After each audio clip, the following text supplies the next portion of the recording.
D.C. and Bree, the president and his party are celebrating this midterms as a win. That's right. Good morning, Francis. Yeah, the president called this a win for democracy, but Democrats are also celebrating the fact that a Republican big red wave has not happened. Republicans are confident that they will take control of the House, even if it is only by a small margin. President Biden spoke Wednesday night to House Minority Leader Kevin McCarthy.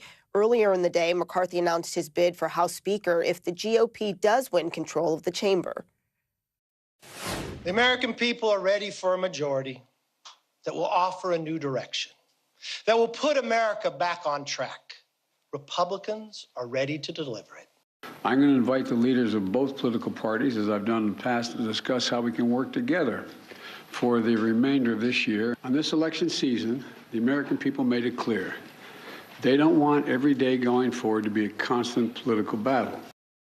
When asked about his own political future, President Biden told reporters that he intends to run for re-election, but he will likely firm up that decision early next year. If President Biden does run, that could mean a rematch with Donald Trump.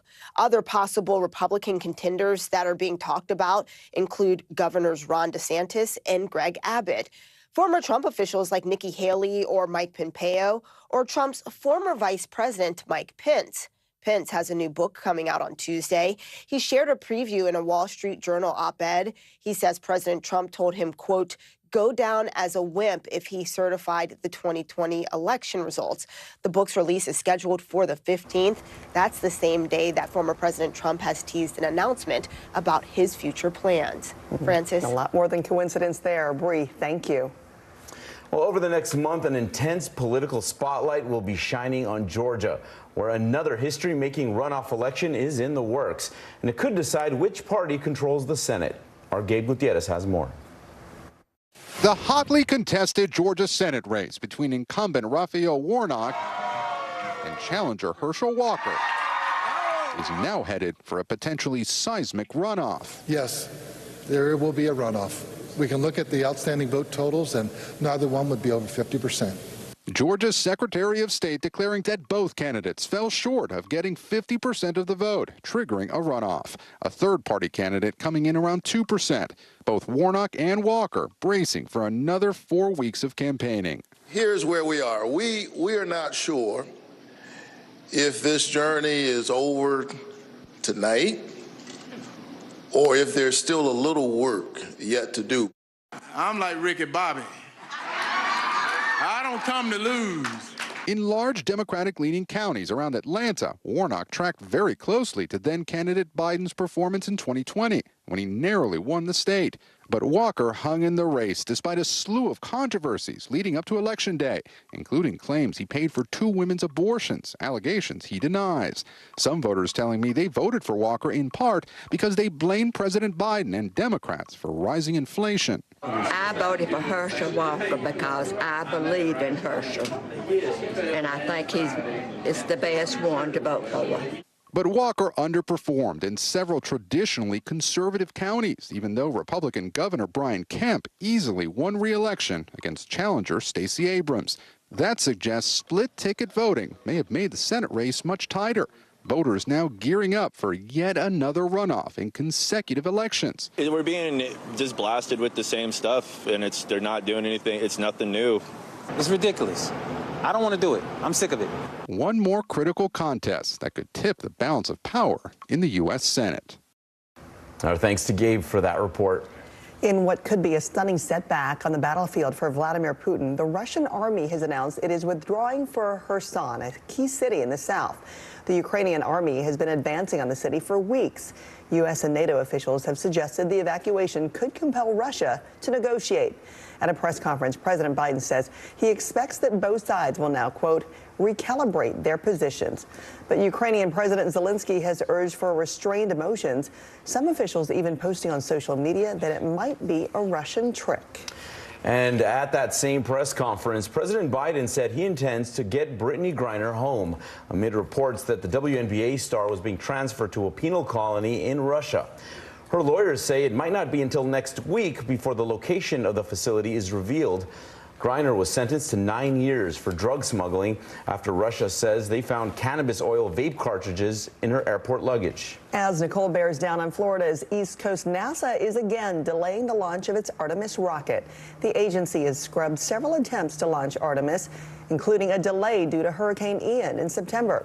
NASA says the rocket will stay on the launch pad during the storm, and the new launch window opens around 1 a.m. Eastern next Wednesday. All right, let's get more on that hurricane forecast. Michelle's back with us with that. Hello again, Michelle.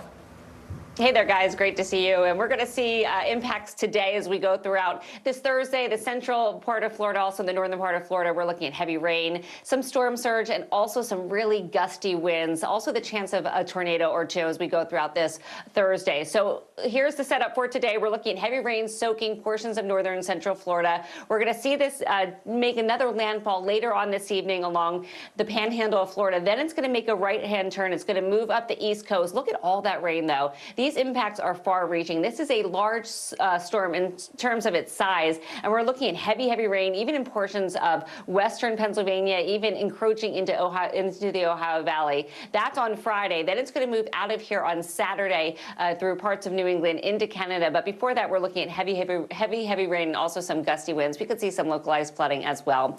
That's a look at the big weather story of the day. Here's a closer look at your day ahead.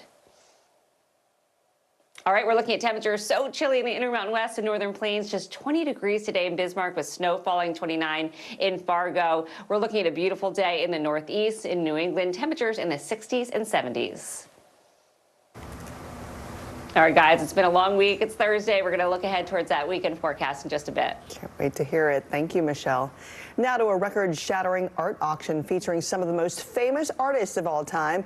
The sculptures and paintings from the late Microsoft co-founder Paul Allen's collection fetched $1.5 billion last night, shattering the mark for the biggest auction sale in history.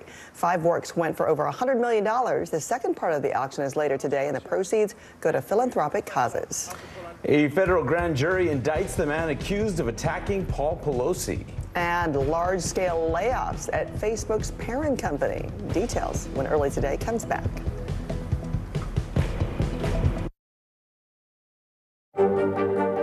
Mr. Secretary, when is this going to get better? You came into this job saying you were going to fight crime. Have you been successful? Found a way to put that. Can you update us on the status of negotiations? The big variable, the storm surge. Why was it important for you to be here? What kind of training regimen? How you doing, Lester?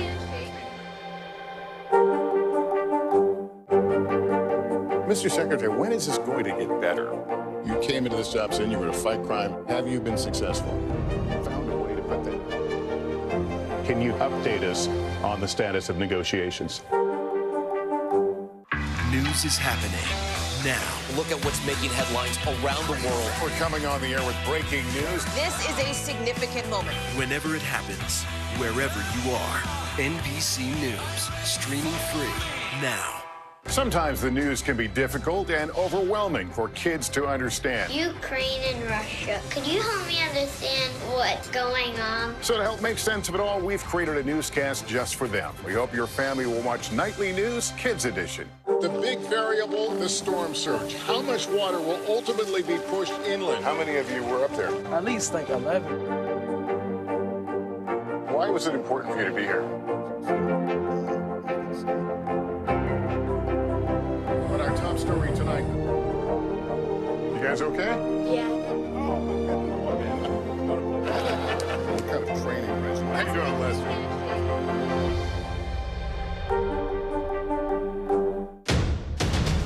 The day's biggest political stories with trusted insight and expert analysis. A daily look at the politics behind the headlines.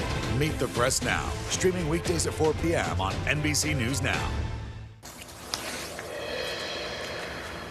New this morning, a federal grand jury has indicted a Canadian man for the assault on Paul Pelosi and the attempted kidnapping of his wife, House Speaker Nancy Pelosi. Authorities say that 42-year-old David DePape broke into the couple's San Francisco home and attacked Paul Pelosi with a hammer after asking, quote, "Where's Nancy?" Speaker Pelosi was in Washington that day. DePape already faces a series of state charges. He could face decades in prison. Paul Pelosi is recovering at home after suffering a skull fracture and serious injuries to an arm and both hands. 11,000 Meta employees were told that they are laid off. It is a drastic cost-cutting measure at a time of crisis for the tech giant. CEO Mark Zuckerberg's own expensive prestige project, the Metaverse, now facing an uncertain future, as our Tom Costello reports.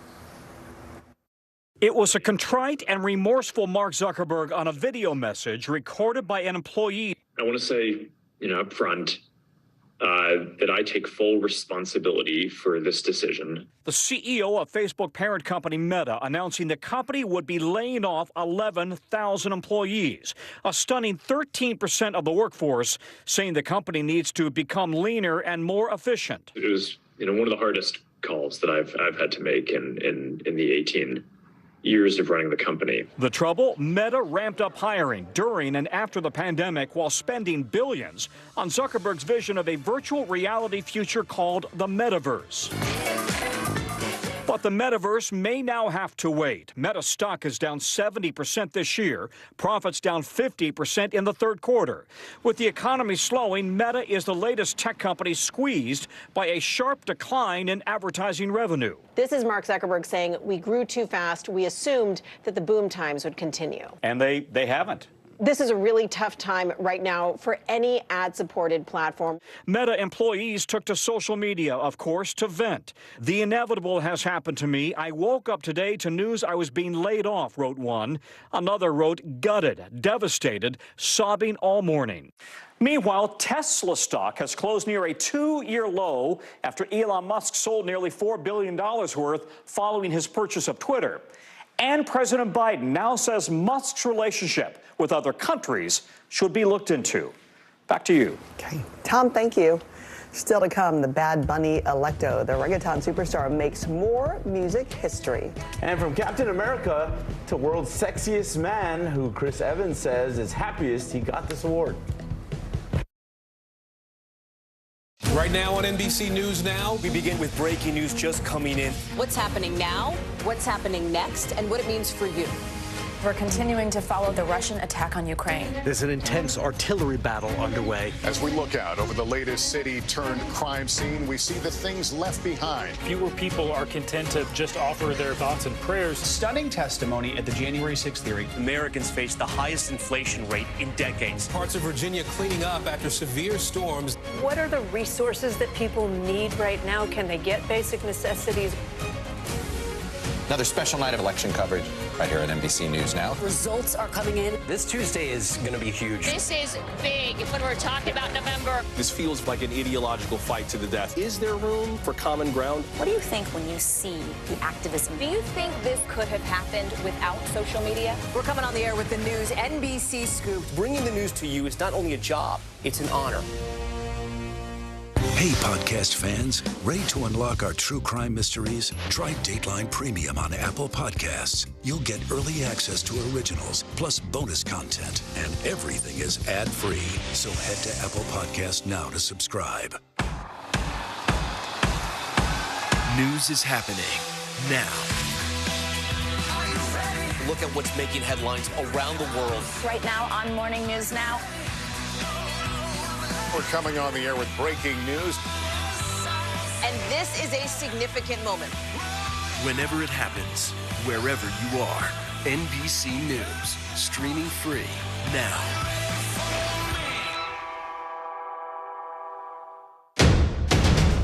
The day's biggest political stories with trusted insight and expert analysis. A daily look at the politics behind the headlines. Meet the Press Now, streaming weekdays at 4 p.m. on NBC News Now. The big variable, the storm surge. How much water will ultimately be pushed inland? How many of you were up there? At least like 11. Why was it important for you to be here? What our top story tonight? You guys okay? Yeah. What kind of training regimen? How you doing, Lester? Hey, podcast fans, ready to unlock our true crime mysteries? Try Dateline Premium on Apple Podcasts. You'll get early access to originals, plus bonus content, and everything is ad-free. So head to Apple Podcasts now to subscribe.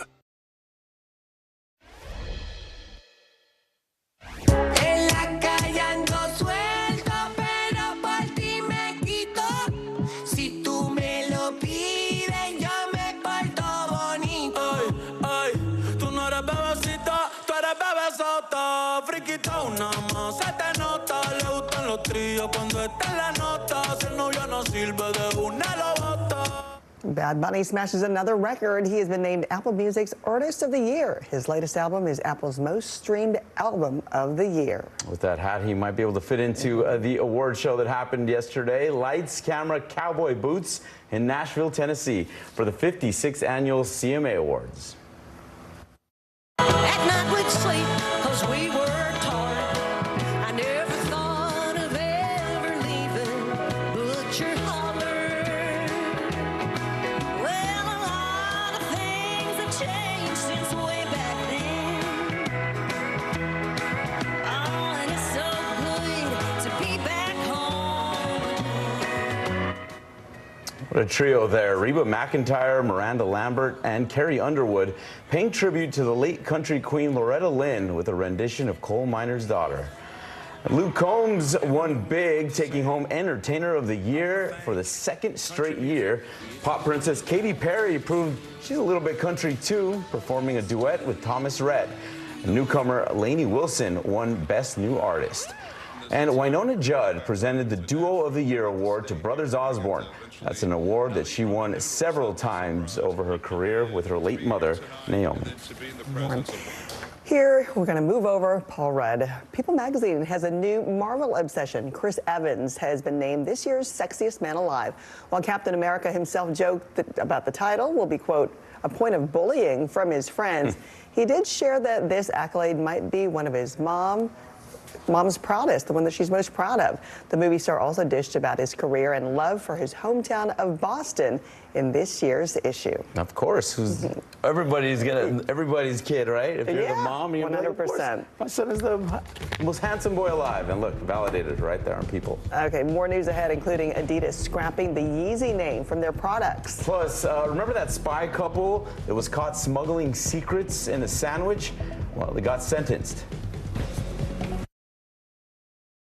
Stay on top of breaking news and the biggest stories of the day with NBC News Daily. Thank you so much for joining us. I'm Morgan Radford. And I'm Vicki Wynn. I'm Aaron Gilchrist. And I'm Kate Snow. Get in-depth reporting from across the country. What's your reaction to the president's comments? And around the world. Are Ukrainians continuing to make advances? And ways you can take care of your health. Who should be getting tested? And frankly, how often? And your wallet. Costs are skyrocketing. How to manage soaring prices. NBC News Daily. Weekdays from 12 to 4 p.m. Eastern on NBC News Now. Right now on NBC News Now, we begin with breaking news just coming in. What's happening now? What's happening next? And what it means for you. We're continuing to follow the Russian attack on Ukraine. There's an intense artillery battle underway. As we look out over the latest city-turned-crime scene, we see the things left behind. Fewer people are content to just offer their thoughts and prayers. Stunning testimony at the January 6th hearing. Americans face the highest inflation rate in decades. Parts of Virginia cleaning up after severe storms. What are the resources that people need right now? Can they get basic necessities? Another special night of election coverage right here at NBC News Now. Results are coming in. This Tuesday is going to be huge. This is big when we're talking about November. This feels like an ideological fight to the death. Is there room for common ground? What do you think when you see the activism? Do you think this could have happened without social media? We're coming on the air with the news NBC Scoop. Bringing the news to you is not only a job, it's an honor. The big variable, the storm surge. How much water will ultimately be pushed inland? How many of you were up there? At least like 11. Why was it important for you to be here? What our top story tonight? You guys okay? Yeah.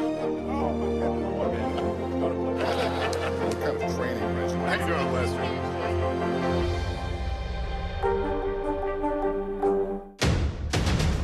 The day's biggest political stories with trusted insight and expert analysis. a daily look at the politics behind the headlines.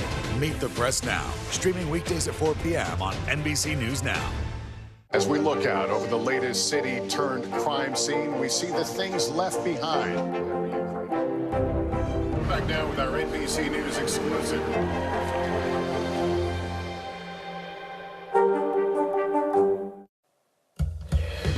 Welcome back on this Thursday. We're looking ahead towards the weekend. And on Friday, it's going to be a wet, nasty day in portions of the Southeast, the Carolinas, into the Appalachians, the Northeast, the Mid-Atlantic, also New England. We're looking at really heavy downpours. It's what's left over from Nicole. Also some really gusty winds. Could see some snow and some wind in the upper Midwest. It's going to be a cold day through the Intermountain West, also the Rockies with that chill in place. Could see some showers in the southern plains. Then by Saturday, we'll see what's left over from Nicole exit into Canada. Very cold still through the northern plains. Some snow falling in portions of the Great Lakes, also the upper Midwest, and that southern chill into the southern plains. Temperatures in the 60s in Texas. Back to you guys. All right, Michelle, thank you. Coming up next, we are tracking a major crypto company on the verge of collapse. The big variable, the storm surge. Why was it important for you to be here? What kind of training regimen? How you doing, Lester? Hey, I'm Hallie. It's good to be with you tonight. There's another legal filing today, and I want to cut through some of the weedsy stuff. And let's just get to the point. They have started to vote on the PACT Act. If you're like Hallie, stop speaking Washingtonese. This bill would basically give health care to veterans who have exposed to these toxic chemicals. So, Scott, I'm trying to make this as not DC as possible. The increased sort of anger that we've seen now in politics. I saw you searching for, I think, your microphone, Dan. You are. I was trying to do it on the slide. Live TV, man. It's okay. The big variable, the storm surge. Why was it important for you to be here? What kind of training regimen? How you doing, Lester?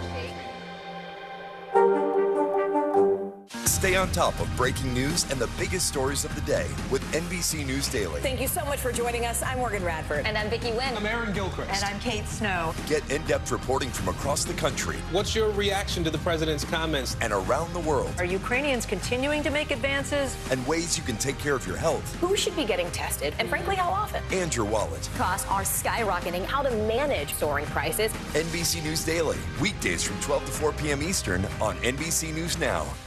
Hey, I'm Hallie. It's good to be with you tonight. There's another legal filing today, and I want to cut through some of the weedsy stuff. And let's just get to the point. They have started to vote on the PACT Act. If you're like Hallie, stop speaking Washingtonese. This bill would basically give health care to veterans who have exposed to these toxic chemicals. So, Scott, I'm trying to make this as not DC as possible. The increased sort of anger that we've seen now in politics. I saw you searching for, I think, your microphone, Dan. You are. I was trying to do it on the slide. Live TV, man. It's okay.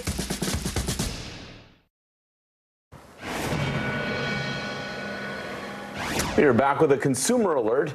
A new CDC report is linking a recent listeria outbreak to contaminated meat and cheese from deli counters. CDC investigators are still working to find the specific foods in delis that may have been contaminated with listeria. The CDC said 16 people were infected with the strain. One person died and one more suffered a pregnancy loss from the disease. In today's top stories, the couple who tried to sell U.S. nuclear secrets in a drive stuffed inside a peanut butter sandwich were sentenced to prison. Navy engineer Jonathan Toby got 19 years while his wife was given 22 years.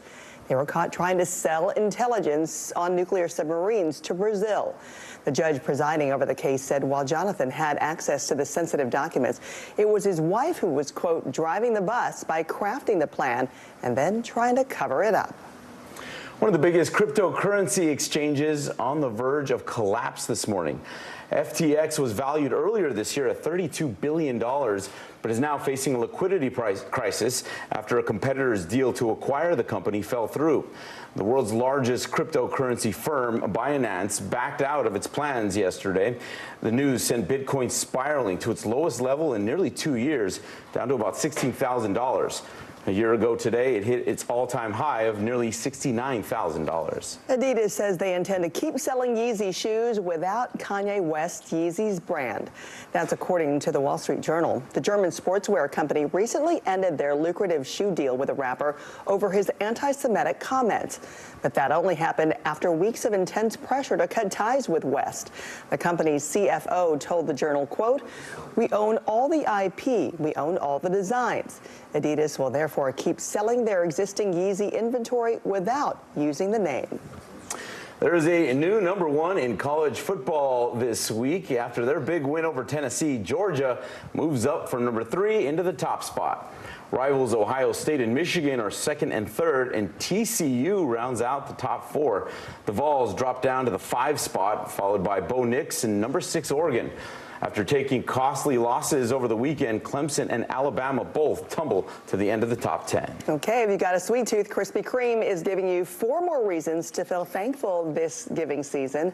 The chain introduced new donuts inspired by some favorite Thanksgiving desserts. So the menu now includes pecan pie, you got pumpkin pie, lemon cream pie, and Dutch apple pie flavored pastries. You can grab the Turkey Day treats at participating stores until November 24th. And then guess what's after that? Everything and all peppermint, because the pumpkin spice will be so done. Let's just savor the Thanksgiving flavor while we can. Thanks for kicking off your day. I'm Philip Mena. And I'm Frances Rivera.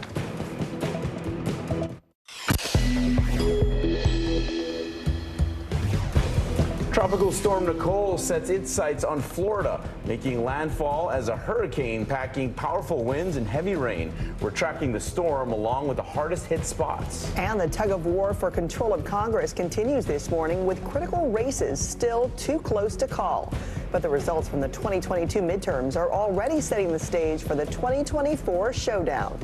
Russian retreat, a major victory for Ukraine as the Kremlin withdraws from Kherson. The reaction from Kyiv this morning. Another crypto crash, Bitcoin down over $50,000 from its all-time high exactly 1 year ago today. The new troubles pushing the crypto industry to the brink. Views from the court, why Drake and 21 Savage are facing a lawsuit over a fake Vogue cover. Early today starts right now. Good morning, I'm Frances Rivera. And I'm Philip Mena. After plowing through the Bahamas, Tropical Storm Nicole is now making landfall in Florida. It made landfall as the state's first November hurricane in nearly 40 years. And many areas were already feeling its effects Wednesday as flooding damaged buildings and homes. Heavy rains, dangerous storm surge, and damaging 75-mile-per-hour winds are expected in central and northern Florida today. And there's also the threat of tornadoes. The National Hurricane Center reporting that hurricane-force winds are extending outward up to 25 miles from the center, and tropical storm-force winds are extending up to 485 miles. For more on Nicole's path, let's bring in NBC meteorologist Michelle Grossman. Michelle, good morning. Good morning to you both. And we're going to continue to see Nicole's impacts over the next several days. Today in central northern Florida, and then into the northeast, the mid-Atlantic, New England, even portions of the Ohio Valley tomorrow before it exits on Saturday morning. So let's look at the latest because it is now a tropical storm. It has been weakened as it moved inland as we suspected. But we're still seeing winds at 70 miles per hour. We're still seeing winds gusting pretty high along the coast. We're looking at winds gusting up to 53 miles per hour in some spots. So we're looking at heavy rain falling. That's where you're seeing those brighter colors. It's most of the peninsula where we're seeing that heavy rain falling. So many impacted. This is a large storm in size, so we're going to see impacts well outside of the center of this storm. Winds at 70 miles per hour. It's 25 miles northwest of Vero Beach, Florida. It did make that landfall right around 3 o'clock this morning, just south of Vero Beach. It's moving northwest at 14 miles per hour. That's the good news. It's a fast-moving storm. We do expect a second landfall later on this evening, right near the panhandle of Florida. That's going to bring some heavy rain there. We're looking at the chance also of isolated tornadoes. We'll talk more about that. We'll talk about the heavy rain. We'll talk about the winds, too, in just a few minutes. So a whole lot to cover. Okay, Michelle, thank you. Let's turn now to the political forecast and the latest midterm election results. Control of the Senate is still up for grabs in either party. That chamber was evenly divided going into Election Day. And the race for the House is still too close to call. NBC's decision desk does have the Republicans in the lead, but there is a chance that could change as more results come in. NBC News has not yet been able to project a winner for Colorado's 3rd district. If incumbent Lauren Boebert is ousted, that would be an unexpected gain in the House for Democrats. Arizona's Senate race between Mark Kelly and Blake Masters is still too early to call this morning. And so is Nevada's Senate race between incumbent Catherine Cortez Masto and Republican Adam Laxalt. The Alaska Senate race is headed to a ranked choice runoff, but that seat will remain in GOP hands because the top two vote getters are both Republican. NBC News projects that the Georgia Senate race will go to a runoff. Raphael Warnock and Herschel Walker will face off again on December 6th. After neither met the 50% threshold needed in that state. Let's turn to NBC's Bree Jackson, who joins us from D.C. And Bree, good morning. The president and his party are celebrating these midterms as a win. That's right. Good morning, Francis. Well, the president called this a win for democracy, but Democrats are also celebrating the fact that there was not this Republican big red wave that happened. Now, Republicans are confident that they will take control of the House, even if it is only by a small margin. President Biden spoke Wednesday night to House Minority Leader Kevin McCarthy. Earlier in the day, McCarthy announced his bid for House Speaker if the GOP does win control of the chamber. The American people are ready for a majority that will offer a new direction, that will put America back on track. Republicans are ready to deliver it.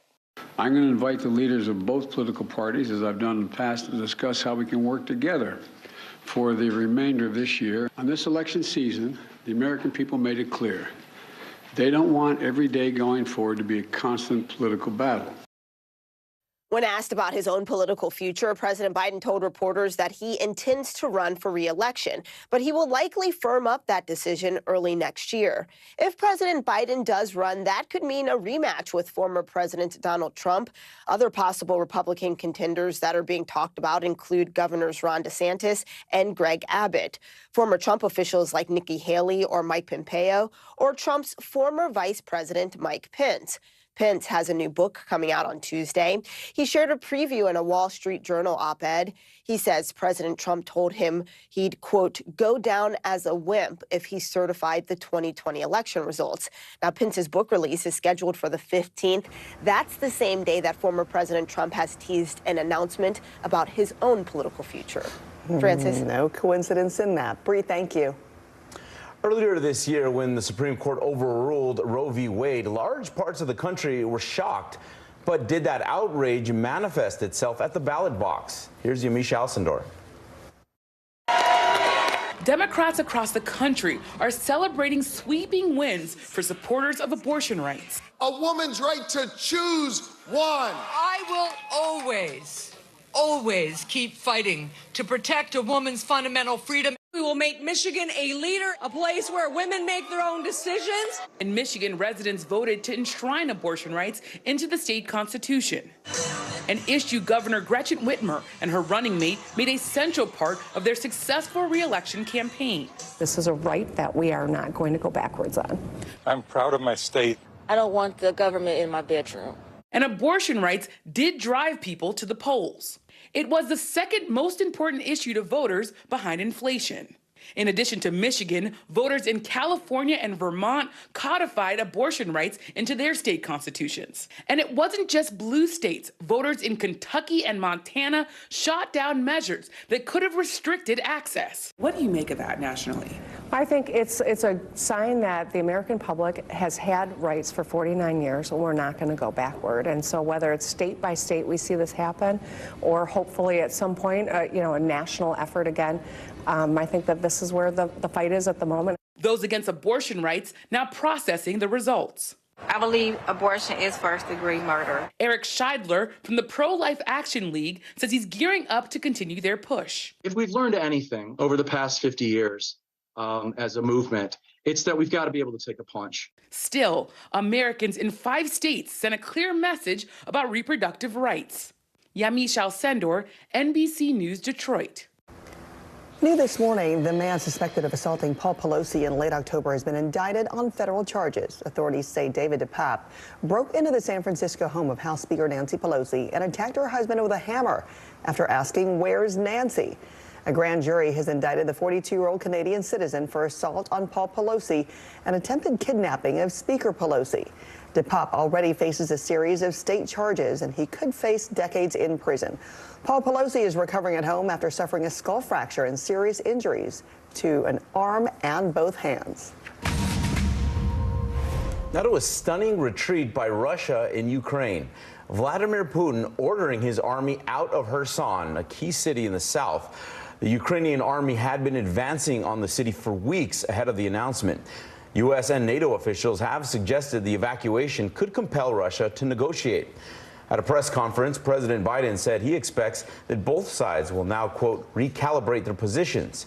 But crucially, Ukrainian President Zelensky has urged for restrained emotions, some officials even posting on social media that it might be a Russian trick. At that same press conference, President Biden said he intends to get Brittany Griner home amid reports the WNBA star was being transferred to a penal colony in Russia. Her lawyers say it might not be until next week before the location of the facility is revealed. Griner was sentenced to 9 years for drug smuggling after Russia says they found cannabis oil vape cartridges in her airport luggage. There's a new #1 in the college football world this week. After their big win over Tennessee, Georgia moves from #3 up into the top spot. Undefeated Ohio State and Michigan, as well as TCU, round out the top 4. The Vols drop down to the 5 spot, followed by Bo Nix and #6 Oregon. After taking some costly losses over the weekend, Clemson and Alabama both tumble to the bottom of the top 10.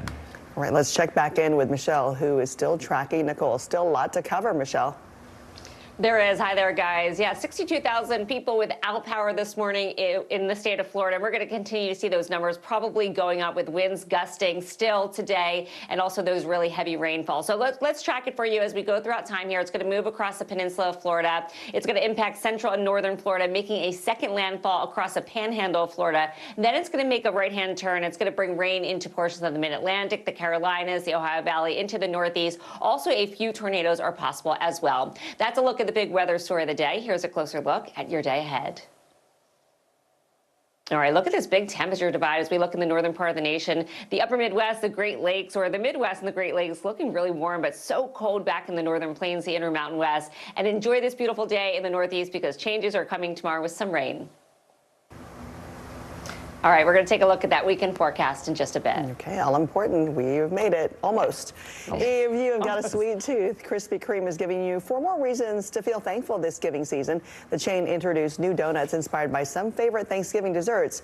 The menu now includes pecan pie, pumpkin pie, lemon cream pie, and Dutch apple pie flavored pastries. You can grab the Turkey Day treats at participating stores until November 24th. Up next, a new name, same shoe. Adidas dropping Yeezys from their product line. And from her loss to their loss, the Vogue cover suit fiasco for these rappers.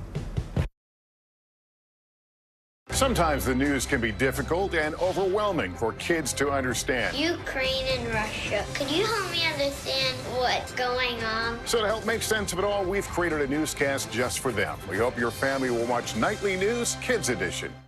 News is happening now. Look at what's making headlines around the world. We're coming on the air with breaking news. This is a significant moment. Whenever it happens, wherever you are, NBC News, streaming free now. The big variable, the storm surge. How much water will ultimately be pushed inland? How many of you were up there? At least like 11. Why was it important for you to be here? What our top story tonight? You guys okay? Yeah. What kind of training is How you doing, Lester? Hey, I'm Hallie. It's good to be with you tonight. There's another legal filing today, and I want to cut through some of the weedsy stuff. But let's just get to the point. They have started to vote on the PACT Act. If you're like Hallie, stop speaking Washingtonese. This bill would basically give health care to veterans who have exposed to these toxic chemicals. Scott, I'm trying to make this as not DC as possible. The increased sort of anger that we've seen now in politics. I saw you searching for, I think, your microphone, Danny. You are. I was trying to do it on the slide. Live TV, man. It's okay. News is happening now. Look at what's making headlines around the world. We're coming on the air with breaking news. This is a significant moment. Whenever it happens, wherever you are, NBC News, streaming free now. As we look out over the latest city-turned-crime scene, we see the things left behind. Back now with our NBC News exclusive.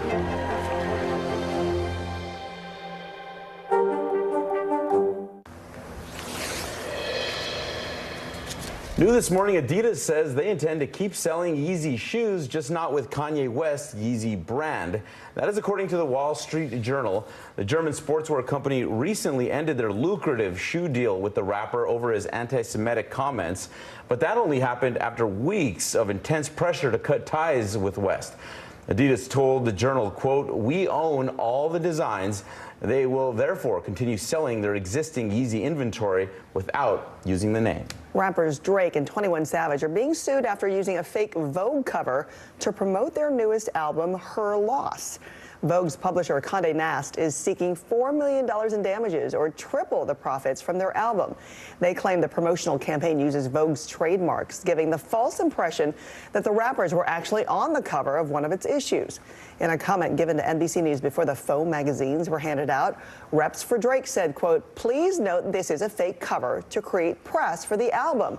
But lawyers for Condé Nast claim that the duo posted on social media, implying that Vogue editor-in-chief Anna Wintour offered her support. It was lights, camera, cowboy boots in Nashville, Tennessee for the 56th annual CMA Awards. At night we'd sleep 'cause we worked hard. I never thought of ever leaving Butcher Holler. Well, a lot of things have changed since way back then. Oh, and it's so good to be back home. Superstars Reba McEntire, Miranda Lambert, and Carrie Underwood paid tribute to the late country queen Loretta Lynn with a rendition of Coal Miner's Daughter.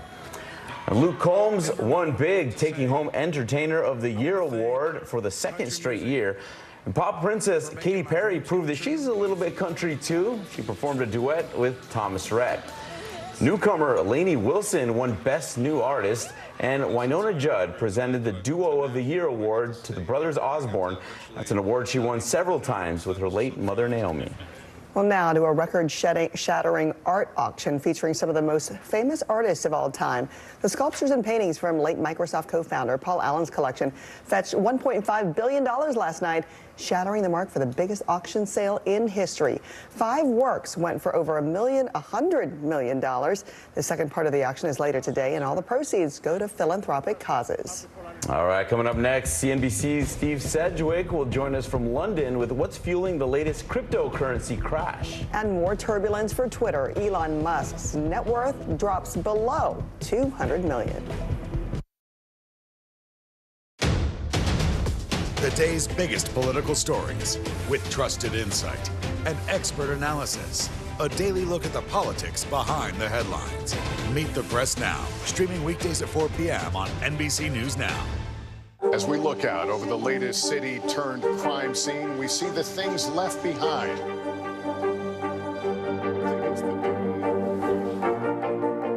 Can you tell us what it was like? Our NBC News exclusive.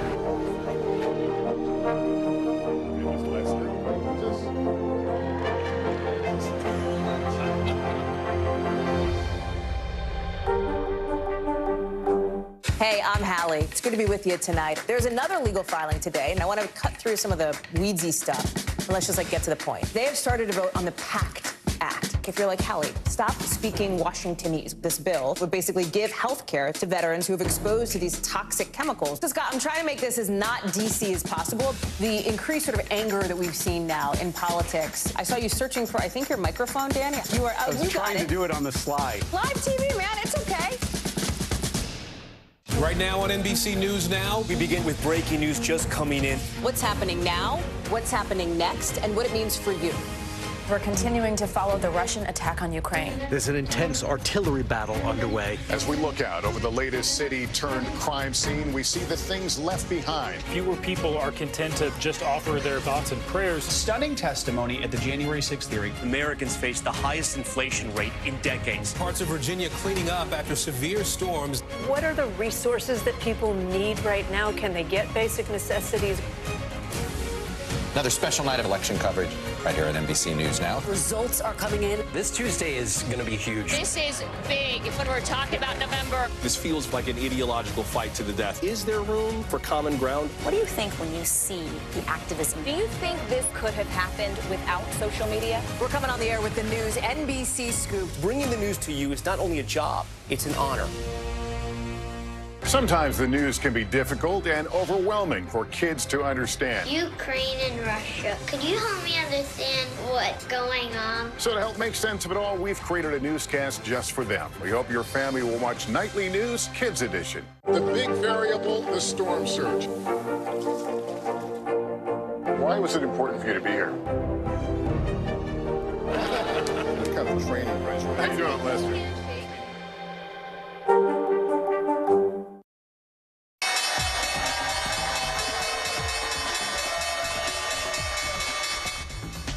Wall Street keeping a close eye on key inflation numbers today. The October Consumer Price Index is due out in just hours.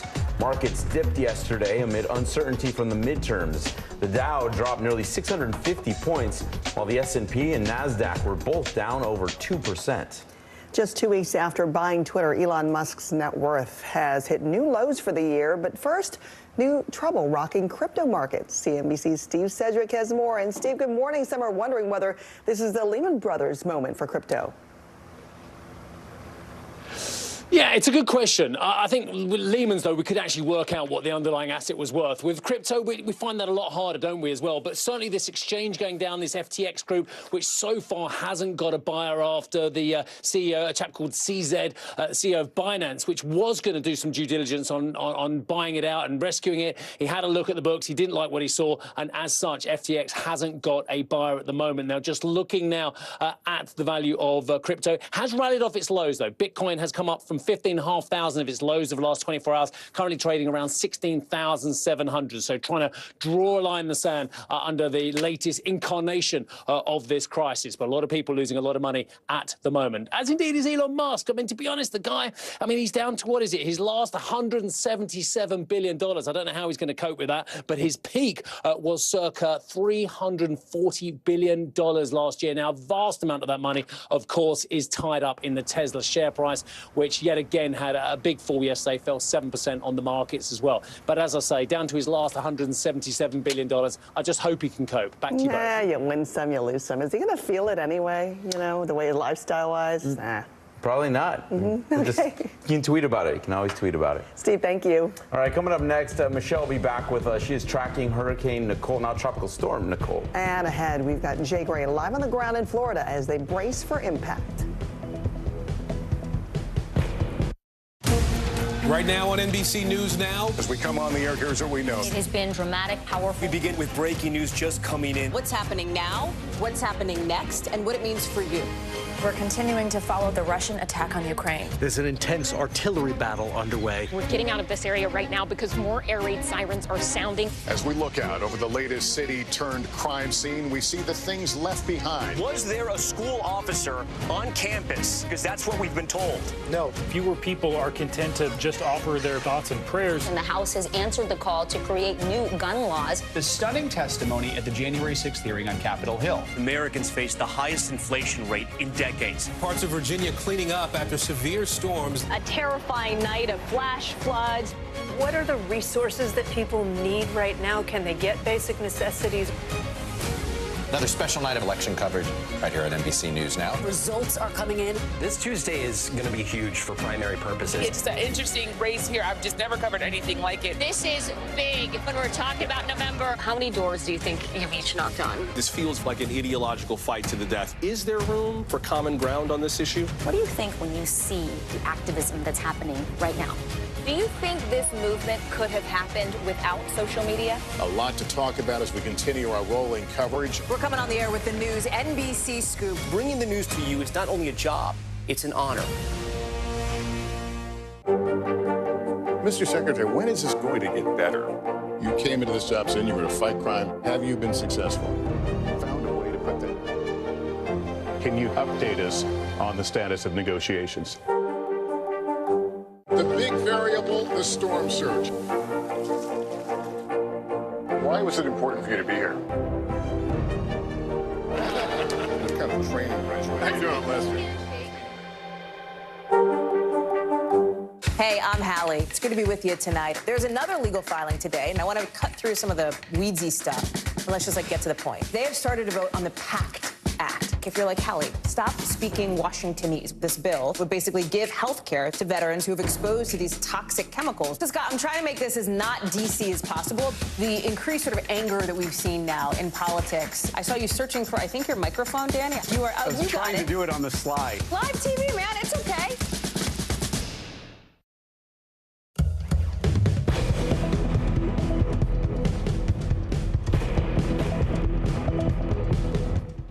As Nicole bears down on Florida's East Coast, NASA is again delaying the launch of its Artemis rocket. The agency has scrubbed several attempts to launch Artemis, including a delay due to Hurricane Ian in September. NASA says the rocket will stay on the launch pad during the storm, and the new launch window opens around 1 a.m. Eastern next Wednesday. All right, let's go back to NBC meteorologist Michelle Grossman with a look at our Thursday forecast. Hello again, Michelle. Hey there, guys. Yeah, so for today, the big weather story is, of course, Tropical Storm Nicole. And by tomorrow, we're going to see those tropical downpours spreading up the East Coast. It's going to be a nasty day with really heavy rain, some winds gusting as well. Could see some localized flooding, even as far north as New England. Also looking at snow and wind, in the upper Midwest. A cold blast in the west. Could see some showers in the southern plains. And then by Saturday, more snow in the upper Midwest. Back to you guys. Still to come, we're live on the ground in Jensen Beach as Florida prepares to be slammed again.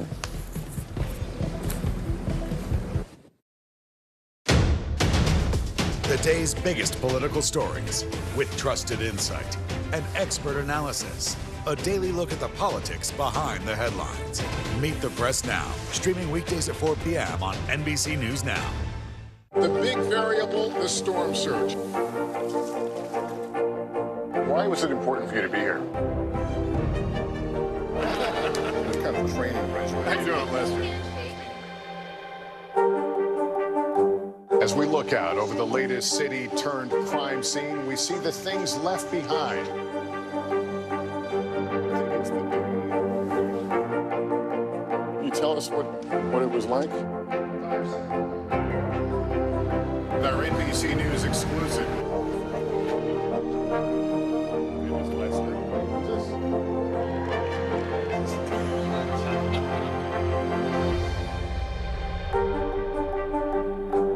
Stay on top of breaking news and the biggest stories of the day with NBC News Daily. Thank you so much for joining us. I'm Morgan Radford. And I'm Vicki Wynn. I'm Aaron Gilchrist. And I'm Kate Snow. Get in-depth reporting from across the country What's your reaction to the president's comments? and around the world, Are Ukrainians continuing to make advances? and ways you can take care of your health Who should be getting tested? And frankly, how often? and your wallet. Costs are skyrocketing. How to manage soaring prices. NBC News Daily, weekdays from 12 to 4 p.m. Eastern on NBC News Now.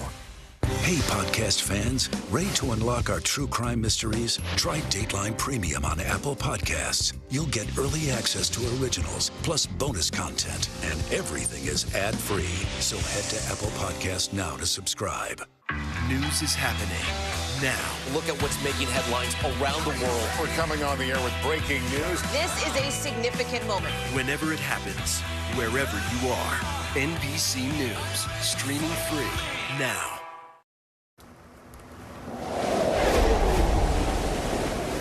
After barreling through the Bahamas, Tropical Storm Nicole made landfall as a hurricane just south of Vero Beach, Florida, but then downgraded.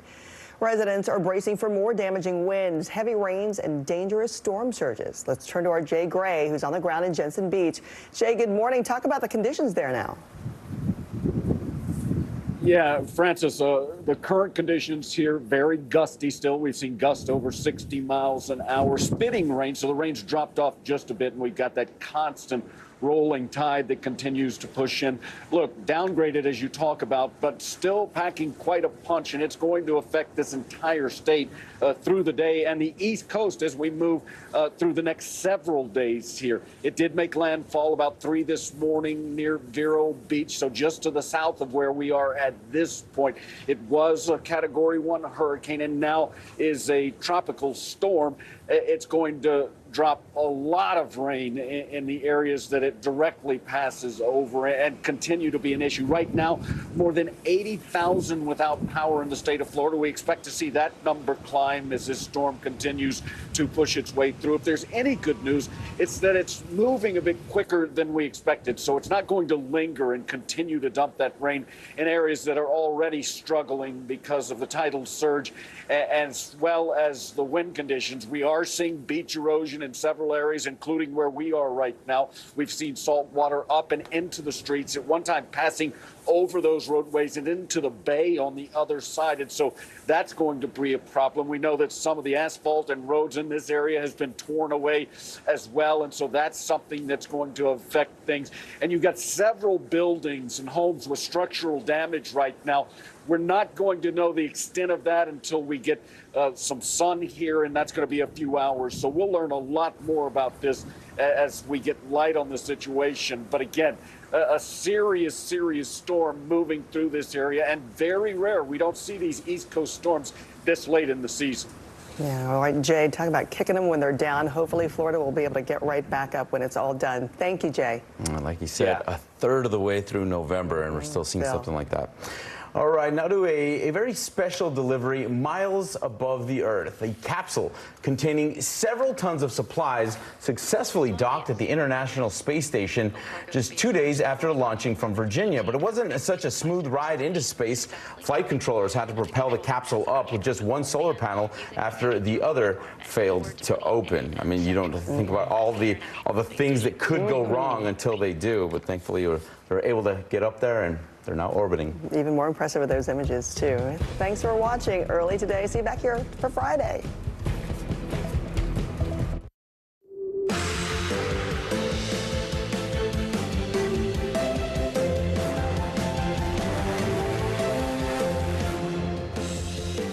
Good morning. Good to have you with us. I'm Joe Fryer. And I'm Savannah Sellers. Right now on Morning News Now, landfall breaking this morning. Florida feeling the force of a late season storm after Nicole makes landfall as a Category 1 hurricane. A look at the damage so far and where the system is headed next. Too close to call. Uncertainty in Washington and beyond 2 days after the midterm elections.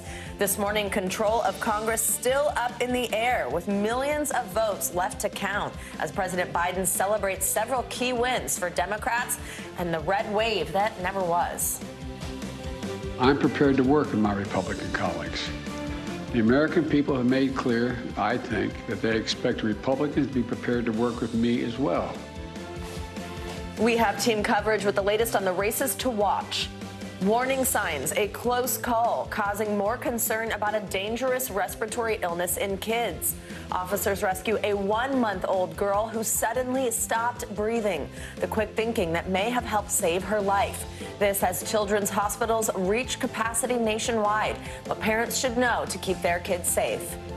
And whose loss? A new legal battle for rappers Drake and 21 Savage over a fake Vogue magazine cover meant to promote their new album. More on the multi-million-dollar lawsuit just filed by the publisher and how it's opening up a conversation about art and free speech. Good to have you with us. Good to be with you after a couple long election days, still going. Catch up on sleep yet? Yeah, a little bit. It was kind of tough to get up this morning. What about you?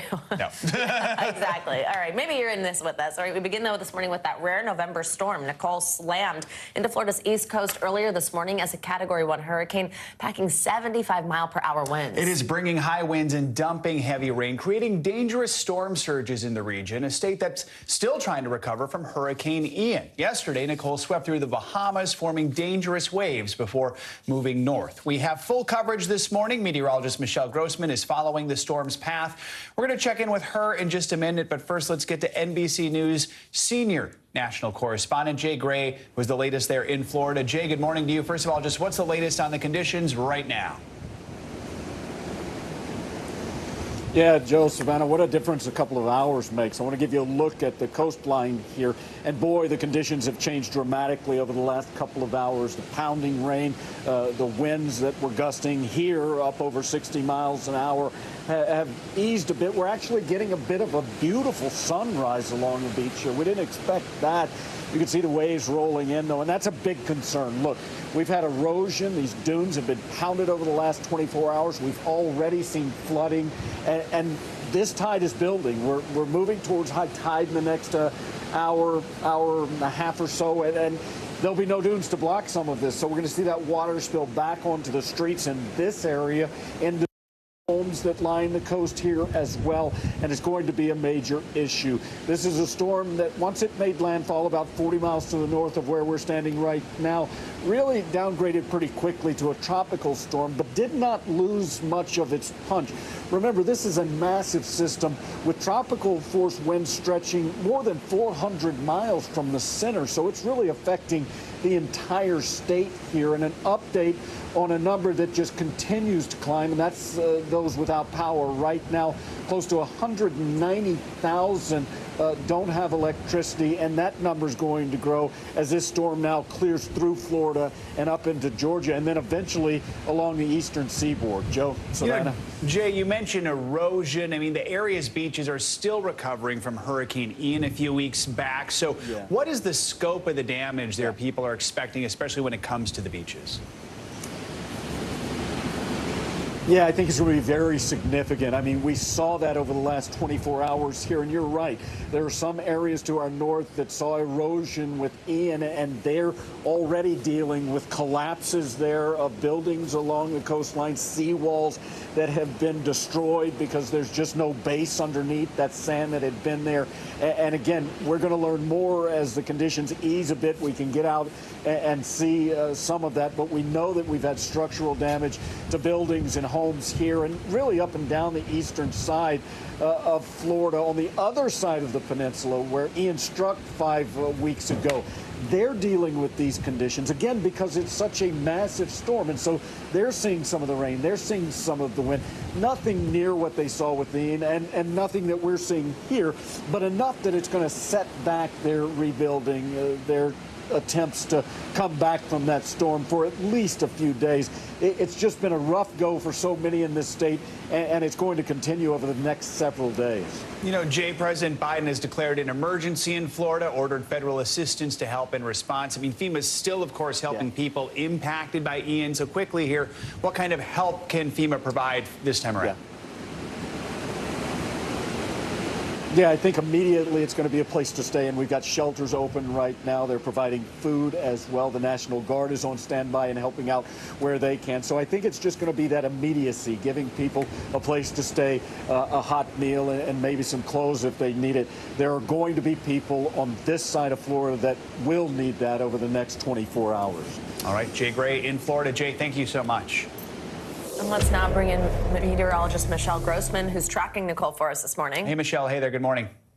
Hey there, guys. Great to see you. And we're going to be tracking Nicole not only today, but tomorrow as it moves up the East Coast. The good news is it's a fast-moving storm. So it did make landfall as a Category 1 storm, 75-mile-per-hour winds earlier this morning, right around 3 o'clock in the morning, just south of Vero Beach, Florida.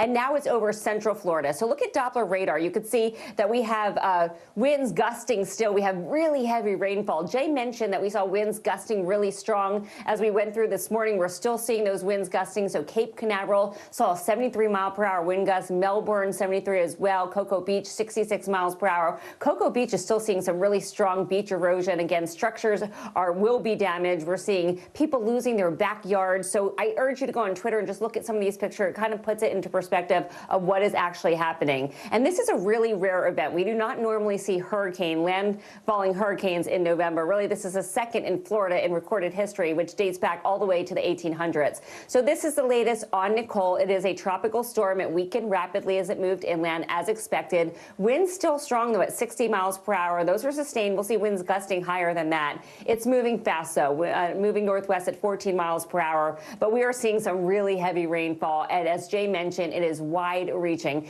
This is not the most powerful storm we've seen, but it is big in size. So we're seeing rain stretching all across the state of Florida. Really heavy rain where you see those reds, especially the oranges, the yellows. And we're still seeing winds gusting this morning at 55 miles per hour. Every single time I look at the power outage numbers, they go up every single half hour, I feel like. And that's going to continue to happen as this moves across the peninsula. So as we go through the later part of the day, it's going to continue to move across Florida. It's going to jump into the Gulf quickly and then make a second landfall over the panhandle of Florida. We do have an isolated chance for tornadoes today. That always happens with landfalling tornadoes. They're not the long stretching ones or long tracking ones, the big ones, but still they're quick spin ups and they cause some damage on their own. And then we'll see this make a right-hand turn. By Friday, we're going to see some heavy rain throughout the mid-Atlantic, the Appalachians, even portions of the Ohio Valley, the Northeast into New England. Look at all that rain ahead of Nicole. Again, lots of darker colors, brighter colors, because we are expecting some soaking rains on Friday. It's going to be a messy day. If you can work from home, that's probably a great idea. Also, some really gusty winds as well. That's going to be one to watch on Friday. Finally, exiting off the New England coast on Saturday into Canada. So your rainfall forecast locally 4 to 6 inches. We certainly could see up to 8 inches in some spots, and that's going to cause a risk for some flooding. And as we move further north, same story. We have soaking rains too through Saturday, where you see those pockets of heavy rains along the Appalachians, especially the higher elevations, the mountains in western Pennsylvania. That's going to be a particular concern as well. And then we will end it here. We're looking at storm surge. Now, this is particularly dangerous, life-threatening, especially when you see 3 to 5 foot storm surges. So we will be watching this very closely as well. Back to you guys. All right. Thank you so much, Michelle. Appreciate it. Now to the political forecast and the latest on the midterm election. This morning, ballots are still being counted in a handful of states, and that means the balance of power in Washington is still up in the air. Yeah, President Biden held a news conference yesterday at the White House in an election where Democrats fared much better than expected. Biden said it was a, quote, good day for America. Our democracy has been tested in recent years, but with their votes, the American people have spoken and proven once again that democracy is who we are. We have team coverage of the midterms, including NBC News reporter Julie Sirkin with more on the fight for control of Congress. We also have Guad Venegas in Nevada and Ali Rafa in Arizona, where votes are still being counted this morning. But first, we're going to start with NBC News White House correspondent Monica Alba. Monica, great to have you on with us. So it was unclear initially, actually, if we would hear from the president, but we did. So tell us some of the key takeaways from Biden's speech. We did, and for an extended period of time, Savannah, the president taking a lot of questions and somewhat of a victory lap. Of course, it's hard to label it that, given we still don't know what the outcome is going to be with the House or Senate. But the fact that the president came up with this optimistic tone and said Democrats defied the expectations, even some expectations some of his own White House aides had set out for this night, signals that they were quite pleased with how their party fared. And this was a president who did come out and say he was essentially buoyed by a couple of the issues that they had focused their midterm strategy on in the closing weeks that they feel really resonated with voters.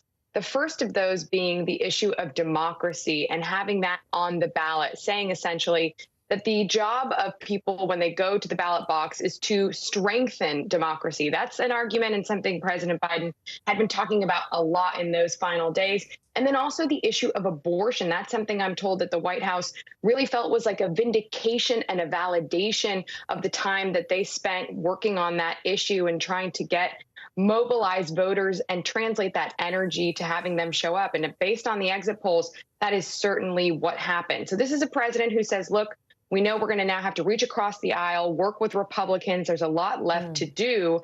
But he definitely came out and felt like this was something that was better and that he was maybe had been underestimated by some of the pundits heading into election night. Savannah.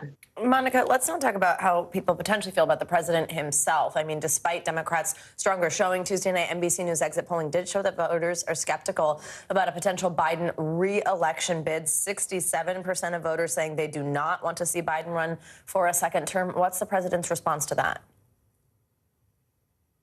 Yeah, and the interesting breakdown is that out of that 67%, 43% of those are Democrats. So, and of those, of course, who said they did want him to run again, that's more like 80% of Democrats. So you do still see some support, of course, for the incumbent president, but there are a lot of calls and questions about his future. He has said that he does plan to do this all over again, but that no final decision has been made. And this was framed to him not just about a potential other 4 years, but how things may go in the next 2 years leading up to that if he does decide to run again. Take a listen to that exchange from the press conference. What in the next 2 years do you intend to do differently to change people's opinion of the direction of the country, particularly as you contemplate a run for president in 2024? Nothing. Our intention is to run again. That's been our intention, regardless of what the outcome of this election was. Our is the key word there, Savannah, because he says he's going to talk to First Lady Jill Biden. They're going to make a decision together with their family. They're going to be having those conversations over the holidays. And then he says that there will be a decision officially early next year. Monica, also, while I've got you, I want to talk about potential control of the House here. I mean, while it has not yet been determined, still waiting on votes, still have quite a few seats we have to call. House Minority Leader Kevin McCarthy is already making moves, in a sense, to become Speaker if the GOP takes over. What does President Biden's next 2 years of his first term look like if that happens? Certainly could be complicated. This is, look, a gridlocked Washington. We've seen it before.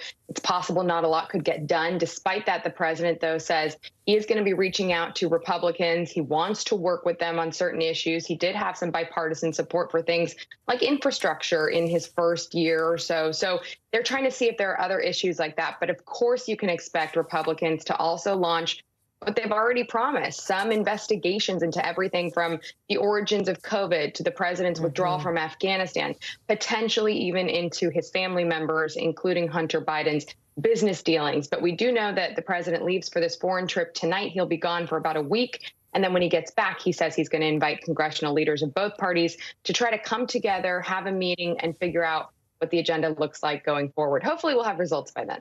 All right, Monica Alba, thank you so much. Speaking of results, let's head out west to Arizona, where both the race for governor and for Senate are still too early to call. And that's where we find NBC News Capitol Hill correspondent Ali Rafa, who is in Phoenix for us. So, Ali, good morning. Big picture here. What's the latest on those two races? And we know that Arizona likes to take its time counting the votes. So have election officials given any sort of timeline on when they believe all the ballots will be counted? Yeah, Joe, the simple answer to that question is that it is still too early and still too close to call both the Senate and governor's races in this election. And election officials here say they don't expect that to change until at least tonight, but they're warning this could still take a couple more days to be counted. And that's because specifically of a batch of 275,000 ballots here in Maricopa County that we expect to start to be tallied today. These are mail-in ballots that were hand-delivered on Election Day instead of mailed in. In 2018, these ballots turned Democratic. In 2020, they veered Republican. So that's going to be a major indicator in this race of where these ballots could be trending. We know that Republicans have tended to favor in-person voting on Election Day. So it's likely that these ballots will be more shifting in favor of Kari Lake and Blake Masters in both the governor's and Senate races, Joe. A lot of mystery about what those ballots have in store for all of us. So let's focus in on the race for governor, which is the closer of the two races right now. Republican Kari Lake has really made a name for herself, vehemently denying the results of the 2020 election. And then during this election cycle, she's now raising the red flag over vote tabulation machines that malfunctioned briefly in Maricopa County on Election Day. What are election officials saying about that? Yeah, Kari Lake was one of several Republicans that, as soon as these issues were reported in Maricopa County, was spreading misinformation on social media that election officials here in Maricopa County were trying to debunk in real time as this misinformation was spreading. And she was actually on Fox News last night and took this one step further, saying that if she's elected, she'll call for a special legislative session to overhaul Arizona's election system.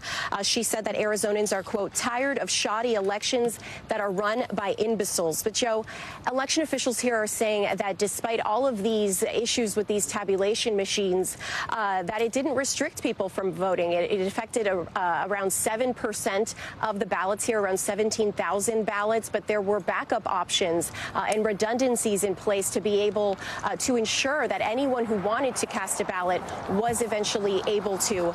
They released a statement last night saying that when this election is all over, they're going to be investigating really what caused this issue to happen, because they said that they used the same machines in the primary and didn't experience any of these printer issues that have since been resolved, Joe. All right, Ali Rafa in Arizona. Ali, thank you. Now let's head northwest to Nevada, where they also have two critical races that are still too early to call. NBC News correspondent Guad Venegas is in Las Vegas with more. Guad, good to see you. So we're still days away, really, from seeing a winner in both the race for governor and the Senate there as the state works to verify these mail-in ballots. Right now, though, it does look like both GOP candidates seem to have this slim lead over their Democratic opponents. Walk us through what we're seeing this morning. Savannah, good morning. Right, they still have a lead. That's a lead that they had, after Election Day.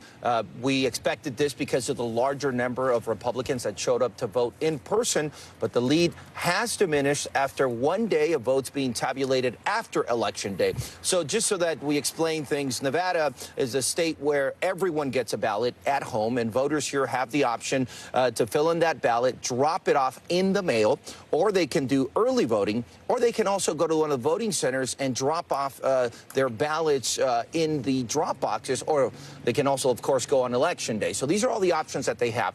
Right now, all the ballots that are left are a combination of the mail-in ballots and the drop box ballots. So yesterday in Clark County, where most of the votes left to count are located, we got information that they had 26,000 mail-in ballots that had come in from Monday and some from Tuesday. And I'm explaining a lot of these little details because you have to understand all the different pieces and where these votes are coming from. And those ballots helped the Democrats catch up. So when you look at the numbers as of yesterday in that Senate race, Catherine Cortez Masto was losing by about 23,000 votes to Adam Laxalt, and she was able to catch up. Adam Laxalt's lead is now about 16,000, less than 16,000 votes. So those mail-in ballots are helping the Democrats catch up. And then if you look at the other race, in the governor's race, Lombardo was up by about 40,000 votes. He's now up by about 34,000 votes. That's after one day of votes being tabulated. Now, at least here in Clark County, we know that 26,000 mail-in ballots had been dropped off here. Again, that was from Monday and Tuesday. Those were going to be tabulated first. And then it was later in the day that we found out that the drop boxes on Election Day had about 57,000 votes. Those have still not gone into the system. So you can see there's a lot of votes that still need to be counted. And that's Clark County, where most of the votes are located. We still have Washoe County, the second largest county, and some of the rural counties. So the mail-in votes are going to be coming in. And what we've seen from the first day after the election, they are favoring the Democrats. Clark County Registrar Joe Gloria is set to give a press conference later today, kind of update people on what's happening here. What are you expecting to hear from him? Right. So the numbers we got yesterday were from Joe Gloria, the Register of Voters. He's going to give an update every day at 11:30. They promised this. They have said it's going to take a few days as they get more and more of these mail-in votes. And, he goes over the process of what they're doing in there. And there's a lot of details. It's difficult to understand a lot of the details because aside from the votes that they get, there's other things they have to pay attention to. Like, for example, the signatures in the mail-in ballots. They have to cure the signatures. There's some cases where people are informed that they have to go somewhere to make sure that their signature was properly filled in, or if there was an issue. That's something that they've set up a whole system and a website for people to make sure that their signature has worked. And then they also have something like provisional ballots. These are individuals that voted in person, but it was a provisional ballot that still needs to be verified. So these are the types of things that they're also dealing with as they tabulate the mail that's coming in. And also, he was explaining to us that it takes time. Voters were allowed to take their ballots to the post office until the day of the election. It gets postmarked. These ballots make it to the post office, and then that has to make its way to this building where it's being processed. So these things do take time. The ballots come in batches, and they're going to be informing us every day at 11:30 what the update is, but they have warned us it's going to take a few days. All right, Guad, thank you so much. From how all these races could shift the balance of power in Washington, let's bring in NBC News reporter Julie Sirkin. Julie, good morning to you. Let's start with the House. Right now, Republicans do have a slight advantage over Democrats when it comes to the battle for the majority there. They've flipped a number of key districts this week, though we're obviously still waiting on the outcomes of several more contests, which is why we don't know what the final numbers are going to be. We do know President Biden has spoken with House Minority Leader Kevin McCarthy. What's all that about? What do we know about McCarthy's future if the House does turn red? Yeah, well, look, 2 nights ago when Kevin McCarthy was holding what was supposed to be his victory party, he told reporters in the room, when you wake up in the morning, Republicans will have the House majority. 2 mornings later, I'm sitting now with you, we still don't know who will control the House. So clearly, as we've been saying since Election Day, Democrats had a much better Election Day than expected. Kevin McCarthy, though, still vying for the speakership. Yesterday, my colleagues Kyle Stewart and Kate Santalas actually caught him leaving his office. Take a listen to what he said. Leader McCarthy, do you have the votes for both the majority and the speakership? Yes. You do. What about the Freedom Caucus? Have you spoken to President Biden today? Yes. Yes? How was the call? Look, so knowing that he's going to have to win over more in his party than he planned to get that speakership gavel. Remember, he needs a majority total to get that. He actually had Marjorie Taylor Greene in his office. My colleague spotted her entering. He knows he needs her vote and everybody like her in his party in order to secure the speakership gavel that he's been planning for since he got into Congress about a decade ago, right? He's been working for the speakership. He knows he wants it. And with President Biden hinting that he was going to have this phone call with him, you heard Kevin McCarthy say it was a good one at the end. We, of course, don't know what else they two discussed, but President Biden knows he's going to have to work with a potential Speaker McCarthy. And Julie, let's move to the Senate, also up in the air this morning. Basically, Democrats would need to win sort of 2 out of these 3 key races of Nevada, Arizona, and then Georgia, the runoff there. So how does President Biden feel about Democrats' chances of staying in power in the Senate? And what challenges would he face if Republicans retake the majority there? Yeah, President Biden yesterday in his news conference, as you heard Monica talk a little bit about, he felt pretty good even about the House, right? But the reality in Democrats that I'm talking to, they know the Senate is the place that they could potentially still keep. And you're right, they need just 2 of those 3 races. Remember, they had incumbents in Arizona, in Nevada, and in Georgia. If they can defend at least 2 of those, they will keep the majority. If they can't, and potentially if they can defend Nevada and Arizona, I should say, they might not even need Georgia, which is going to head to a runoff, and we're not going to know the results of that until December. So a lot of work remains to be done to secure those seats. But again, President Biden knows he's likely going to have to work with a divided government. The last 2 years, he had very close margins, even though Democrats did have control of the House and Senate. This time around, even if Republicans take the House, let's say Democrats keep the Senate, he's still going to have to work a lot harder than he did in the last 2 years to try to get anything across the finish line, even some of those key items they have to pass, like defense bills, budget bills, and Ukraine, of course. And we saw how hard it was in the first 2 years, so imagine how hard it'll be in the next 2 years if that happens. Julie Sirkin, thank you so much. Appreciate it. Coming up on Morning News Now, a silent struggle. What we're learning about a spike in eating disorders in young people during the pandemic. Plus, medication or meditation. The latest on 2 very different methods of treating anxiety. That's next in our weekly checkup. Hey, podcast fans, ready to unlock our true crime mysteries? Try Dateline Premium on Apple Podcasts. You'll get early access to originals, plus bonus content, and everything is ad-free. So head to Apple Podcasts now to subscribe. The day's biggest political stories with trusted insight and expert analysis. A daily look at the politics behind the headlines. Meet the Press Now, streaming weekdays at 4 p.m. on NBC News Now. News is happening now. Look at what's making headlines around the world. Right now on Morning News Now. We're coming on the air with breaking news. And this is a significant moment. Whenever it happens, wherever you are, NBC News, streaming free now. Hey, I'm Hallie. It's good to be with you tonight. There's another legal filing today, and I want to cut through some of the weedsy stuff. And let's just get to the point. They have started to vote on the PACT Act. If you're like, Hallie, stop speaking Washingtonese. This bill would basically give health care to veterans who have exposed to these toxic chemicals. So, Scott, I'm trying to make this as not DC as possible. The increased sort of anger that we've seen now in politics. I saw you searching for, I think, your microphone, Dan. You are. I was trying to do it on the slide. Live TV, man. It's okay.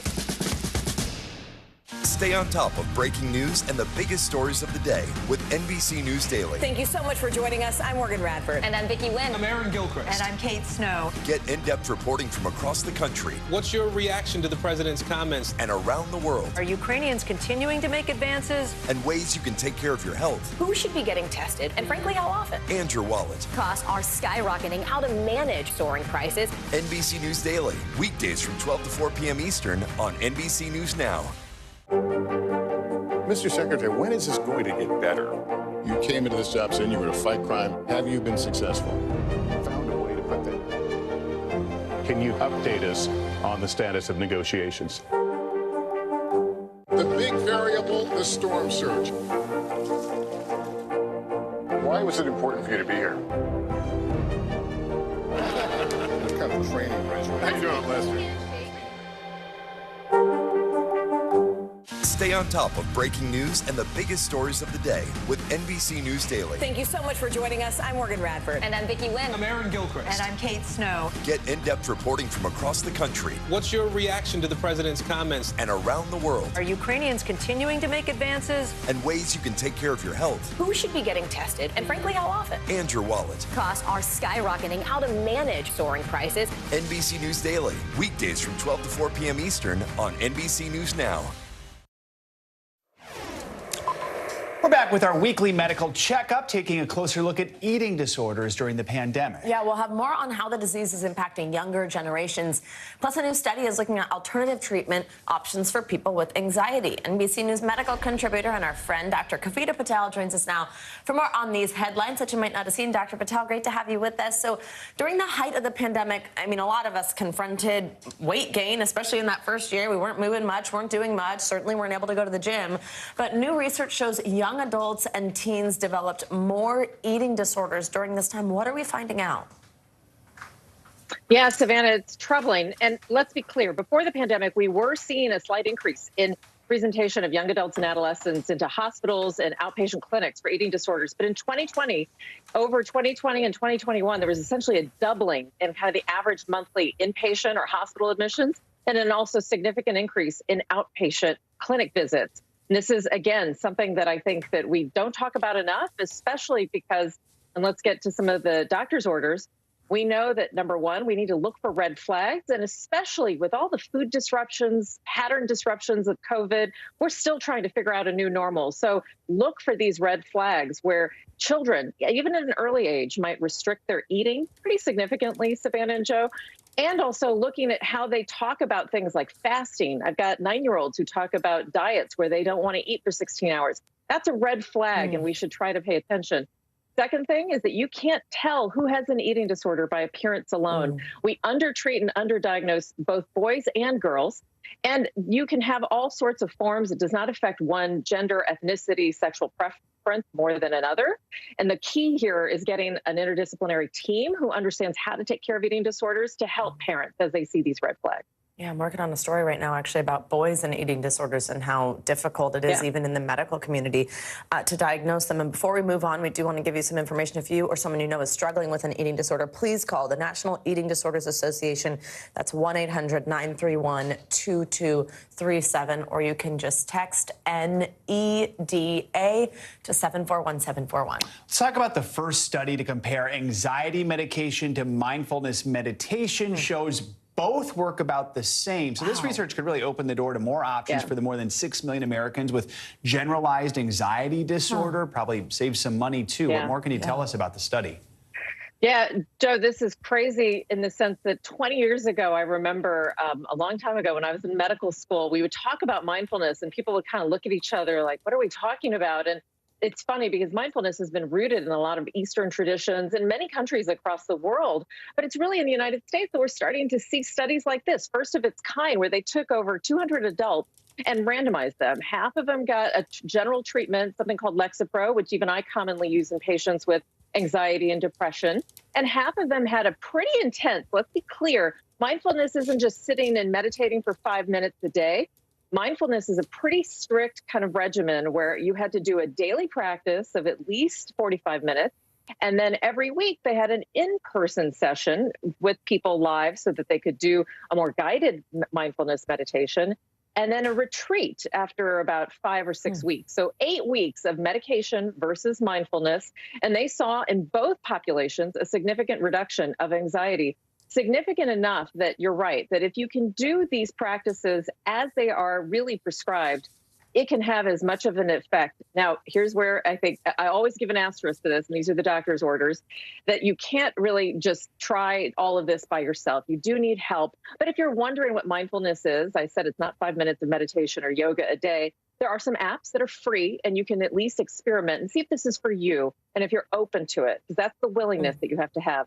And then the second is really just to acknowledge that no one size fits all for anything. So there might be people who really do benefit from medication plus mindfulness. I want mindfulness to just be one of the many things that we use so that we can have more than just one approach for people with anxiety. Absolutely. I'm totally intrigued by that. I'm going to look into it. Also, we'll end with some interesting research into combating speech paralysis. So a little bit about this. Researchers were able to decode the brain activity of someone with this condition while they were spelling out words. Walk us through this. Yeah, so this is really more in the category of things to watch, not something that we can try to benefit from today. But it's a pretty big breakthrough. When people have kind of a neurological condition, think about like vocal paralysis or some sort of nerve injury where they can't actually speak. So their brain is processing language, but they can't get the words out. They might be able to mouth the words. And that's exactly where this neuroprosthesis, a device, comes in to augment your brain's activity and give you full spoken sentences. So using patterns of your mouth to then give you sentences like we're speaking now. It's a breakthrough because that's not just language recognition. It's understanding what the brain is trying to do and matching it to the motion of the mouth. It's pretty incredible. Something to keep an eye on for future studies. Great topics today. Dr. Kavita Patel, thank you so much. All right, now let's take a look at what's making news around the world, starting with the latest from the war in Ukraine. Yeah, NBC News foreign correspondent Claudio Lavanga joins us now from Rome with that and more. Hey, Claudio. Good morning, guys. Yes, according to President Biden's most senior military advisor, since the start of the war in Ukraine, about 100,000 Russian soldiers and just as many Ukrainian soldiers have either been killed or injured. Now, General Mark Milley, the chairman of the U.S. Joint Chiefs of Staff, also said that about 40,000 civilians have died in the conflict. This estimate comes as Russian troops on Wednesday started withdrawing from the key southern city of Kherson. Let's move to Britain, where we're learning more about the man suspected of throwing eggs at King Charles III and the Queen Consort during their visit to York. The 23-year-old University of York student is being held on suspicion of public order offense and remains in custody. Witnesses say the student was heard shouting, "This country was built on the blood of slaves," during his arrest. The rest of the crowd defended the royal couple by chanting, "God save the king," and shouting, "Shame on you," to the demonstrator. And finally, today's Guinness World Records Day, so let's take a look at the latest weird and wonderful feats and skills from around the world. From the man in Japan who rolled 3 basketballs from one outstretched arm to the other across his chest 56 times, to the one in Florida who did 21 backward somersaults while blindfolded in 1 minute. But my favorite this year is the British student solving 500 rotating puzzle cubes while skateboarding. And to think that I can't even solve one sitting down. That's amazing. Yeah, maybe you need the skateboard and that would help you. Is it like a Rubik's Cube? What? While skateboarding? Wow, that's pretty cool. All right, Claudia, thank you so much. All right, coming up, a showdown for the Senate in the South. Yeah, more on the fight for Georgia's open Senate seat as the race heads for a runoff. We will be right back.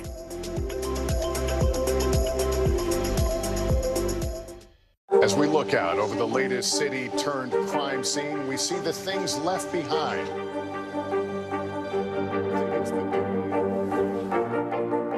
Can you tell us what it was like? Our NBC News exclusive.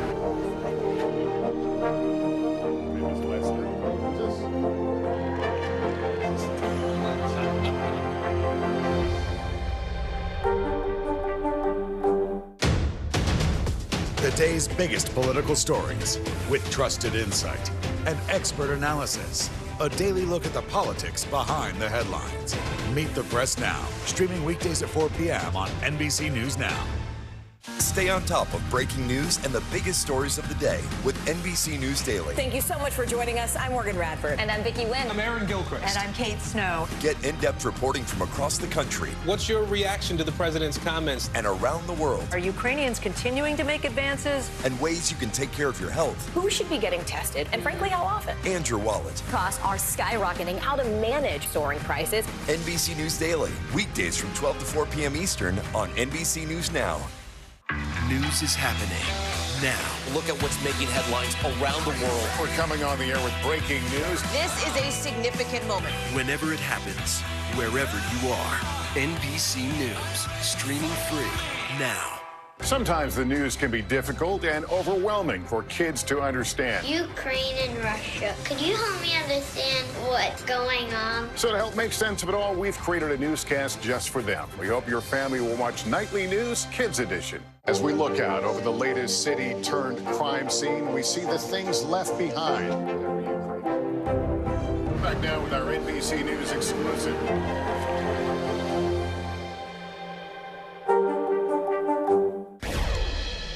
Welcome back. With the fate of the Senate still up in the air, it could all come down to Georgia, again, to tip the power of balance once more. That's right. Democratic Senator Raphael Warnock and Republican challenger Herschel Walker will battle it out again in a December runoff after neither candidate got that 50% of the vote required to win, because that's a Georgia state law. Let's bring in NBC News correspondent Tremaine Lee, who's in Atlanta for us this morning. So, Tremaine, walk us through what we know about this runoff, which is already less than 4 weeks away. Does history tell us who might have an advantage here?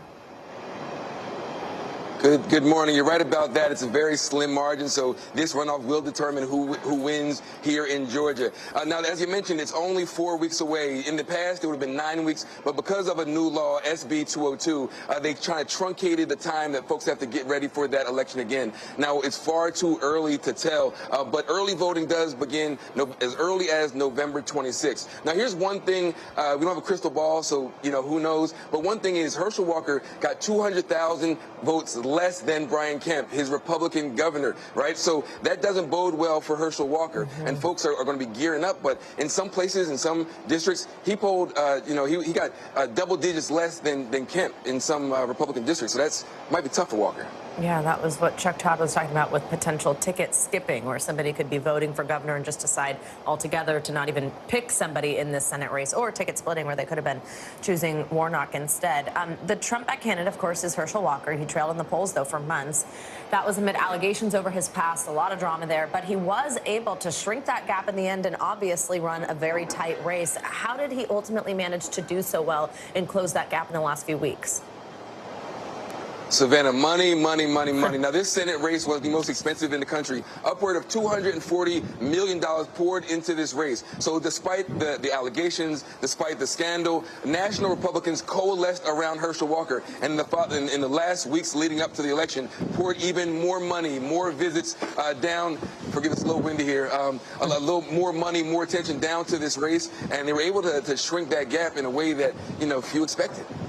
Don't blow away, Tremaine. We need you for the next few weeks there. So, all right, so as we know, Georgia are no strangers to runoffs. They took part in one just 2 years ago. Both Senate seats there, which determined control of the Senate. That was actually in 2021 because it was in January. What are voters saying about the prospect of another runoff with national implications? I'll tell you what, I've been talking to Democratic strategists in particular, folks on the ground, and one thing that this does, it makes plain how high the stakes really are. So certainly there's an emotional run-up, there's the organizational heft of organizing voters and getting everyone to the polls and all the money and attention. But folks know that this race could really determine the balance of power in Congress. And so while it's a trudge uphill to get folks to ramp themselves up once again, the stakes are extraordinarily high. So folks are willing and able not just to participate in democracy, this is what needs to be done, but power is at stake, so folks are ready.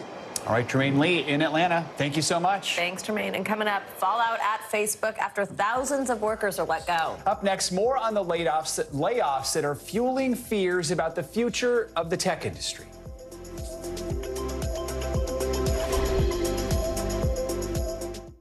Sometimes the news can be difficult and overwhelming for kids to understand. Ukraine and Russia. Could you help me understand what's going on? So to help make sense of it all, we've created a newscast just for them. We hope your family will watch Nightly News Kids Edition. News is happening now. Look at what's making headlines around the world. We're coming on the air with breaking news. This is a significant moment. Whenever it happens, wherever you are, NBC News, streaming free now. As we look out over the latest city-turned-crime scene, we see the things left behind. Back now with our NBC News exclusive.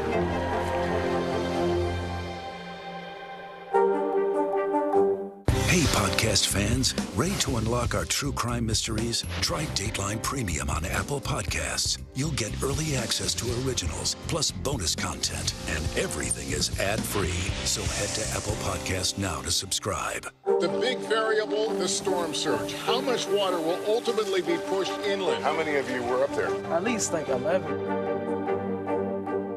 Why was it important for you to be here? What our top story tonight? You guys okay? Yeah. What kind of training regimen? How you doing, Leslie?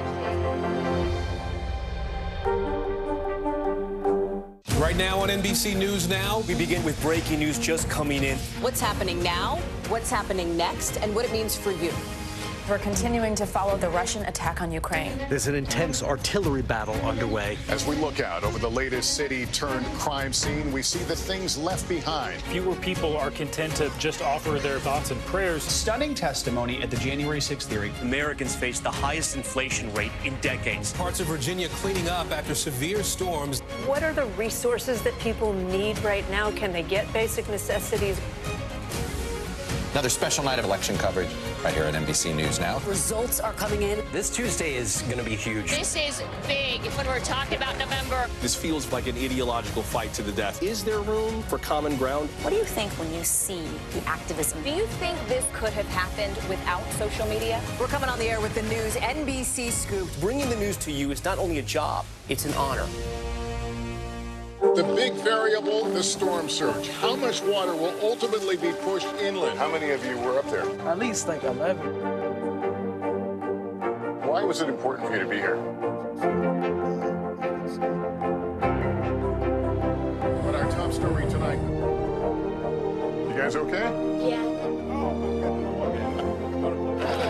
What kind of training regimen? How you doing, Leslie?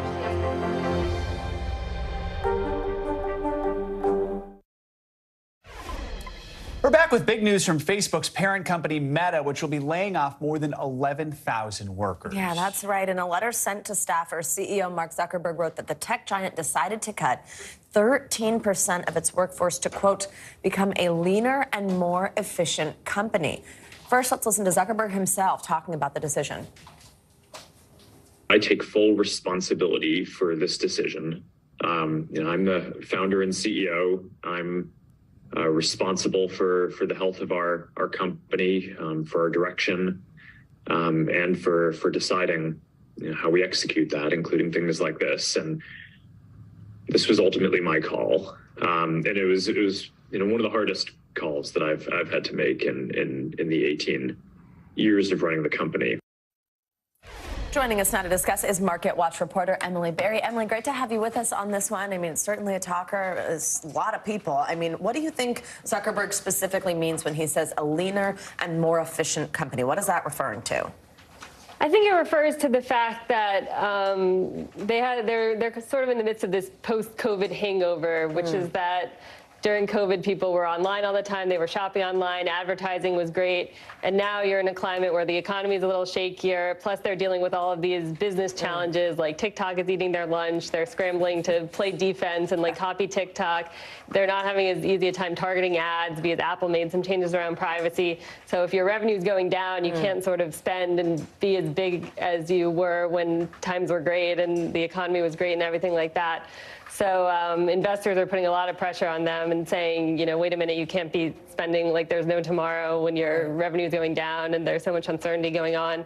So I think that's what he means by leanness. Wall Street really wants to see companies be sensitive to costs and everything like that. And he did sort of a bait and switch here. Right. Relative to what he said 2 weeks ago, which was a more like defiant, like we're going to just slow hiring a lot type attitude. And this is a reversal showing that he's listening to investors who are saying you need to tamp the brakes. And, right. Looking at these layoffs, I mean, do we know who exactly is going to be impacted by them? And do we expect more drastic changes from Meta looking down the road now? They weren't so specific in talking about who would be affected. They said it would affect the entire company, and they called out their two business areas, which are their core business, like the social media apps you use, and then this Reality Labs thing, which is like the metaverse, and their far out goals of getting people to connect in these virtual worlds with headsets and stuff like that. And they said both sides would be affected. But if you think about a company like Snap a couple weeks or months ago, they did layoffs, and they were like very clear to say, we're focusing on the core business. We're getting out of all these adjacent things like gaming and like original television that aren't really our strengths. And you didn't quite get that message from Mark Zuckerberg. He believes big in the metaverse, and investors are really unsure about that. And I think a lot of people might be unsure about whether we're going to like wear headsets and go to work every day. Everybody's not so sold that the whole company should be about it. I mean, you just mentioned this. This is obviously not happening in a vacuum. We saw those layoffs at Snapchat. Big news just recently, the layoffs at Twitter that rolled out in quite a dramatic fashion. Talk to us about what is going on in the tech sector, that's causing these pressures. A lot of it, the common thread is like overhiring in a period of great times that doesn't match the current reality. Snap, Shopify, all these companies levered to e-commerce. You have Peloton, which was like, you know, the ultimate pandemic story, and that demand is just cratered. You can't have the employee bases that you had back then if your business is going like what it's going now. So there's that aspect. And I mean, each business has its own story. Elon Musk is now at Twitter, and he seems to be like willing to work with a much smaller staff and say you need to do this by tomorrow with 2 people or like whatever it is. We'll see how that goes. Elon Musk is kind of a way to put it, what's happening there.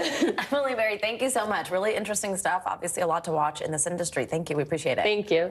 Let's get to some other financial headlines now, starting with the crypto market, which is seeing some relief after selling several days of selling. That's right. CNBC's Silvana Henao joins us with more. Hey, Silvana.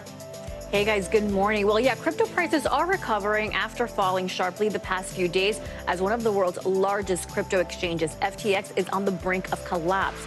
Rival Binance backing out of a deal to buy and rescue FTX, which has seen the value of its own crypto coin plunge as customers try to pull out their money. FTX has frozen withdrawals for now. Binance says it decided to walk away amid reports FTX mishandled funds, and the SEC and Justice Department are investigating the company. Elon Musk has sent his first email to Twitter employees more than a week after buying the social media platform and days after cutting about half the workforce. Bloomberg reports Musk is warning them about difficult times ahead. He says remote work is no longer allowed unless personally approved by him, and employees are expected to be in the office for at least 40 hours per week. And Taco Bell is bringing back another discontinued menu item next week. The Enchilada will be available from November 17th through the 30th. Customers voted in Taco Bell's app whether to revive the Enchilada or the double-decker taco. Now, you'll be able to order it online through the app or at in-store kiosks, as well as get it delivered. Taco Bell pulled the Enchilada from the menu in 2013, guys. How about they just... I don't know what an enchilada is, to make though. New words. It looks like it's a burrito covered in enchilada sauce and cheese. So Probably. If I had a choice, I would do the double-decker taco. I love tacos. Dang, that just all of it sounds good. All right, thanks, Silvana. You got it, guys. Now to the growing health concerns about the spike in cases of RSV among children. That's right. In Missouri, 2 police officers are being hailed as heroes thanks to their quick thinking that helped save a baby suffering from the virus. NBC News correspondent Maggie Vespa joins us now. Hey, Maggie. Hey, Savannah, Joe, good morning. Yeah, we're here in St. Louis where at sites like this one, Missouri state officials are actually going to start offering drive-through testing for the flu, COVID, and RSV combined. And it comes in light of cases like little Kamaya's, that baby girl that you just talked about, those nightmare moments when she stopped breathing, a prime example of what pediatricians and parents are already seeing across the country every day. This as the threat of more viruses, creating a dangerous triple-demic looms. This morning, amid America's ongoing battle with severe RSV, a baby girl in Missouri is home safe after a harrowing scare. I could feel her. Turn her up and hit the back. Turn her down. Last week, body cameras rolling, Kansas City police responded to the home of Tajanae Allen. Her 1-month-old Kamaya, sick with RSV, was unresponsive. Come on, sweetie. Come on. I can hear her. For 30 agonizing seconds, officers Richard Duchesne and Charles Owen performed CPR. What goes through your mind at that moment? It's definitely a scary moment. The baby was so small, it looked like a doll. Finally, she's breathing now. She is breathing. little Kamaya regained consciousness. She'd spent nearly a week in the hospital, mom beyond grateful to the officers. That's my daughter, Hero. Those heroes, both fathers, struck by what they'd seen. You know, you hear about RSV, but when you actually see it in person, it's very scary. Nationwide, new data shows cases of severe RSV, or respiratory syncytial virus, continue to surge at unprecedented rates. Our ERs here on the West Coast are definitely seeing all-time high numbers. More than 20 states reporting 80% or more of their pediatric hospital beds are occupied. Doctors say this cold and flu season, kids are especially vulnerable. The last 2 years, people haven't been affected, especially children, by RSV. And so now, instead of the normal pool of children that could be susceptible to it, that pool has essentially doubled. Now fears mount about a so-called triple-demic, RSV combining with the flu and COVID, the crippling combination already wreaking havoc. In Powell County, Kentucky, administrators canceling classes after more than a quarter of students fell ill. You had to close your schools. We closed our schools for a solid week. Mounting cases, putting kids coast to coast in danger and leaving parents on edge. And some advice from doctors for those worried parents. They say, first and foremost, get your flu and COVID shots and your vaccines updated. They also say stay home if you're sick, whether it's RSV, the flu, or if you even know at this point. Also, the advice that we followed during COVID, they say, still good, avoiding large crowds if you see numbers ticking up in your area. And as always, they say, plenty of hand washing. Guys, back to you. All right, Maggie, thank you so much. Coming up, a legal battle brewing for rappers Drake and 21 Savage. Yeah, why a social media post promoting their new album has landed them in hot water. That's next on Morning News Now.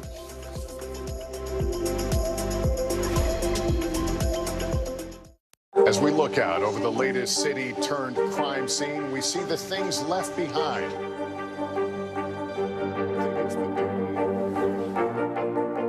Can you tell us what it was like? Our NBC News exclusive.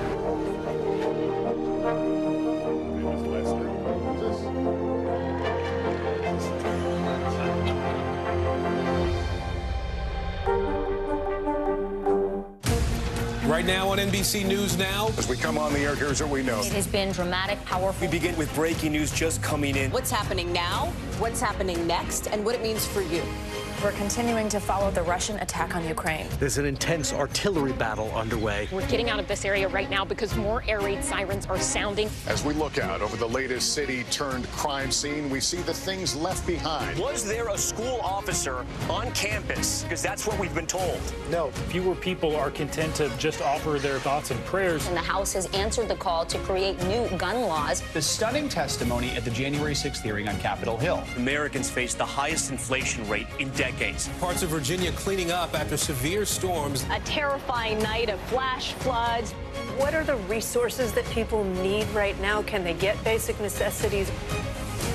Another special night of election coverage right here at NBC News Now. Results are coming in. This Tuesday is going to be huge for primary purposes. It's an interesting race here. I've just never covered anything like it. This is big when we're talking about November. How many doors do you think you've each knocked on? This feels like an ideological fight to the death. Is there room for common ground on this issue? What do you think when you see the activism that's happening right now?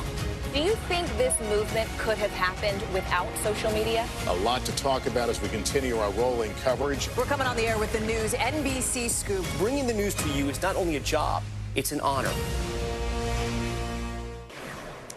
Bad Bunny can add another first to his long list of accomplishments. In 2022, he's just been named Apple Music's 2022 Artist of the Year and is the first Latin artist to be honored with the award. The rapper's no stranger to breaking records. His album, Un Verano Sin Ti, is Apple Music's most streamed album of all of 2022. He also set the record for most simultaneous submissions by a single Latin artist on the daily Top 100 charts with 22 songs. Since we're counting, he's also snagged 2 Grammy Awards and 4 Latin Grammys. Quite the year for Bad Bunny. Absolutely. A good year for Bad Bunny. Oh, yeah. I'm a fan for sure. That's awesome. All right. Thanks, Joe. Yep. Now, rappers Drake and 21 Savage just dropped a new album called Her Loss. And as part of the marketing, they made these fake Vogue magazine covers. Well, now the magazine's publisher, Condé Nast, is responding with a lawsuit. NBC News correspondent Stephen Romo has more. Drake and 21 Savage seemingly launching a media blitz to promote their new album, Her Loss, appearing on The Howard Stern Show. I want to hear his answer. SNL. Ladies and gentlemen, presenting your musical guest for the evening, Drake and 21 Savage. NPR's Tiny Desk series. My name is Drake. 21 Savage. And this is our Tiny Desk. Let's get it. Yeah, let's get into it. And even on the cover of Vogue. Can you do something for me? That was shared on social media to their combined 135 million followers. But all of it was fake, staged by the rappers. With all albums and all of music, there's a rollout. And the rollout and the stunts, and the greater the stunt, the greater the publicity. That stunt now leading to a high-profile lawsuit. Vogue's publisher, Condé Nast, is seeking $4 million in damages, or triple the profits from their album, plus what they made on those magazines, whichever is higher. I do believe that Vogue has a slam dunk case here. The media company claiming the promotional campaign uses Vogue's trademarks, giving the false impression that the rappers were actually on the cover of one of its issues. The biggest part of parody is that there is no misrepresentation or confusion. And the fact that they then leaned into the confusion, they didn't clarify when reporters followed up with them, but instead they just pretended further, is just really violates their own defense. In a comment given to NBC News before the faux magazines were handed out, reps for the megastar Drake said, quote, "Please note this is a fake cover to create press for the album." But lawyers for Condé Nast saying in the lawsuit that the duo even posted on social media, implying that Vogue editor-in-chief Anna Wintour offered her support. They put them all over major cities and also on social media. As a result, Vogue has a real claim here for counterfeit, for violations of copyright law. The suit clarifying Wintour had no involvement in the fake cover or its promotion. Condé Nast is also asking for a restraining order and injunction to stop the promotion of the mock magazines. And I understand it. Vogue is a very reputable brand. I understand their reticence at having their name out there like this, but I mean, $4 million, it feels as everybody's a little too angry. But not everyone who was spoofed is upset. And then he even put out a clip of me interviewing him. Howard Stern addressing it on his show. I should have done. Hell, whenever I have to go visit my mother, I wish I could do this. And NPR Music quote tweeting the parody saying, "Let's do it for real, though." Audience, everybody at home. My name is But with that looming lawsuit, this fake media campaign for Her Loss could turn into their loss.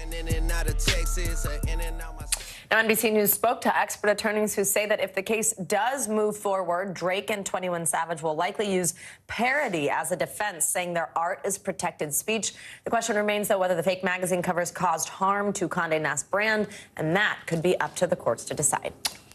And that does it for this hour of Morning News Now. But the news continues. Stay with us.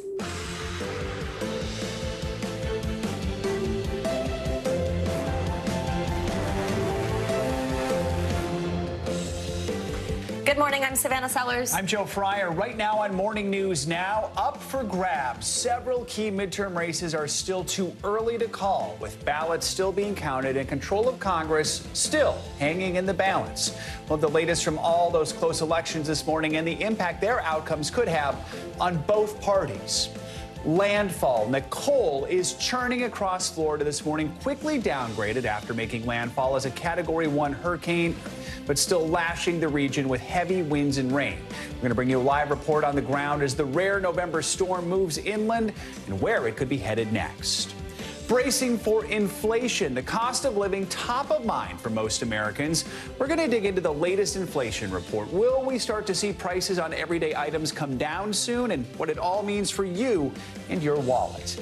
And verified confusion. Twitter's new subscription service is creating controversy this morning with fake accounts now flocking to the platform. So we're going to try and sort out who's real and who isn't, and what the social media company is doing to clear up any confusion. Last I checked, I think I'm real. There's just a lot going on Twitter right now. We'll do our best to sort out the blue check mess. So we're going to start this hour with the latest on the midterm election, and control of Congress remains up in the air this morning. Yeah, votes are still being counted in several key races, and it could be a while before we know which party will control the House and Senate. NBC News senior Capitol Hill correspondent Garrett Hake has the latest. Leaders of both parties are projecting confidence this morning despite so many uncalled races in so many states. Here on the Hill, there's a little bit of a sense of deja vu back to 2020, that things might all come down to Georgia and a runoff there once again to determine who controls the U.S. Senate. On Capitol Hill this morning, the balance of power in both chambers still up for grabs, with several key races too early or too close to call. President Biden calling Tuesday's midterms a good day for democracy. But despite polling showing many voters were dissatisfied with the economy and the direction of the country, the president, when asked if he'd do anything differently, responding, "Nothing, because they're just finding out what we're doing." In the Senate, counts continue in two battleground states, Arizona and Nevada, where election staffers are carefully sorting through thousands of remaining ballots.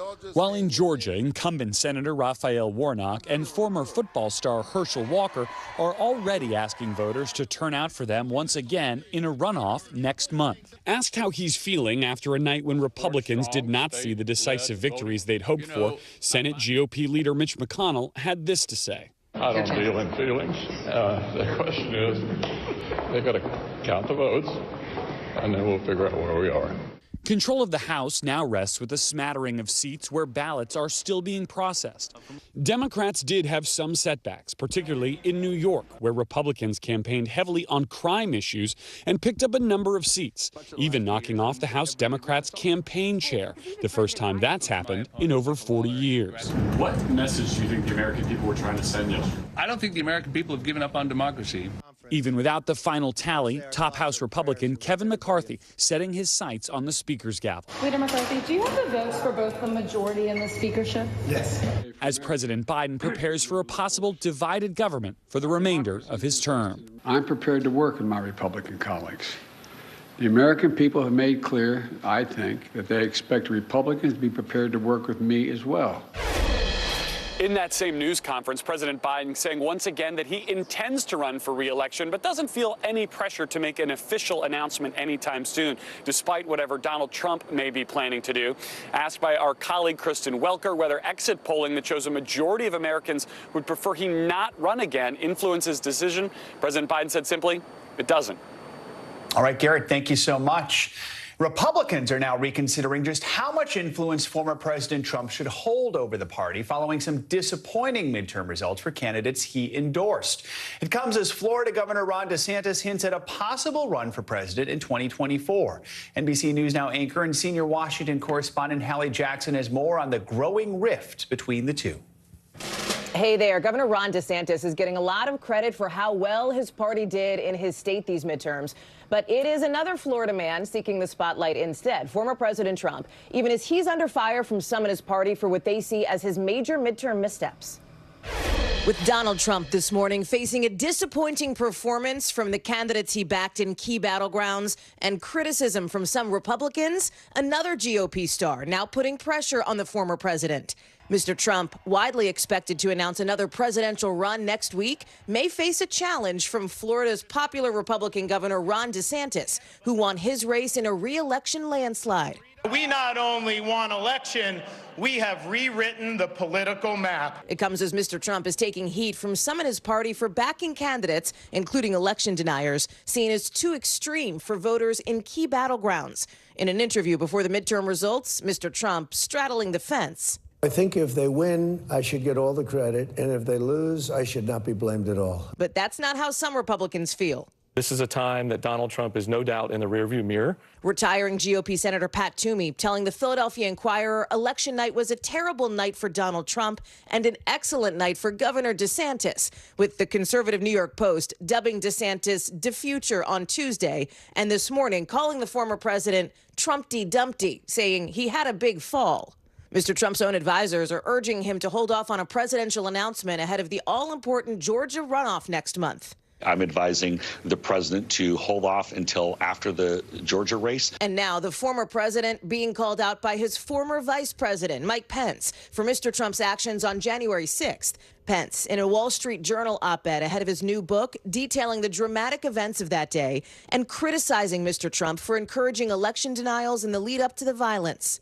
Pence, like DeSantis, may have his eye on the White House in the near future, but Mr. Trump seems to be more concerned about the Florida governor, posting on his social media site, "Shouldn't it be said that in 2020, I got 1.1 million more votes in Florida than Ron D. got this year? Just asking." To be clear, neither leader has officially declared a White House run, but Mr. Trump has been dropping hints repeatedly. DeSantis, for his part, releasing this ad tweeted by his wife, Casey, with an explicitly religious message aimed at a national audience. And on the 8th day, God looked down on his planned paradise and said, I need a protector. So God made a fighter. Whoever wins the GOP presidential primary would likely go up against President Biden. Our Kristen Welker asking him about a possible Trump-DeSantis showdown. It'll be fun watching them take on each other. And it looks like that is where this is headed, right? Mr. Trump overnight is trying to deflect some of the blame he's getting by basically pointing to the scoreboard, looking to the many candidates he endorsed who did win, many of them, though, in solidly red states or districts. But this whole thing is creating a conversation over the future direction of the Republican Party. One GOP donor telling me, hey, we got to get off the Trump train. That's the sentiment from some folks. Others feel differently. This is what the party needs to figure out moving forward and will be figuring out as we look ahead to 2024. Back to you. All right, Hallie Jackson, thank you so much. Now to this morning's other big story. Nicole, the storm slammed into Florida's east coast earlier this morning as a Category 1 hurricane, packing 75-mile-an-hour winds. Yeah, the large storm is bringing heavy rain, damaging winds, and dangerous storm surges to the state, which is still recovering, of course, from Hurricane Ian. We have full coverage this morning. Michelle Grossman is following the storm's path. We'll check in with her in just a minute. But first, let's get to NBC News senior national correspondent Kerry Sanders for the latest there in Florida. Obviously, we could see it's looking pretty rough where he is. Hey, Kerry, good morning. Yeah, we're looking at the storm surge, guys, right now. This is a road that leads right down out onto the beach.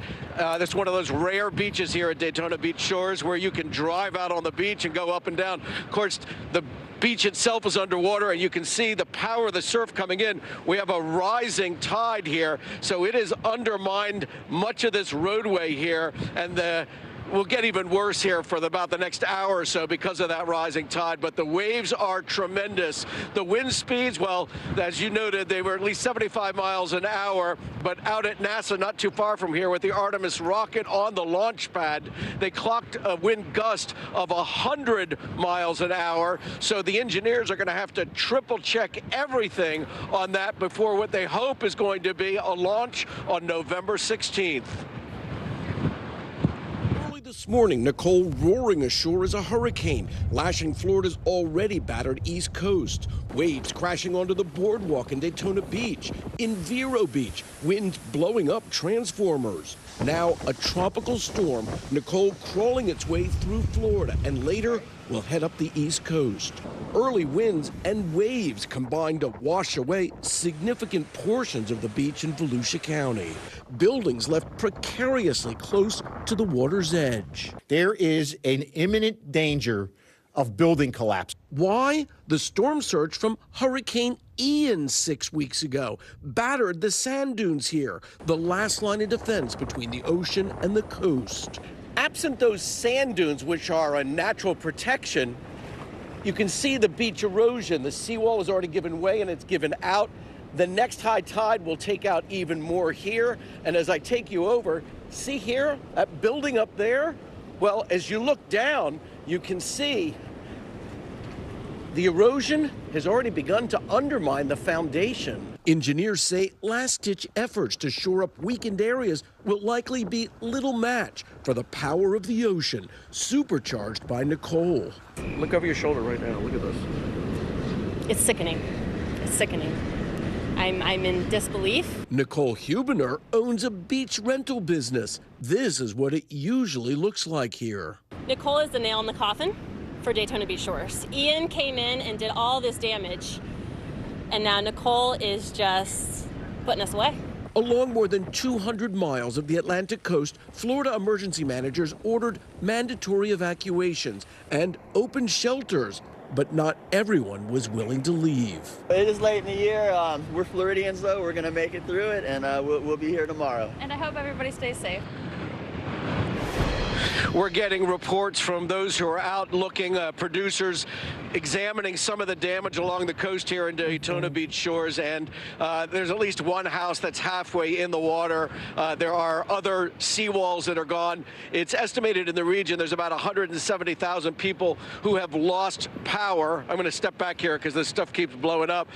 Guys, as its tropical storm and makes its way here on shore, it's also going to be causing some inland flooding in the Orlando area, where wind gusts have been clocked at 50 miles an hour. And then well, I'll leave it to the forecasters to tell us where it's going, but anybody in the path needs to recognize it is enough of powerful winds to bring down tree branches and cause some serious damage, especially as we're seeing right here along the coast, guys. Absolutely. Carrie, also on those mandatory evacuation orders, is there any idea how many people are staying in emergency shelters in the area? You know, it's so hard to do a calculation of who stayed and who went to emergency shelters. We know that some of the shelters filled up. We also know that right here, some of the buildings here are so precarious. I mean, where I'm standing right here, there's a building right there, over there, and the camera on the other side, there's a building, there's swimming pools, and we know if the foundations give way, look at that, look at that, wow. Definitely a rising tide.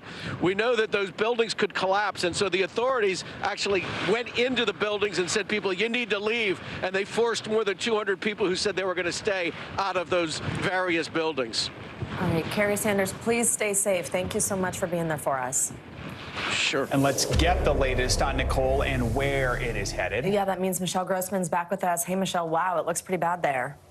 It does. Hi there, guys. Well, it's a combination of a couple of things. We, of course, have Tropical Storm Nicole, which is causing those rough seas. We also have an area of high pressure to the north. So it's this area of low pressure, high pressure working together that's creating a squeeze play. And that's why we're seeing that coastal flooding. We've actually been seeing it for a couple of days before even Nicole arrived. And then on top of that, we have above normal high tide. So we're in that high tide cycle right now. We're going to see it for the next hour or so. And then hopefully things will continue to improve after that as we go throughout the day. Another good piece of news is it's a fast-moving storm, so it will be moving out of here pretty quickly, but we still have some time to get through. So that's for today. The Nicole rain and wind throughout the southeast, northern and central Florida today, Georgia, South Carolina. Then it's going to move up the coast tomorrow. Notice New England, Northeast, the Ohio Valley, the Mid-Atlantic today. Really nice temperatures. Enjoy it because things are going to change drastically tomorrow. I do want to get to those northern plains and northern high plains because we're looking at blizzard conditions in that area. We could see 18 inches of snow. So we're talking tropics, we're talking really warm temperatures, and then we're just talking frigid temperatures with a winter snowstorm back through the west. So let's first start with Nicole because that is what we are watching right now. As we go throughout time here, we're going to continue to watch Nicole move across the Florida peninsula. It's going to continue to bring very heavy rain, very gusty winds, creating more power outages. Every single half hour, it seems like the numbers go up. And we're going to see that soaking rain continuing throughout Florida, Georgia, and South Carolina. Then it will make a second landfall landfall across the panhandle of Florida. That will be later on this evening. And then it will make a right-hand turn. It's going to move quickly. So as we go throughout tomorrow, it's going to be a nasty day. I do want to warn you of that. So enjoy today in the Northeast, because look at tomorrow. Gusty winds, drenching rains, soaking rains, even as far west as the Ohio Valley, at least portions of the Ohio Valley. The Appalachians, you're going to get a ton of rain as well. It's the higher elevations that we're particularly concerned about. And this extends into New England. This will be tomorrow, and then it races off the coast early on Saturday morning. And Nicole is out of here, and we will not be speaking of her any longer, but we still do have the next 48 hours to get through.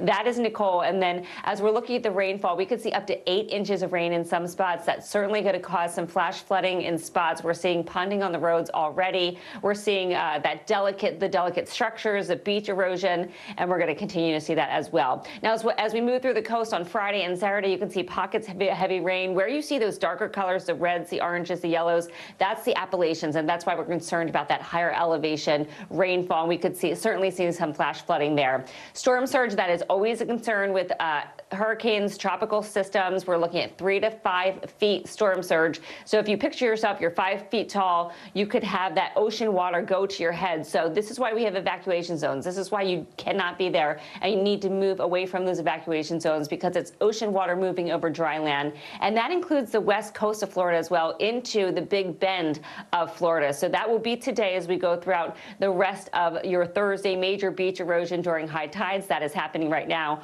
Also looking at a tornado risk. We're looking from Wilmington to Charleston, Savannah, Jacksonville, and this threat will move to the northeast as we head towards tomorrow. So now the Mid-Atlantic, you're in on that too. A few possible tornadoes from Richmond, Raleigh, Cape Hatteras, Wilmington, Charlotte.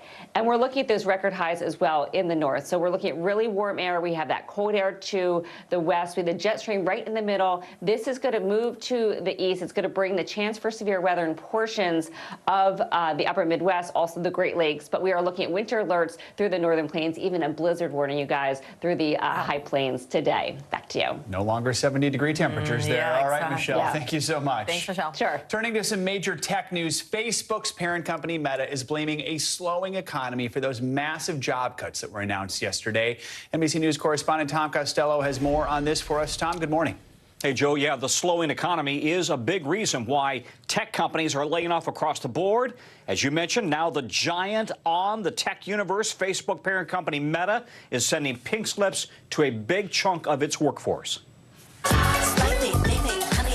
Mark Zuckerberg's vision for a bright, colorful future filled with virtual reality may have to wait after the CEO of Facebook parent company Meta announced big cuts. 13% of the workforce, 11,000 employees laid off. I want to say, up front, that I take full responsibility for this decision. A contrite Zuckerberg appeared on video to the staff, recorded by an employee impacted by the layoffs. It was, one of the hardest calls that I've had to make in the 18 years of running the company. As you'd expect, Meta employees took to social media. Just woke up to news that Meta has laid off 13% of employees, myself included, wrote one. Another said it was a dream role, dream team, dream manager, dream everything. Zuckerberg says Meta needs to become a leaner and more efficient company. He spent billions of dollars on his virtual reality vision of the future called the metaverse. A surgeon will be able to practice as many times as needed in the metaverse before laying her hands on a real patient. But investors complain he spent far too much on the concept.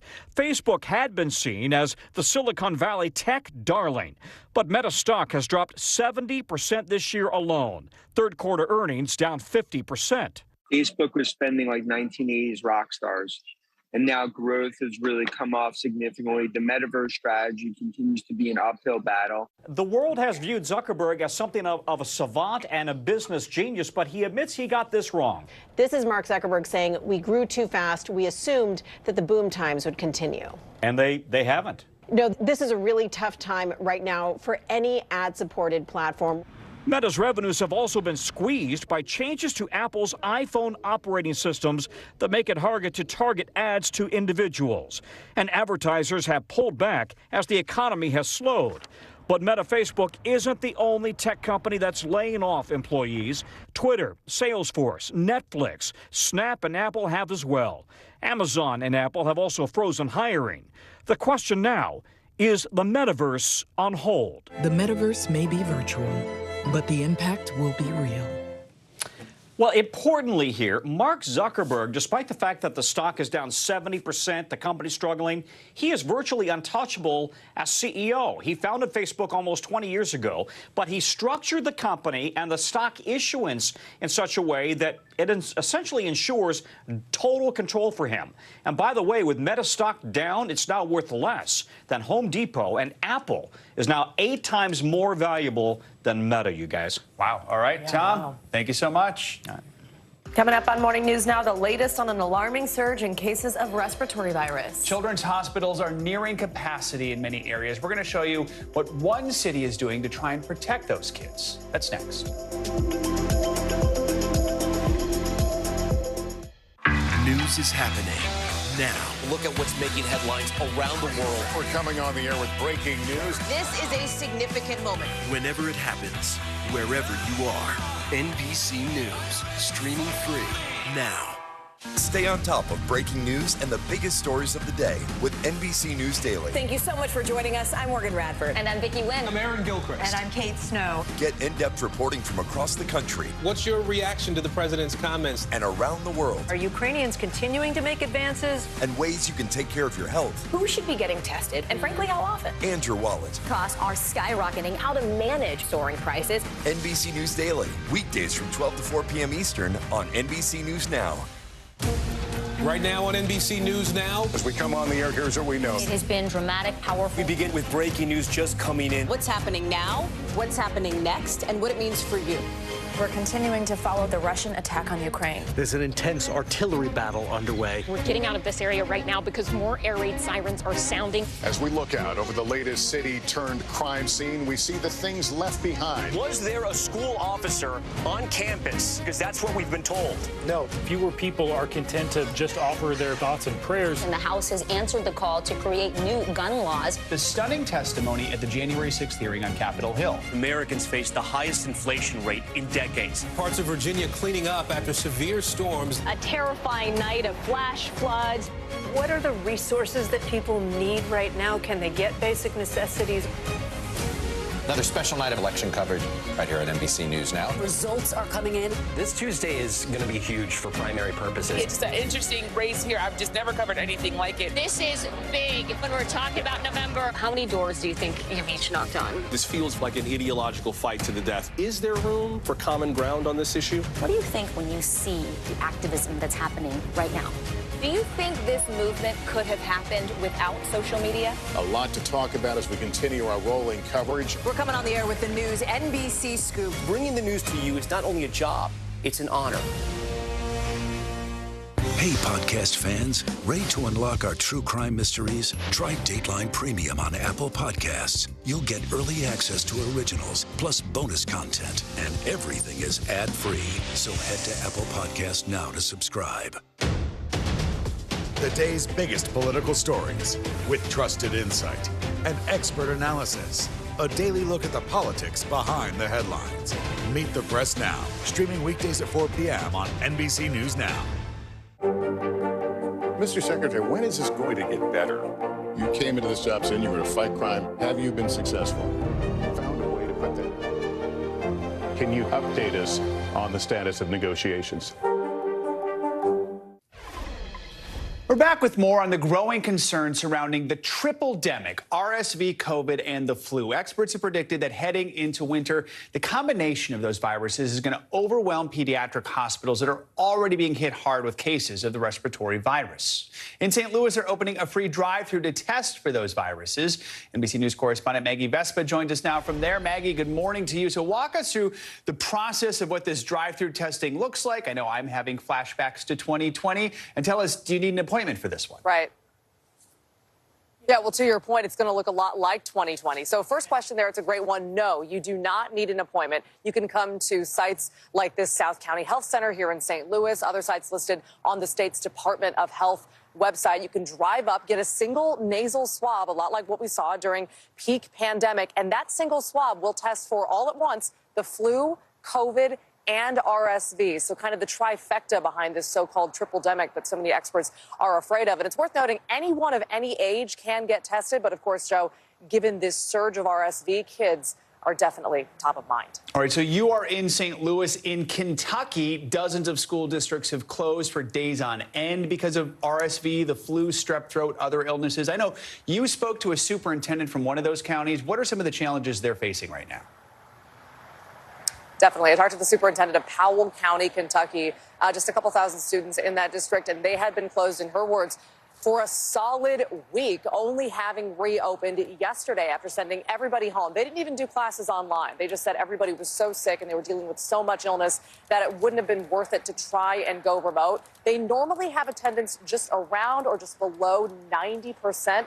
Listen to what she said about how bad numbers got. It was all of our students across the board. We had one elementary school got down to 65% attendance, and but district-wide we were at 74. So it was across the board. So again, Joe, as you said, that's just one district. Dozens across the state of Kentucky, which is a particularly hard-hit state with RSV. They have had to close down. We heard 26 districts at its peak, more than 100,000 students impacted. And that's just this month, Joe. So, Maggie, as we've been reporting, RSV is putting a strain on hospital systems. This is not a new illness, yet it's common for children to come down with RSV every year. It seems this year we're getting hit earlier, we're getting hit harder. Why is that? Right, definitely. And I talked to a doctor about this because, we talk about COVID, but that was a novel virus. And to your point, RSV is not new. This comes around every year, but this is a really severe year. Pediatric hospitals with severe cases that warrant being hospitalized, they're being overrun. And so when we asked why, doctors say there are a couple of reasons or a few reasons that seem to be combining. Number one, RSV can have particularly bad seasons. That's happened before. But there's also another one that's really sort of poignant given the timing that doctors are highlighting. Take a listen.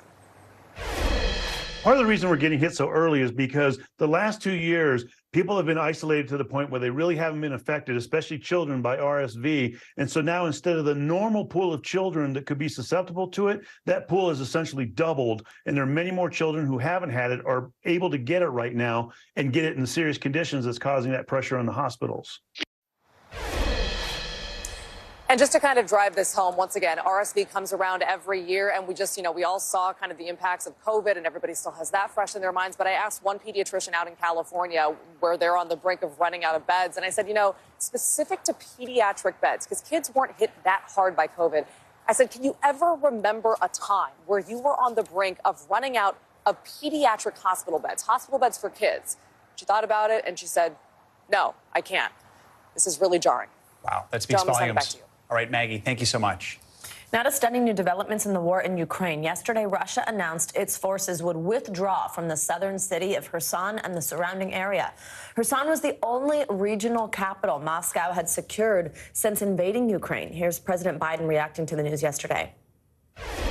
It's evidence of the fact that they have some real problems, the Russian military, number one. Number two, whether or not that leads to, at a minimum, it will lead to time for everyone to recalibrate their positions over the winter period. And it remains to be seen whether or not there will be a judgment made as to whether or not Ukraine is prepared to compromise with Russia. NBC News foreign correspondent Molly Hunter joins us now from Kyiv. Hey, Molly, good to see you. So walk us through this announcement by Russian officials. Why did they say they're doing this? Just how much of a setback is it?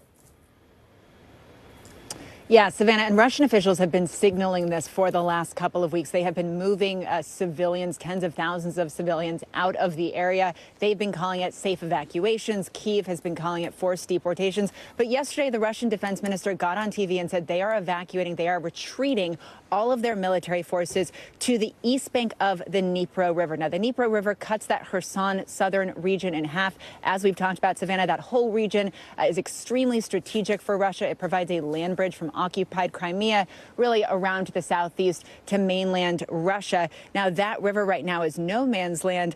Russia, has seen big blows like this before. Over the summer, they pulled back and Ukrainian forces pushed them back from the eastern city of Kharkiv. And of course, we remember in March and April when Ukrainian forces were able to push them out from around the capital. But this would be huge if it happens. And Molly, what's the reaction been like from Ukrainian officials? A lot of skepticism. So I think this is where kind of in the next couple of days we will see what is actually happening. Now, Ukraine's military says this morning, Savannah, that the Ukrainian military is really pushing towards the city. They have recaptured 12 settlements in the south. What they say they don't know, though, is how fast Russia is actually retreating, how many of those 40,000 soldiers that Moscow sent into Kherson have actually left, and really have they left any kind of reserves in this city. Now, I just want to show you a couple of tweets from presidential advisor Mikhailo Podolak, who tweeted out, "Actions speak louder than words. We see no signs that Russia is leaving Kherson without a fight." He then continued this morning. He said Russian forces want to turn Kherson into a city of death. He continued to say, this is what the Russian world looks like. They came, robbed, celebrated, killed witnesses, and left in ruins. Now, the Ukrainian Operational Command of the South, Savannah, the military operation down near Kherson, says right now there is a military operation underway which requires an information blackout. So what's actually happening in that area, we may not know for a couple of days. Oh, wow. Molly, also, I want to ask you about some exclusive reporting by NBC News.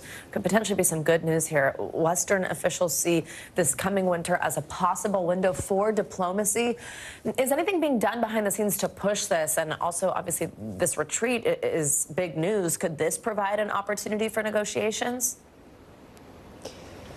Right. Clearly, there are a lot of back-channel discussions, Savannah, that we may not be aware of. But I do want to highlight Courtney Kuby, Carol Lee, and Josh Letterman, our colleagues in Washington, their reporting, which says that some U.S. and Western officials increasingly believe that neither side can achieve all of their goals in the Ukraine war this winter. And they talk about this slowdown of fighting as a possible window for diplomacy. One official with direct knowledge of military operations who spoke on anonymity told our colleague, Savannah, in the winter, everything slows down. The potential for talks, we would like to see that happening. Now, U.S. officials have repeatedly said publicly that they are not back-channeling and talking to Russia about Ukraine without Ukraine. The U.S. UN ambassador, Linda Thomas-Greenfield, was actually in Kyiv earlier this week, a very high-level visit. I asked her what kind of pressure they're putting on Ukrainian officials to get to the table, and she said that is absolutely Ukraine's decision, which is what they'll continue to say, but we'll be watching closely. All right, Molly Hunter, stay safe. Thank you very much.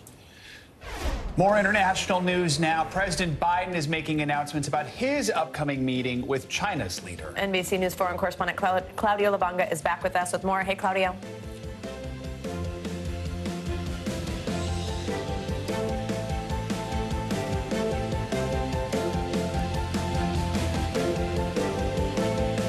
Doesn't sound like. Sounds like we can't hear Claudio. We're having audio issues. If we can, we'll try and check back with him in just a little bit. All right. Sticking with the midterm, supporters of abortion rights were among the biggest winners in this year's vote. That's right. Several blue and red states voted against the measures that would have restricted access to abortions. NBC News correspondent Yamiche Alcindor has more. Democrats across the country are celebrating sweeping wins for supporters of abortion rights. A woman's right to choose one. I will always keep fighting to protect a woman's fundamental freedom. We will make Michigan a leader, a place where women make their own decisions. In Michigan, residents voted to enshrine abortion rights into the state constitution, an issue Governor Gretchen Whitmer and her running mate made a central part of their successful re-election campaign. This is a right that we are not going to go backwards on. I'm proud of my state. I don't want the government in my bedroom. And abortion rights did drive people to the polls. It was the second most important issue to voters behind inflation. In addition to Michigan, voters in California and Vermont codified abortion rights into their state constitutions. And it wasn't just blue states. Voters in Kentucky and Montana shot down measures that could have restricted access. What do you make of that nationally? I think it's a sign that the American public has had rights for 49 years, and we're not going to go backward. And so whether it's state by state we see this happen, or hopefully at some point, a national effort again, I think that this is where the fight is at the moment. Those against abortion rights now processing the results.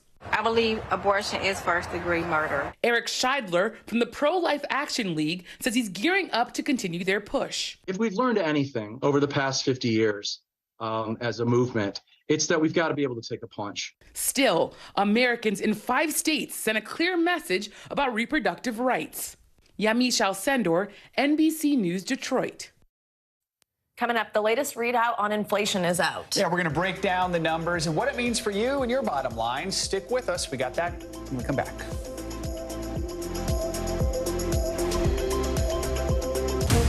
Right now on NBC News Now. As we come on the air, here's what we know. It has been dramatic, powerful. We begin with breaking news just coming in. What's happening now, what's happening next, and what it means for you. We're continuing to follow the Russian attack on Ukraine. There's an intense artillery battle underway. We're getting out of this area right now because more air raid sirens are sounding. As we look out over the latest city-turned-crime scene, we see the things left behind. Was there a school officer on campus? Because that's what we've been told. No, fewer people are content to just offer their thoughts and prayers. And the House has answered the call to create new gun laws. The stunning testimony at the January 6th hearing on Capitol Hill. Americans face the highest inflation rate in decades. Parts of Virginia cleaning up after severe storms. A terrifying night of flash floods. What are the resources that people need right now? Can they get basic necessities? Another special night of election coverage right here at NBC News Now. Results are coming in. This Tuesday is going to be huge for primary purposes. It's an interesting race here. I've just never covered anything like it. This is big when we're talking about November. How many doors do you think you've each knocked on? This feels like an ideological fight to the death. Is there room for common ground on this issue? What do you think when you see the activism that's happening right now? Do you think this movement could have happened without social media? A lot to talk about as we continue our rolling coverage. We're coming on the air with the news NBC Scoop. Bringing the news to you is not only a job, it's an honor. The big variable, the storm surge. How much water will ultimately be pushed inland? How many of you were up there? At least like 11. Why was it important for you to be here? What our top story tonight? You guys okay? Yeah. What kind of training is it? How you doing, Leslie?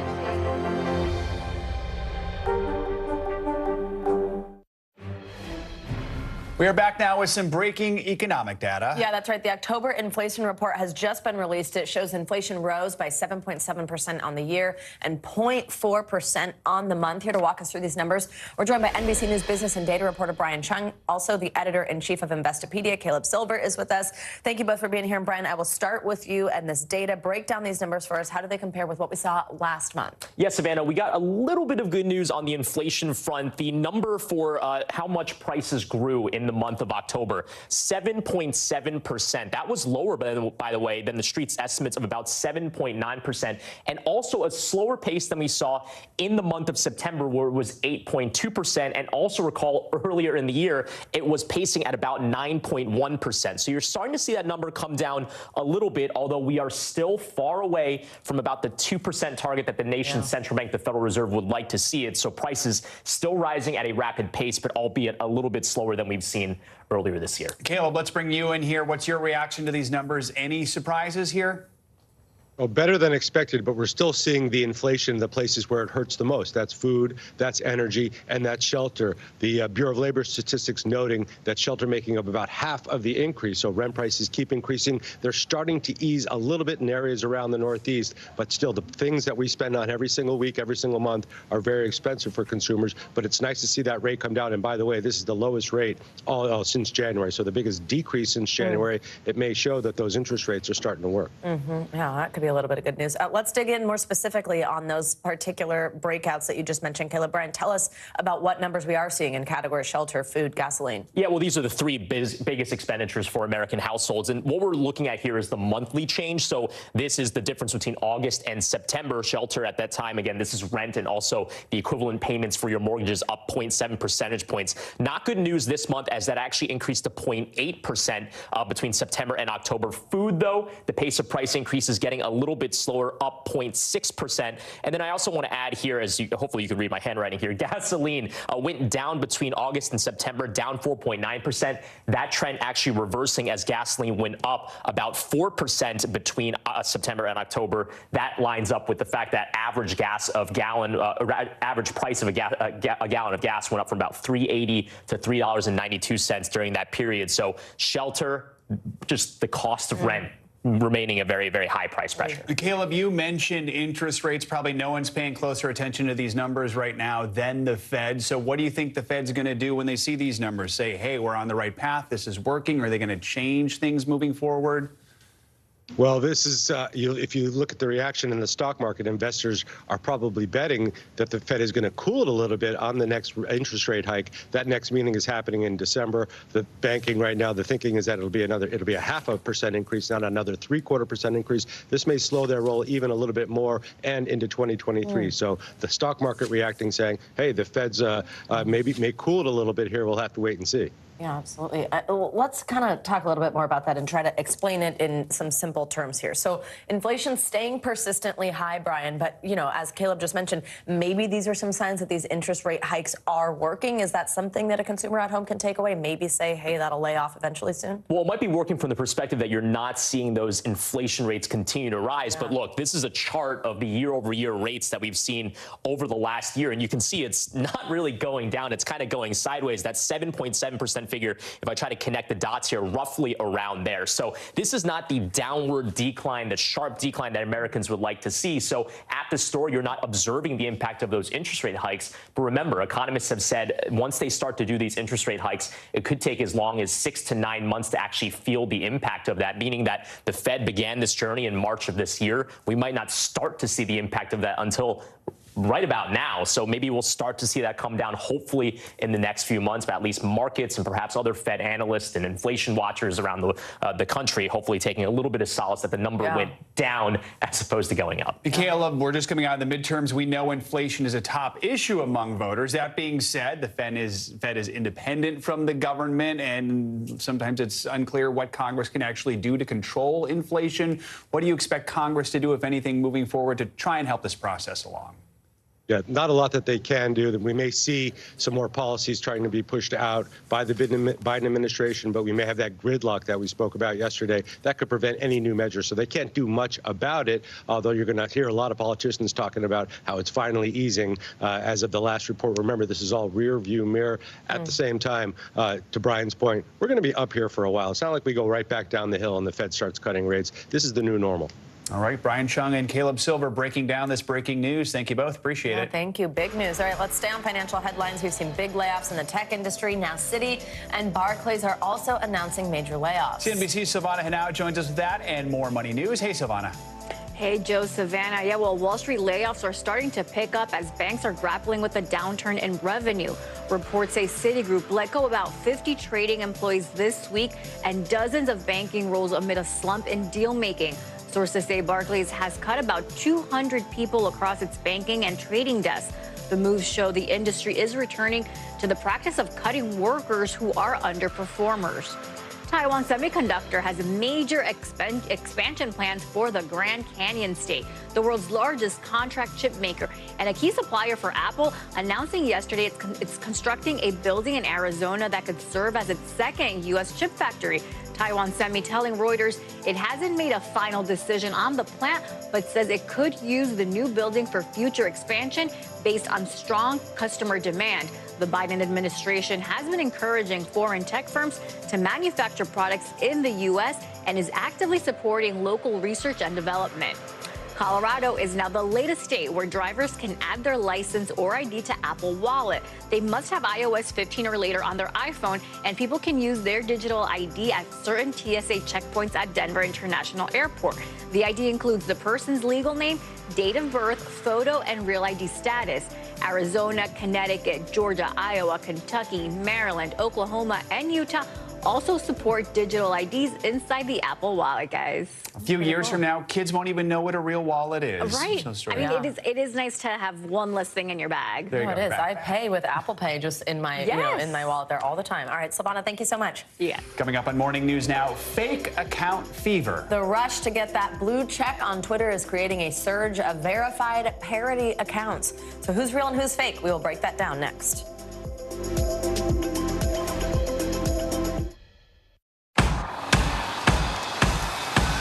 News is happening now.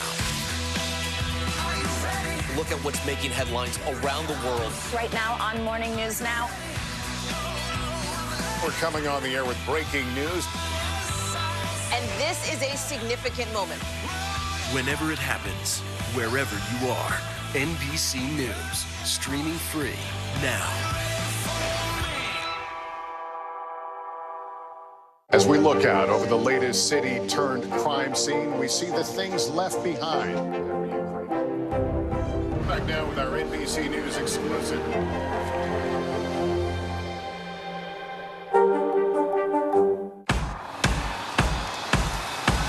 News is happening now. Look at what's making headlines around the world. Right now on Morning News Now. We're coming on the air with breaking news. And this is a significant moment.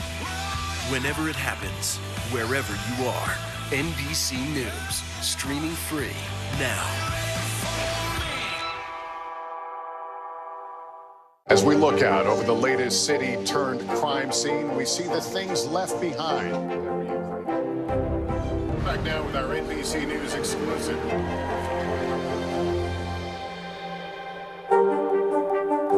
Hey, I'm Hallie. It's good to be with you tonight. There's another legal filing today, and I want to cut through some of the weedsy stuff.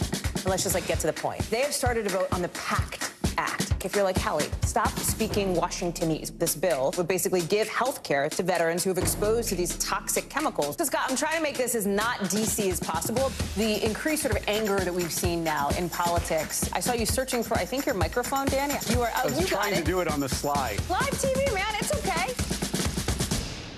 Stay on top of breaking news and the biggest stories of the day with NBC News Daily. Thank you so much for joining us. I'm Morgan Radford. And I'm Vicki Wynn. I'm Aaron Gilchrist. And I'm Kate Snow. Get in-depth reporting from across the country. What's your reaction to the president's comments? And around the world. Are Ukrainians continuing to make advances? And ways you can take care of your health. Who should be getting tested? And frankly, how often? And your wallet. Costs are skyrocketing. How to manage soaring prices. NBC News Daily. Weekdays from 12 to 4 p.m. Eastern on NBC News Now. News is happening now. Look at what's making headlines around the world. Right now on Morning News Now. We're coming on the air with breaking news. And this is a significant moment. Whenever it happens, wherever you are, NBC News, streaming free now.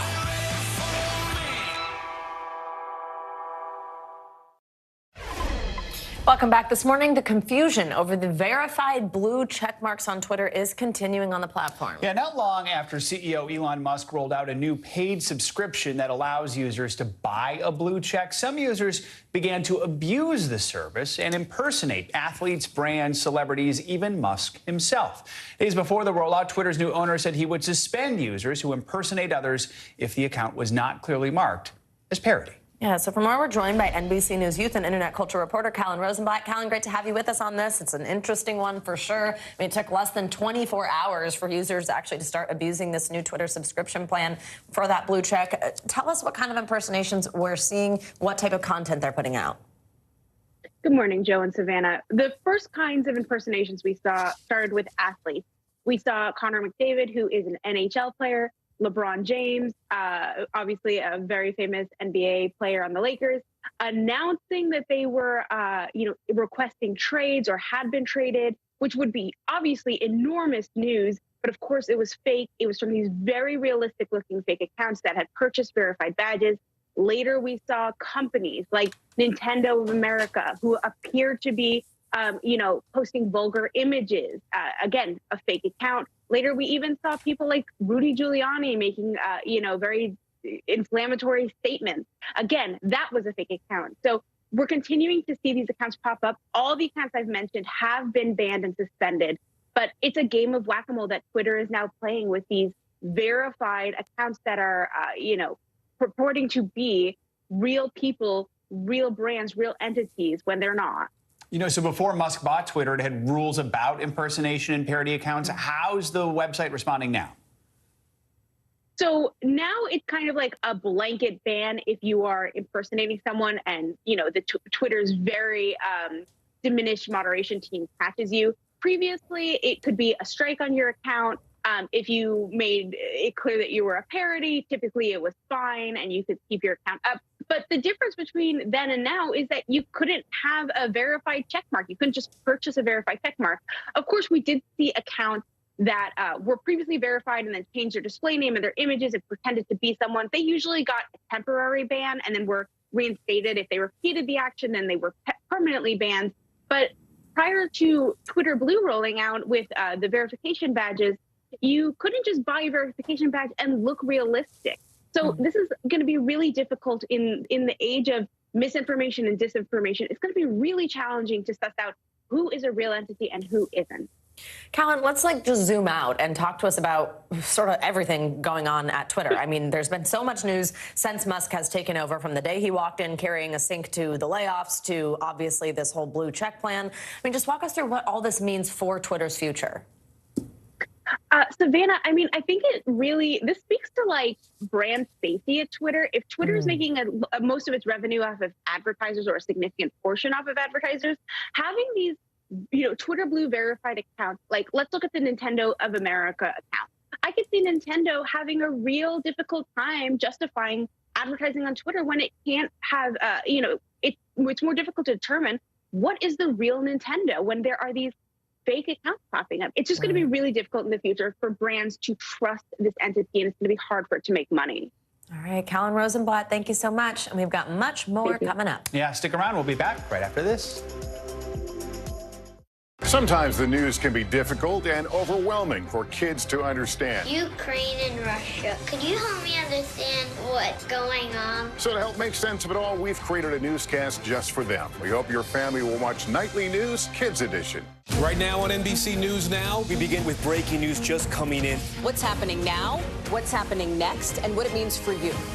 We're continuing to follow the Russian attack on Ukraine. There's an intense artillery battle underway. As we look out over the latest city-turned-crime scene, we see the things left behind. Fewer people are content to just offer their thoughts and prayers. Stunning testimony at the January 6th hearing. Americans face the highest inflation rate in decades. Parts of Virginia cleaning up after severe storms. What are the resources that people need right now? Can they get basic necessities? Another special night of election coverage right here at NBC News Now. Results are coming in. This Tuesday is going to be huge. This is big when we're talking about November. This feels like an ideological fight to the death. Is there room for common ground? What do you think when you see the activism? Do you think this could have happened without social media? We're coming on the air with the news NBC Scoop. Bringing the news to you is not only a job, it's an honor.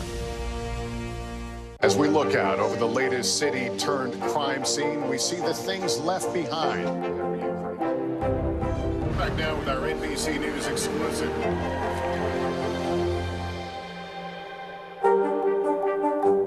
Hey, podcast fans, ready to unlock our true crime mysteries? Try Dateline Premium on Apple Podcasts. You'll get early access to originals, plus bonus content, and everything is ad-free. So head to Apple Podcasts now to subscribe. News is happening now. Look at what's making headlines around the world. We're coming on the air with breaking news. This is a significant moment. Whenever it happens, wherever you are, NBC News, streaming free now. Right now on NBC News Now, We begin with breaking news just coming in. What's happening now, what's happening next, and what it means for you. We're continuing to follow the Russian attack on Ukraine. There's an intense artillery battle underway. As we look out over the latest city-turned-crime scene, we see the things left behind. Fewer people are content to just offer their thoughts and prayers. Stunning testimony at the January 6th hearing. Americans face the highest inflation rate in decades. Parts of Virginia cleaning up after severe storms. What are the resources that people need right now? Can they get basic necessities? Another special night of election coverage right here at NBC News Now. Results are coming in. This Tuesday is going to be huge. This is big when we're talking about November. This feels like an ideological fight to the death. Is there room for common ground? What do you think when you see the activism? Do you think this could have happened without social media? We're coming on the air with the news. NBC Scoop. Bringing the news to you is not only a job, it's an honor. As we look out over the latest city-turned-crime scene, we see the things left behind.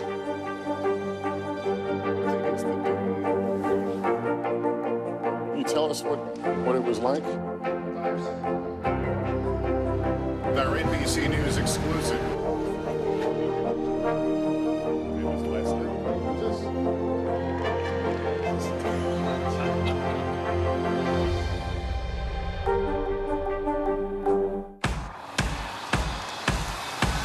News is happening now. Look at what's making headlines around the world. Right now on Morning News Now. We're coming on the air with breaking news. And this is a significant moment. Whenever it happens, wherever you are, NBC News, streaming free now.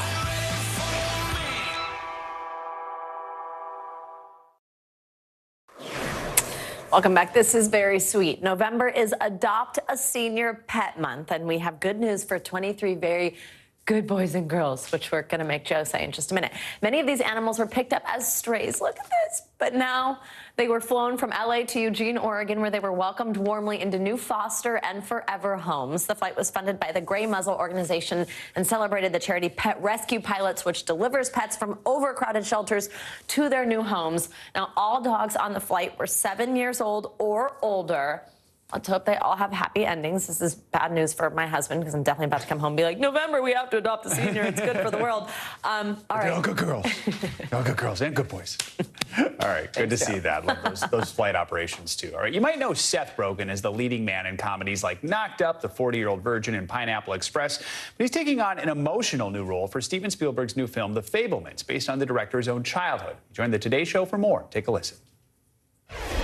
Kind of crazy was it for you? You're going about your life and you get a call from Steven Spielberg. So initially, what did you think that call was about? I had no idea. I thought maybe I was in trouble. I thought I was getting yelled. I've made a lot of jokes in my career that are very, insulting to many people. No, I actually knew him. I thought maybe he was writing something. I've written, I'd met him about writing things in the past. But yeah, he expressed that he had written a film with Tony Kushner and that there was a role in it that they were interested in me playing. And he was like, read it and then tell me if you want to do it. And I was like, I want to do it. I guess I don't need to read it. But he was like, just read it. And and I read it and I loved it and it was amazing. No one else was cast in the film. I think I was the first one cast. He said it was you. That's a weird way. Yeah. As you know, I guess the best directors start with the fourth lead. That's how to do it. So you play like kind of almost like the uncle of Steven Spielberg, sort of, right? Yes, exactly. Yeah, I play as in real life. It was a guy named Uncle Bernie, and my character is called Uncle Benny, which is shows kind of how close to life the film is at times. And yeah, Uncle Benny and Bernie played a very unique role in his life. There's kind of some surprises and twists and turns that my character is involved in that I don't want to fully reveal. But but he was also someone who was very impactful to Steven and someone that everyone in his family was very fond of throughout their entire lives. And so capturing this person that they all have this affection for, who kind of was known as this like gregarious, lovable character in their lives was, something you feel a lot of pressure to do when it's Steven Spielberg. No kidding. And there was also a lot of pain that Steven Spielberg said he was living through during this. So much so that some described him on the set as like getting emotional. What was it like for him from what you saw? It did seem like a cathartic experience at times. It did feel like there were moments where we would be filming things, and as we were filming it, he was kind of in real time gaining a new perspective on his own life. And at times, it almost seems like we would adjust the scenes based on this profound new perspective that he seemed to be gaining in real time at times. Which was an amazing journey to go on, especially with someone that I've looked up to my whole life creatively. It's one of the reasons I make movies, you know. And so, yeah, to in any way get to facilitate anything that they feel is additive to their life, like for that person, is like, it's like a rare gift, you know. What kind of an impact has Steven Spielberg had on your life? Well, I think, like, in a larger sense, like what we culturally understand as like blockbuster cinematic films are purely based on his taste, essentially. Like, and I think the movie captures that in an interesting way, where it's like the things that we associate with scope, epicness. Again, blockbuster filmmaking is almost entirely stuff he popularized because he personally liked it. Can't wait. The Fabelmans has a limited release in New York and LA tomorrow before the wider release on November 23rd. Not exciting. All right, we have some breaking news this morning. The famed Rockefeller Center tree has just been cut down. There it is in a few hours. It'll be right here. It'll be at 30 Rock Saturday morning. Can't wait. Saturday morning. Look out for the tree. That does it for this hour of Morning News Now. But the news continues right now.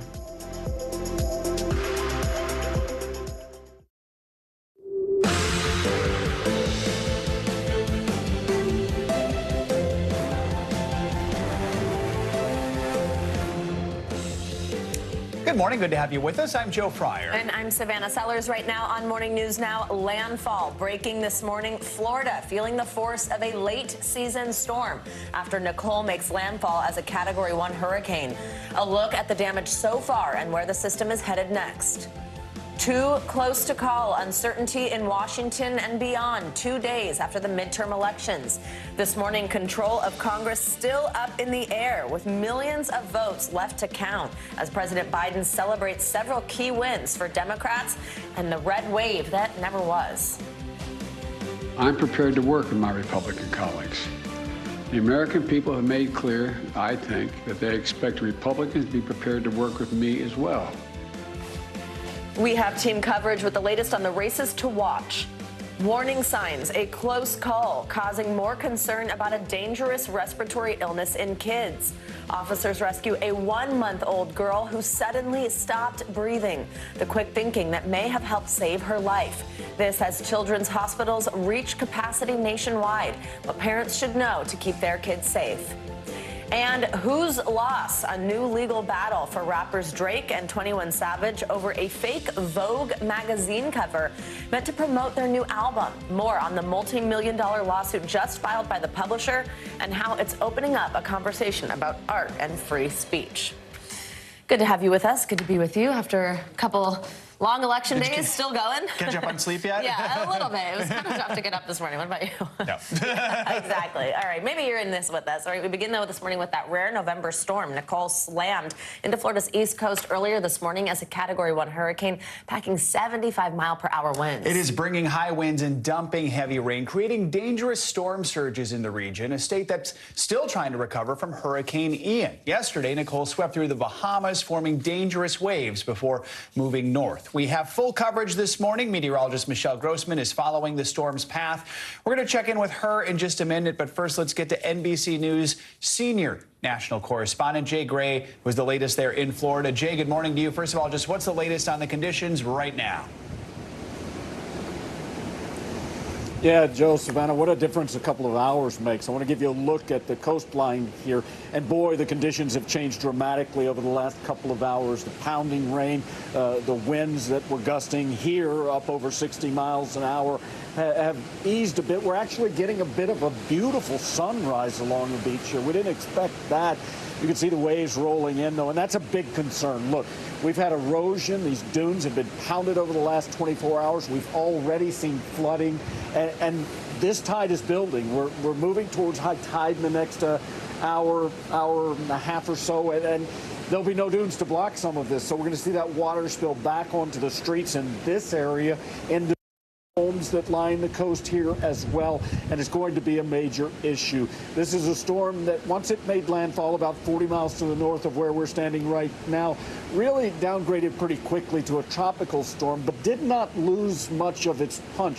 Remember, this is a massive system with tropical force winds stretching more than 400 miles from the center, so it's really affecting the entire state here. And an update on a number that just continues to climb, and that's those without power right now.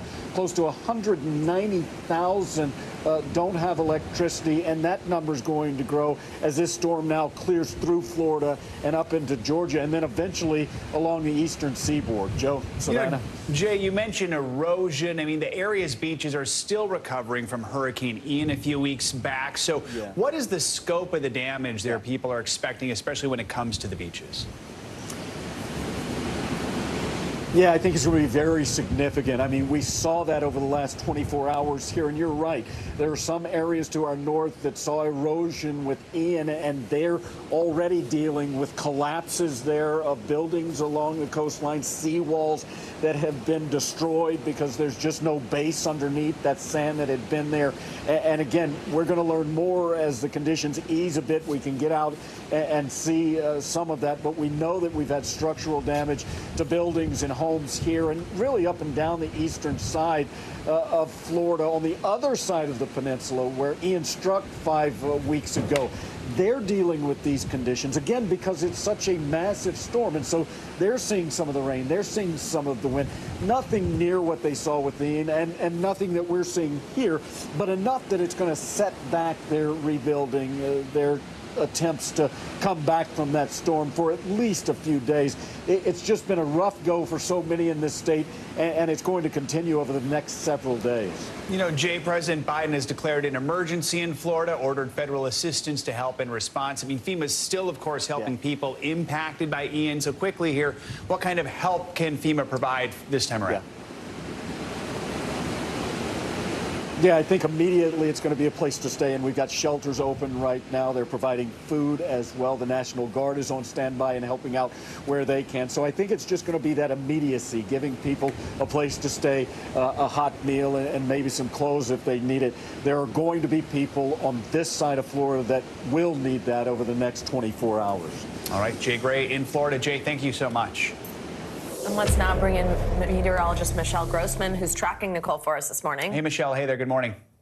Hey there, guys. Great to see you. And we're going to be tracking Nicole not only today, but tomorrow as it moves up the East Coast. The good news is it's a fast-moving storm. So it did make landfall as a Category 1 storm, 75-mile-per-hour winds earlier this morning, right around 3 o'clock in the morning, just south of Vero Beach, Florida. And now it's over central Florida. So look at Doppler radar. You can see that we have winds gusting still. We have really heavy rainfall. Jay mentioned that we saw winds gusting really strong as we went through this morning. We're still seeing those winds gusting. So Cape Canaveral saw a 73-mile-per-hour wind gust. Melbourne, 73 as well. Cocoa Beach, 66 miles per hour. Cocoa Beach is still seeing some really strong beach erosion. Again, structures will be damaged. We're seeing people losing their backyards. So I urge you to go on Twitter and just look at some of these pictures. It kind of puts it into perspective of what is actually happening. And this is a really rare event. We do not normally see landfalling hurricanes in November. Really, this is a second in Florida in recorded history, which dates back all the way to the 1800s. So this is the latest on Nicole. It is a tropical storm. It weakened rapidly as it moved inland as expected.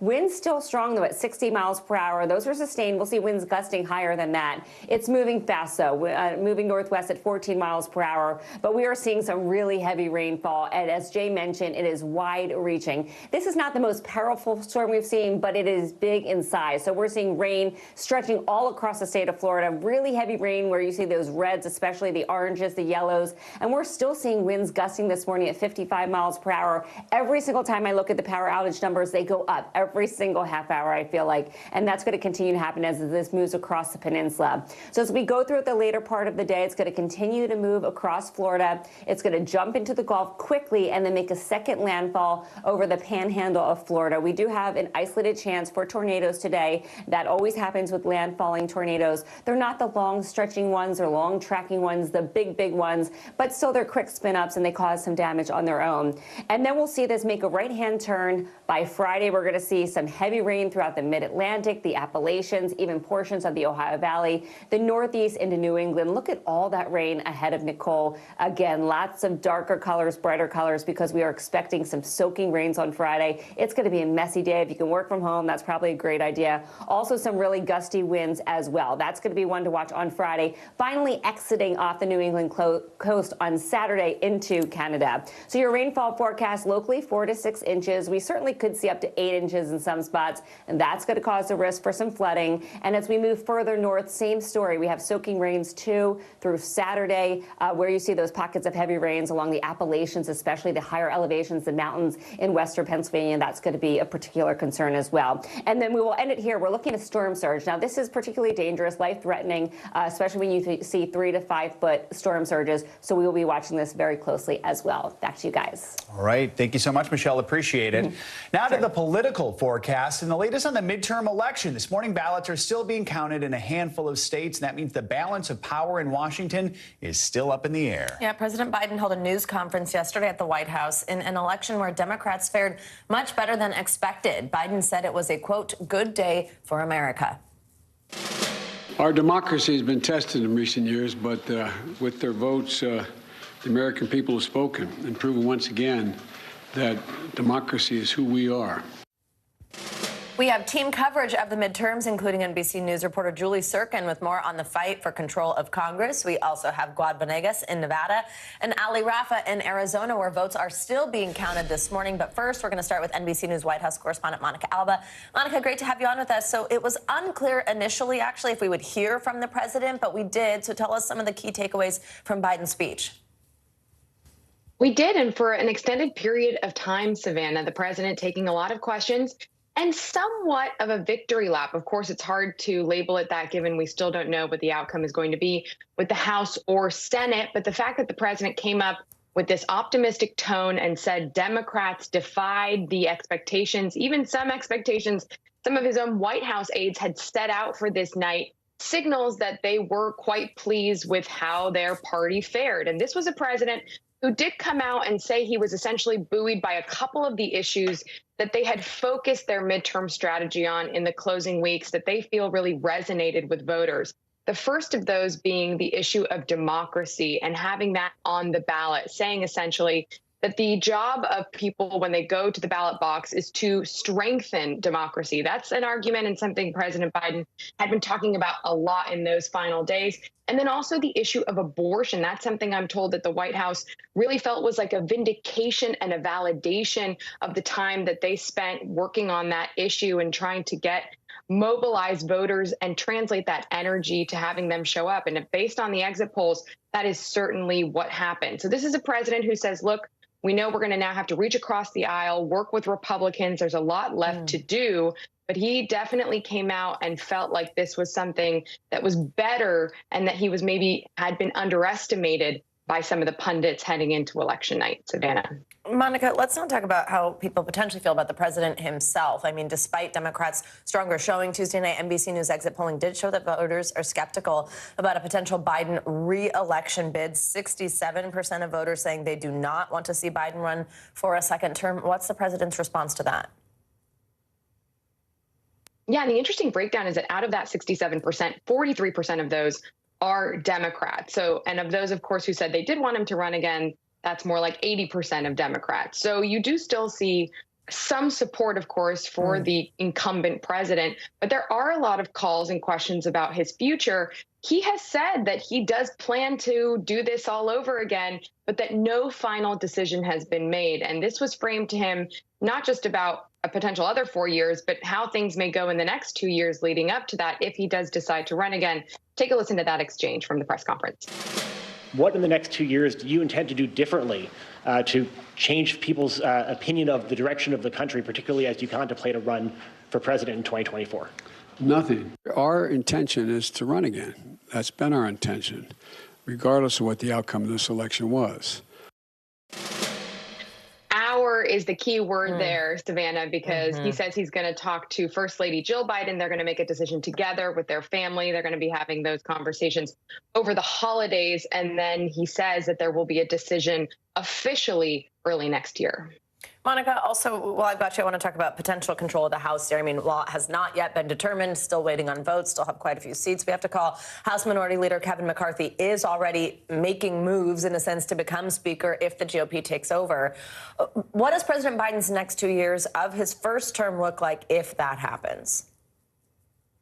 Certainly could be complicated. This is, look, a gridlocked Washington. We've seen it before. It's possible not a lot could get done. Despite that, the president, though, says he is going to be reaching out to Republicans. He wants to work with them on certain issues. He did have some bipartisan support for things like infrastructure in his first year or so. So they're trying to see if there are other issues like that. But of course, you can expect Republicans to also launch what they've already promised, some investigations into everything from the origins of COVID to the president's withdrawal from Afghanistan, potentially even into his family members, including Hunter Biden's business dealings. But we do know that the president leaves for this foreign trip tonight. He'll be gone for about a week. And then when he gets back, he says he's going to invite congressional leaders of both parties to try to come together, have a meeting, and figure out what the agenda looks like going forward. Hopefully we'll have results by then.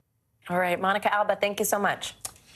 Speaking of results, let's head out west to Arizona, where both the race for governor and for Senate are still too early to call. And that's where we find NBC News Capitol Hill correspondent Ali Rafa, who is in Phoenix for us. So, Ali, good morning. Big picture here. What's the latest on those two races? And we know that Arizona likes to take its time counting the votes. So, have election officials given any sort of timeline on when they believe all the ballots will be counted? Yeah, Joe, the simple answer to that question is that it is still too early and still too close to call both the Senate and governor's races in this election. And election officials here say they don't expect that to change until at least tonight, but they're warning this could still take a couple more days to be counted. And that's because specifically of a batch of 275,000 ballots here in Maricopa County that we expect to start to be tallied today. These are mail-in ballots that were hand-delivered on Election Day instead of mailed in. In 2018, these ballots turned Democratic. In 2020, they veered Republican. So that's going to be a major indicator in this race of where these ballots could be trending. We know that Republicans have tended to favor in-person voting on Election Day. So it's likely that these ballots will be more shifting in favor of Kari Lake and Blake Masters in both the governor's and Senate races, Joe. A lot of mystery about what those ballots have in store for all of us. So let's focus in on the race for governor, which is the closer of the two races right now. Republican Kari Lake has really made a name for herself, vehemently denying the results of the 2020 election. And then during this election cycle, she's now raising the red flag over vote tabulation machines that malfunctioned briefly in Maricopa County on Election Day. What are election officials saying about that?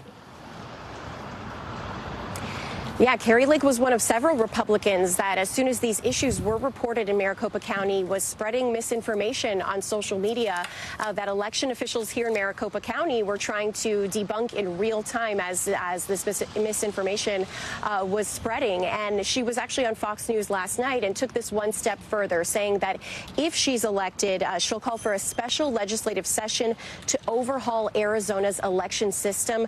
She said that Arizonans are, quote, tired of shoddy elections that are run by imbeciles. But, Joe, election officials here are saying that despite all of these issues with these tabulation machines, that it didn't restrict people from voting. It affected around 7% of the ballots here, around 17,000 ballots, but there were backup options and redundancies in place to be able to ensure that anyone who wanted to cast a ballot was eventually able to. They released a statement last night saying that when this election is all over, they're going to be investigating really what caused this issue to happen, because they said that they used the same machines in the primary and didn't experience any of these printer issues that have since been resolved, Joe. All right, Ali Rafa in Arizona. Ali, thank you. Now let's head northwest to Nevada, where they also have two critical races that are still too early to call. NBC News correspondent Guad Venegas is in Las Vegas with more. Guad, good to see you. So we're still days away, really, from seeing a winner in both the race for governor and the Senate there as the state works to verify these mail-in ballots. Right now, though, it does look like both GOP candidates seem to have this slim lead over their Democratic opponents. Walk us through what we're seeing this morning. Savannah, good morning. Right, they still have a lead. That's a lead that they had, after Election Day. We expected this because of the larger number of Republicans that showed up to vote in person. But the lead has diminished after one day of votes being tabulated after Election Day. So just so that we explain things, Nevada is a state where everyone gets a ballot at home, and voters here have the option to fill in that ballot, drop it off in the mail, or they can do early voting, or they can also go to one of the voting centers and drop off their ballots in the drop boxes, or they can also, of course, go on Election Day. So these are all the options that they have. Right now, all the ballots that are left are a combination of the mail-in ballots and the drop box ballots. So yesterday in Clark County, where most of the votes left to count are located, we got information that they had 26,000 mail-in ballots that had come in from Monday and some from Tuesday. And I'm explaining a lot of these little details because you have to understand all the different pieces and where these votes are coming from. And those ballots helped the Democrats catch up. So when you look at the numbers as of yesterday in that Senate race, Catherine Cortez Masto was losing by about 23,000 votes to Adam Laxalt, and she was able to catch up. Adam Laxalt's lead is now about 16,000, less than 16,000 votes. So those mail-in ballots are helping the Democrats catch up. And then if you look at the other race, in the governor's race, Lombardo was up by about 40,000 votes. He's now up by about 34,000 votes. That's after one day of votes being tabulated. Now, at least here in Clark County, we know that 26,000 mail-in ballots had been dropped off here. Again, that was from Monday and Tuesday. Those were going to be tabulated first. And then it was later in the day that we found out that the drop boxes on Election Day had about 57,000 votes. Those have still not gone into the system. So you can see there's a lot of votes that still need to be counted. And that's Clark County, where most of the votes are located. We still have Washoe County, the second largest county, and some of the rural counties. So the mail-in votes are going to be coming in. And what we've seen from the first day after the election, they are favoring the Democrats. Clark County Registrar Joe Gloria is set to give a press conference later today, kind of update people on what's happening here. What are you expecting to hear from him? Right. So the numbers we got yesterday were from Joe Gloria, the Register of Voters. He's going to give an update every day at 11:30. They promised this. They have said it's going to take a few days as they get more and more of these mail-in votes. And, he goes over the process of what they're doing in there. And there's a lot of details. It's difficult to understand a lot of the details because aside from the votes that they get, there's other things they have to pay attention to. Like, for example, the signatures in the mail-in ballots. They have to cure the signatures. There's some cases where people are informed that they have to go somewhere to make sure that their signature was properly filled in, or if there was an issue. That's something that they've set up a whole system and a website for people to make sure that their signature has worked. And then they also have something like provisional ballots. These are individuals that voted in person, but it was a provisional ballot that still needs to be verified. So these are the types of things that they're also dealing with as they tabulate the mail that's coming in. And also, he was explaining to us that it takes time. Voters were allowed to take their ballots to the post office until the day of the election. It gets postmarked. These ballots make it to the post office, and then that has to make its way to this building where it's being processed. So these things do take time. The ballots come in batches, and they're going to be informing us every day at 11:30 what the update is, but they have warned us it's going to take a few days. All right, Guad, thank you so much. From on how all these races could shift the balance of power in Washington, let's bring in NBC News reporter Julie Sirkin. Julie, good morning to you. Let's start with the House. Right now, Republicans do have a slight advantage over Democrats when it comes to the battle for the majority there. They've flipped a number of key districts this week, though we're obviously still waiting on the outcomes of several more contests, which is why we don't know what the final numbers are going to be. We do know President Biden has spoken with House Minority Leader Kevin McCarthy. What's all that about? What do we know about McCarthy's future if the House does turn red? Yeah, well, look, 2 nights ago when Kevin McCarthy was holding what was supposed to be his victory party, he told reporters in the room, when you wake up in the morning, Republicans will have the House majority. 2 mornings later, I'm sitting now with you, we still don't know who will control the House. So clearly, as we've been saying since Election Day, Democrats had a much better Election Day than expected. Kevin McCarthy, though, still vying for the speakership. Yesterday, my colleagues Kyle Stewart and Kate Santelas actually caught him leaving his office. Take a listen to what he said. Leader McCarthy, do you have the votes for both the majority and the speakership? Yes. You do. What about the Freedom Caucus? Have you spoken to President Biden today? Yeah. Yes? How was the call? Look, so knowing that he's going to have to win over more in his party than he planned to get that speakership gavel. Remember, he needs a majority total to get that. He actually had Marjorie Taylor Greene in his office. My colleague spotted her entering. He knows he needs her vote and everybody like her in his party in order to secure the speakership gavel that he's been planning for since he got into Congress about a decade ago, right? He's been working for the speakership. He knows he wants it. And with President Biden hinting that he was going to have this phone call with him, you heard Kevin McCarthy say it was a good one at the end. We, of course, don't know what else they do discuss, but President Biden knows he's going to have to work with a potential Speaker McCarthy. And Julie, let's move to the Senate. Also up in the air this morning. Basically, Democrats would need to win sort of 2 out of these 3 key races of Nevada, Arizona, and then Georgia, the runoff there. So how does President Biden feel about Democrats' chances of staying in power in the Senate? And what challenges would he face if Republicans retake the majority there? Yeah, President Biden yesterday in his news conference, as you heard Monica talk a little bit about, he felt pretty good even about the House, right? But the reality in Democrats that I'm talking to, they know the Senate is the place that they could potentially still keep. And you're right, they need just 2 of those 3 races. Remember, they had incumbents in Arizona, in Nevada, and in Georgia. If they can defend at least 2 of those, they will keep the majority. If they can't, and potentially if they can defend Nevada and Arizona, I should say, they might not even need Georgia, which is going to head to a runoff, and we're not going to know the results of that until December.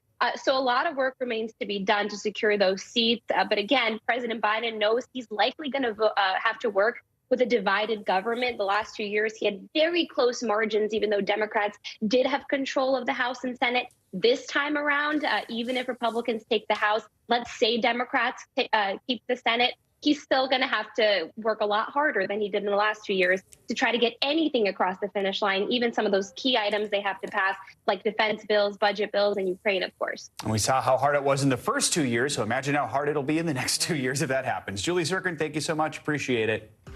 Coming up on Morning News Now, a silent struggle. What we're learning about a spike in eating disorders in young people during the pandemic. Plus, medication or meditation. The latest on 2 very different methods of treating anxiety. That's next in our weekly checkup. As we look out over the latest city-turned-crime scene, we see the things left behind.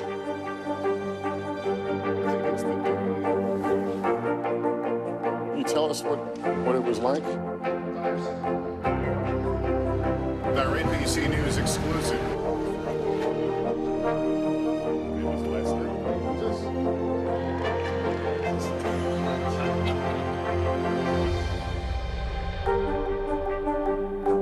Stay on top of breaking news and the biggest stories of the day with NBC News Daily. Thank you so much for joining us. I'm Morgan Radford. And I'm Vicki Wynn. I'm Aaron Gilchrist. And I'm Kate Snow. Get in-depth reporting from across the country. What's your reaction to the president's comments? And around the world. Are Ukrainians continuing to make advances? And ways you can take care of your health. Who should be getting tested? And frankly, how often? And your wallet. Costs are skyrocketing. How to manage soaring prices. NBC News Daily. Weekdays from 12 to 4 p.m. Eastern on NBC News Now. The big variable, the storm surge. Why was it important for you to be here? What kind of training regimen? How you doing, Lester? Hey, podcast fans, ready to unlock our true crime mysteries? Try Dateline Premium on Apple Podcasts. You'll get early access to originals, plus bonus content, and everything is ad-free. So head to Apple Podcasts now to subscribe. Right now on NBC News Now. As we come on the air, here's what we know. It has been dramatic, powerful. We begin with breaking news just coming in. What's happening now, what's happening next, and what it means for you. We're continuing to follow the Russian attack on Ukraine. There's an intense artillery battle underway. We're getting out of this area right now because more air raid sirens are sounding. As we look out over the latest city-turned-crime scene, we see the things left behind. Was there a school officer on campus? Because that's what we've been told. No, fewer people are content to just offer their thoughts and prayers. And the House has answered the call to create new gun laws. The stunning testimony at the January 6th hearing on Capitol Hill. Americans face the highest inflation rate in decades. Parts of Virginia cleaning up after severe storms. A terrifying night of flash floods. What are the resources that people need right now? Can they get basic necessities? Another special night of election coverage right here at NBC News Now. Results are coming in. This Tuesday is going to be huge for primary purposes. It's an interesting race here. I've just never covered anything like it. This is big when we're talking about November. How many doors do you think you've each knocked on? This feels like an ideological fight to the death. Is there room for common ground on this issue? What do you think when you see the activism that's happening right now?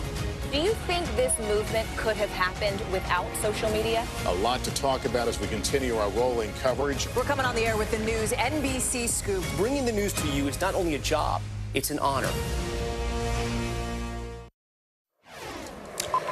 We're back with our weekly medical checkup, taking a closer look at eating disorders during the pandemic. Yeah, we'll have more on how the disease is impacting younger generations. Plus, a new study is looking at alternative treatment options for people with anxiety. NBC News medical contributor and our friend, Dr. Kavita Patel, joins us now for more on these headlines that you might not have seen. Dr. Patel, great to have you with us. So during the height of the pandemic, I mean, a lot of us confronted weight gain, especially in that first year. We weren't moving much, weren't doing much, certainly weren't able to go to the gym. But new research shows young adults and teens developed more eating disorders during this time. What are we finding out?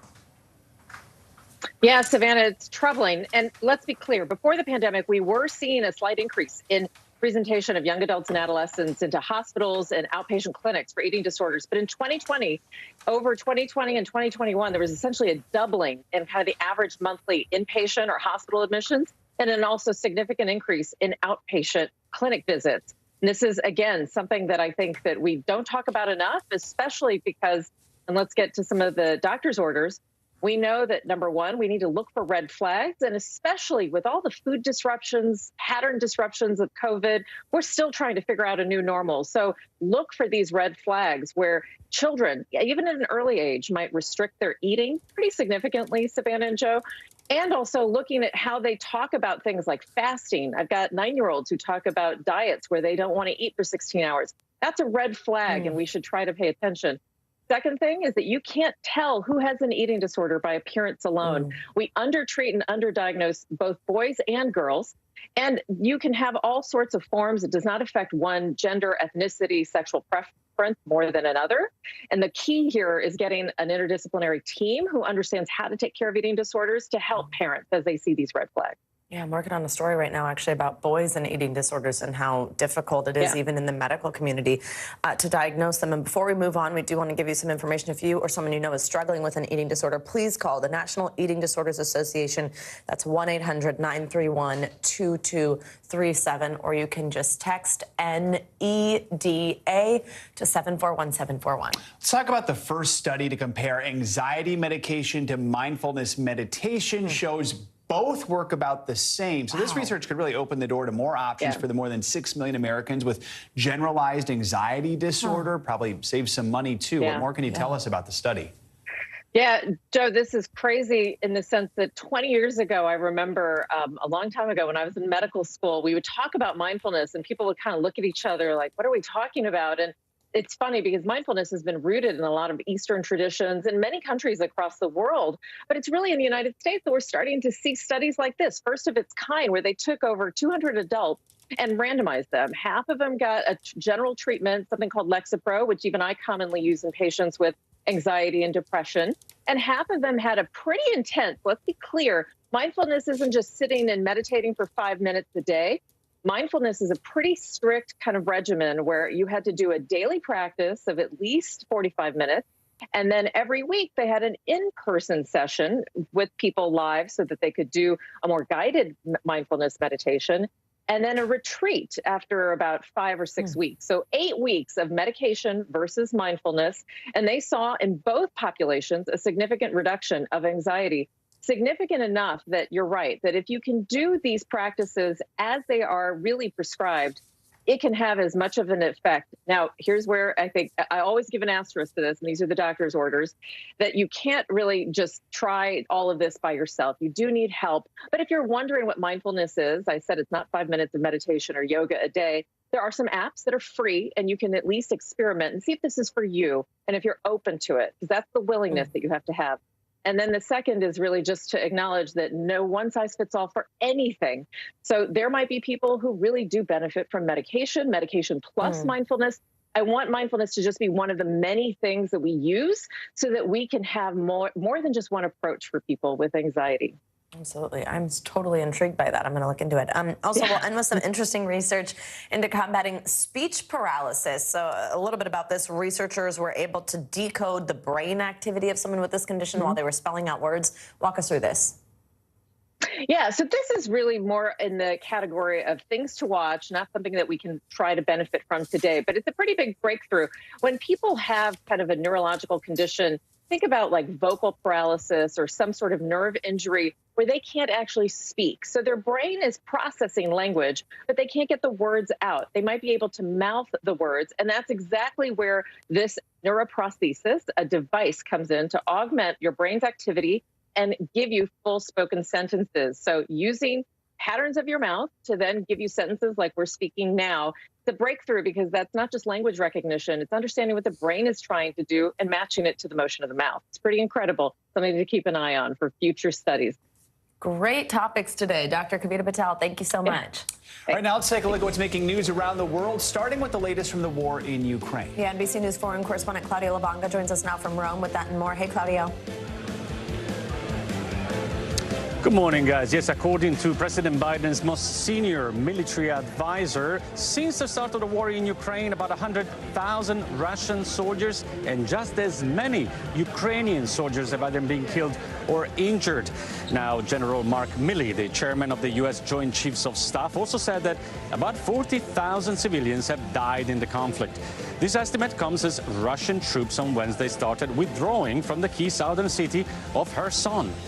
Let's move to Britain, where we're learning more about the men suspected of throwing eggs at King Charles III and the Queen Consort during their visit to York. The 23-year-old University of York student is being held on suspicion of public order offense and remains in custody. Witnesses say the student was heard shouting, "This country was built on the blood of slaves," during his arrest. The rest of the crowd defended the royal couple by chanting, "God save the king," and shouting, "Shame on you," to the demonstrator.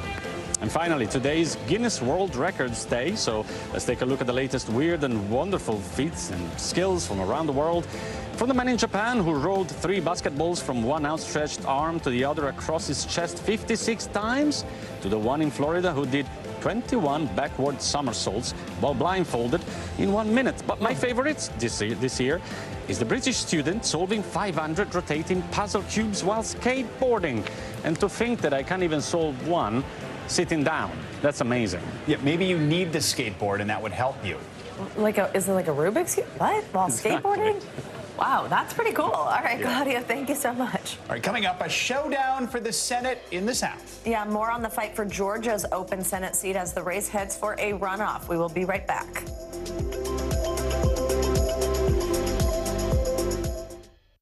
The big variable, the storm surge. Why was it important for you to be here? What kind of training regimen? How you doing, Leslie? As we look out over the latest city-turned-crime scene, we see the things left behind. Back now with our NBC News exclusive.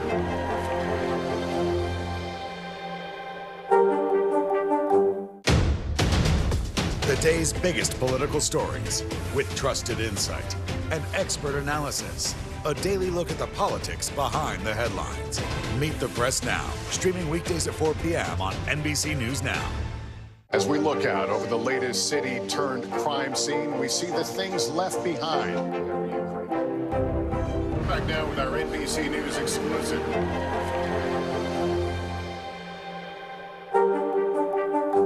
Right now on NBC News Now, we begin with breaking news just coming in. What's happening now, what's happening next, and what it means for you.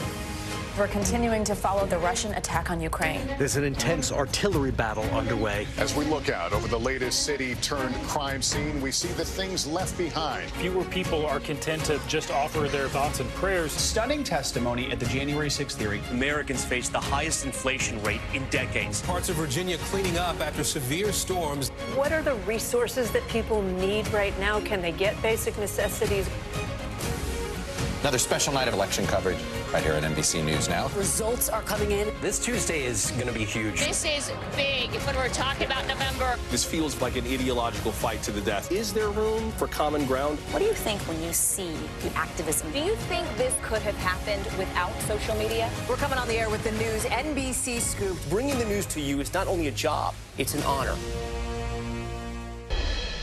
Welcome back. With the fate of the Senate still up in the air, it could all come down to Georgia, again, to tip the power of balance once more. That's right. Democratic Senator Raphael Warnock and Republican challenger Herschel Walker will battle it out again in a December runoff after neither candidate got that 50% of the vote required to win, because that's a Georgia state law. Let's bring in NBC News correspondent Tremaine Lee, who's in Atlanta for us this morning. So, Tremaine, walk us through what we know about this runoff, which is already less than 4 weeks away. Does history tell us who might have an advantage here? Good morning. You're right about that. It's a very slim margin, so this runoff will determine who wins here in Georgia.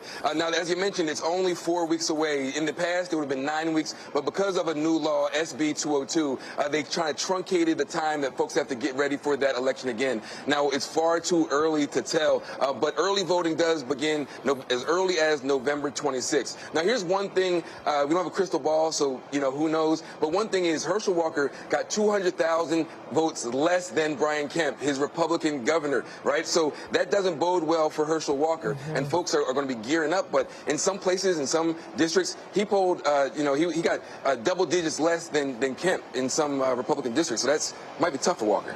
Yeah, that was what Chuck Todd was talking about with potential ticket skipping, where somebody could be voting for governor and just decide altogether to not even pick somebody in this Senate race, or ticket splitting, where they could have been choosing Warnock instead. The Trump-backed candidate, of course, is Herschel Walker. He trailed in the polls, though, for months. That was amid allegations over his past, a lot of drama there, but he was able to shrink that gap in the end and obviously run a very tight race. How did he ultimately manage to do so well and close that gap in the last few weeks? Savannah, money. Now, this Senate race was the most expensive in the country. Upward of $240 million poured into this race. So despite the allegations, despite the scandal, national Republicans coalesced around Herschel Walker. And in the last weeks leading up to the election, poured even more money, more visits down, forgive it's a little windy here, a little more money, more attention down to this race. And they were able to shrink that gap in a way that, few expected. Don't blow away, Tremaine. We need you for the next few weeks there. So, all right, so as we know, Georgia are no strangers to runoffs. They took part in one just 2 years ago. Both Senate seats there, which determined control of the Senate. That was actually in 2021 because it was in January. What are voters saying about the prospect of another runoff with national implications? I'll tell you what, I've been talking to Democratic strategists, in particular, folks on the ground, and one thing that this does, it makes plain how high the stakes really are. So certainly there's an emotional run-up. There's the organizational heft of organizing voters and getting everyone to the polls and all the money and attention. But folks know that this race could really determine the balance of power in Congress. And so while it's a trudge uphill to get folks to ramp themselves up once again, the stakes are extraordinarily high. So folks are willing and able not just to participate in democracy, this is what needs to be done, but power is at stake, so folks are ready. All right, Tremaine Lee in Atlanta. Thank you so much. Thanks, Tremaine. And coming up, fallout at Facebook after thousands of workers are let go. Up next, more on the layoffs that are fueling fears about the future of the tech industry.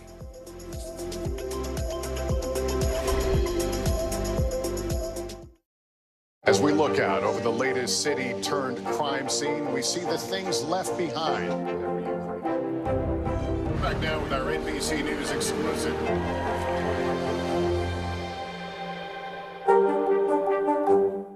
News is happening now. Look at what's making headlines around the world. We're coming on the air with breaking news. This is a significant moment. Whenever it happens, wherever you are, NBC News, streaming free now. The big variable, the storm surge. How much water will ultimately be pushed inland? How many of you were up there? At least like 11. Why was it important for you to be here? What our top story tonight? You guys okay? Yeah. What kind of training regimen? How you doing, Leslie?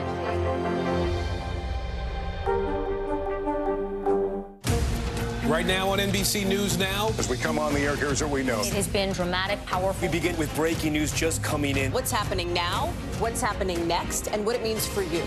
We're continuing to follow the Russian attack on Ukraine. There's an intense artillery battle underway. We're getting out of this area right now because more air raid sirens are sounding. As we look out over the latest city-turned-crime scene, we see the things left behind. Was there a school officer on campus? Because that's what we've been told. No. Fewer people are content to just offer their thoughts and prayers. And the House has answered the call to create new gun laws. The stunning testimony at the January 6th hearing on Capitol Hill. Americans face the highest inflation rate in decades.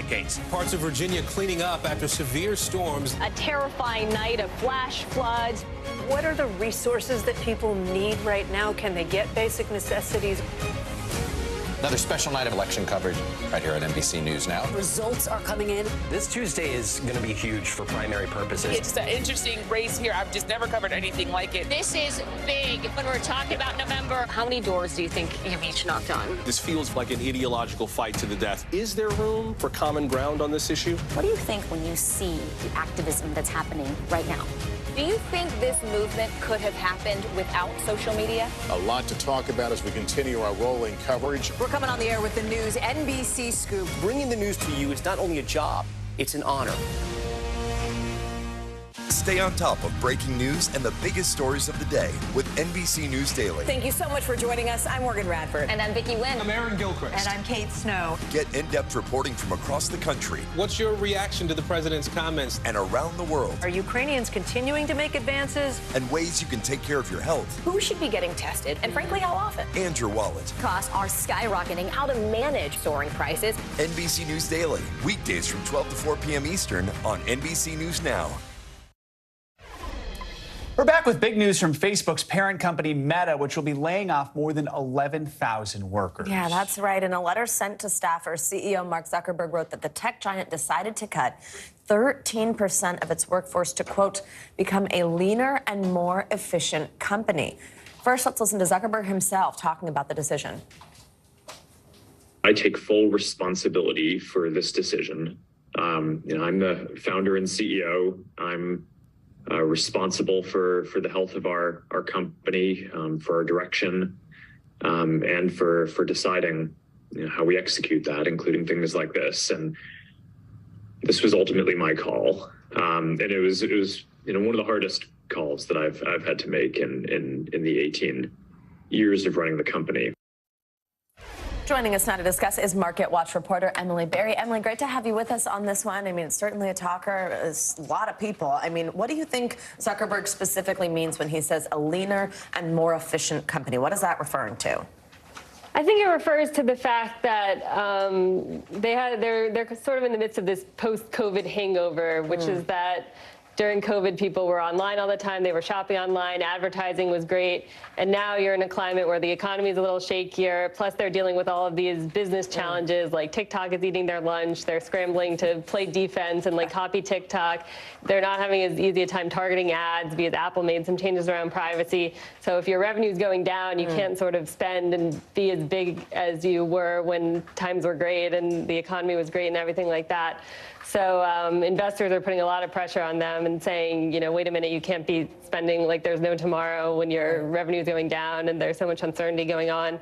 So I think that's what he means by leanness. Wall Street really wants to see companies be sensitive to costs and everything like that. And he did sort of a bait and switch here. Right. Relative to what he said 2 weeks ago, which was a more defiant, we're going to just slow hiring a lot type attitude. And this is a reversal showing that he's listening to investors who are saying you need to tamp the brakes. Looking at these layoffs, I mean, do we know who exactly is going to be impacted by them? And do we expect more drastic changes from Meta looking down the road now? They weren't so specific in talking about who would be affected. They said it would affect the entire company, and they called out their two business areas, which are their core business, like the social media apps you use, and then this Reality Labs thing, which is like the metaverse, and they're far out.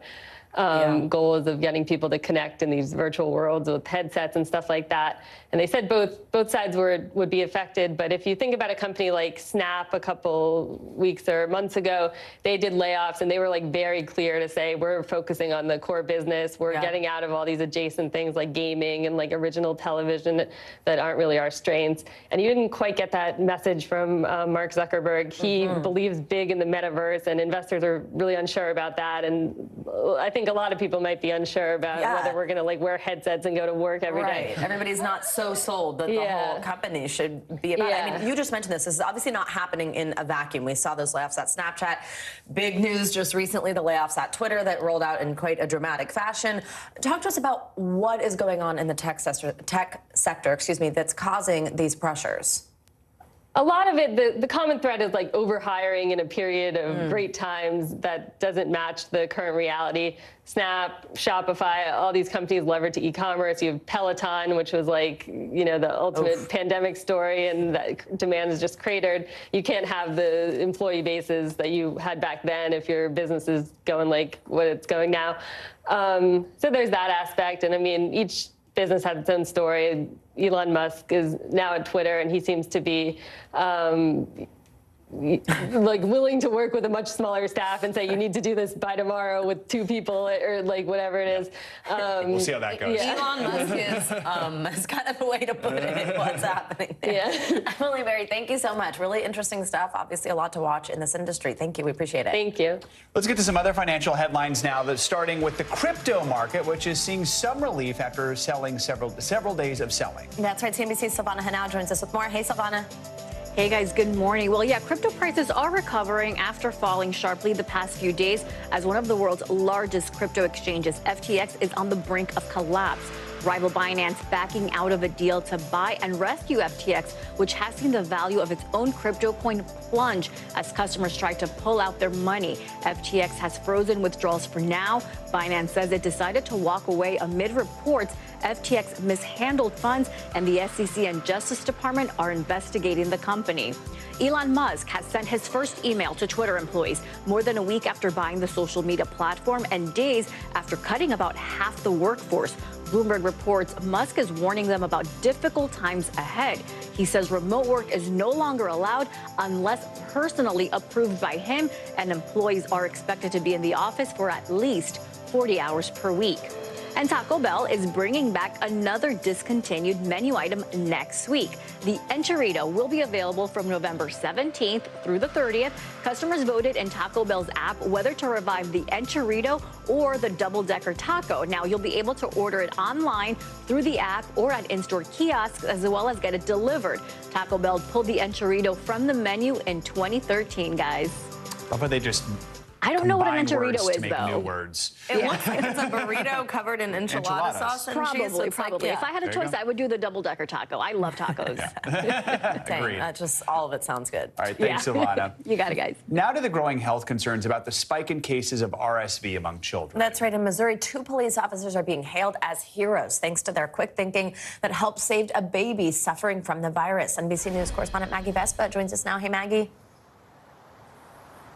Hey, Savannah, Joe, good morning. Yeah, we're here in St. Louis where at sites like this one, Missouri state officials are actually going to start offering drive-through testing for the flu, COVID, and RSV combined. And it comes in light of cases like little Kamaya's, that baby girl that you just talked about, those nightmare moments when she stopped breathing, a prime example of what pediatricians and parents are already seeing across the country every day. This as the threat of more viruses creating a dangerous triple-demic looms.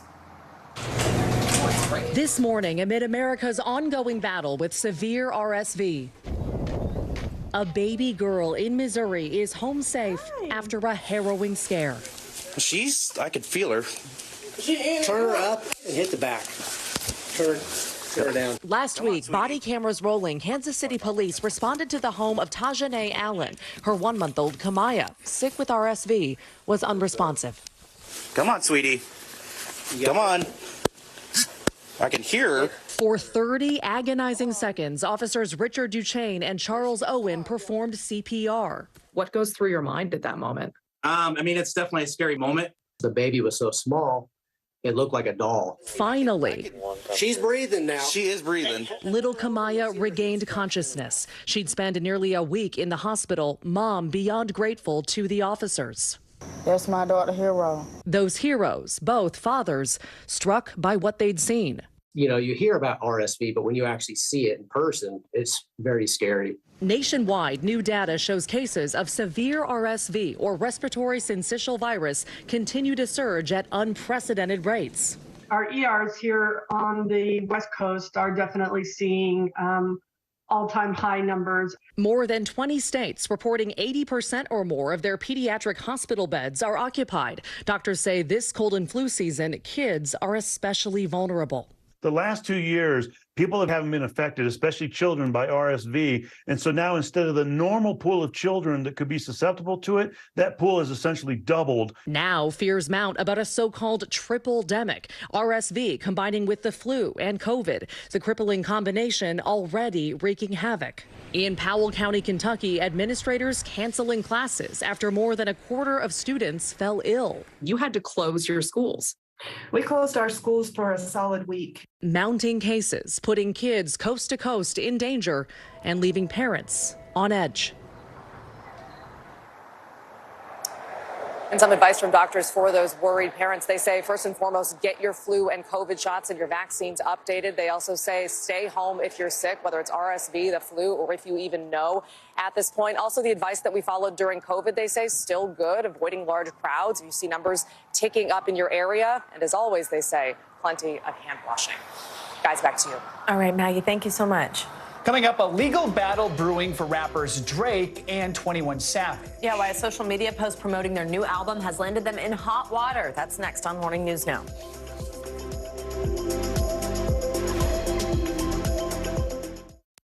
As we look out over the latest city-turned-crime scene, we see the things left behind.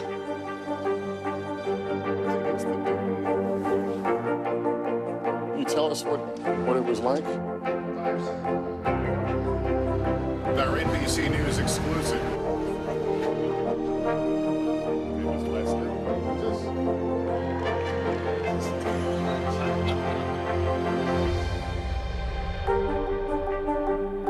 Sometimes the news can be difficult and overwhelming for kids to understand. Ukraine and Russia. Could you help me understand what's going on? So to help make sense of it all, we've created a newscast just for them. We hope your family will watch Nightly News Kids Edition. The big variable, the storm surge.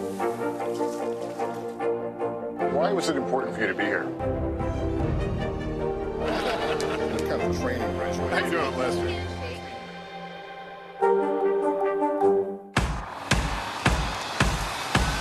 News is happening now. Look at what's making headlines around the world. Right now on Morning News Now. We're coming on the air with breaking news. And this is a significant moment. Whenever it happens, wherever you are, NBC News, streaming free now.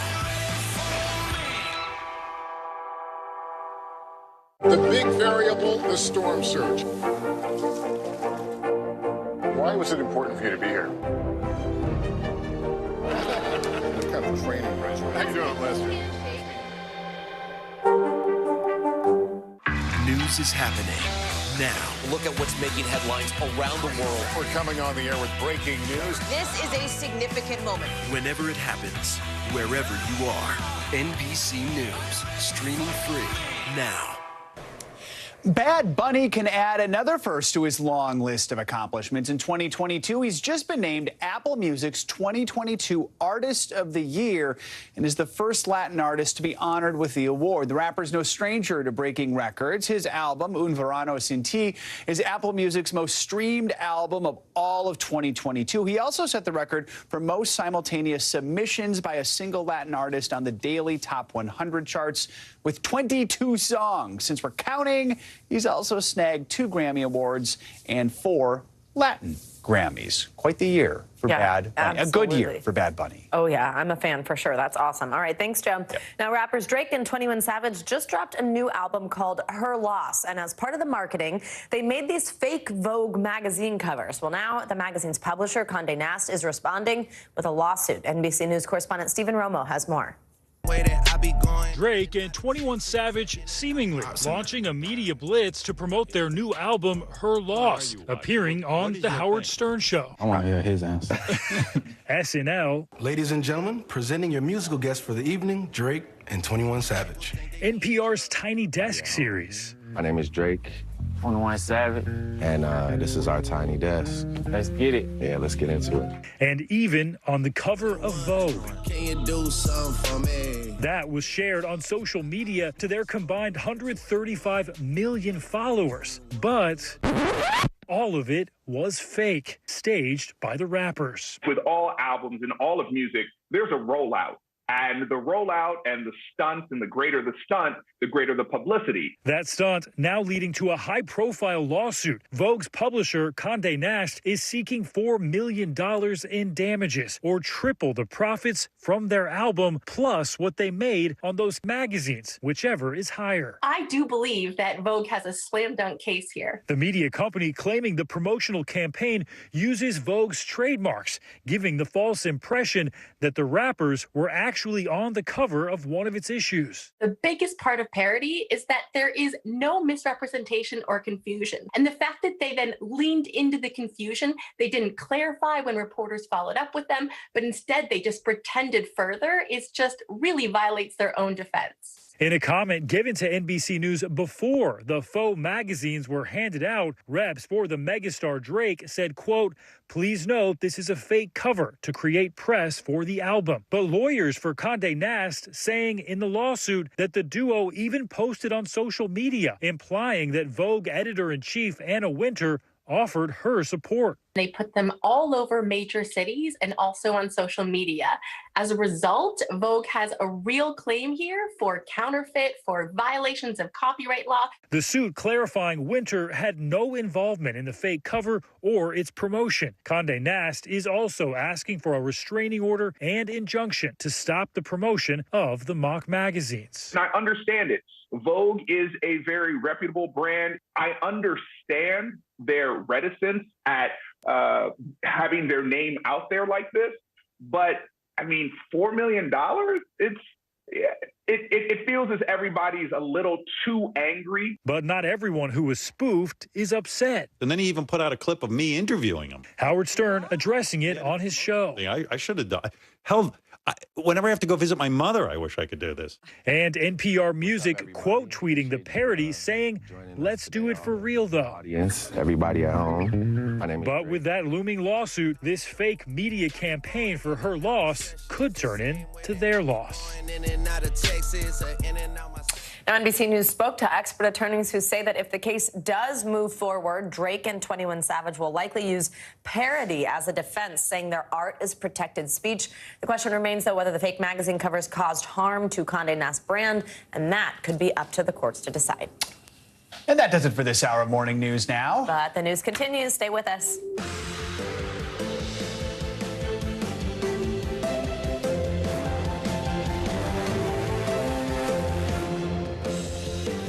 Good morning, I'm Savannah Sellers. I'm Joe Fryer. Right now on Morning News Now, up for grabs. Several key midterm races are still too early to call, with ballots still being counted and control of Congress still hanging in the balance.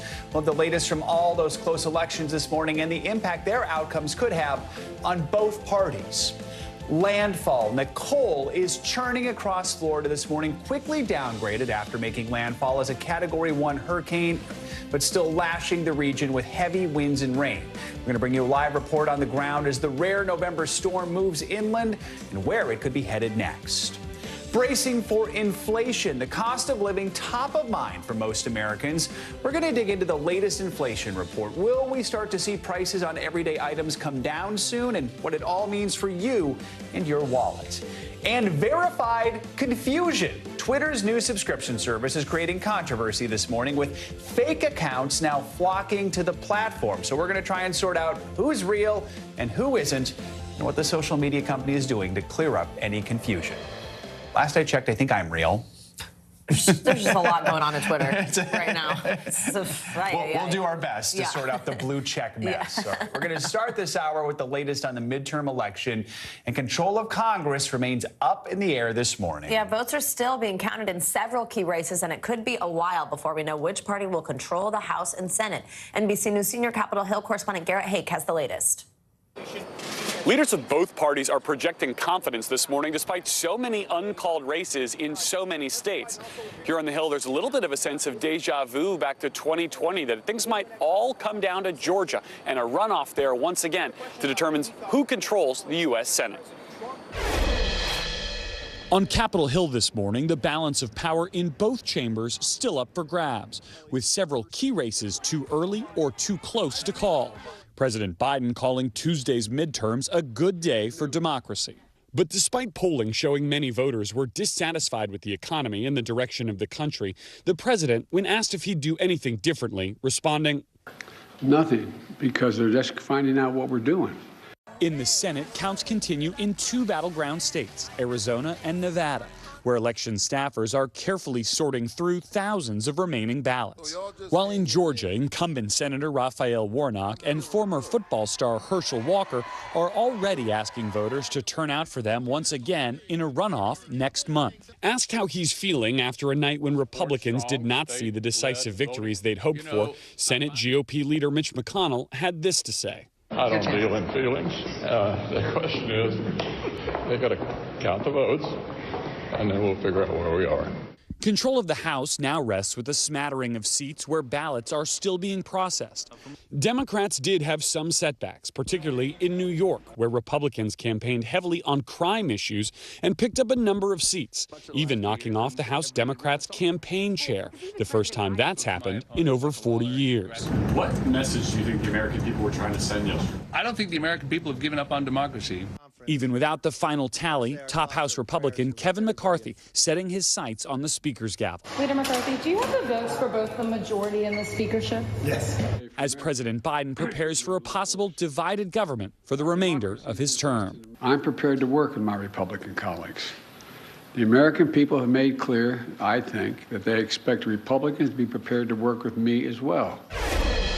In that same news conference, President Biden saying once again that he intends to run for re-election, but doesn't feel any pressure to make an official announcement anytime soon, despite whatever Donald Trump may be planning to do.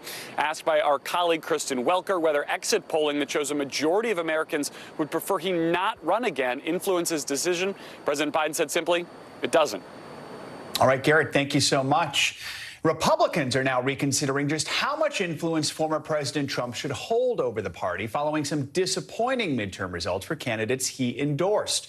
It comes as Florida Governor Ron DeSantis hints at a possible run for president in 2024. NBC News Now anchor and senior Washington correspondent Hallie Jackson has more on the growing rift between the two. Hey there. Governor Ron DeSantis is getting a lot of credit for how well his party did in his state these midterms. But it is another Florida man seeking the spotlight instead, former President Trump, even as he's under fire from some in his party for what they see as his major midterm missteps. With Donald Trump this morning facing a disappointing performance from the candidates he backed in key battlegrounds and criticism from some Republicans, another GOP star now putting pressure on the former president. Mr. Trump, widely expected to announce another presidential run next week, may face a challenge from Florida's popular Republican Governor Ron DeSantis, who won his race in a re-election landslide. We not only won election, we have rewritten the political map. It comes as Mr. Trump is taking heat from some in his party for backing candidates, including election deniers, seen as too extreme for voters in key battlegrounds. In an interview before the midterm results, Mr. Trump straddling the fence. I think if they win, I should get all the credit, and if they lose, I should not be blamed at all. But that's not how some Republicans feel. This is a time that Donald Trump is no doubt in the rearview mirror. Retiring GOP Senator Pat Toomey telling the Philadelphia Inquirer election night was a terrible night for Donald Trump and an excellent night for Governor DeSantis, with the conservative New York Post dubbing DeSantis "de future" on Tuesday, and this morning calling the former president Trumpty Dumpty, saying he had a big fall. Mr. Trump's own advisors are urging him to hold off on a presidential announcement ahead of the all-important Georgia runoff next month. I'm advising the president to hold off until after the Georgia race. And now the former president being called out by his former vice president, Mike Pence, for Mr. Trump's actions on January 6th. Pence, in a Wall Street Journal op-ed ahead of his new book, detailing the dramatic events of that day and criticizing Mr. Trump for encouraging election denials in the lead up to the violence. Pence, like DeSantis, may have his eye on the White House in the near future, but Mr. Trump seems to be more concerned about the Florida governor, posting on his social media site, "Shouldn't it be said that in 2020, I got 1.1 million more votes in Florida than Ron D. got this year? Just asking." To be clear, neither leader has officially declared a White House run, but Mr. Trump has been dropping hints repeatedly.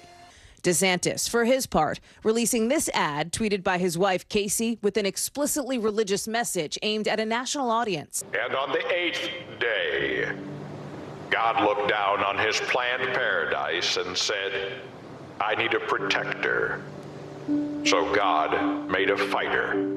Whoever wins the GOP presidential primary would likely go up against President Biden.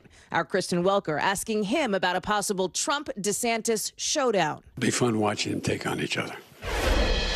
And it looks like that is where this is headed, right? Mr. Trump overnight is trying to deflect some of the blame he's getting by basically pointing to the scoreboard, looking to the many candidates he endorsed who did win, many of them, though, in solidly red states or districts. But this whole thing is creating a conversation over the future direction of the Republican Party. One GOP donor telling me, hey, we got to get off the Trump train. That's the sentiment from some folks. Others feel differently. This is what the party needs to figure out moving forward and will be figuring out as we look ahead to 2024.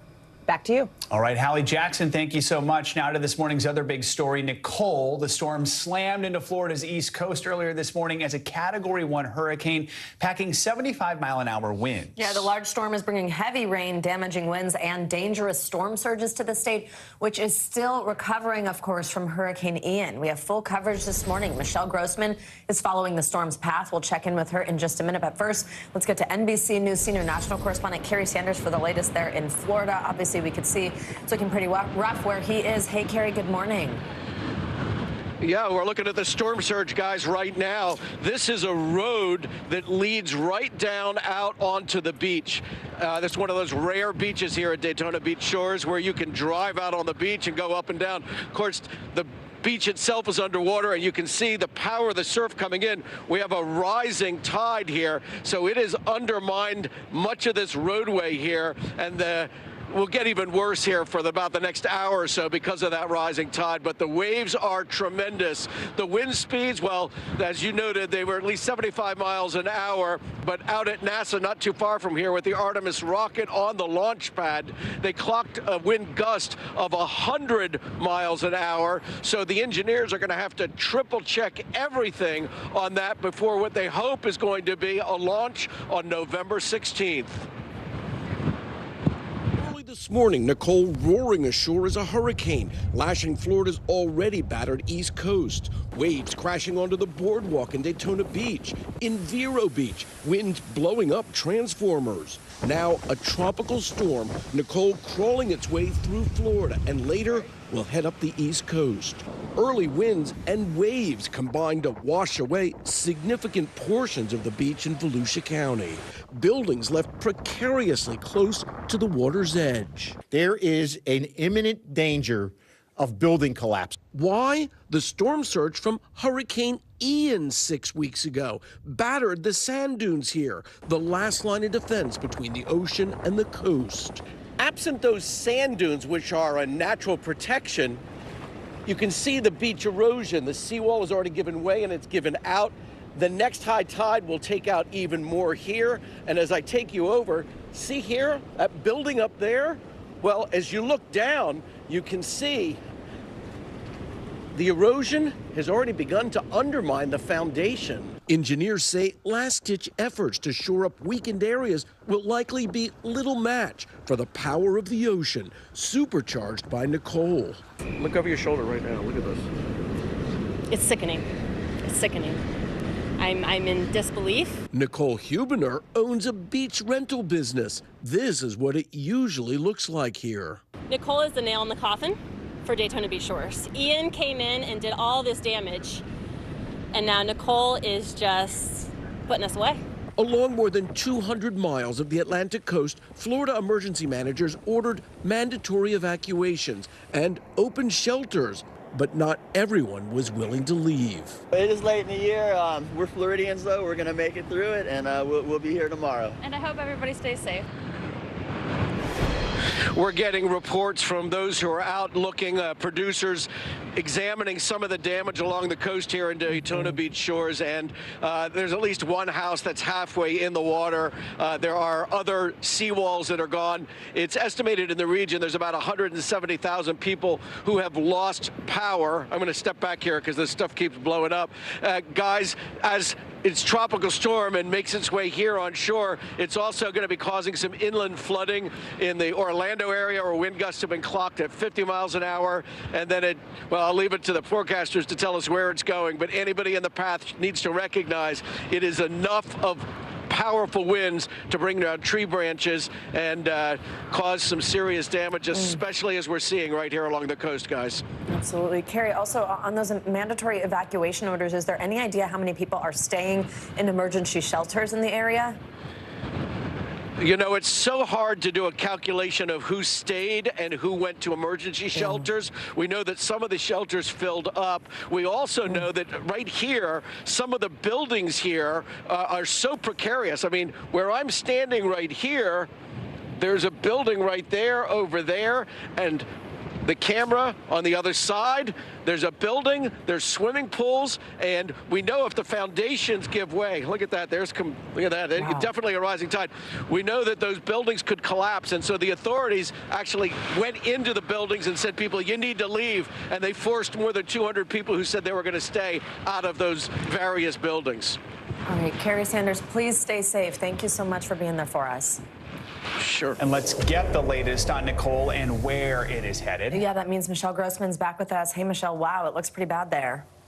It does. Hi there, guys. Well, it's a combination of a couple of things. We, of course, have Tropical Storm Nicole, which is causing those rough seas. We also have an area of high pressure to the north. So it's this area of low pressure, high pressure working together that's creating a squeeze play. And that's why we're seeing that coastal flooding. We've actually been seeing it for a couple of days before even Nicole arrived. And then on top of that, we have above normal high tide. So we're in that high tide cycle right now. We're going to see it for the next hour or so. And then hopefully things will continue to improve after that as we go throughout the day. Another good piece of news is it's a fast-moving storm, so it will be moving out of here pretty quickly, but we still have some time to get through. So that's for today. The Nicole rain and wind throughout the southeast, northern and central Florida today, Georgia, South Carolina. Then it's going to move up the coast tomorrow. Notice New England, Northeast, the Ohio Valley, the Mid-Atlantic today. Really nice temperatures. Enjoy it because things are going to change drastically tomorrow. I do want to get to those northern plains, the northern high plains, because we're looking at blizzard conditions in that area. We could see 18 inches of snow. So we're talking tropics, we're talking really warm temperatures, and then we're just talking frigid temperatures with a winter snowstorm back through the west. So let's first start with Nicole because that is what we are watching right now. As we go throughout time here, we're going to continue to watch Nicole move across the Florida peninsula. It's going to continue to bring very heavy rain, very gusty winds, creating more power outages every single half hour. It seems like the numbers go up, and we're going to see that soaking rain continuing throughout Florida, Georgia, and South Carolina. Then it will make a second landfall across the panhandle of Florida. That will be later on this evening. And then it will make a right-hand turn. It's going to move quickly. So as we go throughout tomorrow, it's going to be a nasty day. I do want to warn you of that. So enjoy today in the Northeast because look at tomorrow. Gusty winds, drenching rains, soaking rains, even as far west as the Ohio Valley, at least portions of the Ohio Valley. The Appalachians, you are going to get a ton of rain as well. It's the higher elevations that we're particularly concerned about. And this extends into New England. This will be tomorrow, and then it races off the coast early on Saturday morning. And Nicole is out of here, and we will not be speaking of her any longer, but we still do have the next 48 hours to get through. That is Nicole. And then as we're looking at the rainfall, we could see up to 8 inches of rain in some spots. That's certainly going to cause some flash flooding in spots. We're seeing ponding on the roads already. We're seeing the delicate structures, the beach erosion, and we're going to continue to see that as well. Now, as we move through the coast on Friday and Saturday, you can see pockets of heavy rain. Where you see those darker colors, the reds, the oranges, the yellows, That's the Appalachians, and that's why we're concerned about that higher elevation rainfall. We could certainly see some flash flooding there. Storm surge, that is always a concern with hurricanes, tropical systems. We're looking at 3 to 5 feet storm surge. So if you picture yourself, you're 5 feet tall, you could have that ocean water go to your head. So this is why we have evacuation zones. This is why you cannot be there, and you need to move away from those evacuation zones because it's ocean water moving over dry land. And that includes the west coast of Florida as well into the Big Bend of Florida. So that will be today as we go throughout the rest of your Thursday. Major beach erosion during high tides. That is happening right now. Also looking at a tornado risk. We're looking from Wilmington to Charleston, Savannah, Jacksonville, and this threat will move to the northeast as we head towards tomorrow. So now the Mid-Atlantic, you're in on that too. A few possible tornadoes from Richmond, Raleigh, Cape Hatteras, Wilmington, Charlotte. And we're looking at those record highs as well in the north. So we're looking at really warm air. We have that cold air to the west. We have the jet stream right in the middle. This is going to move to the east. It's going to bring the chance for severe weather in portions of the upper Midwest, also the Great Lakes. But we are looking at winter alerts through the northern plains, even a blizzard warning, you guys, through the high plains today. Back to you. No longer 70-degree temperatures there. Yeah, All right, exactly. Michelle, thank you so much. Thanks, Michelle. Sure. Turning to some major tech news, Facebook's parent company Meta is blaming a slowing economy for those massive job cuts that were announced yesterday. NBC News correspondent Tom Costello has more on this for us. Tom, good morning. Hey, Joe, yeah, the slowing economy is a big reason why tech companies are laying off across the board. As you mentioned, now the giant on the tech universe, Facebook parent company Meta, is sending pink slips to a big chunk of its workforce. Mark Zuckerberg's vision for a bright, colorful future filled with virtual reality may have to wait after the CEO of Facebook parent company Meta announced big cuts. 13% of the workforce, 11,000 employees laid off. I want to say, up front, that I take full responsibility for this decision. A contrite Zuckerberg appeared on video to the staff, recorded by an employee impacted by the layoffs. It was, one of the hardest calls that I've had to make in the 18 years of running the company. As you'd expect, Meta employees took to social media. Just woke up to news that Meta has laid off 13% of employees, myself included, wrote one. Another said it was a dream role, dream team, dream manager, dream everything. Zuckerberg says Meta needs to become a leaner and more efficient company. He spent billions of dollars on his virtual reality vision of the future called the metaverse. A surgeon will be able to practice as many times as needed in the metaverse before laying her hands on a real patient. But investors complain he spent far too much on the concept. Facebook had been seen as the Silicon Valley tech darling, but Meta stock has dropped 70% this year alone. Third quarter earnings down 50%. Facebook was spending like 1980s rock stars. And now growth has really come off significantly. The metaverse strategy continues to be an uphill battle. The world has viewed Zuckerberg as something of a savant and a business genius, but he admits he got this wrong.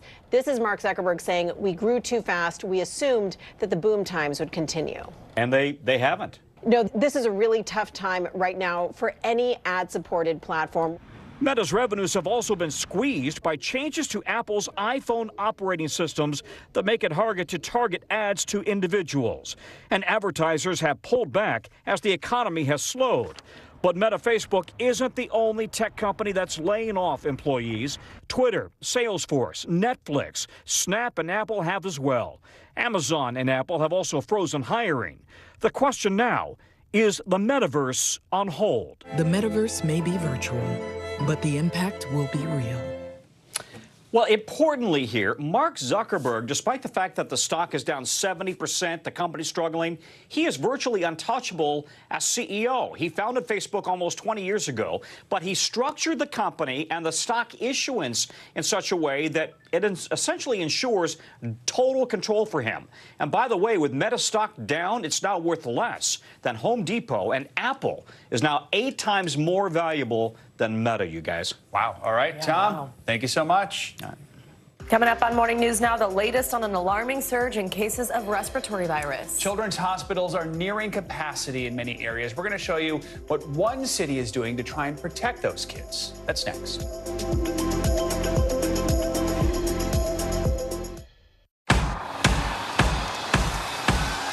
news is happening now.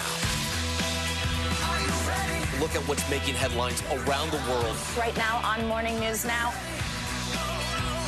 We're coming on the air with breaking news. And this is a significant moment. Whenever it happens, wherever you are, NBC News, streaming free now. The big variable, the storm surge. How much water will ultimately be pushed inland? How many of you were up there? At least like 11. Why was it important for you to be here? What our top story tonight? You guys okay? Yeah. What kind of training regimen? How you doing, Lester? Right now on NBC News Now, we begin with breaking news just coming in. What's happening now, what's happening next, and what it means for you. We're continuing to follow the Russian attack on Ukraine. There's an intense artillery battle underway. As we look out over the latest city-turned-crime scene, we see the things left behind. Fewer people are content to just offer their thoughts and prayers. Stunning testimony at the January 6th hearing. Americans face the highest inflation rate in decades. Parts of Virginia cleaning up after severe storms. What are the resources that people need right now? Can they get basic necessities? Another special night of election coverage right here at NBC News Now. Results are coming in. This Tuesday is going to be huge. This is big when we're talking about November. This feels like an ideological fight to the death. Is there room for common ground? What do you think when you see the activism? Do you think this could have happened without social media? We're coming on the air with the news NBC Scoop. Bringing the news to you is not only a job, it's an honor. As we look out over the latest city-turned-crime scene, we see the things left behind. Back now with our NBC News exclusive.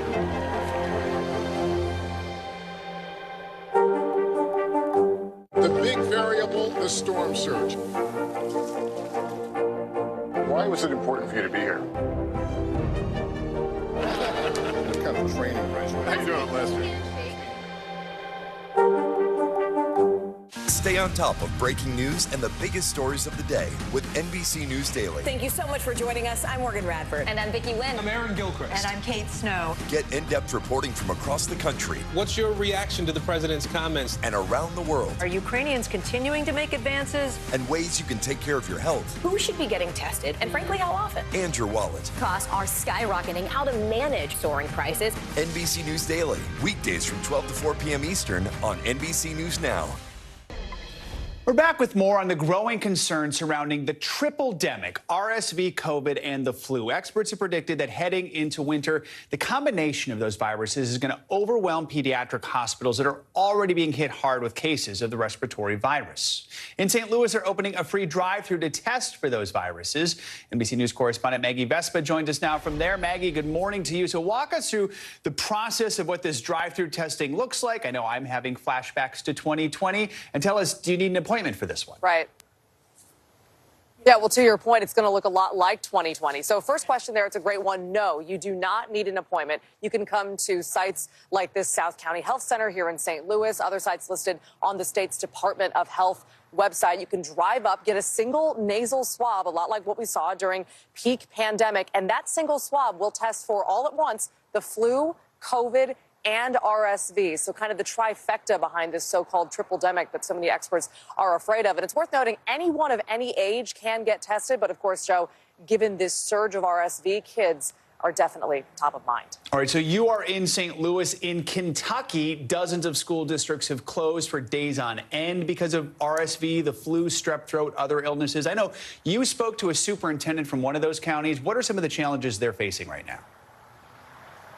Definitely. I talked to the superintendent of Powell County, Kentucky, just a couple thousand students in that district, and they had been closed, in her words, for a solid week, only having reopened yesterday after sending everybody home. They didn't even do classes online. They just said everybody was so sick and they were dealing with so much illness that it wouldn't have been worth it to try and go remote. They normally have attendance just around or just below 90%.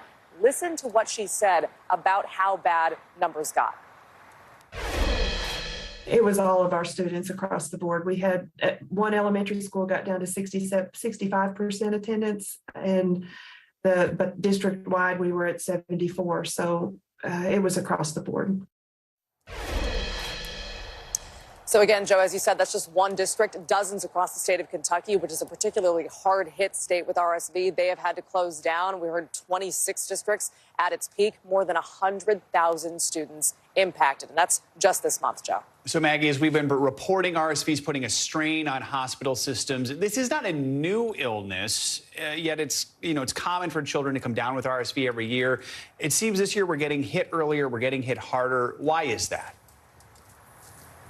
Right, definitely. And I talked to a doctor about this because, we talk about COVID, but that was a novel virus. And to your point, RSV is not new. This comes around every year, but this is a really severe year. Pediatric hospitals with severe cases that warrant being hospitalized, they're being overrun. And so when we asked why, doctors say there are a couple of reasons or a few reasons that seem to be combining. Number one, RSV can have particularly bad seasons. That's happened before. But there's also another one that's really sort of poignant given the timing that doctors are highlighting. Take a listen. Part of the reason we're getting hit so early is because the last 2 years, people have been isolated to the point where they really haven't been affected, especially children, by RSV. And so now instead of the normal pool of children that could be susceptible to it, that pool is essentially doubled. And there are many more children who haven't had it are able to get it right now and get it in the serious conditions that's causing that pressure on the hospitals. And just to kind of drive this home, once again, RSV comes around every year, and we just, we all saw kind of the impacts of COVID, and everybody still has that fresh in their minds. But I asked one pediatrician out in California where they're on the brink of running out of beds, and I said, specific to pediatric beds, because kids weren't hit that hard by COVID, I said, can you ever remember a time where you were on the brink of running out of pediatric hospital beds for kids? She thought about it, and she said, no, I can't. This is really jarring. Wow, that speaks volumes. Back to you. All right, Maggie, thank you so much. Now to stunning new developments in the war in Ukraine. Yesterday, Russia announced its forces would withdraw from the southern city of Kherson and the surrounding area.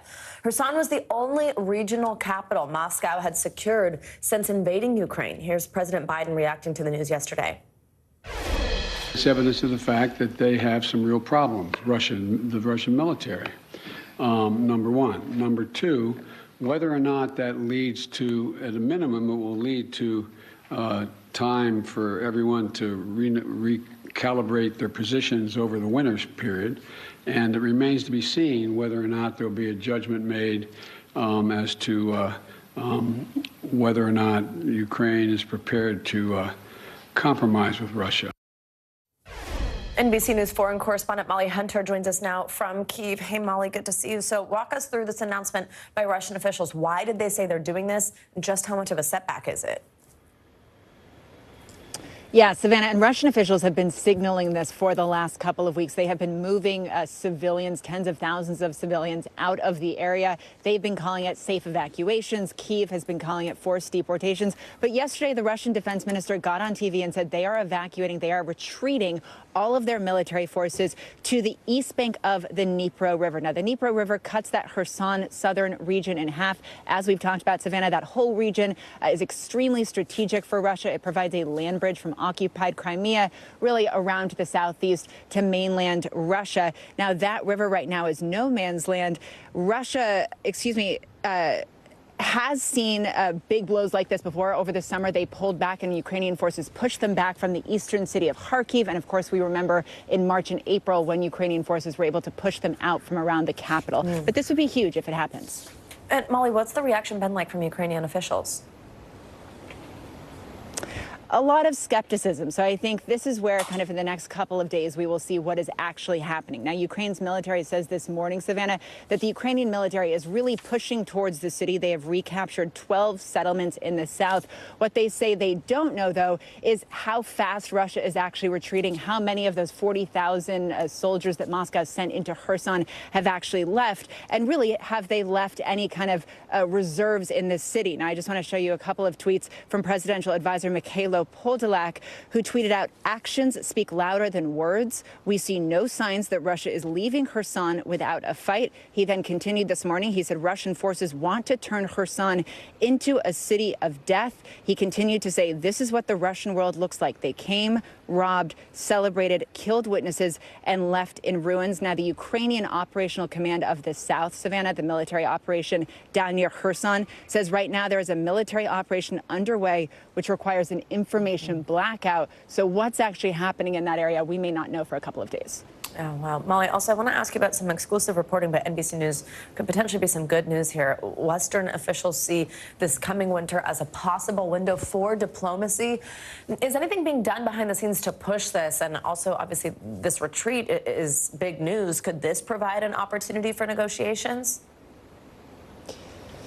Right. Clearly, there are a lot of back-channel discussions, Savannah, that we may not be aware of. But I do want to highlight Courtney Kube, Carol Lee, and Josh Letterman, our colleagues in Washington, their reporting, which says that some U.S. and Western officials increasingly believe that neither side can achieve all of their goals in the Ukraine war this winter. And they talk about this slowdown of fighting as a possible window for diplomacy. One official with direct knowledge of military operations who spoke on anonymity told our colleague, Savannah, in the winter, everything slows down. The potential for talks, we would like to see that happening. Now, U.S. officials have repeatedly said publicly that they are not back-channeling and talking to Russia about Ukraine without Ukraine. The U.S. UN ambassador, Linda Thomas-Greenfield, was actually in Kyiv earlier this week, a very high-level visit. I asked her what kind of pressure they're putting on Ukrainian officials to get to the table, and she said that is absolutely Ukraine's decision, which is what they'll continue to say, but we'll be watching closely. All right, Molly Hunter, stay safe. Thank you very much.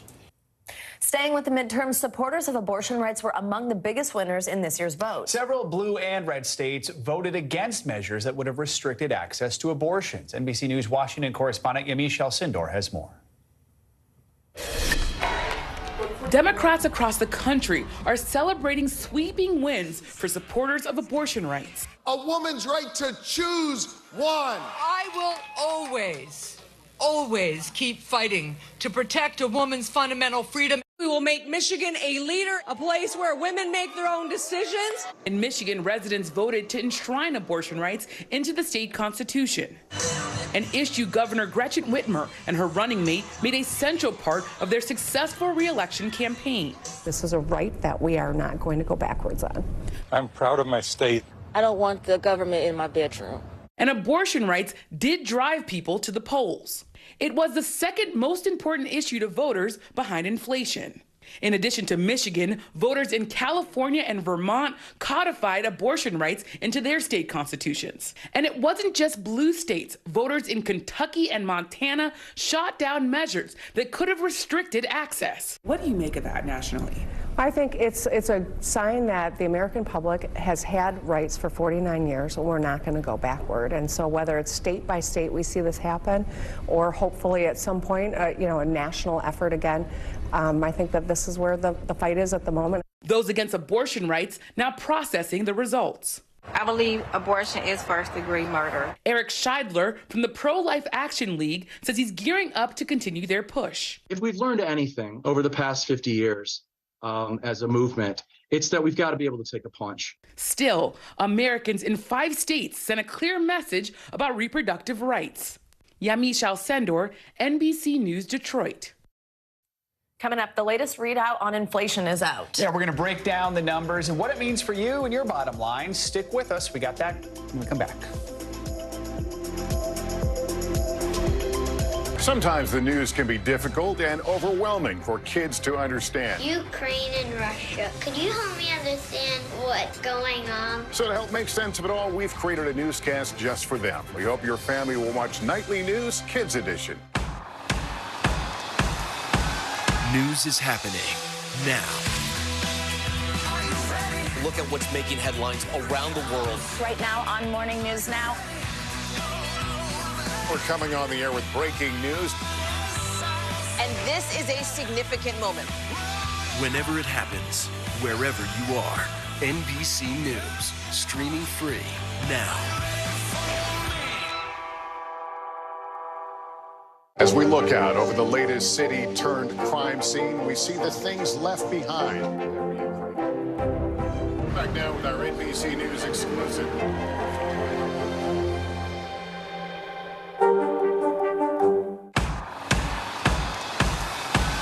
News is happening now. Look at what's making headlines around the world. Right now on Morning News Now. We're coming on the air with breaking news. And this is a significant moment.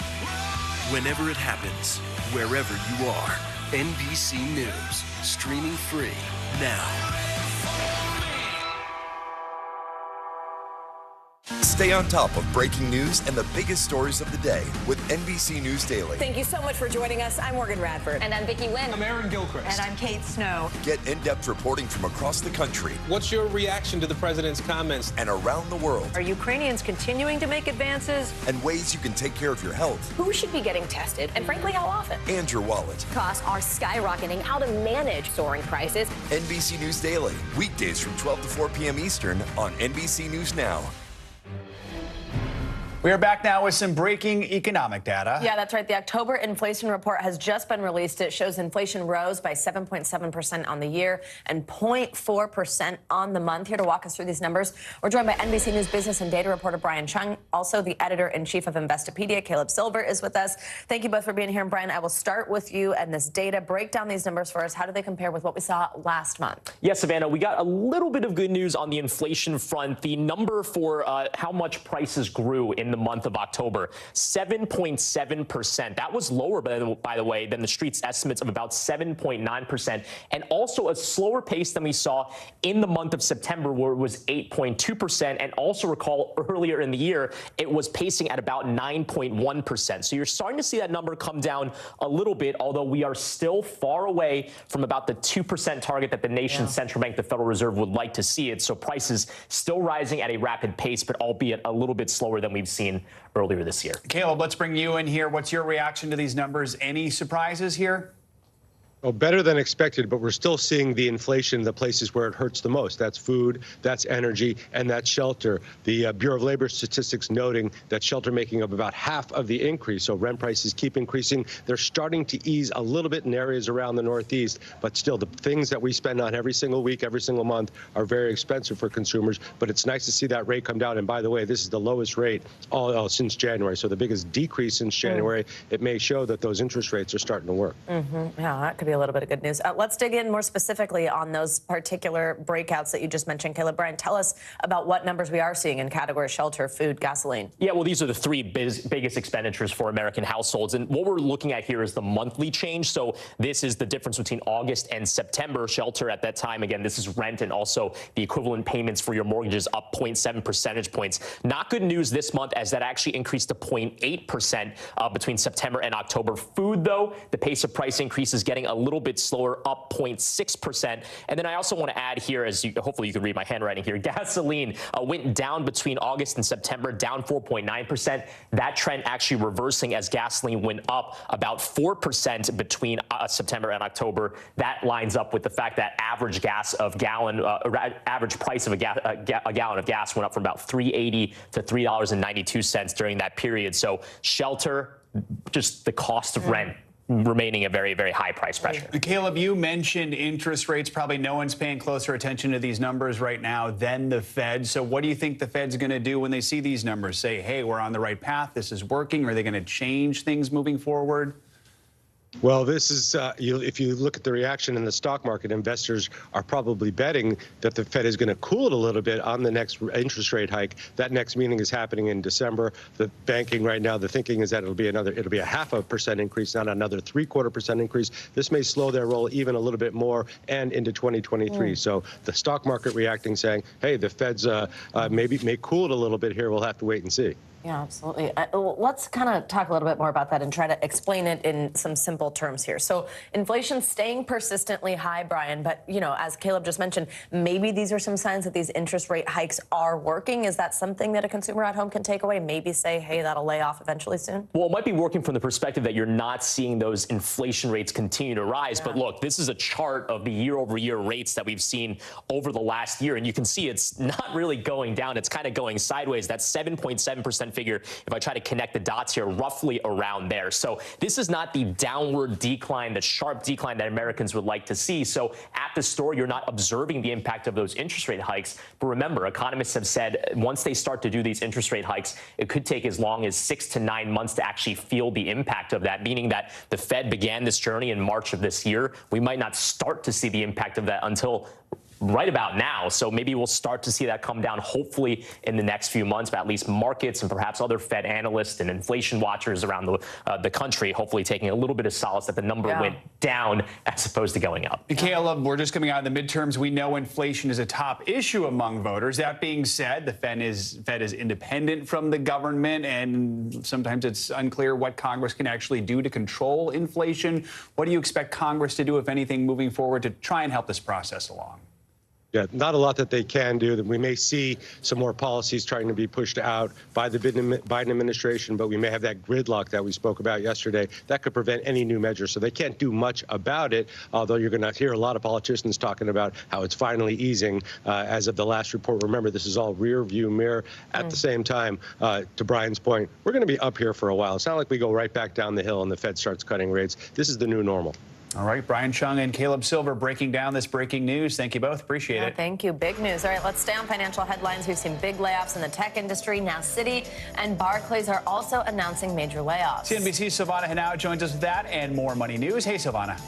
Hey, Joe, Savannah. Yeah, well, Wall Street layoffs are starting to pick up as banks are grappling with a downturn in revenue. Reports say Citigroup let go about 50 trading employees this week and dozens of banking roles amid a slump in deal making. Sources say Barclays has cut about 200 people across its banking and trading desks. The moves show the industry is returning to the practice of cutting workers who are underperformers.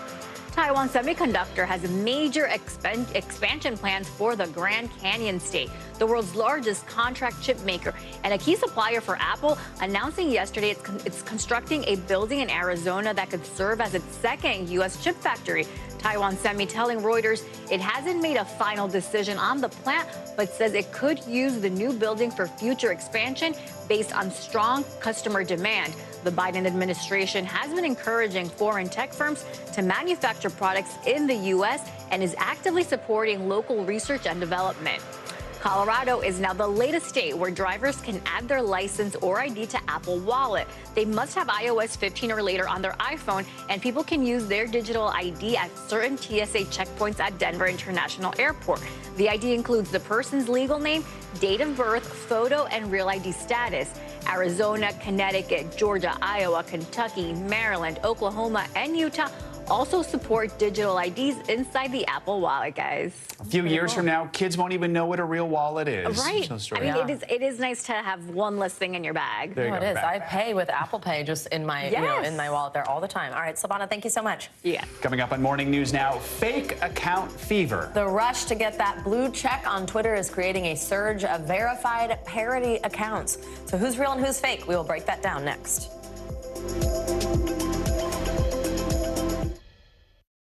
Sometimes the news can be difficult and overwhelming for kids to understand. Ukraine and Russia. Could you help me understand what's going on? So to help make sense of it all, we've created a newscast just for them. We hope your family will watch Nightly News Kids Edition. Hey, podcast fans, ready to unlock our true crime mysteries? Try Dateline Premium on Apple Podcasts. You'll get early access to originals, plus bonus content, and everything is ad-free. So head to Apple Podcasts now to subscribe. Stay on top of breaking news and the biggest stories of the day with NBC News Daily. Thank you so much for joining us. I'm Morgan Radford. And I'm Vicki Wynn. I'm Aaron Gilchrist. And I'm Kate Snow. Get in-depth reporting from across the country. What's your reaction to the president's comments? And around the world. Are Ukrainians continuing to make advances? And ways you can take care of your health. Who should be getting tested? And frankly, how often? And your wallet. Costs are skyrocketing. How to manage soaring prices. NBC News Daily. Weekdays from 12 to 4 p.m. Eastern on NBC News Now. As we look out over the latest city-turned-crime scene, we see the things left behind. Back now with our NBC News exclusive.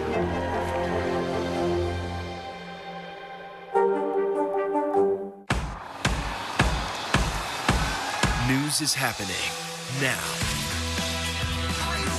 Look at what's making headlines around the world. Right now on Morning News Now.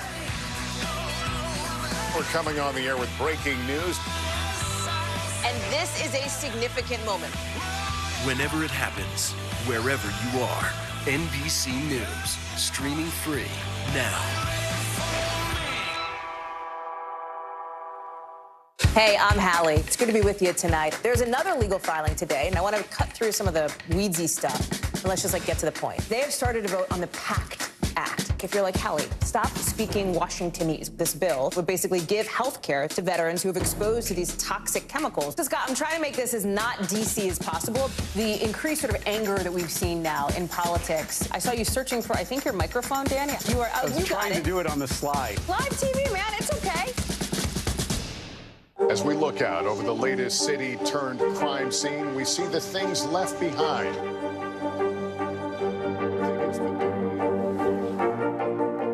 Can you tell us what it was like?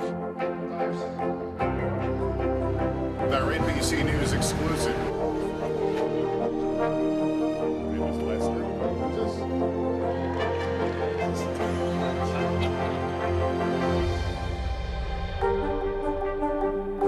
Sometimes the news can be difficult and overwhelming for kids to understand. Ukraine and Russia. Could you help me understand what's going on? So to help make sense of it all, we've created a newscast just for them. We hope your family will watch Nightly News Kids Edition.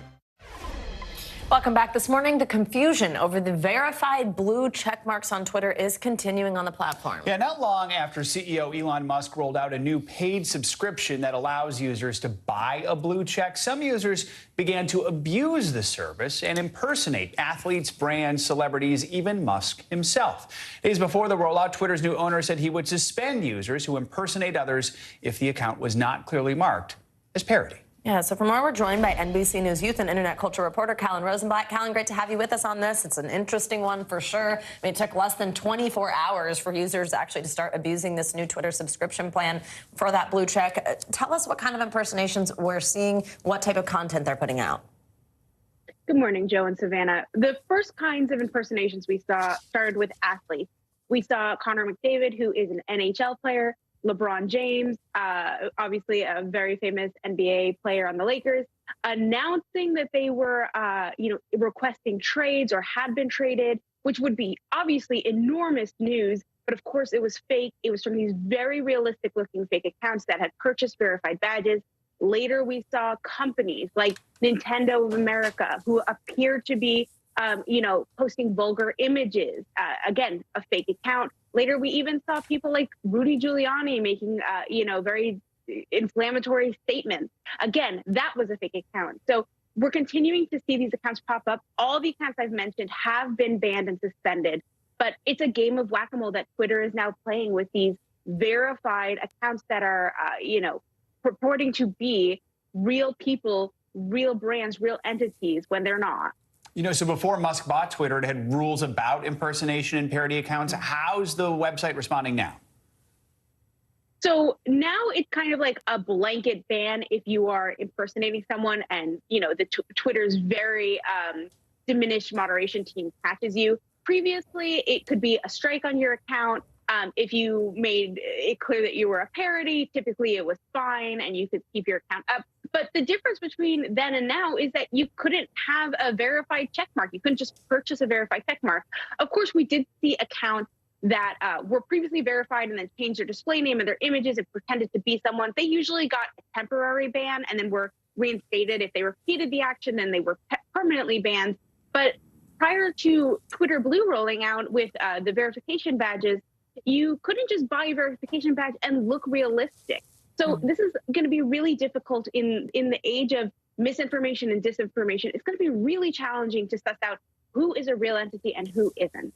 Callan, let's just zoom out and talk to us about sort of everything going on at Twitter. I mean, there's been so much news since Musk has taken over, from the day he walked in carrying a sink to the layoffs to obviously this whole blue check plan. I mean, just walk us through what all this means for Twitter's future. Savannah, I mean, I think this speaks to brand safety at Twitter. If Twitter is making most of its revenue off of advertisers or a significant portion off of advertisers, having these, Twitter Blue verified accounts, let's look at the Nintendo of America account. I could see Nintendo having a real difficult time justifying advertising on Twitter when it can't have, it's more difficult to determine what is the real Nintendo when there are these fake accounts popping up? It's just going to be really difficult in the future for brands to trust this entity, and it's going to be hard for it to make money. All right, Colin Rosenblatt, thank you so much. And we've got much more coming up. Yeah, stick around. We'll be back right after this. The day's biggest political stories with trusted insight and expert analysis. A daily look at the politics behind the headlines. Meet the Press Now, streaming weekdays at 4 p.m. on NBC News Now. The big variable, the storm surge. How much water will ultimately be pushed inland? How many of you were up there? At least like 11. Why was it important for you to be here? What our top story tonight? You guys okay? Yeah. What kind of training regimen? How you doing, Lester? Sometimes the news can be difficult and overwhelming for kids to understand. Ukraine and Russia. Could you help me understand what's going on? So to help make sense of it all, we've created a newscast just for them. We hope your family will watch Nightly News Kids Edition. News is happening now. Look at what's making headlines around the world. Right now on Morning News Now. We're coming on the air with breaking news. And this is a significant moment. Whenever it happens, wherever you are, NBC News, streaming free now. Sometimes the news can be difficult and overwhelming for kids to understand. Ukraine and Russia. Could you help me understand what's going on? So to help make sense of it all, we've created a newscast just for them. We hope your family will watch Nightly News Kids Edition. Mr. Secretary, when is this going to get better? You came into this job saying you were going to fight crime. Have you been successful? Found a way to put that. Can you update us on the status of negotiations? Welcome back. This is very sweet. November is Adopt a Senior Pet Month, and we have good news for 23 very good boys and girls, which we're going to make Joe say in just a minute. Many of these animals were picked up as strays. Look at this. But now they were flown from LA to Eugene, Oregon, where they were welcomed warmly into new foster and forever homes. The flight was funded by the Gray Muzzle organization and celebrated the charity Pet Rescue Pilots, which delivers pets from overcrowded shelters to their new homes. Now, all dogs on the flight were 7 years old or older. Let's hope they all have happy endings. This is bad news for my husband, because I'm definitely about to come home and be like, November, we have to adopt a senior. It's good for the world. All right. All good girls. All good girls and good boys. All right. Good to see that. Love those flight operations, too. All right. You might know Seth Rogen as the leading man in comedies like Knocked Up, The 40-Year-Old Virgin, and Pineapple Express. But he's taking on an emotional new role for Steven Spielberg's new film, The Fabelmans, based on the director's own childhood. Join the Today Show for more. Take a listen. Kind of crazy was it for you? You're going about your life and you get a call from Steven Spielberg. So initially, what did you think that call was about? I had no idea. I thought maybe I was in trouble. I thought I was getting yelled. I've made a lot of jokes in my career that are very, insulting to many people. No, I actually knew him. I thought maybe he was out writing something. I've written, I'd met him about writing things in the past. But yeah, he expressed that he had written a film with Tony Kushner and that there was a role in it that they were interested in me playing.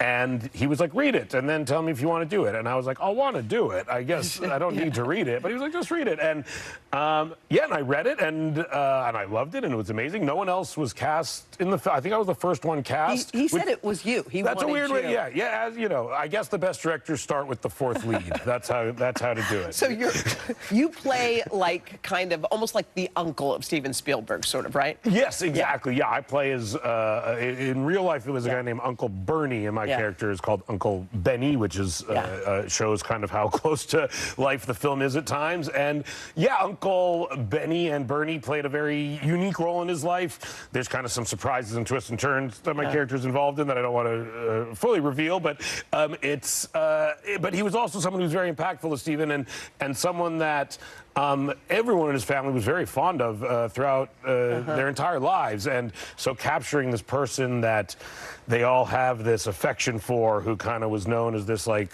gregarious, lovable character in their lives, was Yeah, something you feel a lot of pressure to do when it's Steven Spielberg. No kidding. And there was also a lot of pain that Steven Spielberg said he was living through during this. So much so that some described him on the set as like getting emotional. What was it like for him from what you saw? It did seem like a cathartic experience at times. It did feel like there were moments where we would be filming things, and as we were filming it, he was kind of in real time gaining a new perspective on his own life. Wow. And at times, it almost seems like we would adjust the scenes based on this profound new perspective that he seemed to be gaining in real time at times. Which was an amazing journey to go on, especially with someone that I've looked up to my whole life creatively. It's one of the reasons I make movies, you know, and so, yeah, to in any way get to facilitate anything that they feel is additive to their life, like for that person, is like, it's like a rare gift, you know? What kind of an impact has Steven Spielberg had on your life? Well, I think, like, in a larger sense, like, what we culturally understand as, like, blockbuster cinematic films are purely based on his taste, essentially. Like, and I think the movie captures that in an interesting way, where it's like the things that we associate with scope, epicness. Again, blockbuster filmmaking is almost entirely stuff he popularized because he personally liked it. Can't wait. The Fablemans has a limited release in New York and LA tomorrow before the wider release on November 23rd. Not exciting. All right, we have some breaking news this morning. The famed Rockefeller Center tree has just been cut down. There it is in a few hours. It'll be right here. It'll be at 30 Rock Saturday morning. Can't wait. Saturday morning. Look out for the tree. That does it for this hour of Morning News Now. But the news continues right now. Yes.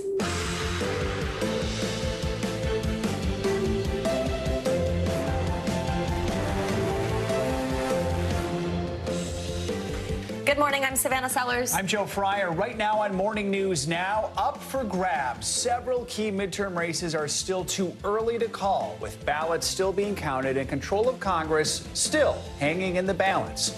We'll have the latest from all those close elections this morning and the impact their outcomes could have on both parties.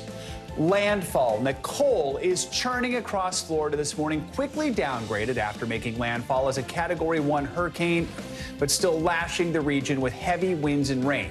We're going to bring you a live report on the ground as the rare November storm moves inland and where it could be headed next. Bracing for inflation, the cost of living top of mind for most Americans. We're going to dig into the latest inflation report. Will we start to see prices on everyday items come down soon, and what it all means for you and your wallet? And verified confusion. Twitter's new subscription service is creating controversy this morning with fake accounts now flocking to the platform. So we're going to try and sort out who's real and who isn't, and what the social media company is doing to clear up any confusion. Last I checked, I think I'm real. There's just a lot going on Twitter right now. We'll do our best to sort out the blue check mess. So we're going to start this hour with the latest on the midterm election, and control of Congress remains up in the air this morning. Yeah, votes are still being counted in several key races, and it could be a while before we know which party will control the House and Senate. NBC News senior Capitol Hill correspondent Garrett Hake has the latest. Leaders of both parties are projecting confidence this morning despite so many uncalled races in so many states. Here on the Hill, there's a little bit of a sense of deja vu back to 2020, that things might all come down to Georgia and a runoff there once again to determine who controls the U.S. Senate. On Capitol Hill this morning, the balance of power in both chambers still up for grabs, with several key races too early or too close to call. President Biden calling Tuesday's midterms a good day for democracy. But despite polling showing many voters were dissatisfied with the economy and the direction of the country, the president, when asked if he'd do anything differently, responding, "Nothing, because they're just finding out what we're doing."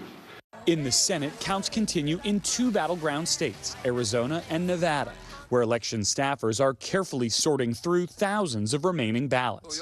While in Georgia, incumbent Senator Raphael Warnock and former football star Herschel Walker are already asking voters to turn out for them once again in a runoff next month. Asked how he's feeling after a night when Republicans did not see the decisive victories they'd hoped for, Senate GOP leader Mitch McConnell had this to say. I don't deal in feelings. The question is, they got to count the votes, and then we'll figure out where we are. Control of the House now rests with a smattering of seats where ballots are still being processed. Democrats did have some setbacks, particularly in New York, where Republicans campaigned heavily on crime issues and picked up a number of seats, even knocking off the House Democrats' campaign chair, the first time that's happened in over 40 years. What message do you think the American people were trying to send yesterday? I don't think the American people have given up on democracy. Even without the final tally, top House Republican Kevin McCarthy setting his sights on the Speaker's gavel. Leader McCarthy, do you have the votes for both the majority and the speakership? Yes. As President Biden prepares for a possible divided government for the remainder of his term. I'm prepared to work with my Republican colleagues. The American people have made clear, I think, that they expect Republicans to be prepared to work with me as well. In that same news conference, President Biden saying once again that he intends to run for re-election, but doesn't feel any pressure to make an official announcement anytime soon, despite whatever Donald Trump may be planning to do. Asked by our colleague Kristen Welker whether exit polling that shows a majority of Americans would prefer he not run again influences decision, President Biden said simply, it doesn't. All right, Garrett, thank you so much.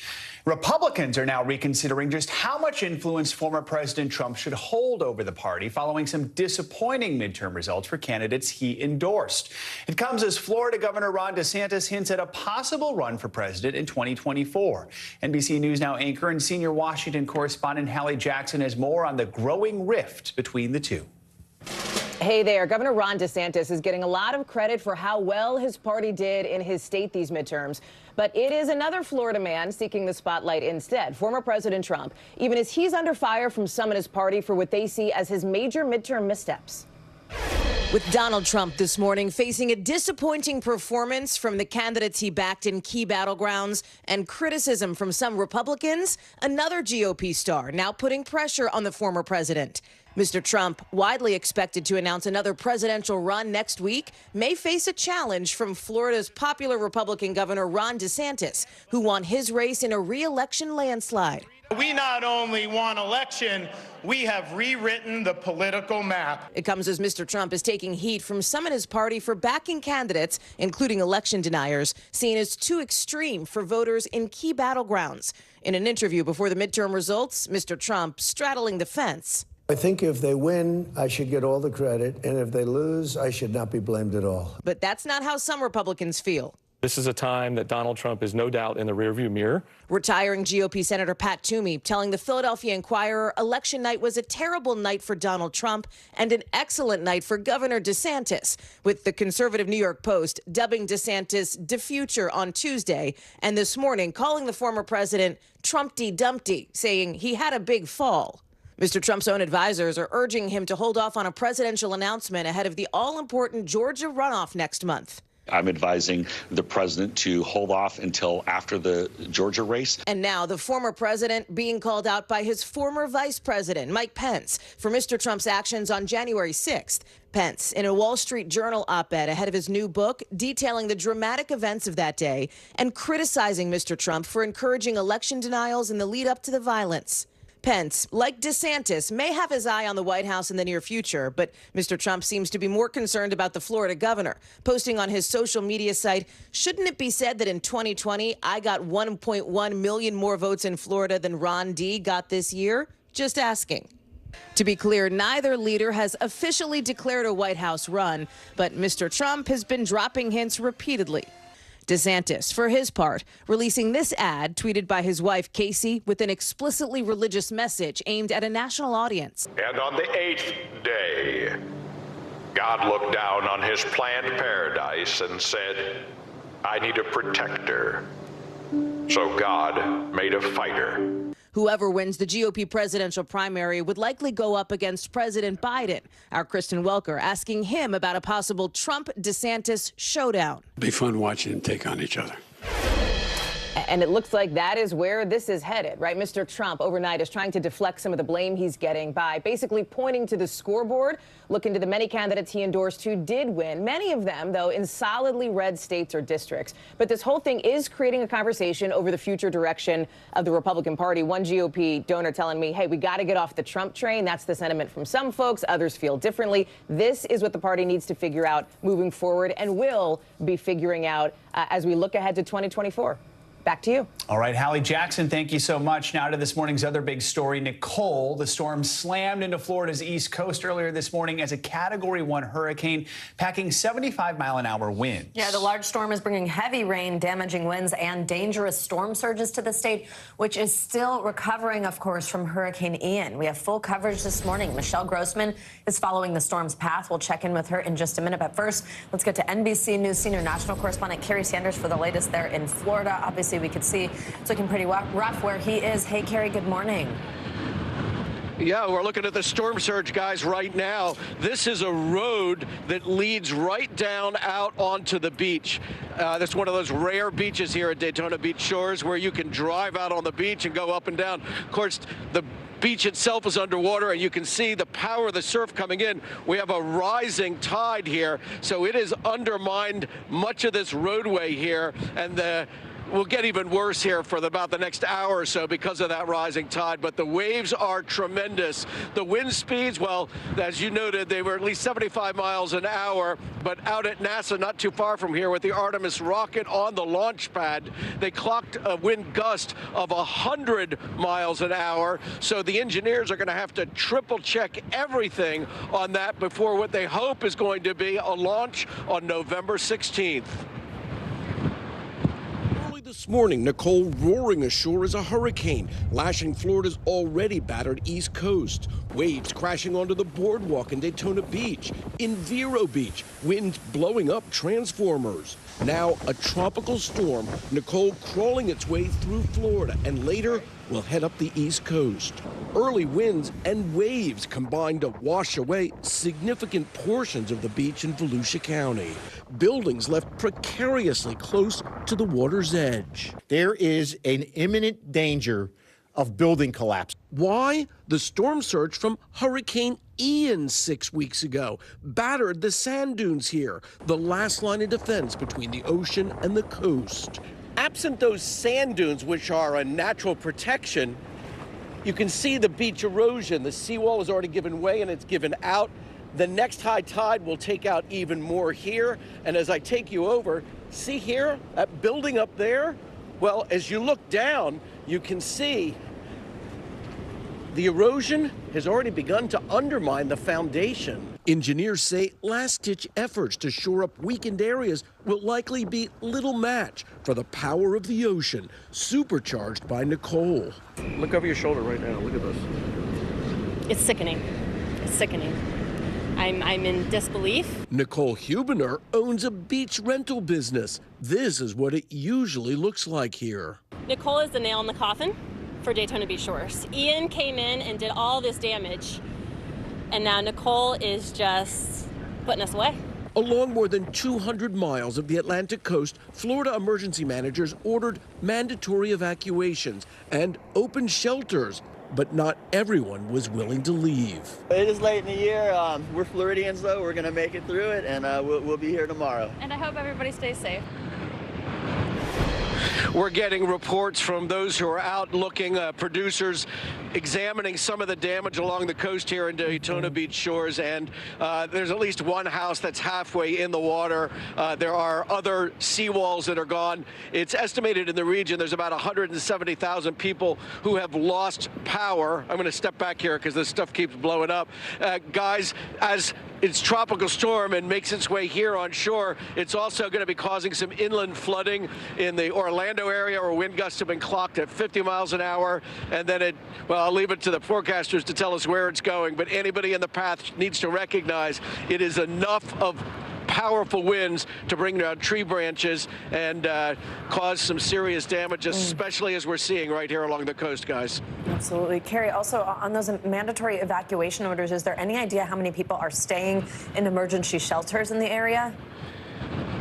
You know, it's so hard to do a calculation of who stayed and who went to emergency shelters. We know that some of the shelters filled up. We also know that right here, some of the buildings here are so precarious. I mean, where I'm standing right here, there's a building right there, over there, and the camera on the other side, there's a building, there's swimming pools, and we know if the foundations give way, look at that, look at that, wow. Definitely a rising tide. We know that those buildings could collapse, and so the authorities actually went into the buildings and said, people, you need to leave, and they forced more than 200 people who said they were going to stay out of those various buildings. All right, Carrie Sanders, please stay safe. Thank you so much for being there for us. Sure. And let's get the latest on Nicole and where it is headed. Yeah, that means Michelle Grossman's back with us. Hey, Michelle, wow, it looks pretty bad there. It does. Hi there, guys. Well, it's a combination of a couple of things. We, of course, have Tropical Storm Nicole, which is causing those rough seas. We also have an area of high pressure to the north. So it's this area of low pressure, high pressure working together that's creating a squeeze play. And that's why we're seeing that coastal flooding. We've actually been seeing it for a couple of days before even Nicole arrived. And then on top of that, we have above normal high tide. So we're in that high tide cycle right now. We're going to see it for the next hour or so. And then hopefully things will continue to improve after that as we go throughout the day. Another good piece of news is it's a fast-moving storm, so it will be moving out of here pretty quickly, but we still have some time to get through. So that's for today. The Nicole rain and wind throughout the southeast, northern and central Florida today, Georgia, South Carolina, and then it's going to move up the coast tomorrow. Notice New England, Northeast, the Ohio Valley, the Mid-Atlantic today. Really nice temperatures. Enjoy it because things are going to change drastically tomorrow. I do want to get to those northern plains, the northern high plains, because we're looking at blizzard conditions in that area. We could see 18 inches of snow. So we're talking tropics, we're talking really warm temperatures, and then we're just talking frigid temperatures with a winter snowstorm back through the west. So let's first start with Nicole because that is what we are watching right now. As we go throughout time here, we're going to continue to watch Nicole move across the Florida peninsula. It's going to continue to bring very heavy rain, very gusty winds, creating more power outages every single half hour. It seems like the numbers go up, and we're going to see that soaking rain continuing throughout Florida, Georgia, and South Carolina. Then it will make a second landfall across the panhandle of Florida. That will be later on this evening. And then it will make a right-hand turn. It's going to move quickly. So as we go throughout tomorrow, it's going to be a nasty day. I do want to warn you of that. So enjoy today in the Northeast because look at tomorrow. Gusty winds, drenching rains, soaking rains, even as far west as the Ohio Valley, at least portions of the Ohio Valley. The Appalachians, you are going to get a ton of rain as well. It's the higher elevations that we're particularly concerned about. And this extends into New England. This will be tomorrow, and then it races off the coast early on Saturday morning, and Nicole is out of here, and we will not be speaking of her any longer, but we still do have the next 48 hours to get through. That is Nicole, and then as we're looking at the rainfall, we could see up to 8 inches of rain in some spots. That's certainly going to cause some flash flooding in spots. We're seeing ponding on the roads already. We're seeing the delicate structures, the beach erosion, and we're going to continue to see that as well. Now, as we move through the coast on Friday and Saturday, you can see pockets of heavy rain. Where you see those darker colors, the reds, the oranges, the yellows, that's the Appalachians, and that's why we're concerned about that higher elevation rainfall. And we could certainly see some flash flooding there.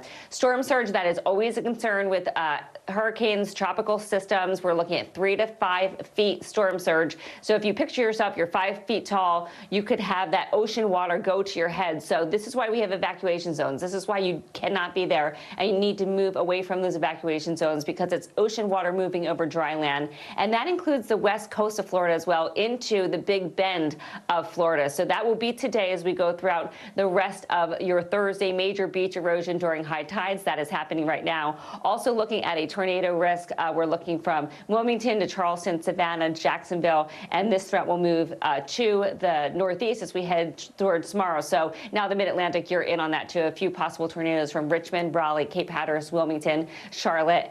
And we're looking at those record highs as well in the north. So we're looking at really warm air. We have that cold air to the west. We have the jet stream right in the middle. This is going to move to the east. It's going to bring the chance for severe weather in portions of the upper Midwest, also the Great Lakes. But we are looking at winter alerts through the northern plains, even a blizzard warning, you guys, through the high plains today. Back to you. No longer 70-degree temperatures there. Yeah, all right, exactly. Michelle, Yeah. thank you so much. Thanks, Michelle. Sure. Turning to some major tech news, Facebook's parent company Meta is blaming a slowing economy for those massive job cuts that were announced yesterday.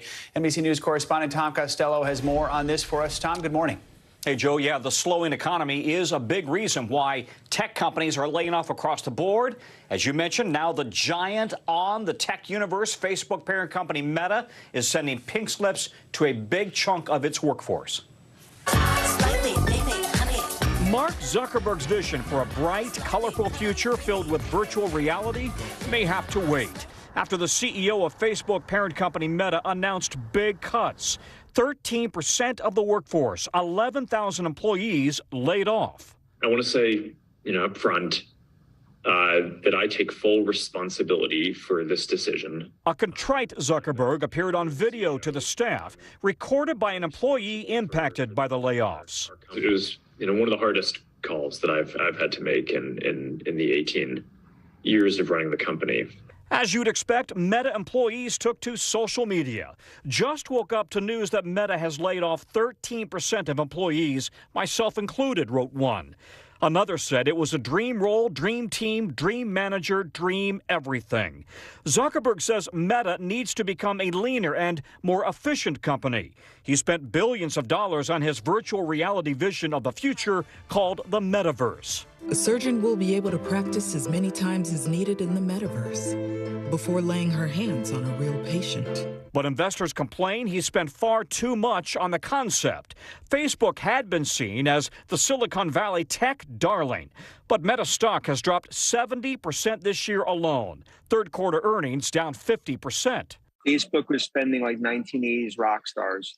And now growth has really come off significantly. The metaverse strategy continues to be an uphill battle. The world has viewed Zuckerberg as something of a savant and a business genius, but he admits he got this wrong. This is Mark Zuckerberg saying, we grew too fast. We assumed that the boom times would continue.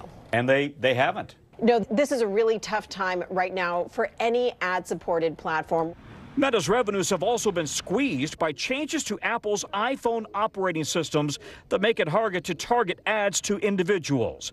And advertisers have pulled back as the economy has slowed. But Meta Facebook isn't the only tech company that's laying off employees. Twitter, Salesforce, Netflix, Snap, and Apple have as well. Amazon and Apple have also frozen hiring. The question now, is the metaverse on hold? The metaverse may be virtual, but the impact will be real. Well, importantly here, Mark Zuckerberg, despite the fact that the stock is down 70%, the company's struggling, he is virtually untouchable as CEO. He founded Facebook almost 20 years ago, but he structured the company and the stock issuance in such a way that it essentially ensures total control for him. And by the way, with Meta stock down, it's now worth less than Home Depot, and Apple is now 8 times more valuable than Meta, you guys. Wow. All right, Tom, thank you so much. Coming up on Morning News Now, the latest on an alarming surge in cases of respiratory virus. Children's hospitals are nearing capacity in many areas. We're going to show you what one city is doing to try and protect those kids. That's next. The big variable, the storm surge. Why was it important for you to be here? What kind of training regimen? How you doing, Lester?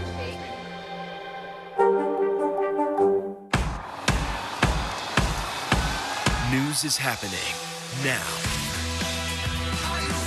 Look at what's making headlines around the world. Right now on Morning News Now.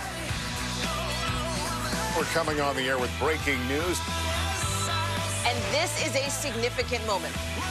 Whenever it happens, wherever you are, NBC News, streaming free now. The big variable, the storm surge. How much water will ultimately be pushed inland? How many of you were up there? At least like 11. Why was it important for you to be here? What our top story tonight? You guys okay? Yeah. What kind of training regimen? How you doing, Lester? Sometimes the news can be difficult and overwhelming for kids to understand. Ukraine and Russia. Could you help me understand what's going on? So to help make sense of it all, we've created a newscast just for them. We hope your family will watch Nightly News Kids Edition. Right now on NBC News Now, we begin with breaking news just coming in. What's happening now, what's happening next, and what it means for you.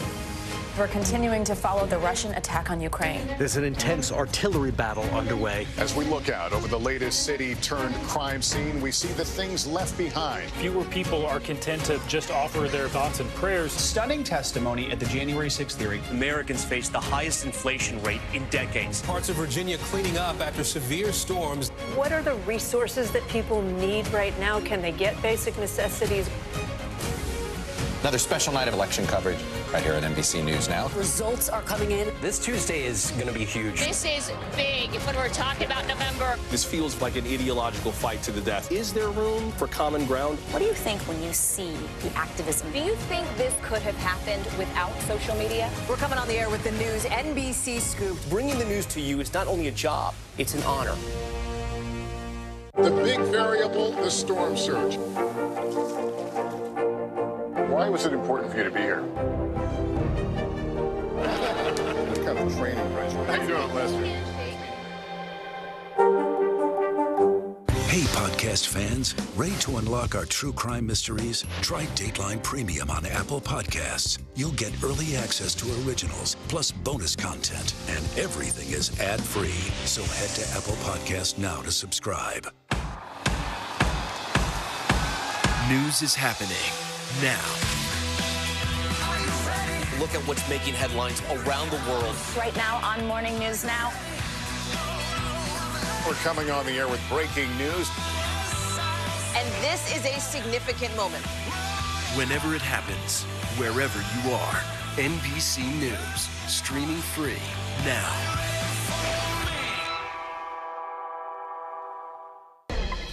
We're back with more on the growing concern surrounding the triple-demic, RSV, COVID, and the flu. Experts have predicted that heading into winter, the combination of those viruses is going to overwhelm pediatric hospitals that are already being hit hard with cases of the respiratory virus.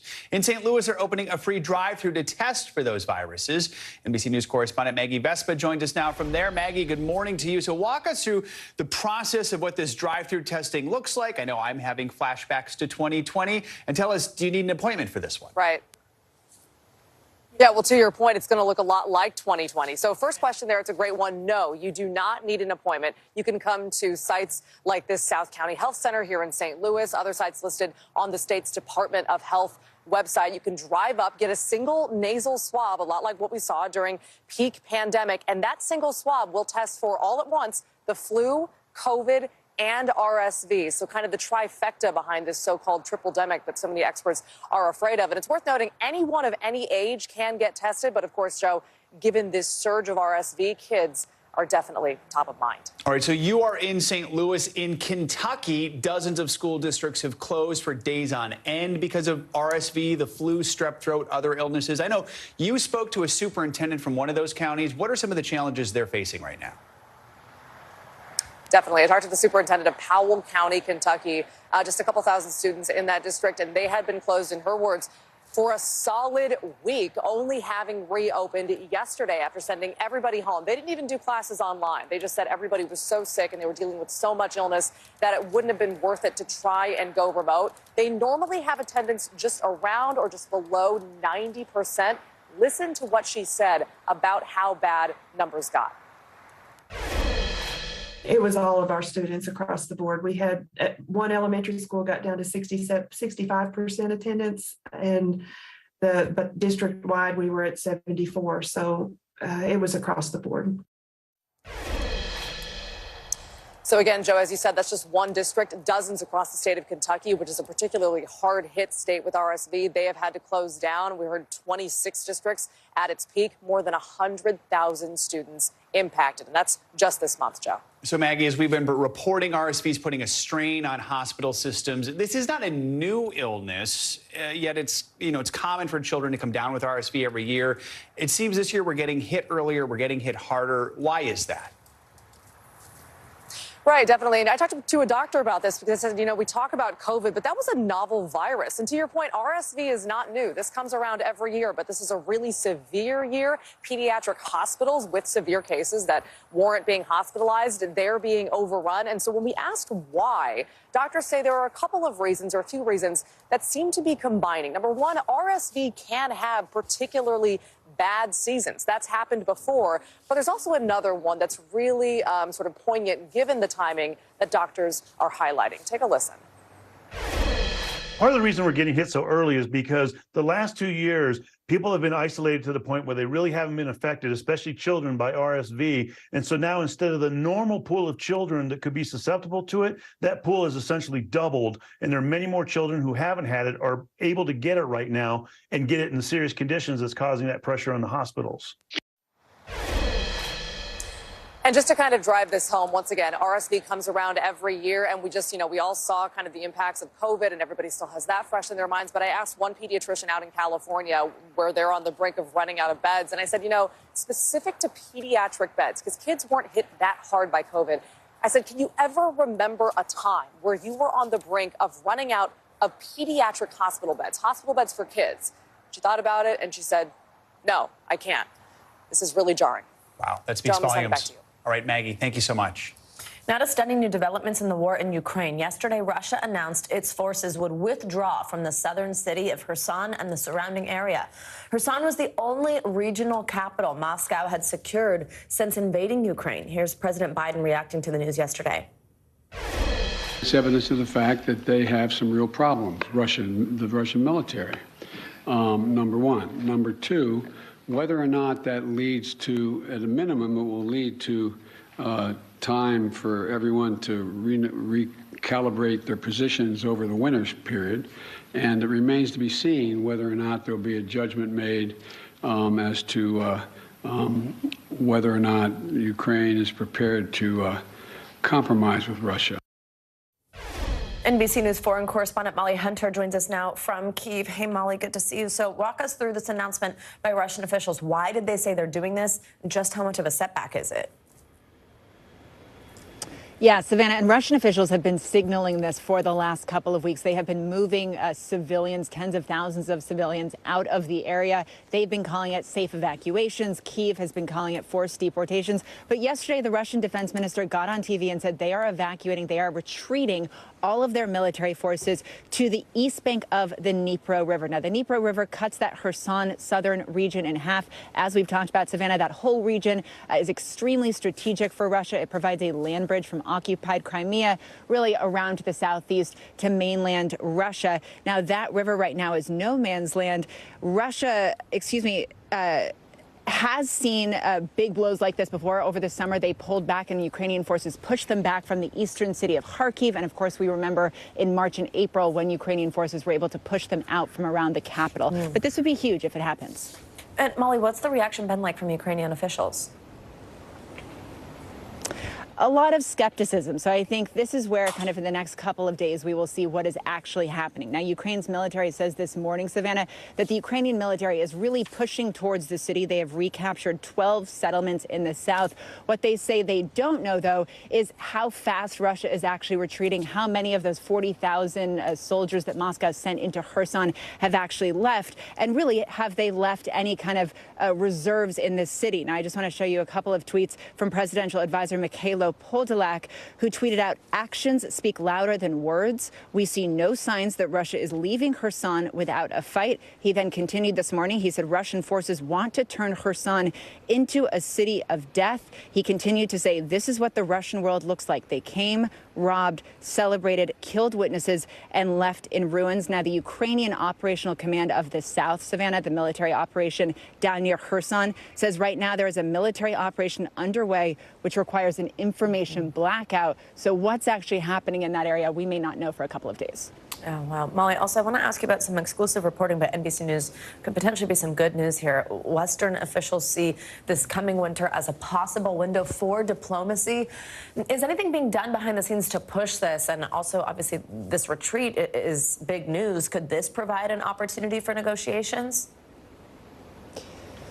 Right. Clearly, there are a lot of back-channel discussions, Savannah, that we may not be aware of. But I do want to highlight Courtney Kuby, Carol Lee, and Josh Letterman, our colleagues in Washington, their reporting, which says that some U.S. and Western officials increasingly believe that neither side can achieve all of their goals in the Ukraine war this winter. And they talk about this slowdown of fighting as a possible window for diplomacy. One official with direct knowledge of military operations who spoke on anonymity told our colleague Savannah, in the winter, everything slows down. The potential for talks, we would like to see that happening. Now, U.S. officials have repeatedly said publicly that they are not back-channeling and talking to Russia about Ukraine without Ukraine.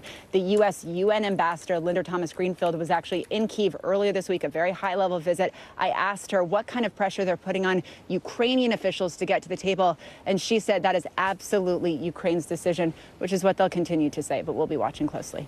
All right, Molly Hunter, stay safe. Thank you very much. Staying with the midterms, supporters of abortion rights were among the biggest winners in this year's vote. Several blue and red states voted against measures that would have restricted access to abortions. NBC News Washington correspondent Yamiche Alcindor has more. Democrats across the country are celebrating sweeping wins for supporters of abortion rights. A woman's right to choose one. I will always keep fighting to protect a woman's fundamental freedom. We will make Michigan a leader, a place where women make their own decisions. In Michigan, residents voted to enshrine abortion rights into the state constitution, an issue Governor Gretchen Whitmer and her running mate made a central part of their successful re-election campaign. This is a right that we are not going to go backwards on. I'm proud of my state. I don't want the government in my bedroom. And abortion rights did drive people to the polls. It was the second most important issue to voters behind inflation.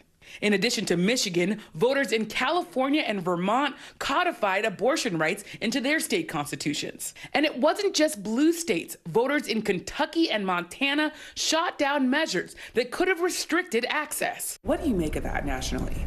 I think it's a sign that the American public has had rights for 49 years, and we're not going to go backward. And so whether it's state by state we see this happen, or hopefully at some point, a national effort again, I think that this is where the fight is at the moment. Those against abortion rights now processing the results.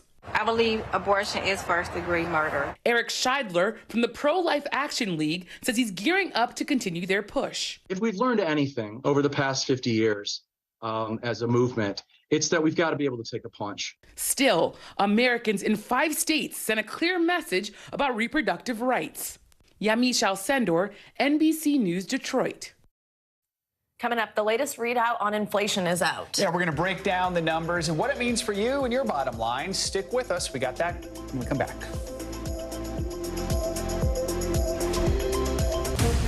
Right now on NBC News Now. As we come on the air, here's what we know. It has been dramatic, powerful. We begin with breaking news just coming in. What's happening now, what's happening next, and what it means for you.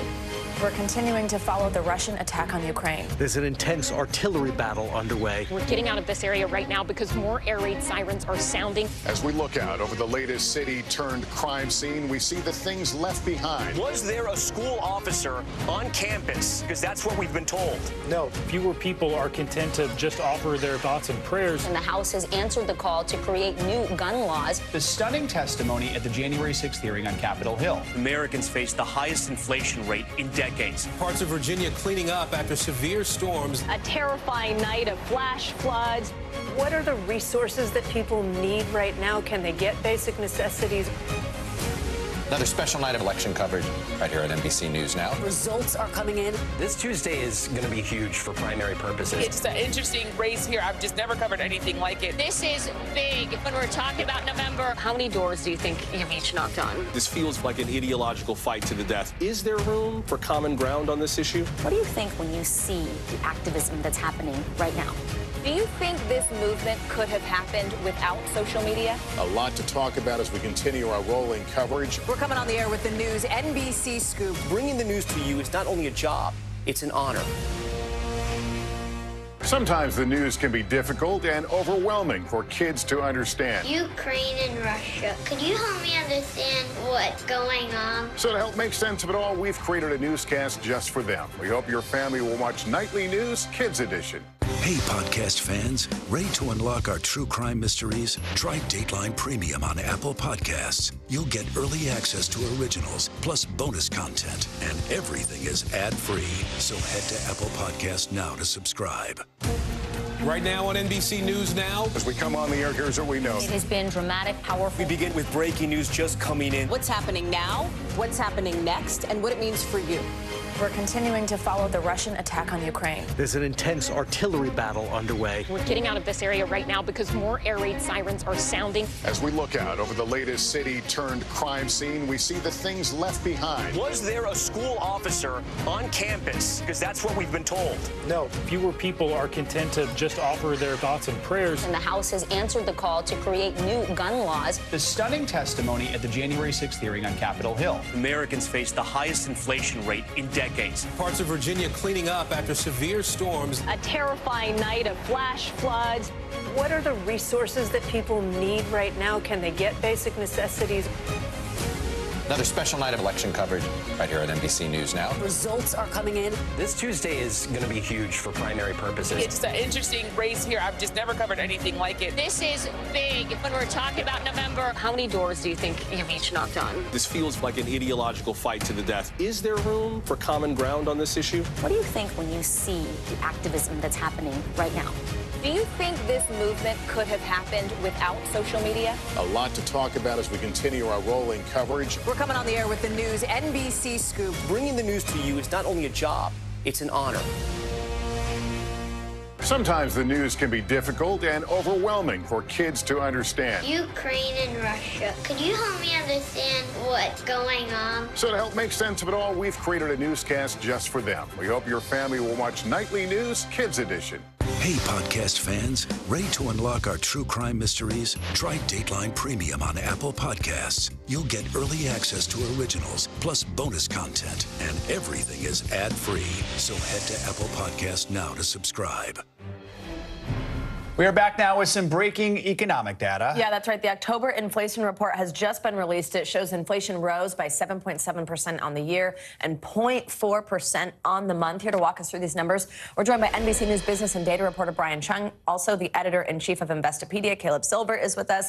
Thank you both for being here. And Brian, I will start with you and this data. Break down these numbers for us. How do they compare with what we saw last month? Yes, Savannah, we got a little bit of good news on the inflation front. The number for how much prices grew in the month of October, 7.7%. That was lower, by the way, than the street's estimates of about 7.9%, and also a slower pace than we saw in the month of September, where it was 8.2%. And also recall earlier in the year, it was pacing at about 9.1%. So you're starting to see that number come down a little bit, although we are still far away from about the 2% target that the nation's central bank, the Federal Reserve, would like to see it. So prices still rising at a rapid pace, but albeit a little bit slower than we've seen earlier this year. Caleb, let's bring you in here. What's your reaction to these numbers? Any surprises here? Well, better than expected, but we're still seeing the inflation in the places where it hurts the most. That's food, that's energy, and that's shelter. The Bureau of Labor Statistics noting that shelter making up about half of the increase. So rent prices keep increasing. They're starting to ease a little bit in areas around the Northeast, but still the things that we spend on every single week, every single month are very expensive for consumers. But it's nice to see that rate come down. And by the way, this is the lowest rate all since January. So the biggest decrease since January. It may show that those interest rates are starting to work. Yeah, that could be a little bit of good news. Let's dig in more specifically on those particular breakouts that you just mentioned. Caleb, Brian, tell us about what numbers we are seeing in categories shelter, food, gasoline. Yeah, well, these are the three biggest expenditures for American households. And what we're looking at here is the monthly change. So this is the difference between August and September. Shelter at that time, again, this is rent and also the equivalent payments for your mortgages up 0.7 percentage points. Not good news this month, as that actually increased to 0.8% between September and October. Food, though, the pace of price increase is getting a little bit slower, up 0.6%. And then I also want to add here, as hopefully you can read my handwriting here, gasoline went down between August and September, down 4.9%. That trend actually reversing as gasoline went up about 4% between September and October. That lines up with the fact that average price of a gallon of gas went up from about $3.80 to $3.92 during that period. So shelter, just the cost of rent remaining a very, very high price pressure. Caleb, you mentioned interest rates. Probably no one's paying closer attention to these numbers right now than the Fed. So what do you think the Fed's going to do when they see these numbers? Say, hey, we're on the right path. This is working. Are they going to change things moving forward? Well, this is, if you look at the reaction in the stock market, investors are probably betting that the Fed is going to cool it a little bit on the next interest rate hike. That next meeting is happening in December. The banking right now, the thinking is that it'll be a 0.5% increase, not another 0.75% increase. This may slow their roll even a little bit more and into 2023. So the stock market reacting, saying, hey, the Fed's maybe may cool it a little bit here. We'll have to wait and see. Yeah, absolutely. Let's kind of talk a little bit more about that and try to explain it in some simple terms here. So inflation staying persistently high, Brian, but, you know, as Caleb just mentioned, maybe these are some signs that these interest rate hikes are working. Is that something that a consumer at home can take away? Maybe say, hey, that'll lay off eventually soon? Well, it might be working from the perspective that you're not seeing those inflation rates continue to rise. Yeah. But look, this is a chart of the year-over-year rates that we've seen over the last year, and you can see it's not really going down. It's kind of going sideways. That 7.7% figure, if I try to connect the dots here, roughly around there. So this is not the downward decline, the sharp decline that Americans would like to see. So at the store, you're not observing the impact of those interest rate hikes. But remember, economists have said once they start to do these interest rate hikes, it could take as long as 6 to 9 months to actually feel the impact of that, meaning that the Fed began this journey in March of this year. We might not start to see the impact of that until right about now. So maybe we'll start to see that come down, hopefully in the next few months, but at least markets and perhaps other Fed analysts and inflation watchers around the country, hopefully taking a little bit of solace that the number went down as opposed to going up. Caleb, we're just coming out of the midterms. We know inflation is a top issue among voters. That being said, the Fed is independent from the government, and sometimes it's unclear what Congress can actually do to control inflation. What do you expect Congress to do, if anything, moving forward to try and help this process along? Yeah, not a lot that they can do. That we may see some more policies trying to be pushed out by the Biden administration, but we may have that gridlock that we spoke about yesterday that could prevent any new measures. So they can't do much about it, although you're going to hear a lot of politicians talking about how it's finally easing as of the last report. Remember, this is all rear view mirror. At the same time, to Brian's point, we're going to be up here for a while. It's not like we go right back down the hill and the Fed starts cutting rates. This is the new normal. All right, Brian Chung and Caleb Silver breaking down this breaking news. Thank you both. Appreciate it. Thank you. Big news. All right, let's stay on financial headlines. We've seen big layoffs in the tech industry. Now Citi and Barclays are also announcing major layoffs. CNBC's Silvana Henao joins us with that and more money news. Hey, Silvana. Hey, Joe, Savannah. Yeah, well, Wall Street layoffs are starting to pick up as banks are grappling with a downturn in revenue. Reports say Citigroup let go about 50 trading employees this week and dozens of banking roles amid a slump in deal making. Sources say Barclays has cut about 200 people across its banking and trading desks. The moves show the industry is returning to the practice of cutting workers who are underperformers. Taiwan Semiconductor has major expansion plans for the Grand Canyon State, the world's largest contract chip maker and a key supplier for Apple, announcing yesterday it's constructing a building in Arizona that could serve as its second U.S. chip factory. Taiwan Semi telling Reuters it hasn't made a final decision on the plant, but says it could use the new building for future expansion based on strong customer demand. The Biden administration has been encouraging foreign tech firms to manufacture products in the U.S. and is actively supporting local research and development. Colorado is now the latest state where drivers can add their license or ID to Apple Wallet. They must have iOS 15 or later on their iPhone, and people can use their digital ID at certain TSA checkpoints at Denver International Airport. The ID includes the person's legal name, date of birth, photo, and real ID status. Arizona, Connecticut, Georgia, Iowa, Kentucky, Maryland, Oklahoma, and Utah also support digital IDs inside the Apple Wallet, guys. A few years from now, kids won't even know what a real wallet is. Right. I mean, it is nice to have one less thing in your bag. It is. I pay with Apple Pay just in my in my wallet there all the time. All right, Silvana, thank you so much. Yeah. Coming up on Morning News Now, fake account fever. The rush to get that blue check on Twitter is creating a surge of verified parody accounts. So who's real and who's fake? We will break that down next.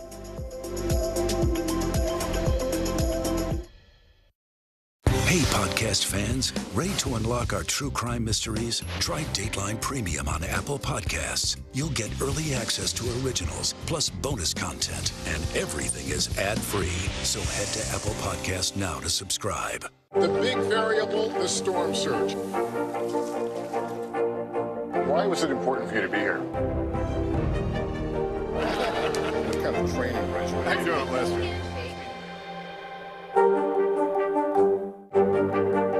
Mr. Secretary, when is this going to get better? You came into this job saying you were going to fight crime. Have you been successful? Found a way to put that. Can you update us on the status of negotiations?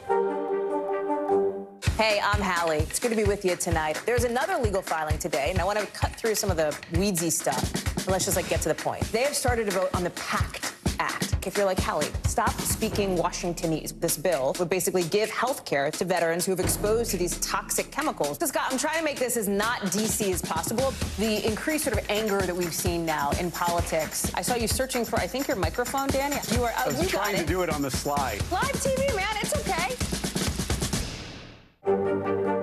Mr. Secretary, when is this going to get better? You came into this job saying you were going to fight crime. Have you been successful? Found a way to put that. Can you update us on the status of negotiations? The big variable, the storm surge. Why was it important for you to be here? What kind of training regimen? How you doing, Lester?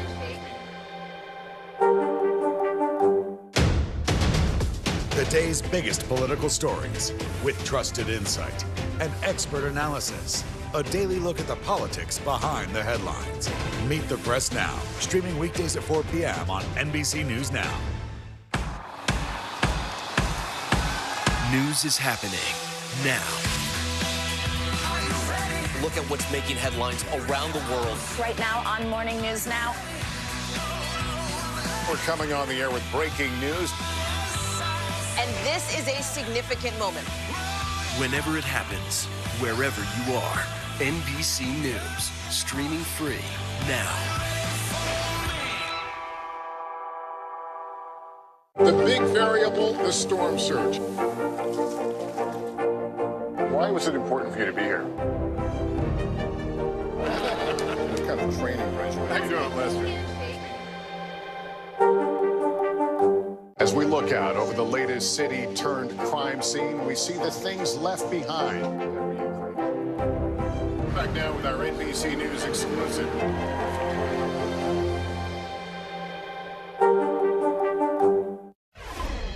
Welcome back this morning. The confusion over the verified blue check marks on Twitter is continuing on the platform. Yeah, not long after CEO Elon Musk rolled out a new paid subscription that allows users to buy a blue check, some users began to abuse the service and impersonate athletes, brands, celebrities, even Musk himself. Days before the rollout, Twitter's new owner said he would suspend users who impersonate others if the account was not clearly marked as parody. Yeah, so from where we're joined by NBC News youth and internet culture reporter Callan Rosenblatt. Callan, great to have you with us on this. It's an interesting one for sure. I mean, it took less than 24 hours for users actually to start abusing this new Twitter subscription plan for that blue check. Tell us what kind of impersonations we're seeing, what type of content they're putting out. Good morning, Joe and Savannah. The first kinds of impersonations we saw started with athletes. We saw Connor McDavid, who is an NHL player, LeBron James, obviously a very famous NBA player on the Lakers, announcing that they were, requesting trades or had been traded, which would be obviously enormous news. But of course, it was fake. It was from these very realistic looking fake accounts that had purchased verified badges. Later, we saw companies like Nintendo of America who appeared to be, posting vulgar images. Again, a fake account. Later, we even saw people like Rudy Giuliani making, very inflammatory statements. Again, that was a fake account. So we're continuing to see these accounts pop up. All the accounts I've mentioned have been banned and suspended. But it's a game of whack-a-mole that Twitter is now playing with these verified accounts that are, purporting to be real people, real brands, real entities when they're not. So before Musk bought Twitter, it had rules about impersonation and parody accounts. How's the website responding now? So now it's kind of like a blanket ban if you are impersonating someone and, Twitter's very diminished moderation team catches you. Previously, it could be a strike on your account. If you made it clear that you were a parody, typically it was fine and you could keep your account up. But the difference between then and now is that you couldn't have a verified check mark. You couldn't just purchase a verified check mark. Of course, we did see accounts that were previously verified and then changed their display name and their images and pretended to be someone. They usually got a temporary ban and then were reinstated. If they repeated the action, then they were permanently banned. But prior to Twitter Blue rolling out with the verification badges, you couldn't just buy a verification badge and look realistic. So this is going to be really difficult in the age of misinformation and disinformation. It's going to be really challenging to suss out who is a real entity and who isn't. Callan, let's just zoom out and talk to us about sort of everything going on at Twitter. I mean, there's been so much news since Musk has taken over, from the day he walked in carrying a sink to the layoffs to obviously this whole blue check plan. I mean, just walk us through what all this means for Twitter's future. Savannah, I mean, I think this speaks to like brand safety at Twitter. If Twitter is making most of its revenue off of advertisers, or a significant portion off of advertisers, having these Twitter Blue verified accounts, like let's look at the Nintendo of America account. I could see Nintendo having a real difficult time justifying advertising on Twitter when it can't have, it's more difficult to determine what is the real Nintendo when there are these fake accounts popping up. It's just going to be really difficult in the future for brands to trust this entity, and it's going to be hard for it to make money. All right, Callan Rosenblatt, thank you so much. And we've got much more coming up. Yeah, stick around. We'll be back right after this. News is happening now. Look at what's making headlines around the world. We're coming on the air with breaking news. This is a significant moment. Whenever it happens, wherever you are, NBC News, streaming free now. As we look out over the latest city-turned-crime scene, we see the things left behind. Back now with our NBC News exclusive.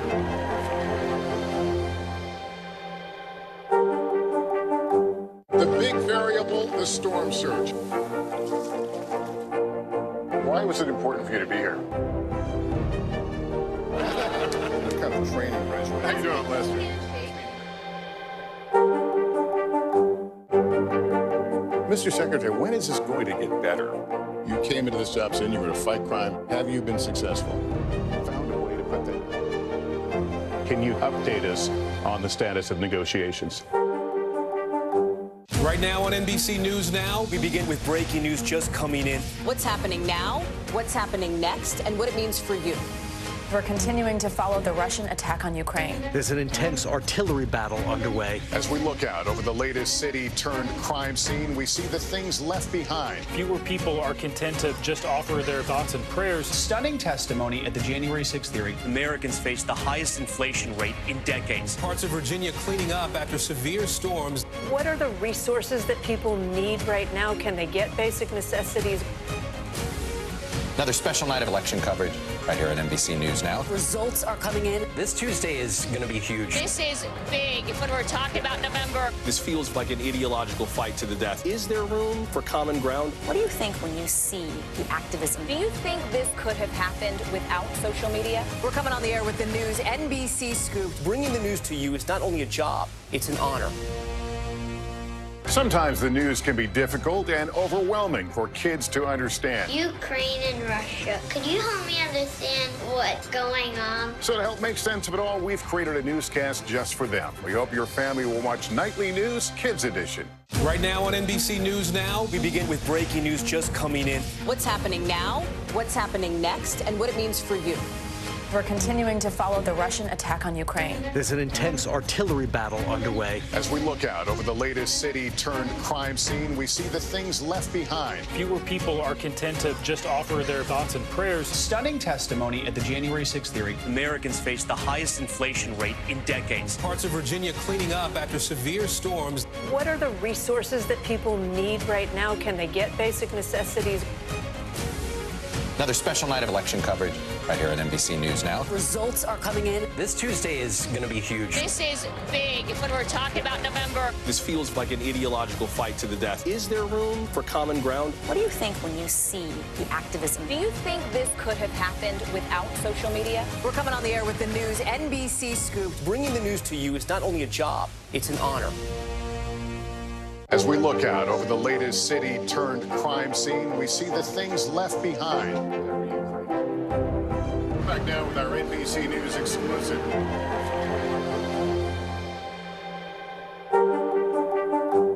Hey, podcast fans, ready to unlock our true crime mysteries? Try Dateline Premium on Apple Podcasts. You'll get early access to originals, plus bonus content, and everything is ad-free. So head to Apple Podcasts now to subscribe. News is happening now. Look at what's making headlines around the world. We're coming on the air with breaking news. This is a significant moment. Whenever it happens, wherever you are, NBC News, streaming free now. Welcome back. This is very sweet. November is Adopt a Senior Pet Month, and we have good news for 23 very good boys and girls, which we're going to make Joe say in just a minute. Many of these animals were picked up as strays. Look at this. But now they were flown from LA to Eugene, Oregon, where they were welcomed warmly into new foster and forever homes. The flight was funded by the Gray Muzzle organization and celebrated the charity Pet Rescue Pilots, which delivers pets from overcrowded shelters to their new homes. Now, all dogs on the flight were 7 years old or older. Let's hope they all have happy endings. This is bad news for my husband, because I'm definitely about to come home and be like, November, we have to adopt a senior. It's good for the world. All right. They're all good girls. They're all good girls and good boys. All right. Good to see that. Love those flight operations, too. All right. You might know Seth Rogen as the leading man in comedies like Knocked Up, The 40-Year-Old Virgin, and Pineapple Express. But he's taking on an emotional new role for Steven Spielberg's new film, The Fabelmans, based on the director's own childhood. Join the Today Show for more. Take a listen. Kind of crazy was it for you? You're going about your life and you get a call from Steven Spielberg. So initially, what did you think that call was about? I had no idea. I thought maybe I was in trouble. I thought I was getting yelled. I've made a lot of jokes in my career that are very, insulting to many people. No, I actually knew him. I thought maybe he was out writing something. I've written, I'd met him about writing things in the past. But yeah, he expressed that he had written a film with Tony Kushner and that there was a role in it that they were interested in me playing. And he was like, read it and then tell me if you want to do it. And I was like, I want to do it. I guess I don't need to read it. But he was like, just read it. And and I read it and I loved it and it was amazing. No one else was cast in the film. I think I was the first one cast. He said it was you. That's a weird way. Yeah. As, I guess the best directors start with the fourth lead. That's how to do it. So you play like kind of almost like the uncle of Steven Spielberg, sort of, right? Yes, exactly. Yeah, I play as in real life it was a guy named Uncle Bernie, and my character is called Uncle Benny, which is shows kind of how close to life the film is at times. And yeah, Uncle Benny and Bernie played a very unique role in his life. There's kind of some surprises and twists and turns that my character is involved in that I don't want to fully reveal, but but he was also someone who was very impactful to Steven and someone that everyone in his family was very fond of throughout their entire lives. And so capturing this person that they all have this affection for, who kind of was known as this like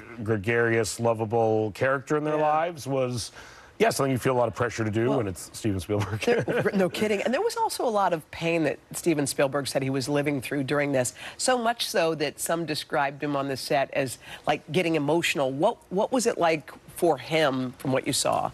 It did seem like a cathartic experience at times. It did feel like there were moments where we would be filming things, and as we were filming it, he was kind of in real time gaining a new perspective on his own life. Wow. And at times, it almost seems like we would adjust the scenes based on this profound new perspective that he seemed to be gaining in real time at times. Which was an amazing journey to go on, especially with someone that I've looked up to my whole life creatively. It's one of the reasons I make movies, and so, to in any way get to facilitate anything that they feel is additive to their life, like for that person, is like, it's like a rare gift, you know? What kind of an impact has Steven Spielberg had on your life? Well, I think, like, in a larger sense, like, what we culturally understand as, like, blockbuster cinematic films are purely based on his taste, essentially. And I think the movie captures that in an interesting way, where it's like the things that we associate with scope, epicness. Again, blockbuster filmmaking is almost entirely stuff he popularized because he personally liked it. Can't wait. The Fablemans has a limited release in New York and LA tomorrow before the wider release on November 23rd. Not exciting. All right, we have some breaking news this morning. The famed Rockefeller Center tree has just been cut down. There it is in a few hours. It'll be right here. It'll be at 30 Rock Saturday morning. Can't wait. Saturday morning. Look out for the tree. That does it for this hour of Morning News Now. But the news continues right now.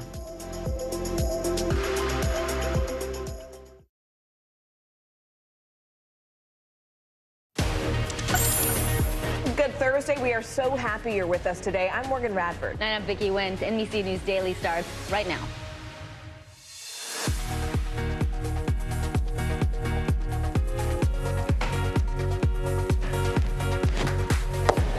Today is Thursday, November 10th. Sprawling storm. Hurricane Nicole roars ashore, lashing Florida's Atlantic coast with wind and heavy rain felt as far as the Carolinas. Signs of slowing. October's consumer price index report is out, and it shows inflation seems to be easing. How will this affect holiday spending? Smart shopping. With only 2 weeks until Thanksgiving, can you believe it? We hit the grocery store with an expert shopper who's got some money-saving tips for the holidays and all year round. Wine, women, and danger. We're going to take a new look at a new report from the CDC that shows alcohol-related deaths are rising among women. Expert advice on the warning signs and how to practice safe consumption. Good Thursday and welcome to NBC News Daily. We start right now in Florida where Tropical Storm Nicole made landfall just overnight. Yeah, the storm strengthened to a Category 1 hurricane, but it is now weakened as it moves further inland. NBC News senior national correspondent Carrie Sanders joins us live from Daytona Beach Shores, Florida. Carrie, you showed us those eroded beaches yesterday as well as some of the storm surge coming in. What's it looking like now where you are, and also where does the rescue situation stand? Well, you know, unfortunately, the erosion that we saw yesterday has only been compounded by the fact that first it was a hurricane Category 1, winds of about 74, 75 miles an hour. Now a tropical storm coming in. I'm standing in this particular location for a reason, because you can see over my shoulder here, part of that house there that is just fallen in. You can actually watch this happen. It was almost as if it was in slow motion because we have it on camera right here. We're going to play it for you, and you can see. And what happened, of course, is the storm surge came in and it undermined the sand and the foundation, and then down it went. Now, it was easily sand from where I'm standing, and we're just going to take you with the camera out here. To understand the Daytona Beach Shores area, this is actually a different municipality. Funny name, Wilbur by the Sea. This area here, though, is where people drive their cars on the beach. Look, the water is right here, and it's like a two-lane road when the people can do that. And then you have an area for people to hang out on the beach, and then you have the water. And so, as you're looking at this, you get the idea of the storm surge. Again, what is now a tropical storm, and we're on a falling tide right now. So, guys, it's been a heck of a day, and there's a lot of drama here. It does not look like anybody was home here, thankfully, or in the other homes that are right here in this community called Wilbur by the Sea. But, you know, if I could, and I can't, if I could get this camera out there to look back and you saw this area where the sand is just washed away, it would look like a picture from California. And trust me, Florida and California, very different geography. Yeah, I mean, and just looking at those homes behind you, speaking of that, I mean, this storm, Carrie, it seems to really cover most of the state, making it really hard to evacuate from really any imminent threat, whether it's flooding, whether it's storm surge. So are there more hurricane shelters that are being opened for people who may have lived in the home like the one behind you, or are people being told to sort of shelter in place? Well, at this point, it's shelter in place. I mean, there will be people who cannot return to their homes like the one behind me. And there will be efforts by the Red Cross as well as local governments to help these people if they indeed are unable to go back to their homes and then don't have the wherewithal. You know, a lot of people forget, because there was so much concentration on the Gulf Coast with Hurricane Ian, thinking that it was just a West Coast or a Gulf Coast storm in Florida, but it did a lot of damage here. And so you have people who, in the weirdest of circumstances, had some damage from Hurricane Ian, and now 6 weeks later have damage from Hurricane, now Tropical Storm Nicole, and they're calling their insurance agencies, and this becomes very complicated because you now have to document what is the new damage and not the old damage, which, trust me, is not particularly easy to do. Maybe in this case with this house, that'll be an easy one, though. Right. It's just one hit after another. And I know you've been covering both since the very beginning. NBC News senior national correspondent Carrie Sanders for us. Carrie, thank you so much. Well, more than 200 miles of Florida's shoreline is being slammed by that tropical storm, Nicole. NBC News meteorologist Bill Cairns is tracking it all for us. Hey there, Bill. Where exactly is the eye of the storm? And really, what part of the storm is showing sort of the most intensity right now? The biggest concern would be tornadoes the rest of the day. That'll be up in Jacksonville, then eventually up through coastal Georgia and even coastal portions of South Carolina. So that's kind of the life-threatening portion of the storm that's left. Now that we're past that morning high tide cycle, which was major, about a 3-foot storm surge in areas around the beaches from Jacksonville to St. Augustine to Daytona Beach. That's why you were seeing that damage that Carrie was showing you. But now that we're past that high tide cycle, the water levels are going to drop, and that damage is now over with. So behind me, the center of the storm just north of Tampa right now, you can see the spiraling bands. Notice all the cities and the wind speeds. Everyone is pretty much under about 45 miles per hour, 50 miles per hour, and that means very minimal additional power outages. Right now, we have 1/3 people without power, and that's a big issue with power lines out there. There's a report in the Orlando area of 1 fatality from an electrocution from a power line, so that is going to be one of the big concerns going forward. These are the strongest wind gusts at landfall down around Cape Canaveral, of course, with the wind coming off the water. We had numerous gusts in the 60 to 70 mile per hour range. The storm is weakened, as I said, winds are 50 or lower. It's moving pretty quickly, too. The sun's already out in the areas where it made landfall last night, so that's good for the cleanup efforts in areas from Fort Pierce to Stewart to Jupiter. And then from here tonight, we take it through the Big Bend to Florida. It may briefly go back over the water of the Gulf, but it's not going to re-intensify. And then it's just going to be a rainstorm heading up the East Coast over the next couple of days. So rainfall-wise, we haven't had a lot of reports of any flash flooding, so that's good. Doesn't mean we still can't, though. Tallahassee area later tonight, some heavy rain. Also around Savannah up to Charleston. And then tonight in the mountains of the Appalachians, especially North Carolina, that's a concern for flash flooding. And then finally, here's that area at risk for isolated tornadoes during the day today. So yes, a lot of the damage that has occurred is over with, but we still could have some additional concerns right through tomorrow. All right, NBC News meteorologist Bill Cairns, thanks for keeping us up to date. Now let's switch gears to breaking news on the economy, where inflation in October finally starting to ease. Yeah, that's right. Prices jumped 7.7% since last year. That is lower, though, than the month before. While price increases remain high, the rate of growth is coming in a lot slower than was expected. NBC News senior business analyst Stephanie Ruhle joins us now. Steph, it is always great to see you, especially this Thursday with what looks like, you know, a little bit of good news. So just break this down for us. I mean, this report sort of gives us just a glimmer of hope that inflation perhaps peaked and is now cooling off. But where, Steph, are we seeing these prices sort of change the most? Well, for the good of the American people, this is absolutely good news. Sort of across the board, we are starting to see inflation ease. But when you go home tonight, when you call your mother, when you talk to your sister, they're not going to suddenly say, wow, everything's back to normal, because you mentioned it at the top. Things are still a lot more expensive than they were a year ago. But remember, inflation is about the rate in which things are going up and the speed in which they're going up. And the fact that that is slowing is a huge, huge positive. So yes, you're going to see things, everything from your car to gasoline to things at the grocery store cost more than they did a year ago. Doesn't feel good. They're not as expensive as they were 1, 2, 3 months ago. And the Fed raising rates, that whole move is to try to slow inflation, and it appears that it is working. All right, Stephanie, we talked about Black Friday sales in October. They started so early this year, but the actual Black Friday is just around the corner.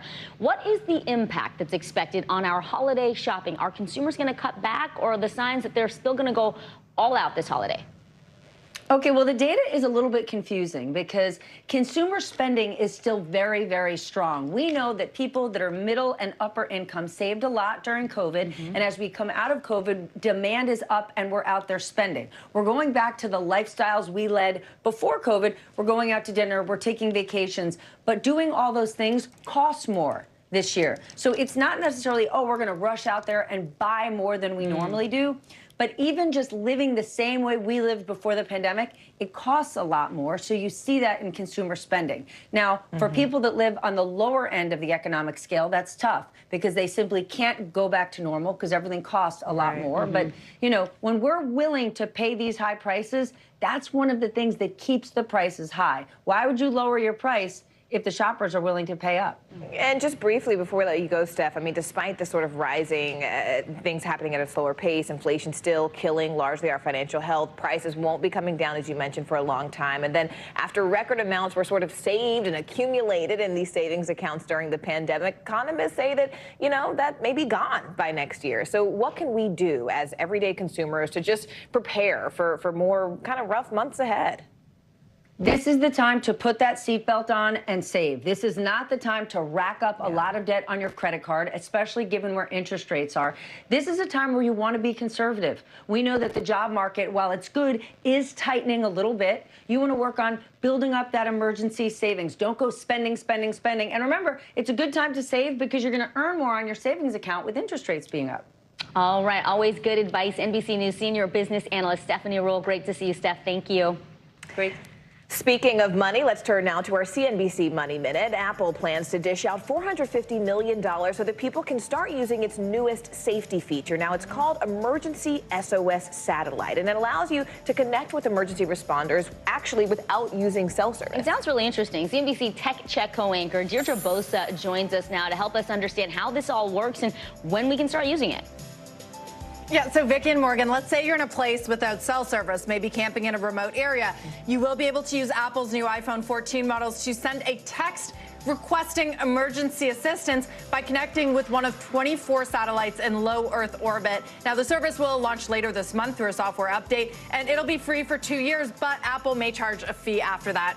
Meanwhile, 60 items from Paul Allen's art collection were bought in a record $1.5 billion at an auction last night. The total will go even higher today as another 95 lots are sold. Allen, who co-founded Microsoft, he died back in 2018. All proceeds will go to charity. And San Francisco tops the list from the Kenan Institute of Private Enterprise of the fastest growing U.S. cities as measured by economic activity and employment. It's followed by Austin, Seattle, Raleigh, Durham, Dallas, Denver, Salt Lake City, Charlotte, and New Orleans, and Orlando, guys. Back over to you. All right. Interesting list. Very cool. If you're ever camping and you need that SOS. I heard that you've been camping. Or I heard camping. Deirdre, thanks so much. Appreciate it. All right, straight ahead, skyrocketing inflation. It's taking a big bite out of our budgets for holiday feasts. Straight ahead, some holiday tips to help you save big on your Thanksgiving feast and your everyday meals. You're watching NBC News Daily.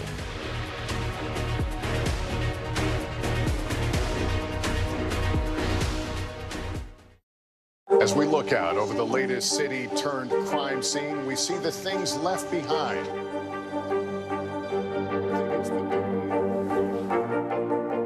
Can you tell us what it was like? Our NBC News exclusive.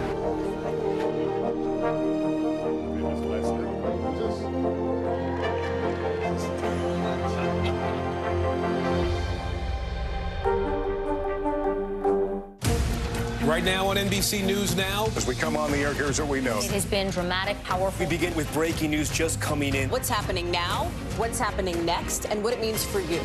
We're continuing to follow the Russian attack on Ukraine. There's an intense artillery battle underway. We're getting out of this area right now because more air raid sirens are sounding. As we look out over the latest city-turned-crime scene, we see the things left behind. Was there a school officer on campus? Because that's what we've been told.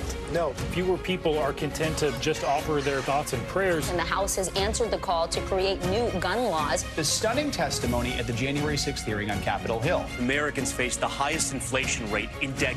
Parts of Virginia cleaning up after severe storms. A terrifying night of flash floods. What are the resources that people need right now? Can they get basic necessities? Another special night of election coverage right here at NBC News Now. Results are coming in. This Tuesday is going to be huge for primary purposes. It's an interesting race here. I've just never covered anything like it. This is big. When we're talking about November, How many doors do you think you've each knocked on? This feels like an ideological fight to the death. Is there room for common ground on this issue? What do you think when you see the activism that's happening right now? Do you think this movement could have happened without social media? A lot to talk about as we continue our rolling coverage. We're coming on the air with the news NBC Scoop. Bringing the news to you is not only a job, it's an honor. Mr. Secretary, when is this going to get better? You came into this job saying you were going to fight crime. Have you been successful? Found a way to put that. Can you update us on the status of negotiations? Hey, podcast fans, ready to unlock our true crime mysteries? Try Dateline Premium on Apple Podcasts. You'll get early access to originals, plus bonus content, and everything is ad-free. So head to Apple Podcasts now to subscribe. With the holiday season quickly approaching, Thanksgiving 2 weeks from today, guys.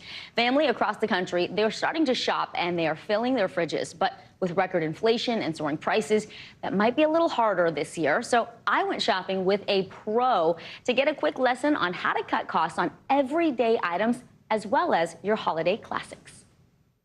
With food costs on the rise, stocking up on staples is spreading our budgets thin. Inflation sending grocery prices up 13% from last year, with recent data revealing stores now offer fewer discounts than before the pandemic. Oh, we're about to get a treat! To help us find ways to stretch our dough, You gotta look at the unit price. Better deal on organic. The times they are a-changing. Saving money. we've called on chef, TV personality, and senior food editor for Budget Bites, Monty Carlo. Monty, what got you to pay such close attention to pricing? I was a broke single mom for a long time. Carlo says she managed to put food on the table for just $10 a day thanks to a few quick and easy recipes. A lot of folks buy bread, but you have a shortcut for savings there. You shop the sale, you freeze what you're not going to use, it toasts up just the same. Okay. Or look at this, $4.99 for a loaf of soda bread. You can make your own for 66 cents a loaf. How can we save on dairy, which doesn't stay good for long? You can freeze milk, and also you can cook with sour milk. You can use it the same way that you would sour cream, buttermilk, yogurt. Just don't drink it. You can also add water to powdered milk. You can get a gallon of milk for a third of the cost. What about butter? If you see a sale on butter, stock up, because you know you're going to use it. Yeah. To beat the 30% increase in butter and margarine prices, soften the butter, add a couple of tablespoons of cream or milk or water, and just whip it. When it comes to eggs, Carlos says when you spot a deal, buy in bulk. Crack the eggs that you're not going to use, scramble them, freeze them in ice cube trays. For meat, Carlos suggests shopping less popular cuts. Chicken thighs you can get for, what, $2 a pound?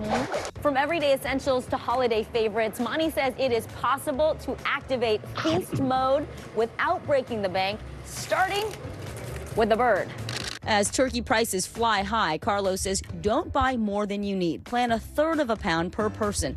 Check the label. Make sure it says no added water or juices to avoid paying for extra weight. If you have a small guest list, opt for legs or breasts instead of a whole turkey. Holiday tips sparking a friendly competition. May the best shopper save. Let's do this. Let's do it. Ow!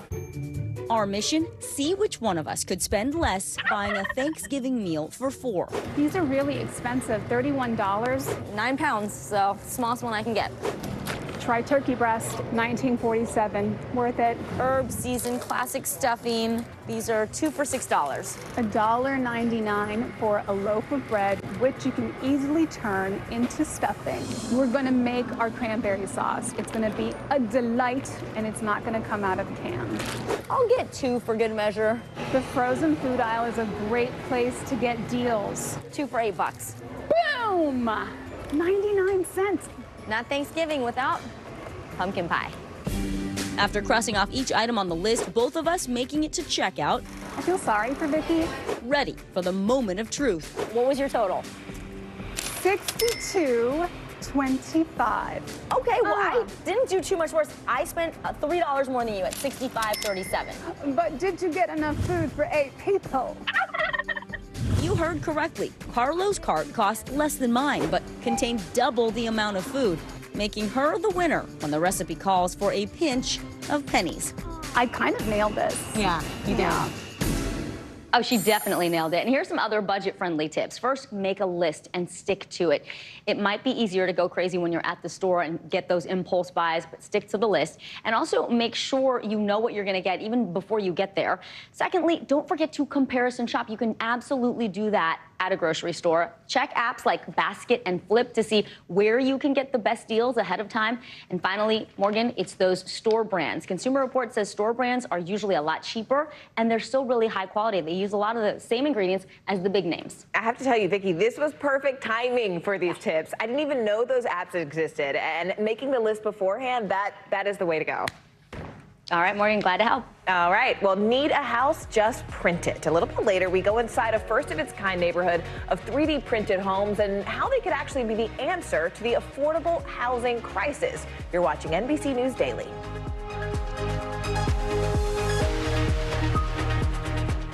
News is happening now. Look at what's making headlines around the world. We're coming on the air with breaking news. This is a significant moment. Whenever it happens, wherever you are, NBC News, streaming free now. As we look out over the latest city-turned-crime scene, we see the things left behind.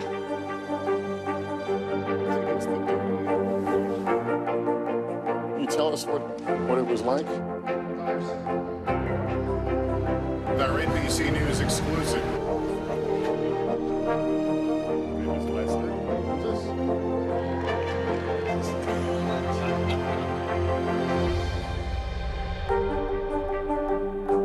Hey, I'm Hallie. It's good to be with you tonight. There's another legal filing today, and I want to cut through some of the weedsy stuff. And let's just get to the point. They have started to vote on the PACT Act. If you're like, Hallie, stop speaking Washingtonese. This bill would basically give health care to veterans who have exposed to these toxic chemicals. So, Scott, I'm trying to make this as not DC as possible. The increased sort of anger that we've seen now in politics. I saw you searching for, I think, your microphone, Dan. You are. I was trying to do it on the slide. Live TV, man. It's okay.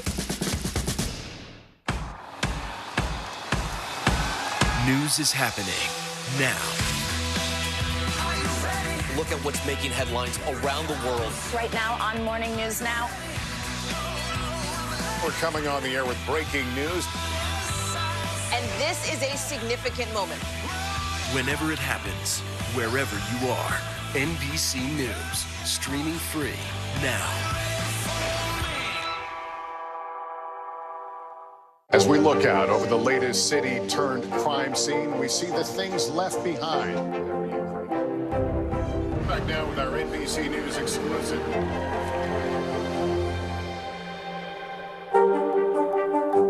Hey, podcast fans, ready to unlock our true crime mysteries? Try Dateline Premium on Apple Podcasts. You'll get early access to originals, plus bonus content, and everything is ad-free.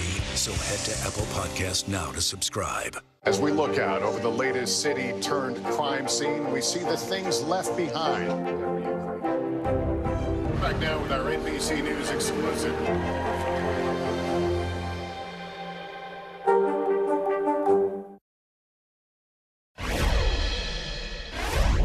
All right, well, battleground Arizona is still too early to call. With 76% of the vote in, both Democratic candidates in the governor and Senate races currently hold very tight leads over their opponents. Let's get straight to NBC News Capitol Hill correspondent Ali Rafa, who's live for us in Phoenix with the latest details.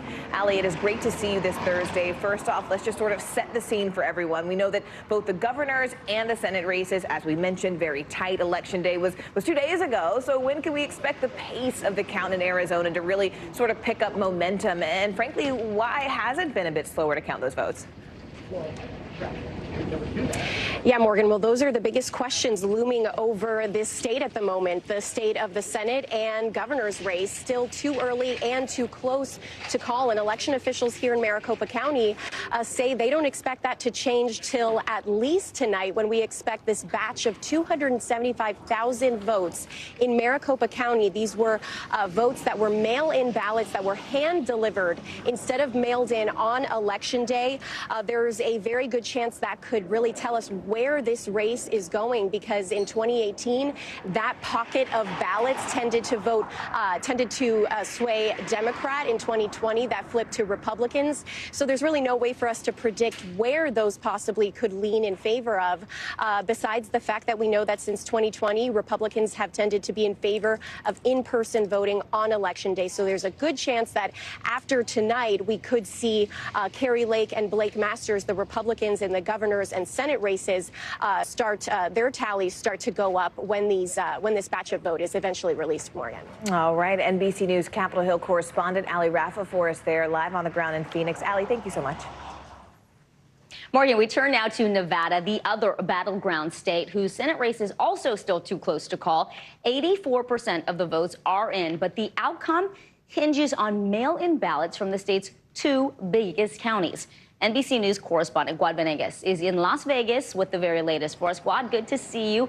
Now, so we're waiting on these mail-in ballots from Clark County, where you are, and Washoe County in the northern part of the state that's home to Reno, Sparks. There are fewer than 16,000 votes right now separating the Democratic incumbent, Catherine Cortez Masto, and her Republican opponent, Adam Laxalt, who is currently leading. Could we see a blue wave in the remaining mail-in votes? Well, Vicky, what we know right now is that they tabulated the first batch of mail-in votes that came in from Monday and Tuesday. And after those votes went into the system, we saw the lead diminish from 23,000 to less than 16,000 between Adam Laxalt and Cortez Masto. So what we've seen is that these mail-in ballots are helping the Democrats. That was just in Clark. It was about 26,000 of them that were processed in Clark County, and that was a big part of that lead that diminished for Adam Laxalt. Then, of course, as you mentioned, Washoe County is also important. It's the second largest county here. Mm-hmm. So if this trend continues, we still have mail-in ballots that are going to be coming in today and tomorrow, and if it continues to favor the Democrats, it's going to help. And there's also about 56.9, so almost 57,000 drop box ballots that were reported yesterday. Those are being tabulated, and they still have to go into the system. So the Democrats have a good chance of catching up, Vicky. Guad, talk to us about this whole process and how, you mentioned it could be a few days, maybe even a week before we actually know the winner. Why does this process take so long? Well, the voters in Nevada have until Election Day to drop off their ballot in the mail. They can be postmarked on the 12th, and you can understand in places like Clark County, this is a large county, it takes time for that to get to the post office, and they have to get all of these ballots together, and eventually they have to make their way to this building where I'm at. So, yesterday, a day after Election Day, they were still getting the votes that were in the mail from Monday. So you can understand how it takes a few days, and it will still be a few more days to get the rest of those mail-in ballots, Vicky. All right, NBC News, Guad Venegas in Nevada for us. Guad, thank you. Well, that post-work wind down, Vicky, it could be doing more harm than good, especially for some women. A little bit later, expert advice on ways to safely take the edge off. You're watching NBC News Daily. All right, you can also watch us free 24/7 on our streaming network, NBC News Now, wherever you stream, including YouTube, Hulu, Roku, and Peacock. The news continues after this.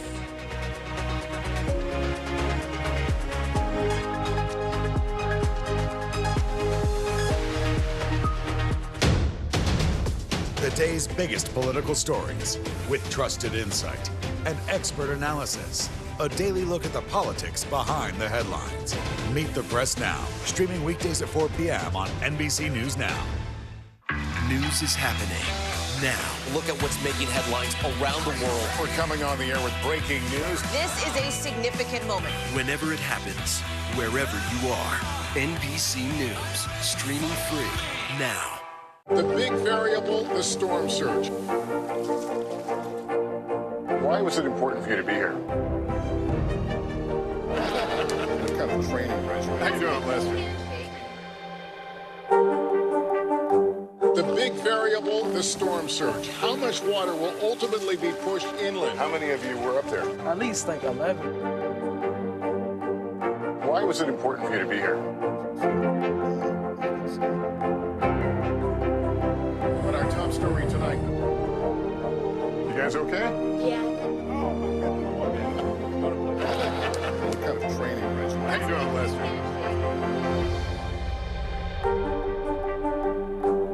Stay on top of breaking news and the biggest stories of the day with NBC News Daily. Thank you so much for joining us. I'm Morgan Radford. And I'm Vicki Wynn. I'm Aaron Gilchrist. And I'm Kate Snow. Get in-depth reporting from across the country. What's your reaction to the president's comments? And around the world. Are Ukrainians continuing to make advances? And ways you can take care of your health. Who should be getting tested? And frankly, how often? And your wallet. Costs are skyrocketing. How to manage soaring prices. NBC News Daily. Weekdays from 12 to 4 p.m. Eastern on NBC News Now.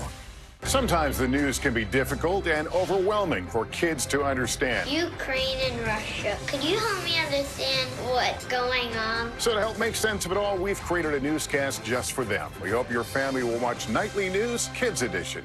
Hey, I'm Hallie. It's good to be with you tonight. There's another legal filing today, and I want to cut through some of the weedsy stuff. And let's just get to the point. They have started to vote on the PACT Act. If you're like, Hallie, stop speaking Washingtonese. This bill would basically give health care to veterans who have exposed to these toxic chemicals. Scott, I'm trying to make this as not DC as possible. The increased sort of anger that we've seen now in politics. I saw you searching for, I think, your microphone, Danny. You are out. I was trying to do it on the slide. Live TV, man. It's okay.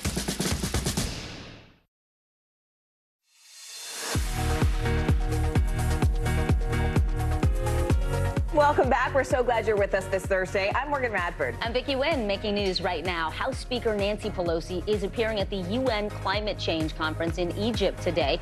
She said it's hard to speak about the midterm elections, which could still see Republicans take control of the chamber. Her visit comes less than 2 weeks after her husband was attacked in their home. A deadly listeria outbreak in 6 states has been linked to contaminated deli meat and cheese, but health officials are still working to identify the specific products. The CDC says that so far 1 person has died and 16 more have been infected. Symptoms of listeria include diarrhea, headache, and fever. And recreational marijuana, it is now officially legal in 21 states. People in Maryland and Missouri voted to join the 19 other states that had already legalized recreational weed in some form. 3 other states, Arkansas, North Dakota, and South Dakota, they rejected legalization proposals.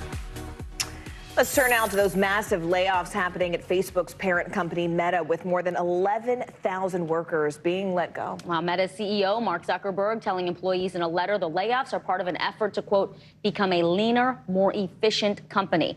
NBC News' Tom Costello joins us now on the billionaire's dire decision.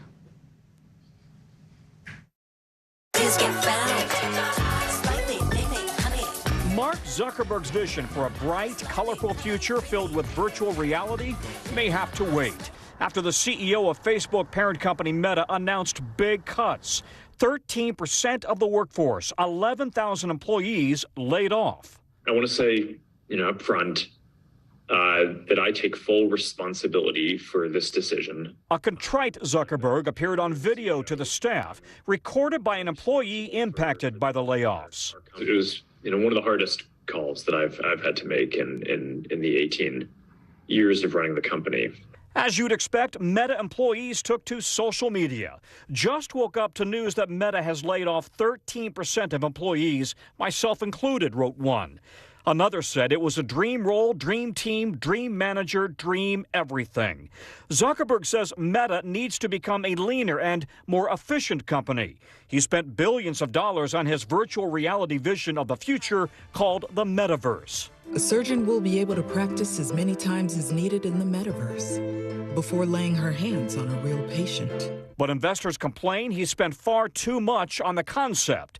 Facebook had been seen as the Silicon Valley tech darling, but Meta stock has dropped 70% this year alone. Third quarter earnings down 50%. Facebook was spending like 1980s rock stars, and now growth has really come off significantly. The metaverse strategy continues to be an uphill battle. The world has viewed Zuckerberg as something of a savant and a business genius, but he admits he got this wrong. This is Mark Zuckerberg saying, we grew too fast. We assumed that the boom times would continue.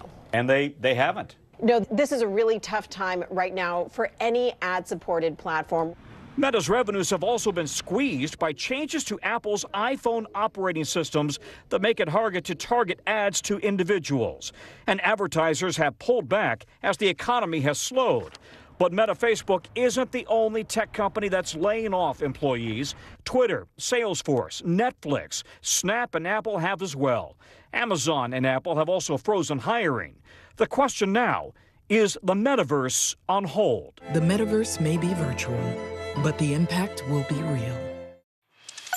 Importantly, Mark Zuckerberg is virtually untouchable as CEO. He founded Facebook almost 20 years ago, and he structured the company and the stock issuance in such a way that ensures he has almost total control. And by the way, with Meta stock sliding, it's now worth less than Home Depot, and Apple is 8 times more valuable than Meta. Back to you. Tom Costello, thank you. The nation's second largest home builder is turning to 3D printing for making homes. In Texas, Lennar is printing 100 new homes. They're going up in record speed, and they could really change the way that we think about home building. CNBC senior real estate correspondent, who better, Diana Olick, joins us now from Georgetown, Texas, with an exclusive look at these 3D printed homes. Diana, I can't wait for this tour. You show us around. Tell us what they're like, and also the big question is, are they as strong and durable as traditional homes? Vicki, they are much stronger and more durable because they're simply solid concrete from the walls right even down to the kitchen island that you're seeing here.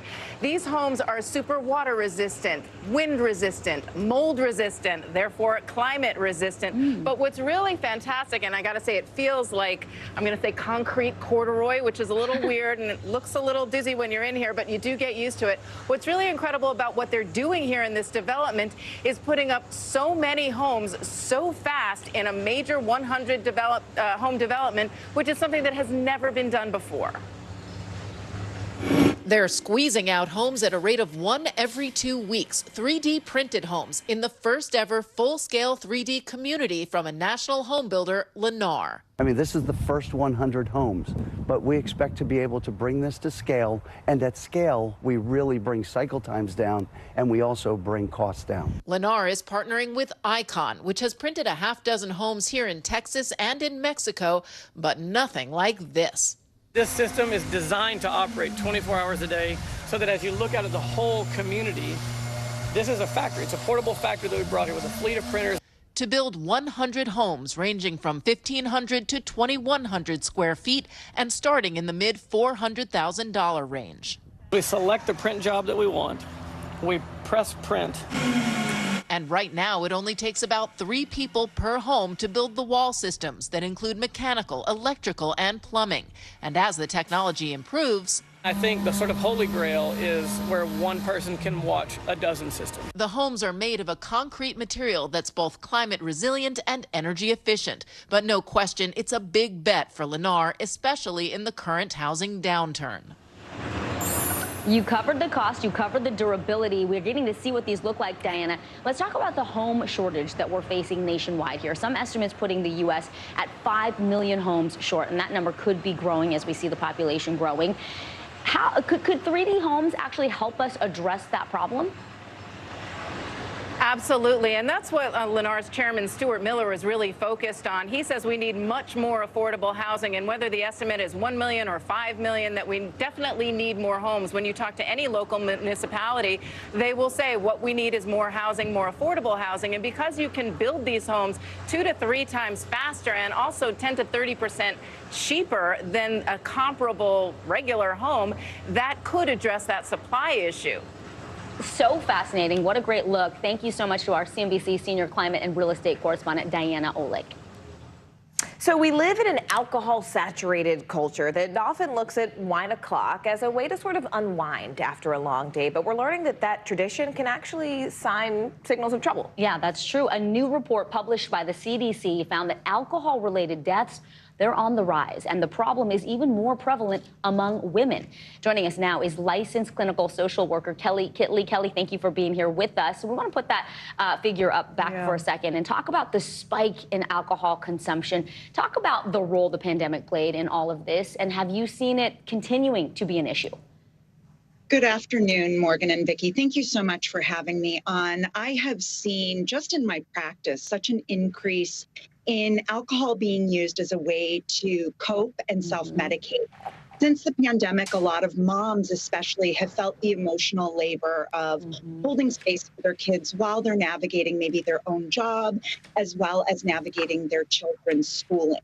And so oftentimes women are turning to alcohol because they're feeling a little bit of an increased irritability to take the edge off. But really, it's doing the opposite. It might provide temporary relief, but it actually has a long-term problem. I love your point there about that distinction between what is short-term and long-term, but I guess the underlying question then becomes, are women actually more prone to alcoholism like the study suggests? And if so, why is that the case?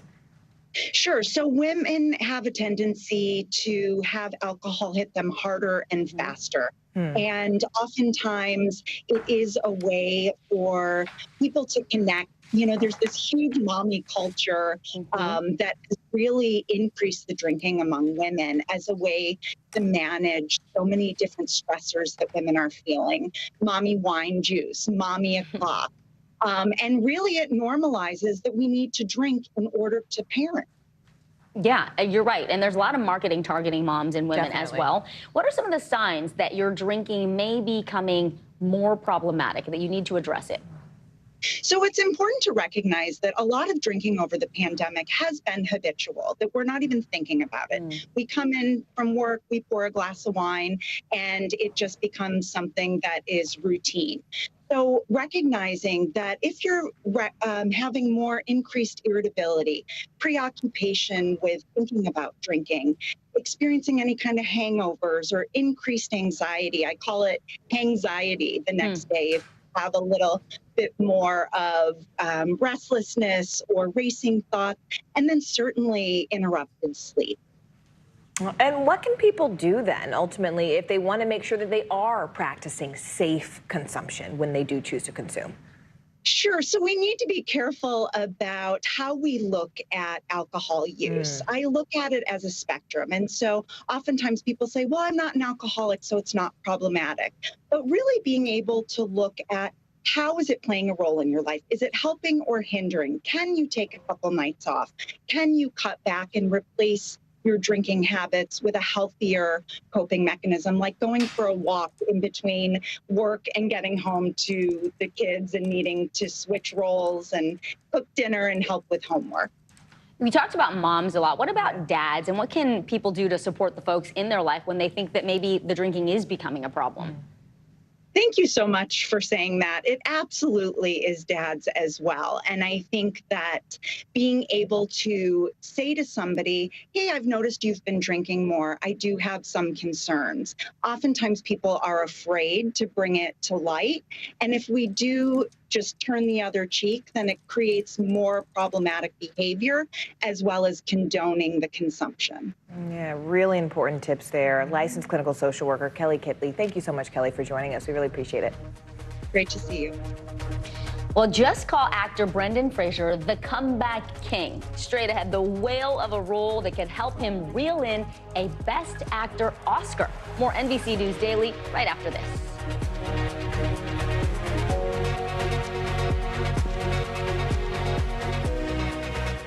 Sometimes the news can be difficult and overwhelming for kids to understand. Ukraine and Russia. Could you help me understand what's going on? So to help make sense of it all, we've created a newscast just for them. We hope your family will watch Nightly News Kids Edition.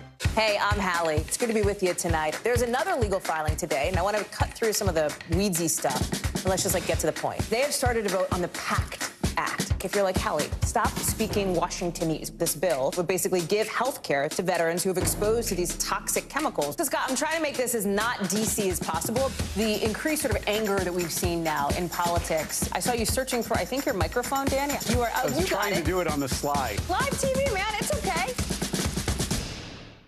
News is happening now. Look at what's making headlines around the world. We're coming on the air with breaking news. This is a significant moment. Whenever it happens, wherever you are. NBC News, streaming free now. Hey, podcast fans, ready to unlock our true crime mysteries? Try Dateline Premium on Apple Podcasts. You'll get early access to originals, plus bonus content, and everything is ad-free. So head to Apple Podcasts now to subscribe. News is happening now.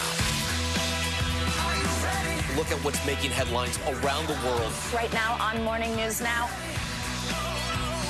We're coming on the air with breaking news. And this is a significant moment. Whenever it happens, wherever you are, NBC News, streaming free now.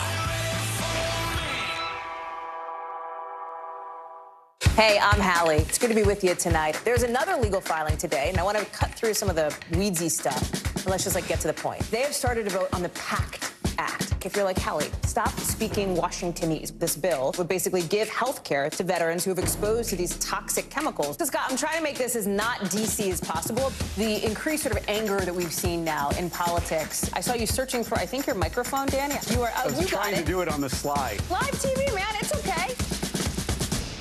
Sometimes the news can be difficult and overwhelming for kids to understand. Ukraine and Russia. Could you help me understand what's going on? So to help make sense of it all, we've created a newscast just for them. We hope your family will watch Nightly News Kids Edition. As we look out over the latest city-turned-crime scene, we see the things left behind.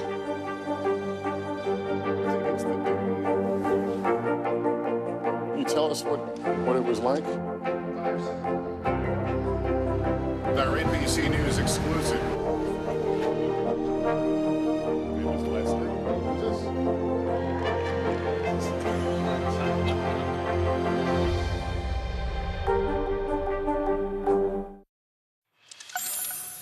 All right, so it's a tale of two kingdoms this weekend. Millions of Black Panther fans return to Wakanda while a stormy royal relationship plays out on the newest season of The Crown. Yeah, we are in our entertainment section right now, and we've got Bravo personality and host of Shaken and Disturbed, the podcast.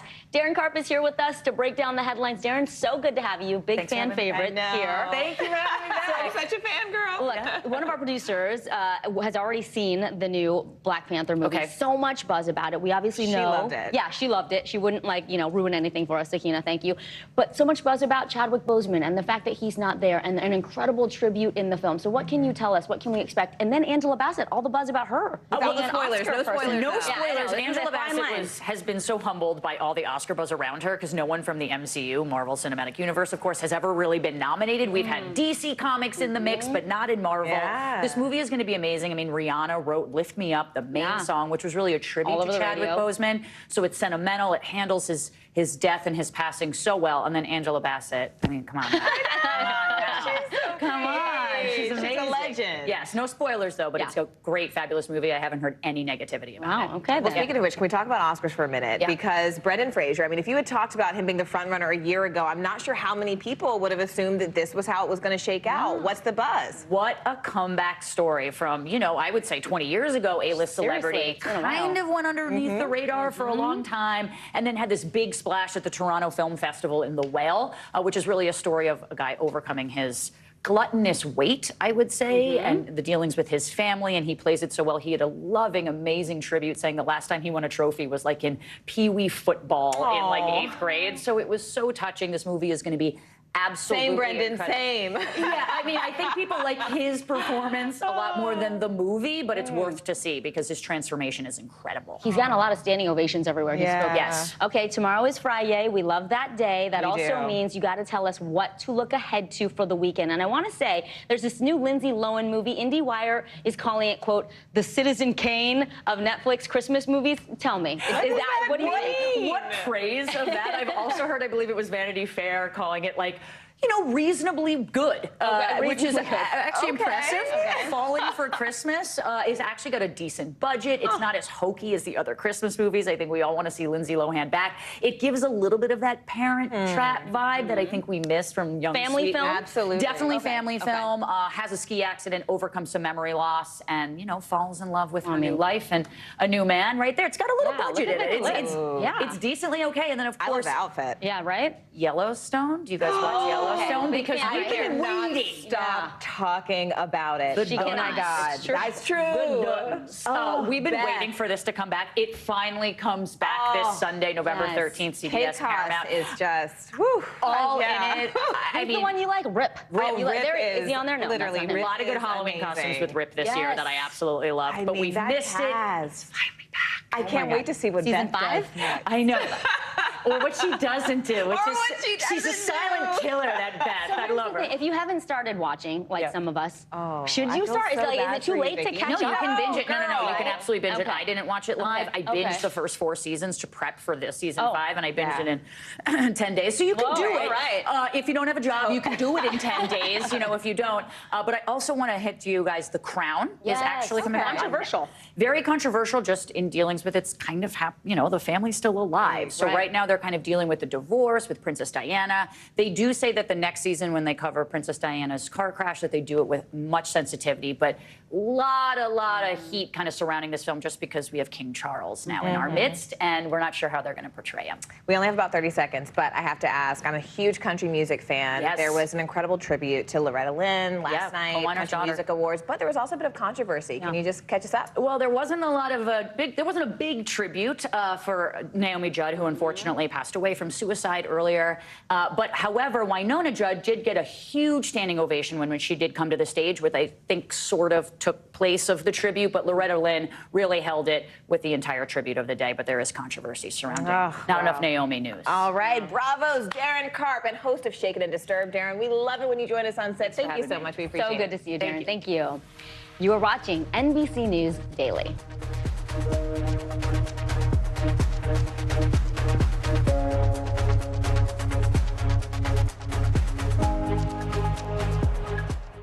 News is happening now.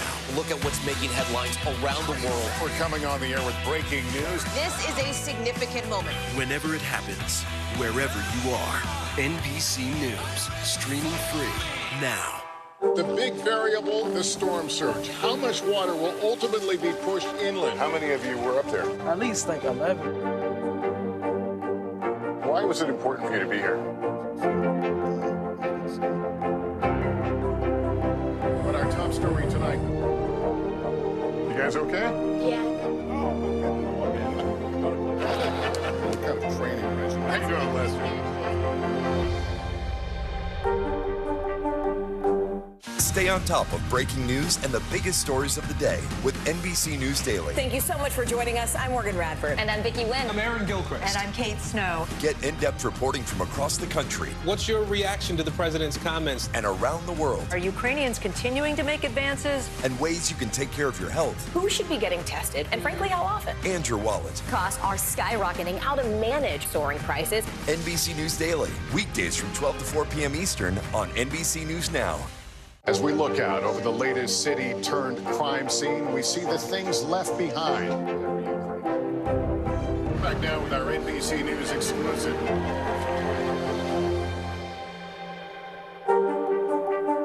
Sometimes the news can be difficult and overwhelming for kids to understand. Ukraine and Russia. Could you help me understand what's going on? So to help make sense of it all, we've created a newscast just for them. We hope your family will watch Nightly News Kids Edition. Hey, I'm Hallie. It's good to be with you tonight. There's another legal filing today, and I want to cut through some of the weedsy stuff. And let's just get to the point. They have started to vote on the PACT Act. If you're like, Hallie, stop speaking Washingtonese. This bill would basically give health care to veterans who have exposed to these toxic chemicals. So, Scott, I'm trying to make this as not DC as possible. The increased sort of anger that we've seen now in politics. I saw you searching for, I think, your microphone, Dan. You are. I was trying to do it on the slide. Live TV, man. It's okay. Sometimes the news can be difficult and overwhelming for kids to understand. Ukraine and Russia. Could you help me understand what's going on? So to help make sense of it all, we've created a newscast just for them. We hope your family will watch Nightly News Kids Edition. Well, Seth Rogen is best known for that infectious laugh and hit comedies like Pineapple Express. We were just talking about his laugh. Well, now he is showing off his serious side in The Fabelmans. It's loosely based on legendary film director Steven Spielberg's life. Rogen sat down with Today co-host Hoda Kotb this morning. Take a look. You think whatever bad things you want about me, kiddo, but you stop making movies, it'll break your mother's heart. You will break her heart, I mean it. She doesn't deserve that, not from anybody, least of all from you. Seth Rogen, so good to see you. You Happy too. you're here. Wow. Yeah. First of all, this is a story about Steven Spielberg's childhood. He didn't call it therapeutic. I think he called it cathartic. Yeah. Him as a child and the things he went through. When you look at Steven Spielberg's life, you assume everything was sort of hunky-dory, but that wasn't really the case, was it? No, I think if there's one thing that is universal, it's that families are very complicated. Yeah. And and the movie really explores the conflict that his own family had, his mother being an artist and his father being like a highly technical-minded engineer, basically, and the fact that their relationship was kind of had its conflicts, you know, and that he kind of went to filmmaking to kind of both escape and process the things that were happening in his family. And it's very, and exactly how it plays out is kind of profound and truly unexpected also, yeah. Well, how kind of crazy was it for you? You're going about your life and you get a call from Steven Spielberg. So initially, what did you think that call was about?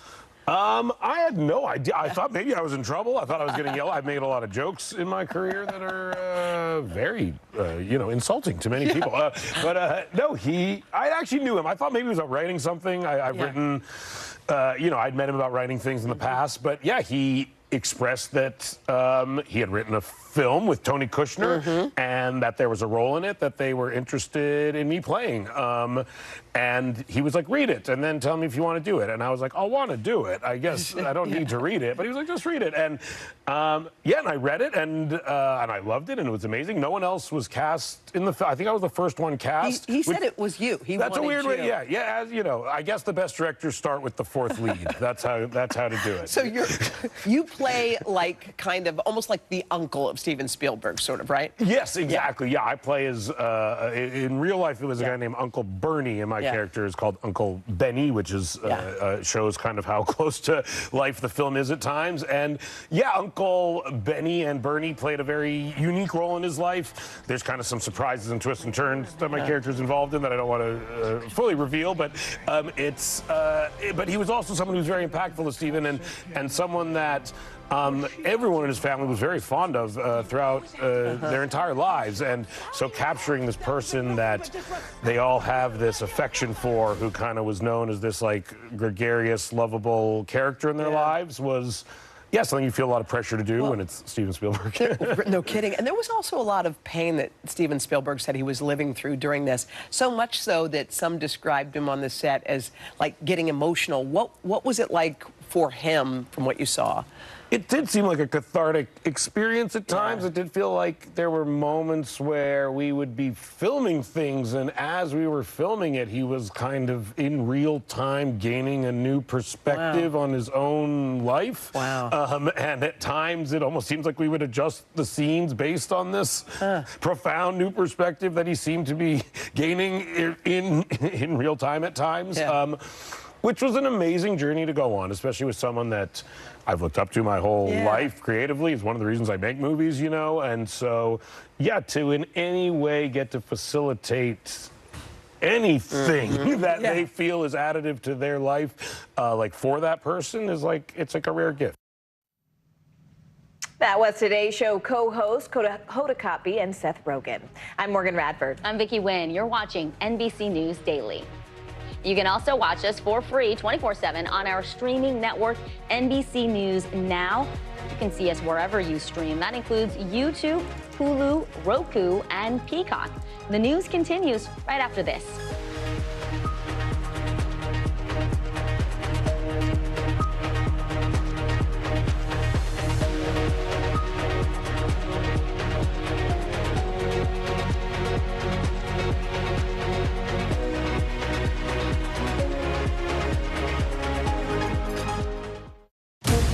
Right now on NBC News Now. As we come on the air, here's what we know. It has been dramatic, powerful. We begin with breaking news just coming in. What's happening now, what's happening next, and what it means for you. We're continuing to follow the Russian attack on Ukraine. There's an intense artillery battle underway. We're getting out of this area right now because more air raid sirens are sounding. As we look out over the latest city-turned-crime scene, we see the things left behind. Was there a school officer on campus? Because that's what we've been told. No, fewer people are content to just offer their thoughts and prayers. And the House has answered the call to create new gun laws. The stunning testimony at the January 6th hearing on Capitol Hill. Americans face the highest inflation rate in decades. decades. Parts of Virginia cleaning up after severe storms. A terrifying night of flash floods. What are the resources that people need right now? Can they get basic necessities? Another special night of election coverage right here at NBC News Now. Results are coming in. This Tuesday is going to be huge for primary purposes. It's an interesting race here. I've just never covered anything like it. This is big when we're talking about November. How many doors do you think you've each knocked on? This feels like an ideological fight to the death. Is there room for common ground on this issue? What do you think when you see the activism that's happening right now? Do you think this movement could have happened without social media? A lot to talk about as we continue our rolling coverage. We're coming on the air with the news NBC Scoop. Bringing the news to you is not only a job, it's an honor. Stay on top of breaking news and the biggest stories of the day with NBC News Daily. Thank you so much for joining us. I'm Morgan Radford. And I'm Vicki Wynn. I'm Aaron Gilchrist. And I'm Kate Snow. Get in-depth reporting from across the country. What's your reaction to the president's comments? And around the world. Are Ukrainians continuing to make advances? And ways you can take care of your health. Who should be getting tested, and frankly, how often? And your wallet. Costs are skyrocketing. How to manage soaring prices. NBC News Daily. Weekdays from 12 to 4 p.m. Eastern on NBC News Now. The big variable, the storm surge. Why was it important for you to be here? What kind of training regimen? How you doing, Lester?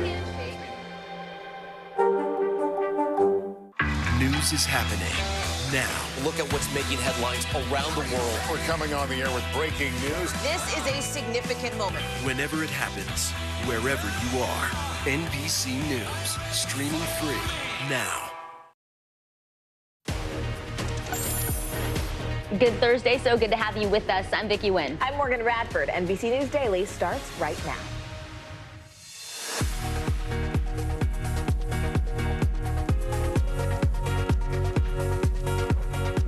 Today is Thursday, November 10th. Historic storm Hurricane Nicole is pelting Florida with high winds, flooding rain, and life-threatening storm surge.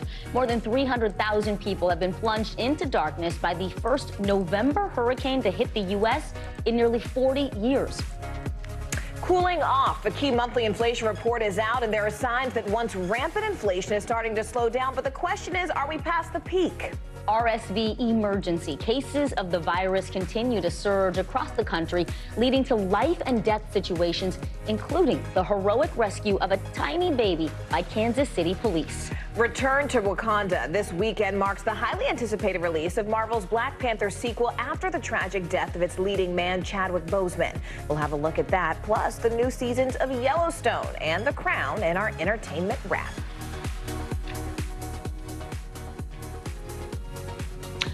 Welcome to NBC News Daily. We're happy to have you with us. We begin in Florida, where Tropical Storm Nicole is wreaking havoc across the state. That's right. Storm surge pounded the coastline for hours, eroding sand dunes and causing buildings to lose their foundations. Our cameras caught this home on your screen here collapsing just a few hours ago in Daytona Beach shores. NBC News correspondent Sam Brock joins us live from Vero Beach, Florida. Sam, it's been almost 40 years since we've seen a hurricane hit in November. So were people, honestly prepared for this storm? There was definitely a feeling of blindsidedness, Morgan and Vicki. Good to be with you because of the historical precedent that you just said. It's been almost 4 decades since a November hurricane, but yet it did some damage. I'm in Indian River County right now. Officials here, guys, were very surprised to learn that it was mostly minor flooding and some issues regarding infrastructure, but this is the boardwalk right here. Walk with me for a second. You'll see this is a staple hallmark of Vero Beach, and it buckled. Now, as we come around, you're going to see it's not just the boardwalk itself, which unfortunately had just been repaired from when this happened a couple of years ago from another storm, but it's the seawall and the dunes surrounding it that are kind of shocking here. Check this out. Come with me for a second. These are concrete slabs that used to be on the road that are now sitting on the sands. And as we kind of peek our head around the corner over here, you'll also see pavement overhanging what used to be seawall that was effectively just ripped out. Now, this isn't just with Nicole. Ian sort of set the stage here. It was far more pronounced in places like Volusia County and Daytona, which you referenced a little bit earlier there, Morgan. But it looks really bad and is sort of symptomatic of what we're seeing right now, which is massive hurricanes coming in, creating the conditions for erosion, and then these coastlines are not protected. In fact, I talked to a couple of folks who were out here earlier. They saw this for the first time. Here was their reaction. Yeah, you can see what a Category 1 does, so I wouldn't like to be here if it was more powerful. I couldn't have imagined this if somebody had told me that this happened until I saw it. I mean, the amount of sand that's gone is incredible. That's amazing. Yeah, so you're struck by the erosion. Yeah, the beach is gone right now, so that's pretty amazing. That happened in one day. Vicki and Morgan, a couple of causeways also had to close down to get out to this Barrier Reef Island. They have since reopened. That was because of flooding. We have not gotten any reports of serious injuries or deaths here, but it is very notable. There have been at least 2 confirmed fatalities now coming from Orange County, Florida. That's in the Orlando area. We preach the importance of being careful around power lines. Police there say that a couple, an older man, got out of his car and made contact with a down power line and was electrocuted, and the woman who was with him also died. So extreme caution necessary right now, especially in the aftermath of these storms. Things that look safe or look like they're not active may not be. All right, Sam, thank you so much. We appreciate it. NBC News correspondent Sam Brock in Vero Beach for us. Sam, thank you. We also have NBC News meteorologist Bill Cairns, who is tracking Nicole right now as we speak. Bill, first off, I guess the big question is, when will Nicole make not its first, but its second landfall? And also, I mean, hurricane season ends in 3 weeks. So, I mean, was this storm sort of expected to be this strong at this point? I think this storm is, giving us what we'd expect from a low-end Category 1. You're going to see some problems at high tide on the coast. You're going to see power outages. Right now, we have a little over 300,000 power outages. We haven't really seen the flash flooding that you typically get with a tropical storm or even a hurricane, and that's because it's moving at a decent clip, and the winds have come down. So now those power outage numbers, they've already peaked, and now they're starting to get power back on to some people. So that's good. So the storm itself is located just north of Tampa. It's about to try to move back right over the edge there of the Gulf, right near Cedar Key, Florida. So it has completely now crossed the peninsula. All of the highest wind gusts were at landfall last night. And when you only have winds in 60 to 70 miles per hour, Florida's built for winds like this, probably at least to happen once a year. And so that's why you're not seeing a lot of pictures of, roof damage or gas station damage, things like that. There's, some tree branches down here and there, and that's pretty much the worst of it. The winds are all the way down to 45 miles per hour. And now what's mostly the concern is these feeder bands that are coming into coastal sections of Georgia, South Carolina. We could get isolated tornadoes with those during the day today and tomorrow. So that's probably the life-threatening portion of the storm that's left. And then later on tonight, as this storm does get towards North Georgia, and then tomorrow morning in the mountains of North Carolina, we do have to have concerns with flash flooding in mountainous areas of the Appalachians. And then the storm is pretty much completely done with. It'll become just a regular old storm by the time it gets into the Northeast. So we haven't had a lot of flash flooding. We still could see isolated problems down along the southeast coast, and then tonight in areas of the southeast. And this is our area, guys, of concern for any isolated tornadoes the rest of today, the Carolinas down through Jacksonville, Florida. We'll be watching. NBC News meteorologist Bill Cairns. Thank you, Bill. Meanwhile, a potential bright spot finally for the economy today, with inflation falling last month to the lowest level since January. And consumer prices jumped 7.7% since last year. While those numbers may continue to rise, today's inflation report is giving new hope, a little bit of hope, that the worst is behind us.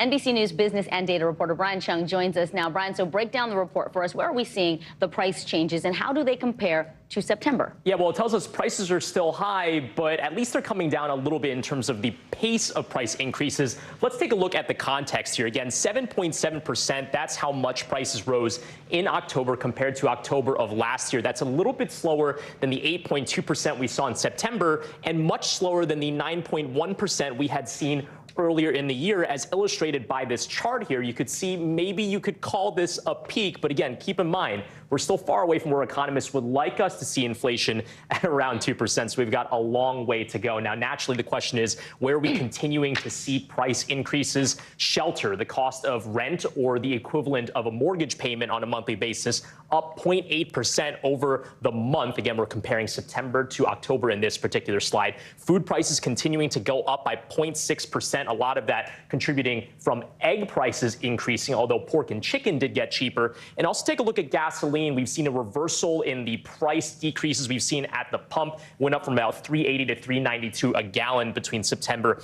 and October. But there are other things that did get cheaper: apparel, footwear, and also washers and dryers getting a little bit cheaper. So perhaps some reprieve from this report. I mean, this is a glimmer of hope, at least for a lot of people, Brian, but give us sort of an overall checkup, because there's still lots of fears of a recession, especially as we all watch companies like Meta, Twitter lay off thousands of employees. So what do these sort of inflation numbers mean overall for the economy? Yeah, well, you can kind of draw some threads between these two reports, but broadly speaking, you don't want to conclude too much on the employment situation based off of what's happening with prices. But as you mentioned, we've seen a number of big tech companies, Meta, as you mentioned, this week laying off about 13% of their workers. We've seen other companies do the same. Think of ride-sharing app Lyft cutting 13% of their staff. Stripe, a payments processing company, cutting their staff by 14%. But it's not just tech. Party City this week announcing they're cutting 19%. And then real estate company Redfin, with some of the issues we've seen with the housing market declining in terms of prices, cutting about 13% of their staff as well. You're starting to see that picture change,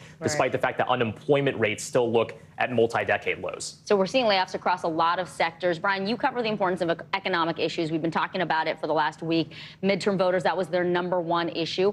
Will these new inflation numbers push Congress or the Biden administration to move in a new direction? What can they be doing? What should they be doing to bring costs down? Yeah, well, there are some things that you can and can't control. And when you think about food prices, for example, it's not like you could do anything to have resolved the issue of bird flu, for example, earlier this year, which eliminated a bunch of chickens, which led to higher prices for poultry and also eggs. But when you think about rent, for example, housing policies certainly have a lot to do with prices that we see across the board. Whether or not that changes with the Congress, which is still yet to be determined with some of these races still out in the open, that does remain an open question for the next Congress, and especially with a lot of these gubernatorial races where a lot of these regions have the ability to kind of address local issues when it comes to housing and other types of pricing pressures, which are leading to higher inflation. Which is something that is on everyone's mind. NBC News business and data reporter Brian Chung for us. Brian, as always, thank you so much. And let's stay on your money right now. It's time for our CNBC Money Minute. Can you imagine? This is interesting. Getting into college with guaranteed financial aid, and you don't even have to apply. Very cool. It's part of a process known as direct admissions. It could benefit tens of thousands of students across the U.S. this fall. So to break it all down, we have CNBC reporter Bertha Coombs for us. Bertha, this is a pretty, novel concept to a lot of people. Can you just sort of explain how these so-called direct admissions work? Yeah, Vicki and Morgan, it started as a pilot program over the last couple of years, but now a growing number of colleges are adopting this direct admissions program around the country. The Wall Street Journal reporting that it's helping schools reach their enrollment goals, particularly smaller schools that have a harder time competing with bigger universities and colleges. So a student registers on a website providing their basic information, grades, areas of academic interest, and then rather than you sending that application to every school, it's almost like a dating app. The platform looks for matches and the schools decide whether they want to admit you, and they may make an offer that may include also scholarships. It's really an interesting development. Meantime, Volvo is unveiling a new electric SUV that will start at $80,000 when U.S. deliveries start early in 2024. The company says it will be its flagship vehicle as it shifts to all electric offerings by 2030. And there's a growing trend on LinkedIn. People are posting about being laid off. It's not the nicest trend. One expert tells CNBC.com that it's welcome, though. Rather than feeling ashamed and keeping it to yourself, you can highlight your wins and let potential employers know that you're available. So it's always a little bit of a bright side. Know that you're on the hunt and somebody might have a lead for you. Absolutely. It's all about how you frame it. Exactly. All right, CNBC's Bertha Coombs. Thanks, Bertha. We are just 2 weeks away from Thanksgiving, and the planning starts right now. Coming up, expert advice to save you some money as you do your holiday grocery shopping. You're watching NBC News Daily.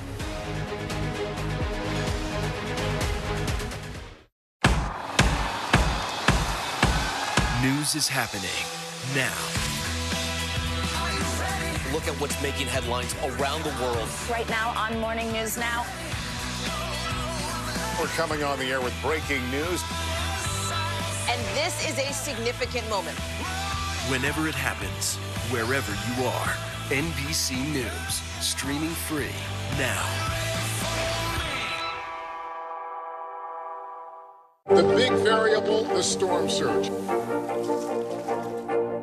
Why was it important for you to be here?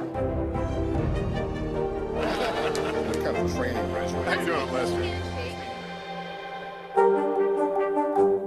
Stay on top of breaking news and the biggest stories of the day with NBC News Daily. Thank you so much for joining us. I'm Morgan Radford. And I'm Vicki Wynn. I'm Aaron Gilchrist. And I'm Kate Snow. Get in-depth reporting from across the country. What's your reaction to the president's comments? And around the world. Are Ukrainians continuing to make advances? And ways you can take care of your health. Who should be getting tested, and frankly, how often? And your wallet. Costs are skyrocketing. How to manage soaring prices. NBC News Daily. Weekdays from 12 to 4 p.m. Eastern on NBC News Now. The big variable, the storm surge. How much water will ultimately be pushed inland? How many of you were up there? At least like 11. Why was it important for you to be here? What our top story tonight? You guys okay? Yeah. What kind of training regimen? How you doing, Lester? The big variable, the storm surge. Why was it important for you to be here? What kind of training regimen? How you doing, Lester?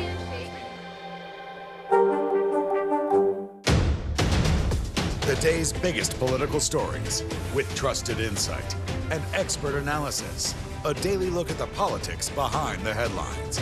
Meet the Press Now, streaming weekdays at 4 p.m. on NBC News Now.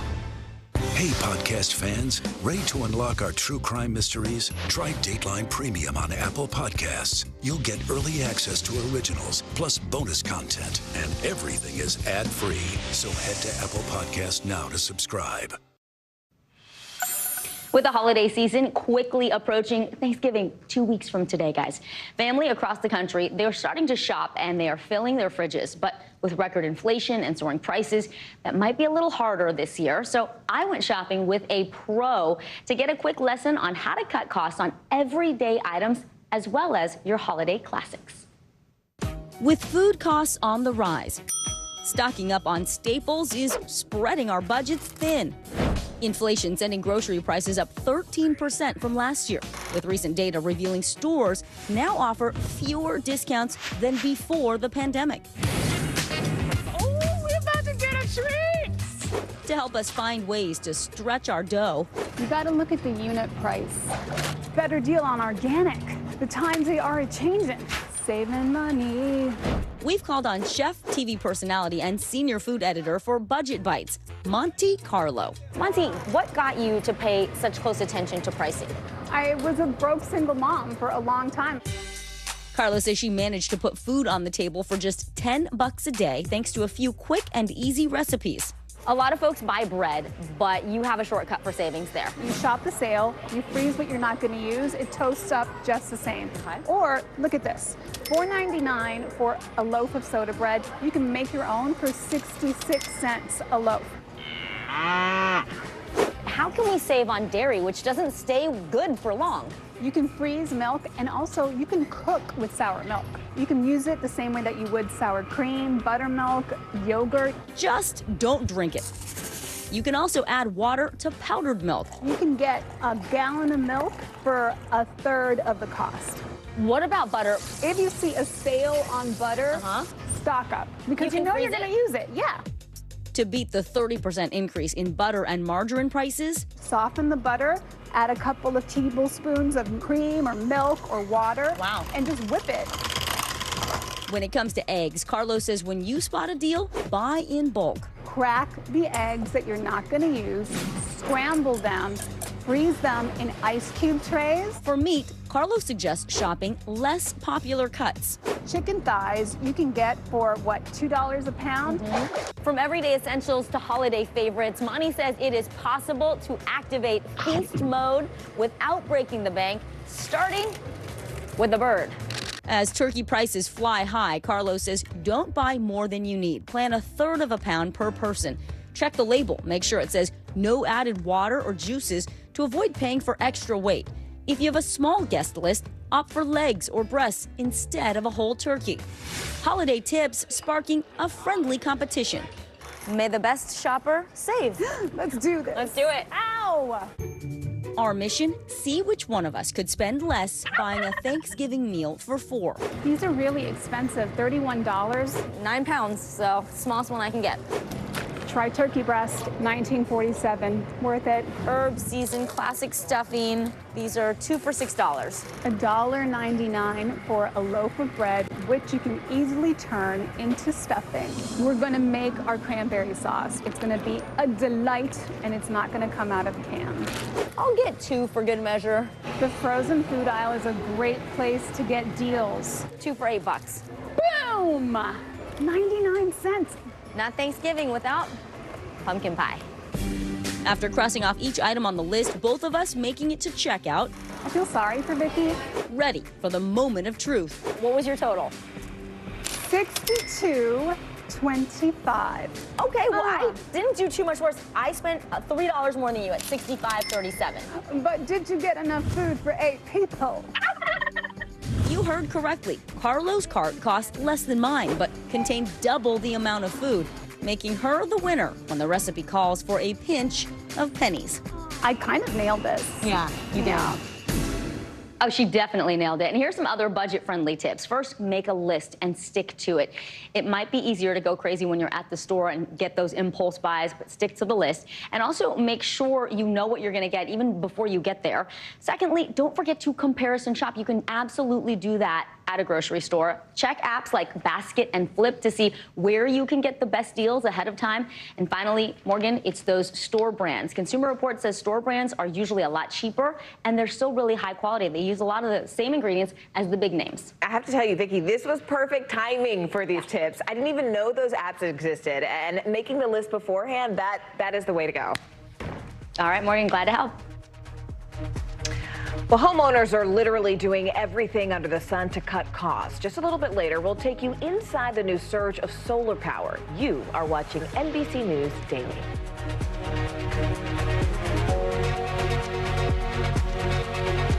Right now on NBC News Now, we begin with breaking news just coming in. What's happening now, what's happening next, and what it means for you.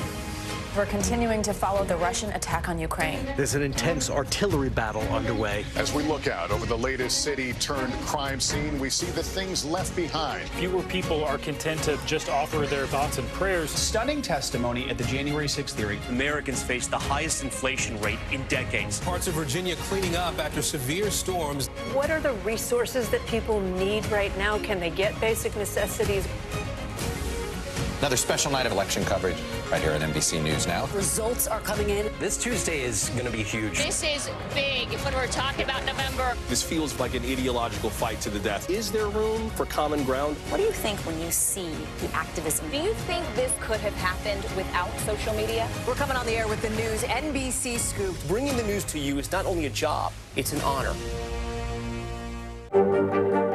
Mr. Secretary, when is this going to get better? You came into this job saying you were going to fight crime. Have you been successful? Found a way to put that. Can you update us on the status of negotiations? News is happening now. Look at what's making headlines around the world. We're coming on the air with breaking news. This is a significant moment. Whenever it happens, wherever you are, NBC News, streaming free now. Mr. Secretary, when is this going to get better? You came into this job saying you were going to fight crime. Have you been successful? Found a way to put that. Can you update us on the status of negotiations? Hey, I'm Hallie. It's good to be with you tonight. There's another legal filing today, and I want to cut through some of the weedsy stuff. And let's just get to the point. They have started to vote on the PACT Act. If you're like, Hallie, stop speaking Washingtonese. This bill would basically give health care to veterans who have exposed to these toxic chemicals. So, Scott, I'm trying to make this as not DC as possible. The increased sort of anger that we've seen now in politics. I saw you searching for, I think, your microphone, Danny. You are out. I was trying to do it on the slide. Live TV, man. It's okay. Hey, podcast fans, ready to unlock our true crime mysteries? Try Dateline Premium on Apple Podcasts. You'll get early access to originals, plus bonus content, and everything is ad-free. So head to Apple Podcasts now to subscribe. Back to politics. Let's turn now to the battleground state of Arizona, where statewide races remain simply too early to call, with only 76% of those votes in. Both Democratic candidates in the governor and Senate races currently hold very narrow leads over their opponents, but the balance of power in Congress is still yet to be determined. Let's get straight to NBC News Capitol Hill correspondent Ali Rafa, who's live for us in Phoenix with those latest details. Ali, it's good to see you this Thursday. First off, when can we expect the race to finally be called? Well, that's the question on everyone's minds, Morgan. When can we expect this race to be called? Because, as you said, it's already been 2 days. Election officials here say that we expect another vote ballot count to be released tonight, but they don't expect any race calls to be made until at least tomorrow night. That's when they expect 95 to 99% of the votes to be tallied, because as of now, there are still up to 500,000 votes still to be counted in the state of Arizona. That's because of how heavily Arizonans rely on mail-in ballots. Obviously, that takes some time to get here to the Maricopa County Record Center, where all of these votes are to be tallied. We expect a big batch of votes, 275,000 to be exact, Maricopa County votes that were mail-in ballots that were turned in person on Election Day. Maricopa County, of course, mirroring historically in past elections trends that we see nationwide. So that'll give us more of a sense of where this race could be heading in the next couple hours. All right, NBC News Capitol Hill correspondent Ali Rafa for us there. Ali, thank you so much. Maureen, we are also keeping a close eye on Nevada. That is the other battleground state whose Senate race is still too close to call as well. That outcome and potentially control of the Senate, it all hinges on mail-in ballots from the state's 2 biggest counties. Here with the very latest from Las Vegas is NBC News correspondent Stephanie Gosk. Steph, good to see you. So we're waiting on these mail-in ballots from Clark County, where you are, and Washoe County in the northern part of the state. That race between Democratic incumbent Senator Catherine Cortez Masto and former State Attorney General Adam Laxalt. It's getting tighter by the day. So bring us up to speed here. It is getting tighter. You know, when I landed in Las Vegas yesterday, the difference between the 2 candidates was 22,000. And then there was a vote drop, and that was ballots that were processed both in Washoe and here in Clark County that dropped that lead for Laxalt down to 15,000. And that's because these mail-in ballots that are coming in, like we've seen all over the country, break heavily for the Democrats. But there's an interesting variable here, too, Vicky, and that is the drop-off ballot. So these are people that had a mail-in ballot, didn't want to put it in the mail, and showed up at their polling location and put it in drop boxes. And you have some 57,000 ballots that fall in that category that are being processed right now, at this minute, behind me in this center. And it's tough to know for sure how they're going to break. The partisan breakup of these drop-off ballots really could go either way. And, you know, right now, that is not necessarily good news for the Democrats. There's still quite a bit of room to make up for with Laxalt, and they need to have them break in their direction to win this race. You think with all the technology we have, we should be able to find a more instantaneous way to vote and then to tally these votes, but we don't. Here we are. You talked a little bit about that process, but explain for us in Nevada, you know, people can actually turn in their ballot in person and mail it in with the postmark on the day of the election. So then it takes however long the mail takes, right? Yeah, and there are a couple really important laws here in Nevada that people should focus on when they think about how things are processed here. The first one, which was passed in 2021, gave every registered voter in this state a mail-in ballot. So regardless, if you're registered to vote, you get that mail-in ballot. You don't have to use it. You can show up in person. But it does mean that the vast majority of ballots, or votes cast, rather, in this state are mail-in ballots, right? So right there, you have a processing difficulty. They're just harder to process. The other law you need to focus on is the fact that those ballots have to be postmarked on Election Day, which means in the days following, you still have ballots coming in at least until Saturday, according to the law, after Election Day. You know, just the day after elections, they received more than 12,000 ballots in the mail here. Now, that's going to fall off a cliff pretty quickly, right? If it's postmarked on Tuesday, most of those are likely in, and at this point, we think there's about over 100,000 or so ballots out there that still need to be counted, Vicki. Well, our gratitude to all the poll workers who are working really hard in buildings like yours. Stephanie Gosk, thank you. As we look out over the latest city-turned-crime scene, we see the things left behind. Back now with our NBC News exclusive.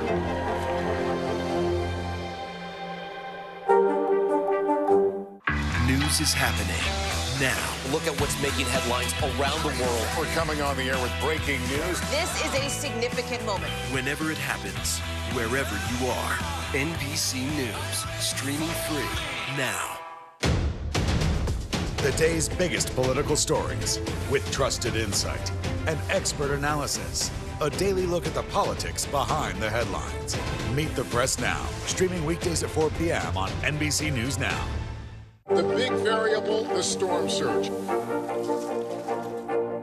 Why was it important for you to be here?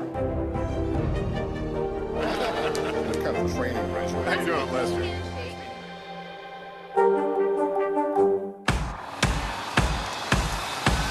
News is happening now. Look at what's making headlines around the world. Right now on Morning News Now. We're coming on the air with breaking news. And this is a significant moment. Whenever it happens, wherever you are, NBC News, streaming free now. Sometimes the news can be difficult and overwhelming for kids to understand. Ukraine and Russia. Could you help me understand what's going on? So to help make sense of it all, we've created a newscast just for them. We hope your family will watch Nightly News Kids Edition. The big variable, the storm surge. Why was it important for you to be here? What kind of training regimen? How you doing, Lester? The big variable, the storm surge. How much water will ultimately be pushed inland? How many of you were up there? At least like 11. Why was it important for you to be here? What our top story tonight? You guys okay? Yeah. What kind of training regimen? How you doing, Lester?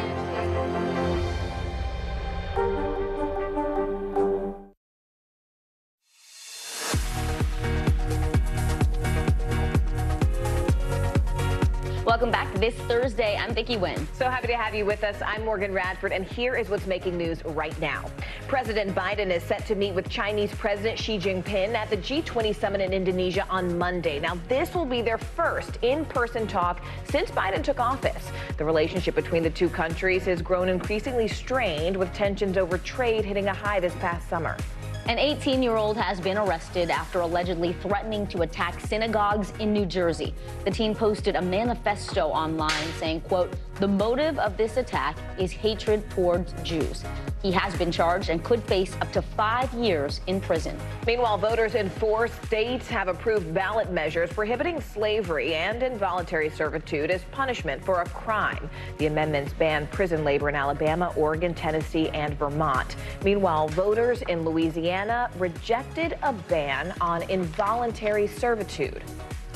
In this midterm election, Republicans were expecting a red wave that never materialized. Now some are actually blaming former President Trump and urging the party to change course in 2024. That's right. Here's senior Washington correspondent Hallie Jackson with a look at the battle brewing within the GOP.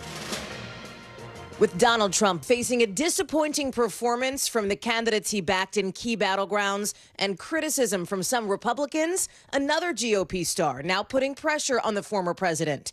Mr. Trump, widely expected to announce another presidential run next week, may face a challenge from Florida's popular Republican Governor Ron DeSantis, who won his race in a re-election landslide.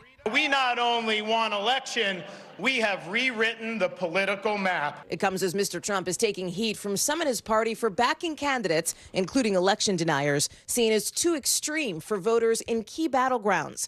In an interview before the midterm results, Mr. Trump straddling the fence. I think if they win, I should get all the credit, and if they lose, I should not be blamed at all. But that's not how some Republicans feel. This is a time that Donald Trump is no doubt in the rearview mirror. Retiring GOP Senator Pat Toomey telling the Philadelphia Inquirer election night was a terrible night for Donald Trump and an excellent night for Governor DeSantis, with the conservative New York Post dubbing DeSantis DeFuture on Tuesday, and this morning calling the former president Trumpty Dumpty, saying he had a big fall.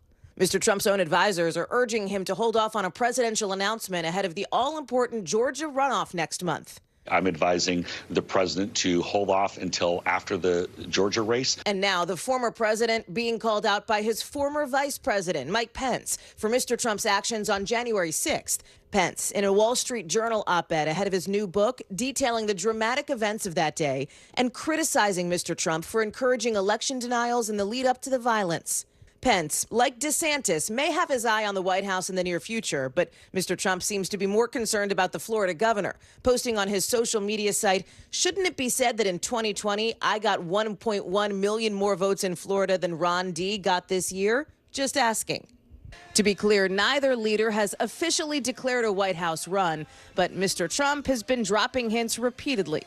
DeSantis, for his part, releasing this ad tweeted by his wife, Casey, with an explicitly religious message aimed at a national audience. And on the 8th day, God looked down on his planned paradise and said, I need a protector. So God made a fighter. Whoever wins the GOP presidential primary would likely go up against President Biden. Our Kristen Welker asking him about a possible Trump-DeSantis showdown. It'll be fun watching them take on each other. Hallie Jackson, NBC News, Washington. Well, the shocking near-death experience of a one-month-old baby girl in Missouri is bringing renewed attention to America's worsening battle with severe cases of RSV.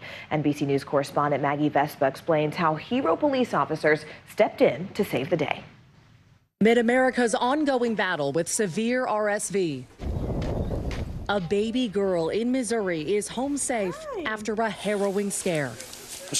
I could feel her. Turn her up and hit the back. Turn her down. Last week, body cameras rolling, Kansas City police responded to the home of Tajane Allen. Her one-month-old Kamaya, sick with RSV, was unresponsive. Come on, sweetie. Come on. I can hear her. For 30 agonizing seconds, officers Richard Duchesne and Charles Owen performed CPR. What goes through your mind at that moment? It's definitely a scary moment. The baby was so small, it looked like a doll. Finally. She's breathing now. She is breathing. Little Kamaya regained consciousness. She'd spent nearly a week in the hospital, mom beyond grateful to the officers.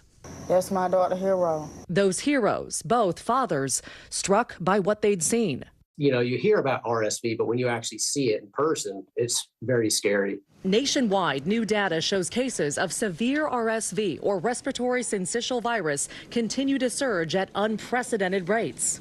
Our ERs here on the West Coast are definitely seeing all-time high numbers. More than 20 states reporting 80% or more of their pediatric hospital beds are occupied. Doctors say this cold and flu season, kids are especially vulnerable. The last 2 years, people haven't been affected, especially children, by RSV. And so now instead of the normal pool of children that could be susceptible to it, that pool has essentially doubled. Now fears mount about a so-called triple-demic, RSV combining with the flu and COVID, the crippling combination already wreaking havoc. In Powell County, Kentucky, administrators canceling classes after more than a quarter of students fell ill. You had to close your schools. We closed our schools for a solid week. Mounting cases, putting kids coast to coast in danger and leaving parents on edge. Well, Maggie Vespa joins us now live from St. Louis at a new drive-through testing site. Maggie, it's good to see you. Explain to us, how are these drive-throughs helping? And what are some of the most effective precautions that experts are saying parents can and should take? Sure, Morgan. So first, the drive-through testing, which, as you said, this is day one, and you can see parents lining up. This is basically giving them answers as to what their kids are sick with, because in this line, one PCR swab, one nasal swab tests all at once for the flu, COVID, and RSV. We talked to one mom, for instance, whose son had just gotten over the flu, and she basically brought him here to make sure that he was indeed over it and it was okay to send him back to school. As far as advice to parents, experts say a lot of the old standbys hold true, still hold true. Make sure your kids updated on their flu shots and their COVID vaccinations. If they show any kind of symptoms, keep them home, away from school and away from activities. And of course, the gold standard, plenty of washing their hands. Absolutely. Morgan, I'll send it back to you. All right, NBC News correspondent Maggie Vespa for us there live. Maggie, thank you. Morgan, today's new inflation report shows electricity prices jumping 14% since last year, and fuel oil, which includes diesel and heating oil, that is up more than 68%. And with a frigid winter expected, these soaring utility costs could get even worse, leading a lot of people to try and look for alternatives. CNBC markets reporter Pippa Stevens joins us now. Pippa, an extreme shortage of home heating oil. This is bad news. It's hitting the Northeast. Talk to us about why this is happening and how high these costs are projected to climb this winter. Yeah, well, we've got the lowest inventory for distillates, which is diesel and heating oil, since at least 1982, which does not bode well heading into the winter months. And diesel is used across the country, but the heating oil issue is really concentrated in the Northeast, since roughly 82% of the U.S. households that use heating oil are in the region. And the price surge is from, several factors, including Russia's invasion of Ukraine, as well as a reduction in U.S. refining capacity. And looking forward, things don't look much better. Around half of U.S. households heat primarily with natural gas, and the EIA forecasts those bills going up 28% this winter compared to last year. And, prices do vary across region and based on fuel source, but the National Energy Assistance Directors Association said we are pacing, guys, for the most expensive winter in at least 15 years. Pippa, some people are trying to go to solar to cut costs. What do they need to know before making the switch? Yeah, so basically you can switch over to solar if you have the right roof capacity as well as not too much tree cover. And then you need to choose the type of system you want. So that can mean paying for it outright or choose a lease or a loan model. And then it also does need to be hooked up to the grid. That can take weeks or even months depending on backlogs. And it is something that Energy Secretary Jennifer Granholm has tried to speed up. And then finally, one of the motivating factors to get a home solar system is a backup battery, and so that is also an option for consumers. Definitely want to do your homework on that. CNBC markets reporter Pippa Stevens. Thank you, Pippa. Well, there are new concerns at Twitter as people are abusing the platform's new verification system to impersonate celebrities. Now, as of yesterday, anyone can pay $8 a month for a blue check mark. So some people are now getting verified, then they're changing their accounts to impersonate someone famous, and some of the tweets they're putting out are really fooling people. NBC News reporter Callan Rosenblatt joins us now. Callan, so we're seeing these parody accounts for everyone from LeBron James to Rudy Giuliani, even the gaming company Nintendo. So what exactly are these folks putting out there? And before we get to it, I want to show one that's particularly troublesome between former President Bush and former British Prime Minister Tony Blair. We're going to put it on the screen. You see the fake George Bush saying, "I miss killing Iraqis." Tony Blair saying, "Same TBH." Just want to make it very clear, these are fake Twitter accounts.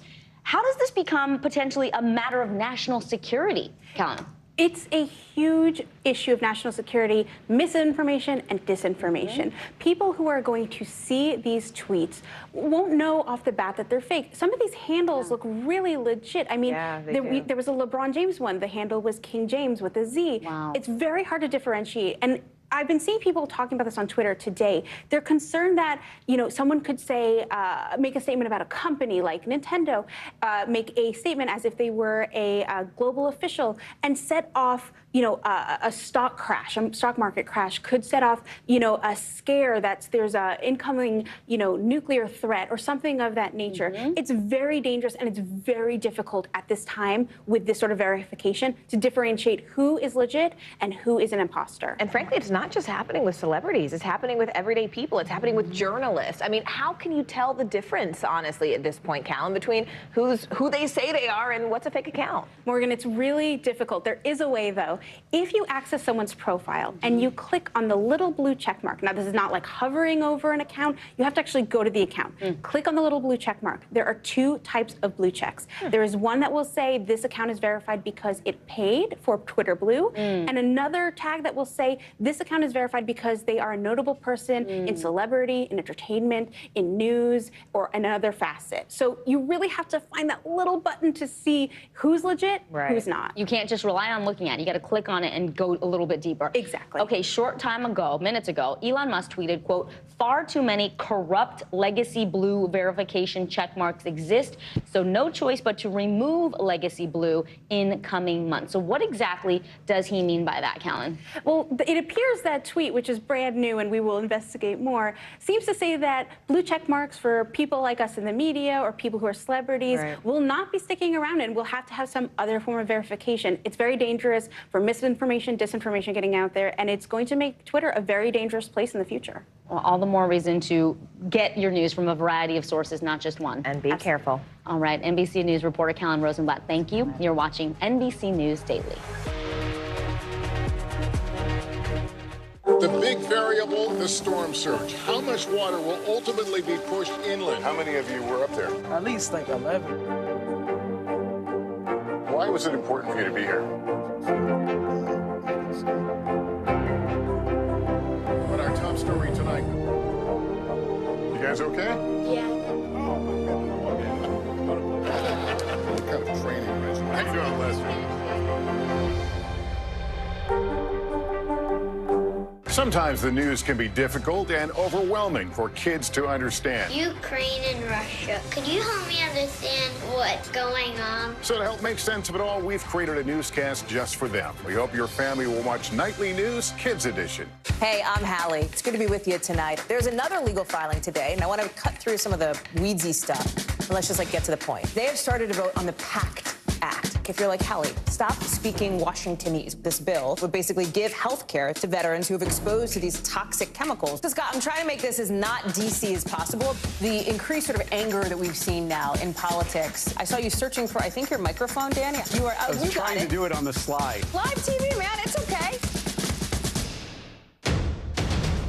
The day's biggest political stories with trusted insight and expert analysis. A daily look at the politics behind the headlines. Meet the Press Now, streaming weekdays at 4 p.m. on NBC News Now. Hey, podcast fans, ready to unlock our true crime mysteries? Try Dateline Premium on Apple Podcasts. You'll get early access to originals, plus bonus content, and everything is ad-free. So head to Apple Podcasts now to subscribe. As we look out over the latest city-turned-crime scene, we see the things left behind. Back now with our NBC News exclusive.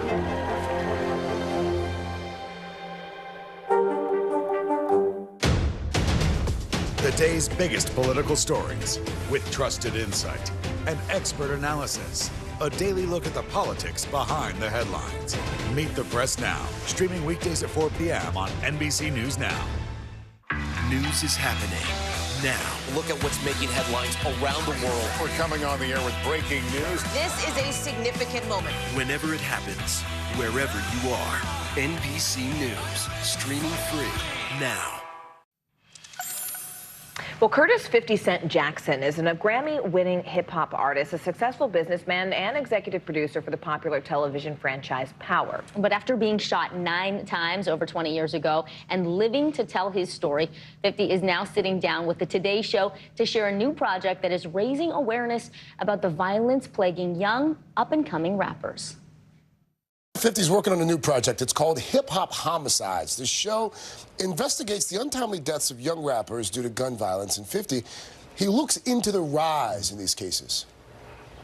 Do you feel like hip hop is actually getting more violent? I think it's the same energy. We're in a different period, so it looks different. It's going to happen where everyone can take a look on camera. See it. It looks fascinating. 50's here to talk about it. I mean, you know, as you know, this show's coming out when gun violence in this country is at an all-time high. Violence in hip-hop, not anything new. I mean, you look at Tupac, you look at Biggie, but it does seem like now it's becoming a bit more pervasive than it has been. Why do you think now is the perfect time for a show like this? Well, I think it shows the aftermath of it. It shows, you know, how people really feel and affected by the loss of someone. You know what I mean? And from their mom to people who were working with them, anticipating it being their way out. And you see the overall aftermath of what took place. Here's the challenge. You know, just last week, obviously, rapper Takeoff was killed. He's from Migos. He was killed in Houston. But I know people who know him, and he was not controversial, unproblematic, if you will. Cool, calm, quiet. So I think people are thinking he wasn't even doing anything, you know? Right. I mean, when you don't cut the umbilical cord up to the environment, and you kind of keep the street energy around, then those people are around still. And, you know, they made like, look, when I was growing up, I didn't have a lot of things, right? But I didn't see so many people have those things. Because we communicate through photographs, through social media, you're constantly reminded of what you Of the don't things have. that you don't have, you mean? Right. Like the jewelry, the cars? That would make you feel like you don't have much to live for because you don't have much. So you think that's the impetus behind a lot of this? I think it's a part of why they get involved with gang culture and why they participate in those behaviors. Got it. Envy, jealousy. Yeah, well, They just want it. Just wanting Better. nicer things or better things and creating a relationship somewhere that could generate that. Okay. You know? I mean, you were the subject of gun violence yourself back in 2000, shot 9 times. Thankfully, you're here to, you know, still talk about it. But what did you learn from that? Well, no matter how strong you are, it's going to take, it's just going to be timing. If it's not your time, if your higher power is responsible for you being able to recover from the situations, not your muscles. And when that happens, I mean, those things, they've always been in the environment. Yeah. The difference is it's now caught on tape. Yeah. So, like, they still haven't caught the guy involved in Takeoff, but you've seen so many reports that you feel like you already know who I know. did what. And So, you know, let's take a turn really quickly before you leave. I can't believe, I was just reading my notes here, I can't believe it's been almost 20 years. That was your club anthem. Almost 20 years That was since your- your that was your debut club album came anthem. out. Did it seem like 20 years ago? What do you think it is about that first one, right? That it's still going. Like, it comes on and people still go nuts. it's magic. Like, sometimes you don't think about it. Like, you'll pick a theme for things like Go Shorty, it's your birthday. Did you know it in the every moment? day? No, I did not. Really? I was enjoying myself, and it's what came to me when the music was playing. But every day someone's birthday. Yeah. It doesn't necessarily It's like go- the official anthem. Always celebrate. Yeah. That's true. That's Oh, it's so good to have you. 50, thank you. Good luck Yeah, with thank the Pleasure, man. with the new project. Come Thanks for back. having me. Hip Hop Homicides. It airs Thursdays on WeTV. Can't believe it's been 20 I years. know, right? Our thanks to today's third hour team for bringing us that interview. And you are watching NBC News Daily.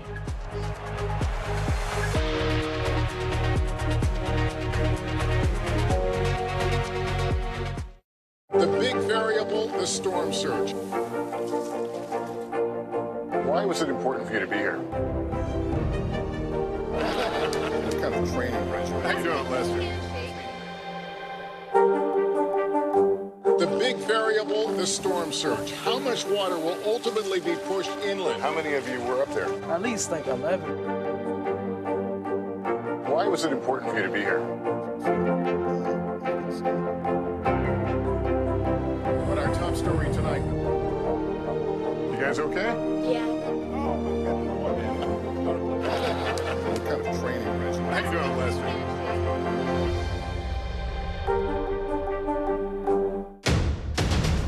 The day's biggest political stories with trusted insight and expert analysis. A daily look at the politics behind the headlines.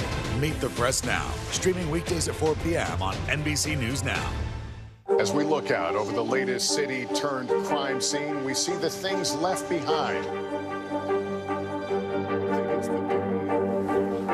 Can you tell us what it was like?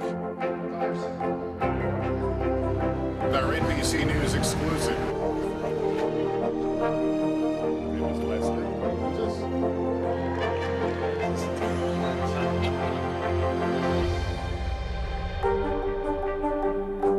Stay on top of breaking news and the biggest stories of the day with NBC News Daily. Thank you so much for joining us. I'm Morgan Radford. And I'm Vicki Wynn. I'm Aaron Gilchrist. And I'm Kate Snow. Get in-depth reporting from across the country What's your reaction to the president's comments? and around the world, Are Ukrainians continuing to make advances? and ways you can take care of your health Who should be getting tested? And frankly, how often? and your wallet. Costs are skyrocketing. How to manage soaring prices. NBC News Daily, weekdays from 12 to 4 p.m. Eastern on NBC News Now. Hey, I'm Hallie. It's good to be with you tonight. There's another legal filing today, and I want to cut through some of the weedsy stuff.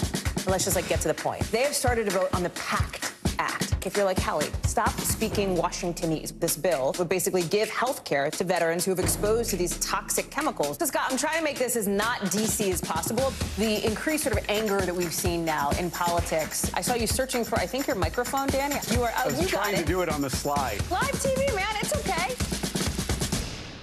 The big variable, the storm surge. How much water will ultimately be pushed inland? How many of you were up there? At least like 11.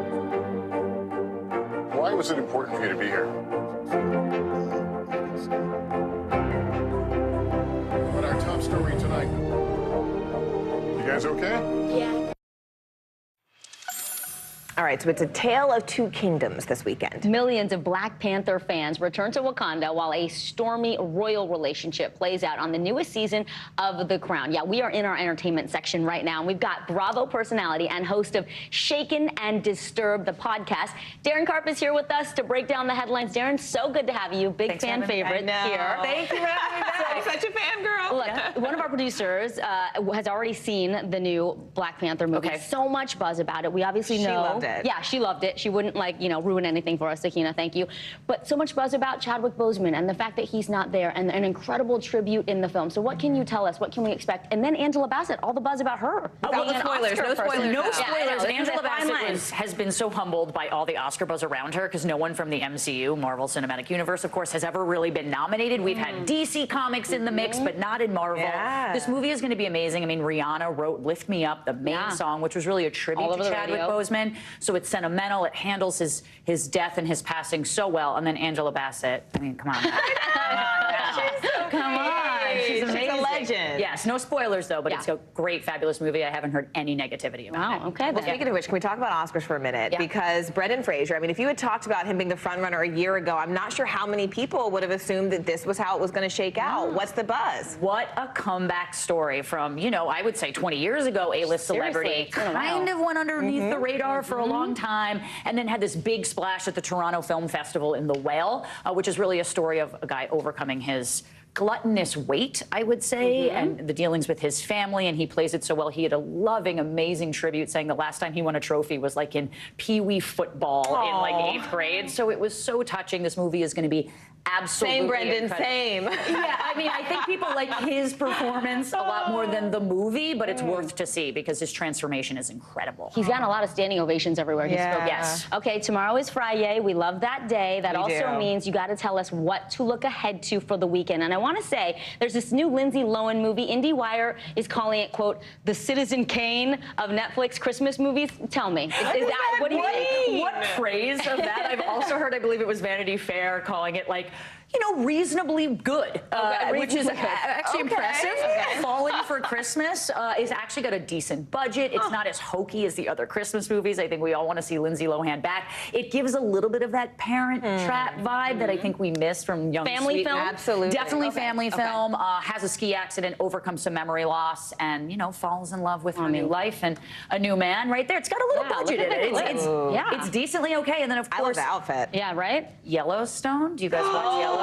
Because I cannot stop talking about it. She Oh cannot. my God, It's true. that's true. We've been waiting for this to come back. It finally comes back this Sunday, November 13th. CBS Paramount is just all in it. I mean, the one you like, Rip. Oh, You like- Rip there- is he on there? No, literally that's not him. A lot of good is Halloween amazing. costumes with Rip this year that I absolutely love. I But mean, we've that missed it. has. It's finally back. I can't wait to see what Season Beth 5? does. I know. Or what she doesn't do. Which Or is, what she she's a doesn't silent do. killer, that Beth. I love her. If you haven't started watching, like some of us, should I you feel start? so Is it bad too for you, late to Vicky. catch No, up? you can binge it. No, you can girl. absolutely binge it. Okay. I didn't watch it live. I binged the first 4 seasons to prep for this season 5, and I binged it in 10 days. So you can do it. Right. If you don't have a job, you can do it in 10 days, if you don't. But I also want to hit to you guys, The Crown is actually coming back. Controversial. Very controversial just in dealings with its kind of, the family's still alive. So right now they're kind of dealing with the divorce with Princess Diana. They do say that the next season when they cover cover Princess Diana's car crash, that they do it with much sensitivity, but a lot of heat kind of surrounding this film just because we have King Charles now in our midst, and we're not sure how they're going to portray him. We only have about 30 seconds, but I have to ask, I'm a huge country music fan. Yes. There was an incredible tribute to Loretta Lynn last night, Country Music Awards, but there was also a bit of controversy. Can you just catch us up? Well, there wasn't a big tribute for Naomi Judd, who unfortunately passed away from suicide earlier. But however, Winona Judd did get a huge standing ovation when she did come to the stage, which I think sort of took place of the tribute. But Loretta Lynn really held it with the entire tribute of the day. But there is controversy surrounding not enough Naomi news. All right, bravos, Darren Karp, and host of Shaken and Disturbed. Darren, we love it when you join us on set. Thank you so much. We appreciate it. So good to see you, Darren. Thank you. We always have so much fun with Darren. I'm Vicki Wynn. I'm Morgan Radford. You can watch us for free 24/7 on our streaming network, NBC News Now, wherever you stream. That includes YouTube, Hulu, Roku, Peacock, and your news continues right after this. Stay on top of breaking news and the biggest stories of the day with NBC News Daily. Thank you so much for joining us. I'm Morgan Radford. And I'm Vicki Wynn. I'm Aaron Gilchrist. And I'm Kate Snow. Get in-depth reporting from across the country. What's your reaction to the president's comments? And around the world. Are Ukrainians continuing to make advances? And ways you can take care of your health. Who should be getting tested? And frankly, how often? And your wallet. Costs are skyrocketing. How to manage soaring prices. NBC News Daily. Weekdays from 12 to 4 p.m. Eastern on NBC News Now. The big variable, the storm surge. How much water will ultimately be pushed inland? How many of you were up there? At least like 11. Why was it important for you to be here? What our top story tonight? You guys okay? Yeah. What kind of training regimen? How you doing, Lester?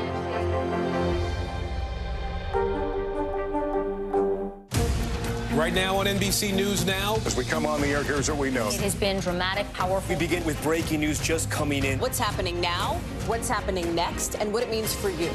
We're continuing to follow the Russian attack on Ukraine. There's an intense artillery battle underway. We're getting out of this area right now because more air raid sirens are sounding. As we look out over the latest city-turned-crime scene, we see the things left behind. Was there a school officer on campus? Because that's what we've been told.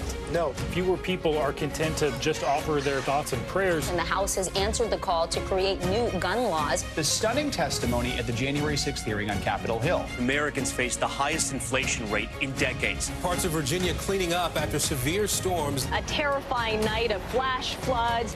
What are the resources that people need right now? Can they get basic necessities?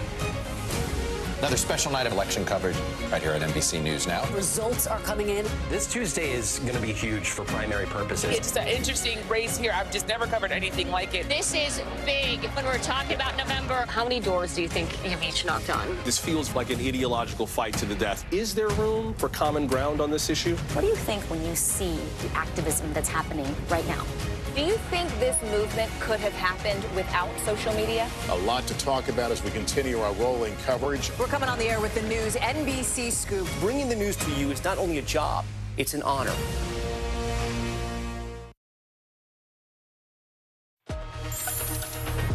Hi, everybody. I'm Aaron Gilchrist. And I'm Kate Snow. NBC News Daily starts right now.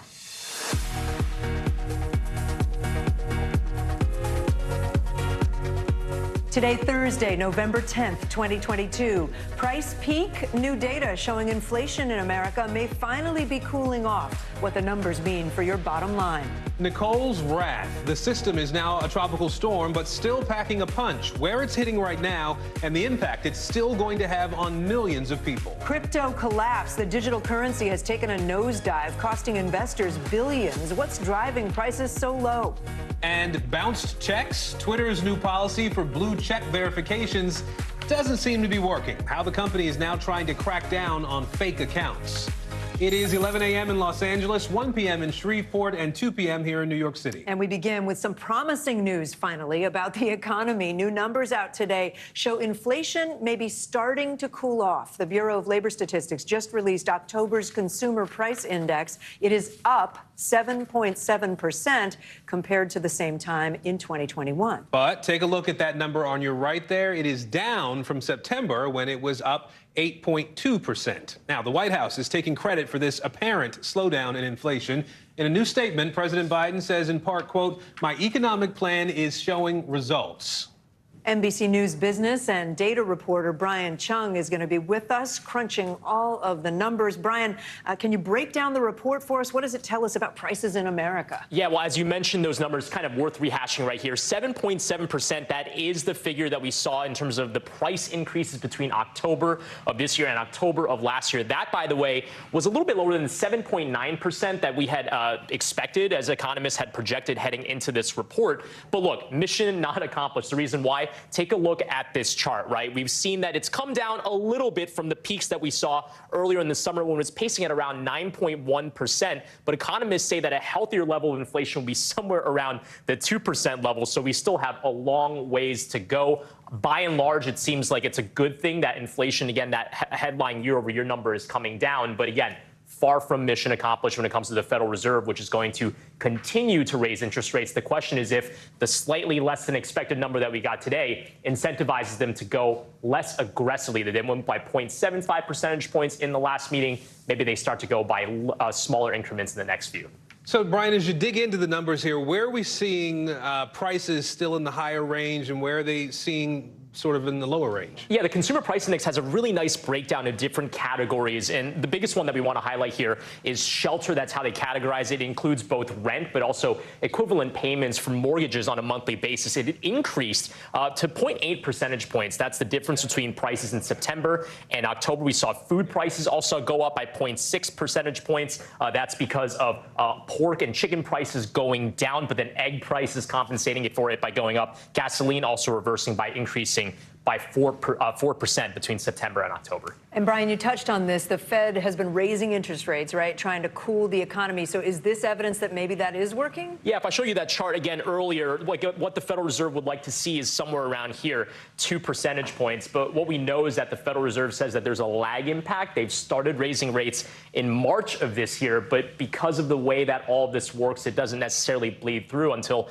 6 to 9 months later. So it seems like maybe we're only going to start to see the impact of those Fed hikes, which means the Fed might want to let up on the brake pedal as soon as the next meeting, perhaps in December. Right, which has impacts on home buyers and all kinds of people Absolutely. out there. Yeah. Brian Chung, thank you. Well, Tropical Storm Nicole is not done with Florida yet. It made history this morning as just the 4th November hurricane to ever hit the U.S. And take a look at the power of this storm. We have some images we want to show you here. Waves wiping away roads, taking out trees in Daytona Beach. The storm made landfall as a Category 1 hurricane around 3 o'clock this morning, a little south of where you're looking right now. In nearby Orange County, the sheriff's office says a downed power line actually electrocuted and killed 2 people. NBC News meteorologist Bill Cairns tracking the forecast for us. First, though, Sam Brock is in Vero Beach, Florida, where the storm made landfall earlier today. So, Sam, looks pretty calm there now. Walk us through the conditions. Aaron and Kate, good to be with you. Conditions definitely calmed down. You see the Atlantic Ocean churning over my shoulder. Officials here say sea levels are about 2 to 3 feet higher now than normal, which is to say that coastal flooding is still a concern. Some of the highlights right now, Aaron, you touched upon it a second ago. Tragically, we've learned 2 people have been killed by electrocution touching a downed power line. A 3rd person is in critical condition right now in St. Augustine, which is farther north of the Orlando area. So we're following that. There's also some 300,000 plus customers with no power right now. Another story to track. But look at this. I'm walking underneath the boardwalk in Vero Beach. This is where Nicole made landfall at 3 o'clock this morning, right in this area, okay? This boardwalk has buckled in places. And Aaron, Kate, you just see pavement overhanging the street here. I spoke with a woman about 2 minutes ago who told me that she parked her car here 24 hours ago. Her car was right here. Now, there's nowhere here to park the car, obviously. We've seen erosion and what the storm can do in terms of just pulling out chunks of concrete and pavement and certainly sand, pulling things away. That has been the storyline, not just here, but also in Volusia County, as you mentioned earlier. We have this video, incredible video, of homes just teetering on the edge and falling into the ocean, a half dozen or so already, and yet the full number of those at risk, we're told from locals there, could be in the hundreds between Wilbur by the Sea, Daytona Beach shores, and Port Orange. Several of the areas there all at risk right now. I want want to show you a little bit of an exchange with someone I just spoke with the last couple of hours about what the impact of these kinds of hurricanes has had on the mentality here in Florida. Take a listen. This was my first hurricane, and if it's stronger than this the next time, I will not stay for it. I will leave. Some people say the climate change would, the climate change affects things, but hurricanes are just a natural part of nature. Do you remember a November hurricane anytime recently? No. So certainly there's the rarity of the skies as, again, we give you an up-close look at just the extent of this damage from sand erosion to flooding. To give you context, lastly, on the size of this storm, almost 500 miles from its center to where the wind force has actually reached. That is about the distance between D.C. and Boston, which explains why so many people have been affected by this. Back to you. Wow. Sam Brock, thank you. That is a dramatic image. Let me go to Bill Cairns and ask where this is headed, and is it over for Florida? It's not over for Florida, but a lot of the damage has been done. We're heading towards low tide, so we're not going to see any more damage on the coastal areas. We still have a lot of rain to deal with, and the winds are gusting up for maybe some isolated power outages, but that'll be about it. Actually, the power outage numbers are coming down as they're starting to get people's power back on. So let's give you the latest from the Hurricane Center. We're only at 45-mile-per-hour winds. That's why we're not going to see much more in the way of any wind damage. The storm is moving pretty quickly northwest at 15, so that's good. As we go through tonight, we take it up through the panhandle of Florida, back up into central Georgia, and then it's going to dissipate and just become a regular old storm. It's no longer going to be tropical in nature as it heads up over the Appalachians. So here's the timeline of what we're going to expect. As we pause this evening at 8 p.m., rain arriving in Atlanta. We have to watch out for those bands coming into areas of South Carolina here in Georgia. We could have isolated tornadoes with them through the day today and tonight. Then tonight, during the overnight hours, we get a lot of heavy rain, especially over the central Appalachians here. That could have some flash flooding concerns, especially in the mountains of North Carolina. And then those bands tomorrow have a chance of isolated tornadoes too. And then finally, Saturday morning, it pours early in the Northeast and clears out for a good Saturday afternoon, guys. All right, meteorologist Bill Cairns, Sam Brock for us in Florida. Thank you both. The midterm votes are starting to add up. Just a handful of key races that will ultimately decide which party controls Congress. They're still counting those ballots. Yeah, right now in Arizona, Democratic Senator Mark Kelly has a 5-point lead over his Republican challenger, Blake Masters. This is Nevada you're looking at here, actually. Republican Adam Laxalt's lead over the Democratic senator there, Catherine Cortez Masto, is now less than 2 points. 16% of the vote still remains to be counted there. If Republicans win just one of those two seats, we're talking Nevada and Arizona, then control of the Senate could come down to the Georgia runoff election. That's set for December 6th. Also still undecided which party will control the U.S. House. Dozens of races have yet to be called. Final results in some of those races could be weeks away. All right, NBC's Gary Grumbach is in Las Vegas, Nevada for us today. Let's begin with Ali Rafa in Phoenix, Arizona. Ali, we said we are still waiting on about a quarter of the votes in Arizona there. What's the timeline for finishing up the count there?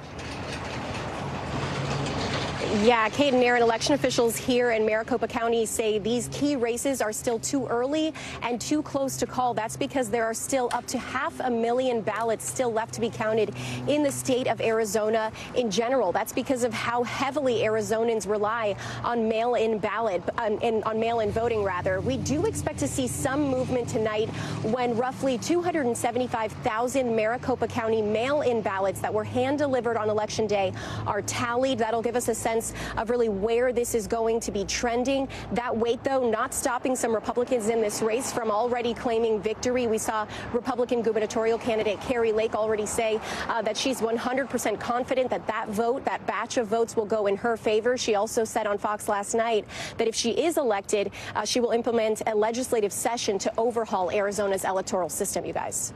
And where are Nevada election officials at in this counting process now? When could they potentially, I hate to even ask, but when could we have a winner announced? Counting right inside the building behind me in Clark County. A couple of numbers for you here. We have 100,000 ballots that have yet to be counted here in the state. The number we're watching right now is 56,900. That's the number of mail-in ballots that were dropped in drop boxes on Election Day. And we don't know how those are going to split. Catherine Cortez Masto, the Democratic senator from this state, is currently down about 15,000 votes. Can she make up that difference with those mail-in ballots? That is going to be a big question. We're going to find out more information from a press conference that's starting in about 20 minutes here in the building behind me, where we're going to ask that question, as well as what ballots we're expecting to get tabulated today and the information that will be released later this afternoon. Guys? All right, Gary Grumbach there in Nevada, Ali Rafa in Arizona for us. Thank you. Well, fewer people could be headed for home for the holidays, and Marvel is hoping to break the box office. Bertha Coombs joins us now with CNBC's Money Minute. Hi, Bertha. Hey, how are you, Kate? Let's start with layoffs on Wall Street, though. Interesting that investors often lift a stock when it looks like they're going to cut costs by cutting jobs. Well, with lots of business in recent years, firms paused the annual ritual of firing workers, seen as underperforming. But this year, deals have been scarce and cutbacks have returned on Wall Street. Citigroup and Barclays are already trimming, while JP Morgan Chase and Morgan Stanley are reportedly considering workforce reductions. Meantime, fewer Americans are booking airline flights for the week of Thanksgiving, at least compared to before the pandemic. Data from Adobe shows a 7% decrease. But thanks to higher fares, airline revenues are still up 3%. And box office analysts are predicting Disney's Black Panther Wakanda Forever could top $200 million or rather 200 million domestic ticket sales when it opens in theaters this weekend. In a survey, many ticket buyers say they see the movie as a memorial to the late Chadwick Boseman, who died of cancer after starring in the first Black Panther film. He was extraordinary. I cannot wait for that movie. Bertha, awesome. Thank you so much. Well, coming up, the impact recent Twitter changes is having on users. You're watching NBC News Daily.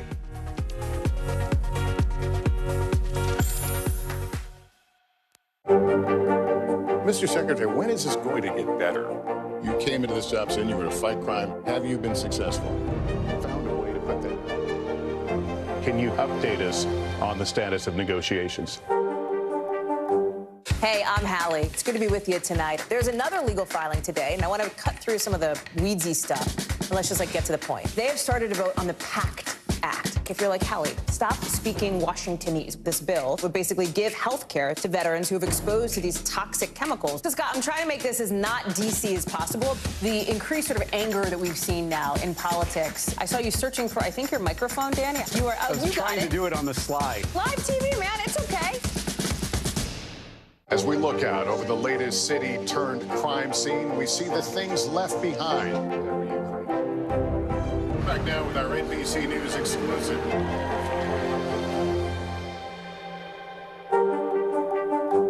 Stay on top of breaking news and the biggest stories of the day with NBC News Daily. Thank you so much for joining us. I'm Morgan Radford. And I'm Vicki Wynn. I'm Aaron Gilchrist. And I'm Kate Snow. Get in-depth reporting from across the country. What's your reaction to the president's comments? And around the world. Are Ukrainians continuing to make advances? And ways you can take care of your health. Who should be getting tested, and frankly, how often? And your wallet. Costs are skyrocketing. How to manage soaring prices. NBC News Daily. Weekdays from 12 to 4 p.m. Eastern on NBC News Now. Hey, podcast fans, ready to unlock our true crime mysteries? Try Dateline Premium on Apple Podcasts. You'll get early access to originals, plus bonus content, and everything is ad-free. So head to Apple Podcasts now to subscribe. As we look out over the latest city-turned-crime scene, we see the things left behind.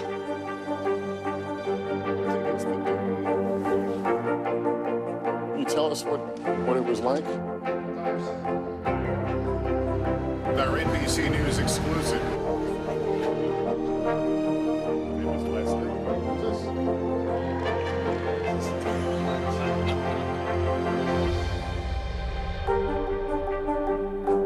Hey, podcast fans, ready to unlock our true crime mysteries? Try Dateline Premium on Apple Podcasts. You'll get early access to originals, plus bonus content, and everything is ad-free. So head to Apple Podcasts now to subscribe. More job losses in the tech sector today, a day after Facebook's parent company, Meta, slashed about 11,000 jobs. Other tech giants and media giants are also cutting back, including Netflix, Snapchat, Apple, and Twitter. But at Twitter, mass layoffs, well, that's just one of the big headlines today. Julia Borston from CNBC. Let's start with actually some breaking news, I understand, on some high-profile folks resigning at Twitter today. What do you know? Yes, that's right. So we already had layoffs that Elon Musk did at Twitter, and now we're hearing that 3 of the senior executives who were responsible for safeguarding Twitter have stepped down. So that's the company's chief privacy officer, chief information security officer, and chief compliance officer. They have all resigned. There are also reports that a company lawyer is encouraging employees to seek whistleblower protection if they don't feel comfortable about anything they are asked to do. So we heard about the layoffs. Now these are people leaving seemingly of their own volition. So, Julia, there's so much movement happening in this sector right now. How are investors and advertisers dealing with this, reacting to all these staffing changes? Well, look, at Twitter, we've heard a lot of advertisers say that they are pausing their investments in the platform. But of course, Twitter is a private company now, so we don't know sort of what the overall valuation is in light of all these changes. But at Meta, it's been so interesting. You know, the company just announced their major layoffs, but that has actually been celebrated by investors. We've seen Meta shares go up in the wake of this acknowledgement that they needed to right size for this new market environment in light of economic uncertainty, inflation, et cetera. So we are seeing Meta shares increase in light of those changes. Investors seem to be happy to see that they're cutting back on costs. All right, Julia Borston at CNBC for us today. Julia, thank you. All right, let's stay on Twitter. There is new confusion over their new paid subscription plan that allows users to buy a blue check mark. NBC News reporter Callan Rosenblatt joins me now. So, Callan, I checked the rules earlier because I'm on Twitter. I still have a blue check mark. Apparently, I'm like grandfathered in as a legacy user who's been verified as a media journalist. But you can buy this new subscription plan and get a blue check that way. So we've already seen people claiming to be celebrities or claiming to be someone that they're not. What's happening? So we're seeing a lot of people who are making handles and claiming to be people like LeBron James. We saw George W. Bush today, and they make wild, erroneous claims. Yesterday, we saw an account that looked very legitimately like LeBron James, saying that he had requested a trade from the Lakers. Now, that's huge news. And did it have a blue check mark? It had a blue check mark. It had a handle that looked like LeBron James' handle. But what you have to do now is go back to the person's page, click on the badge, and it will tell you this person is a celebrity, news, journalist, or it'll say this person has purchased Twitter Blue. And that is the very specific way you can determine if this person is legit or this person is an imposter. It's going to create a lot of chaos and be a method of disinformation spreading on this platform. That's exactly what I was going to ask, though, is as a user, how are you supposed to know the difference between the real Kate Snow and the fake Kate Snow? I guess, as you said, you have to actually look at the check mark. Yeah. That's a lot of work for people. It's a lot of work. You have to be really savvy. And I think people using the platform have to now be aware a blue checkmark is not enough to say that this person is who they say they are. They're going to have to do a lot of work. But doesn't that undercut the whole principle of Twitter? That, like, if you can't trust any of the information, if you don't know that it's truly from the source it says it's from, what are you going to do? It's difficult. It is going to create, you know, our colleague Ben Collins said something. It's going to get really funny before it gets really scary. Right. So you're going to see a lot of people making jokes and, you know, potentially news-grabbing headlines like the LeBron James thing. But you may see people who imitate world leaders making wild claims that lead to, you know, potential global political issues. All right, Callan, thank you so much. Appreciate you being here. Thank you. Some breaking news still ahead. The serious legal trouble facing the NFL and the Washington Commanders. You're watching NBC News Daily.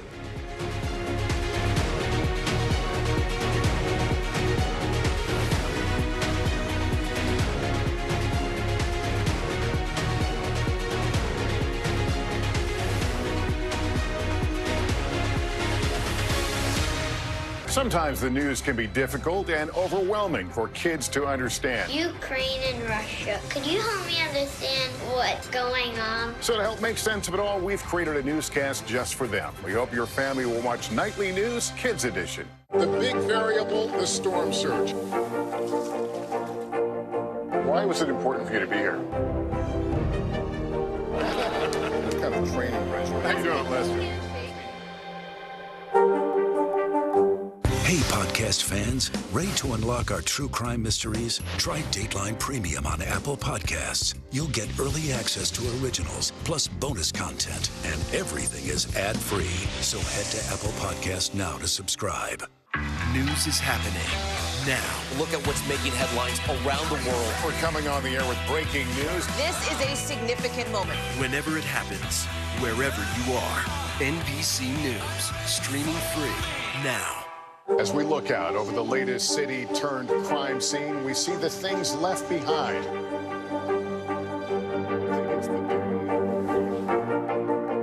Can you tell us what it was like? Our NBC News exclusive.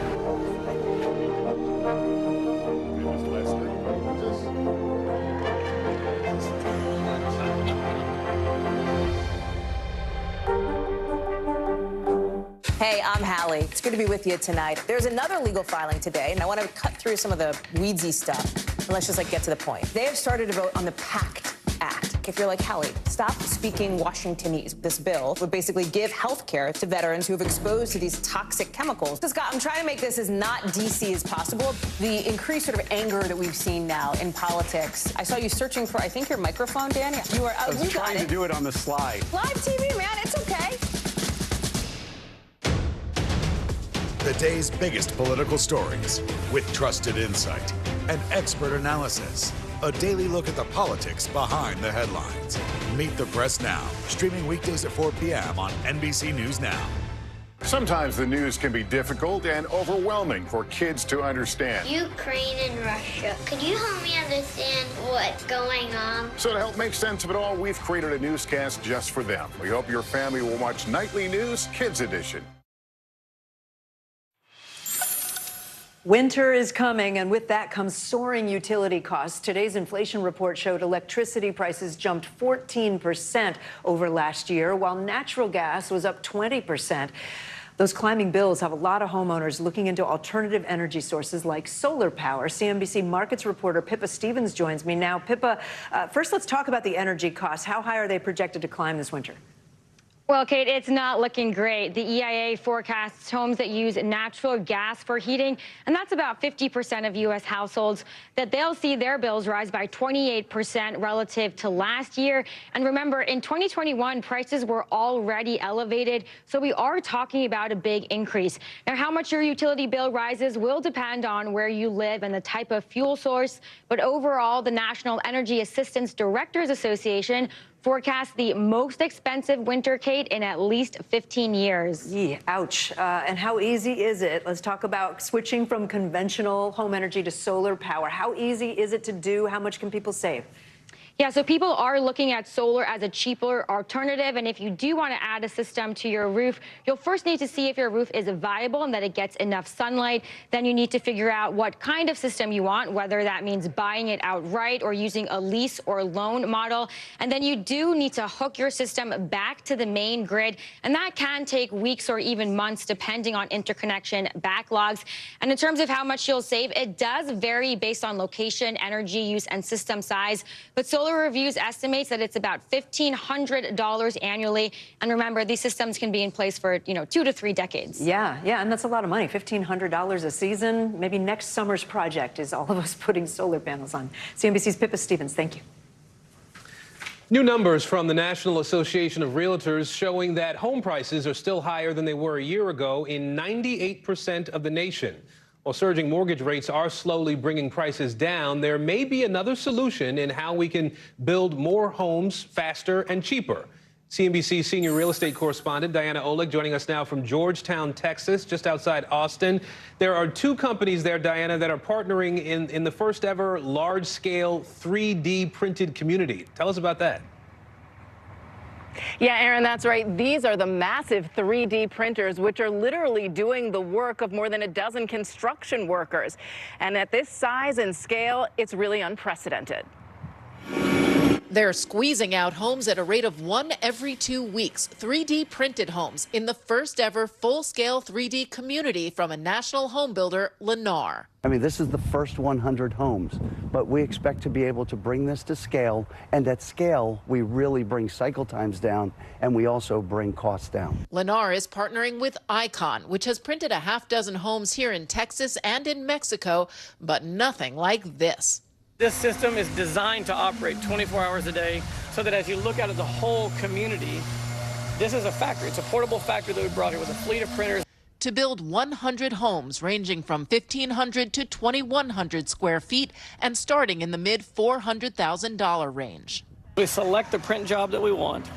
We press print. And right now, it only takes about 3 people per home to build the wall systems that include mechanical, electrical, and plumbing. And as the technology improves, I think the sort of holy grail is where one person can watch a dozen systems. the homes are made of a concrete material that's both climate resilient and energy efficient. But no question, it's a big bet for Lennar, especially in the current housing downturn. It's a brave new world out there, Diana. How is the housing downturn affecting Lennar's building strategy here, especially with a project like this 3D neighborhood?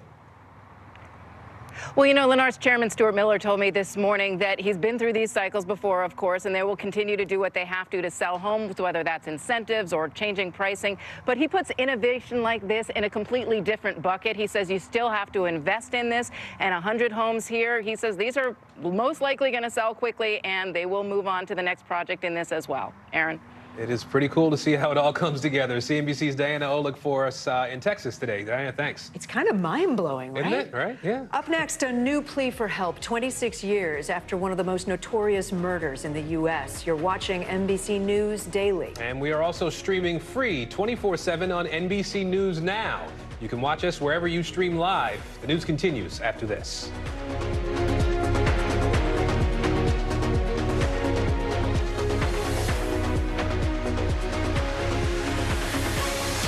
The big variable, the storm surge. How much water will ultimately be pushed inland? How many of you were up there? At least like 11.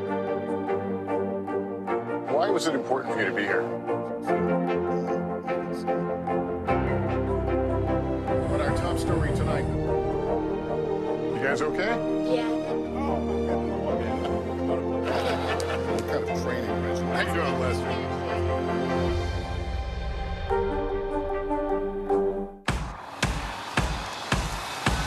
News is happening now. Look at what's making headlines around the world. Right now on Morning News Now. We're coming on the air with breaking news. And this is a significant moment. Whenever it happens, wherever you are, NBC News, streaming free now. As we look out over the latest city-turned-crime scene, we see the things left behind. Back now with our NBC News exclusive.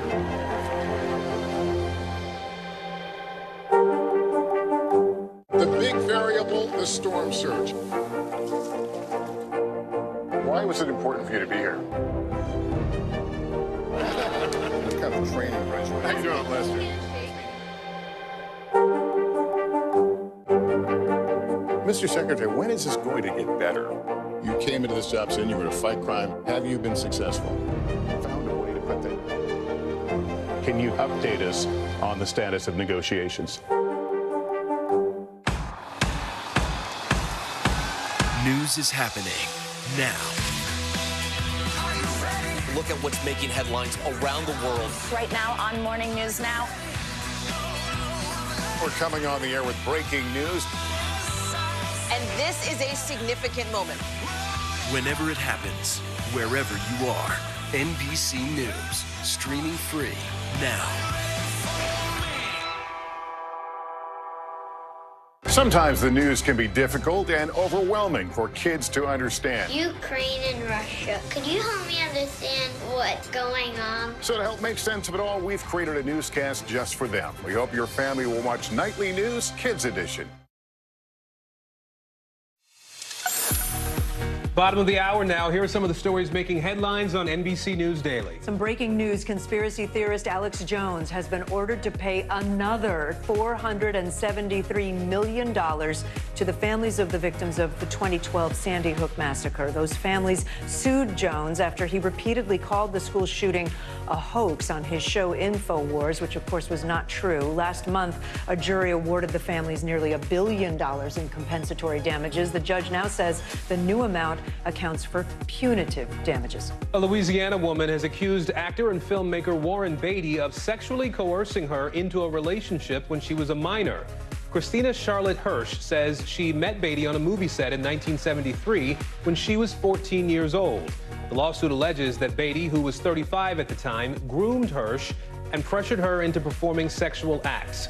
Representatives for Beatty did not respond to NBC News requests for comment. And the student suspected of throwing eggs at King Charles is receiving a new punishment after his arrest. 23-year-old Patrick Thelwell says he has been banned from carrying eggs in public and that he must stay more than 540 yards away from the king at all times. Thelwell was restrained by police after throwing those eggs at the royal couple on their official visit to Yorkshire.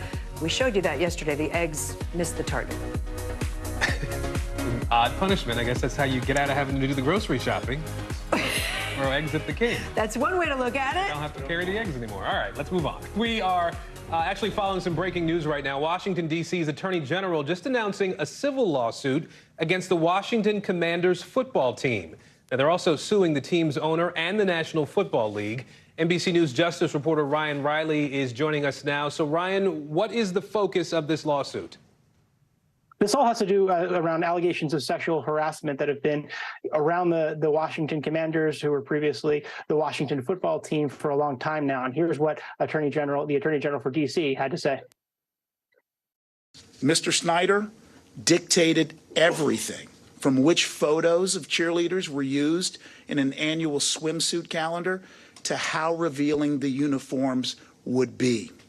He directed his employees to create voyeuristic videos of partially clad cheerleaders from calendar shoots, from footage that the cheerleaders had no idea even existed.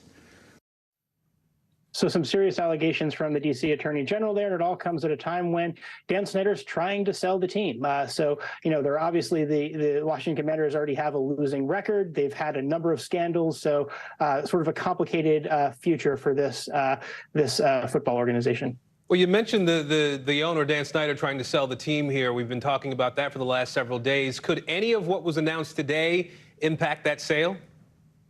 I mean, potentially, you would think that somebody could come in and get a little bit of a better deal because they have to now deal with this outstanding ongoing litigation that's going to be a threat to the future of the team's financials. But, overall, I think that Dan Snyder, if he does actually sell this team, is still going to be making a pretty hefty profit off of what he bought it for. He bought it he got a pretty good bargain for it when he first bought it. So, there's a lot of people who want him to sell this team now, including a lot of fans in the D.C. area.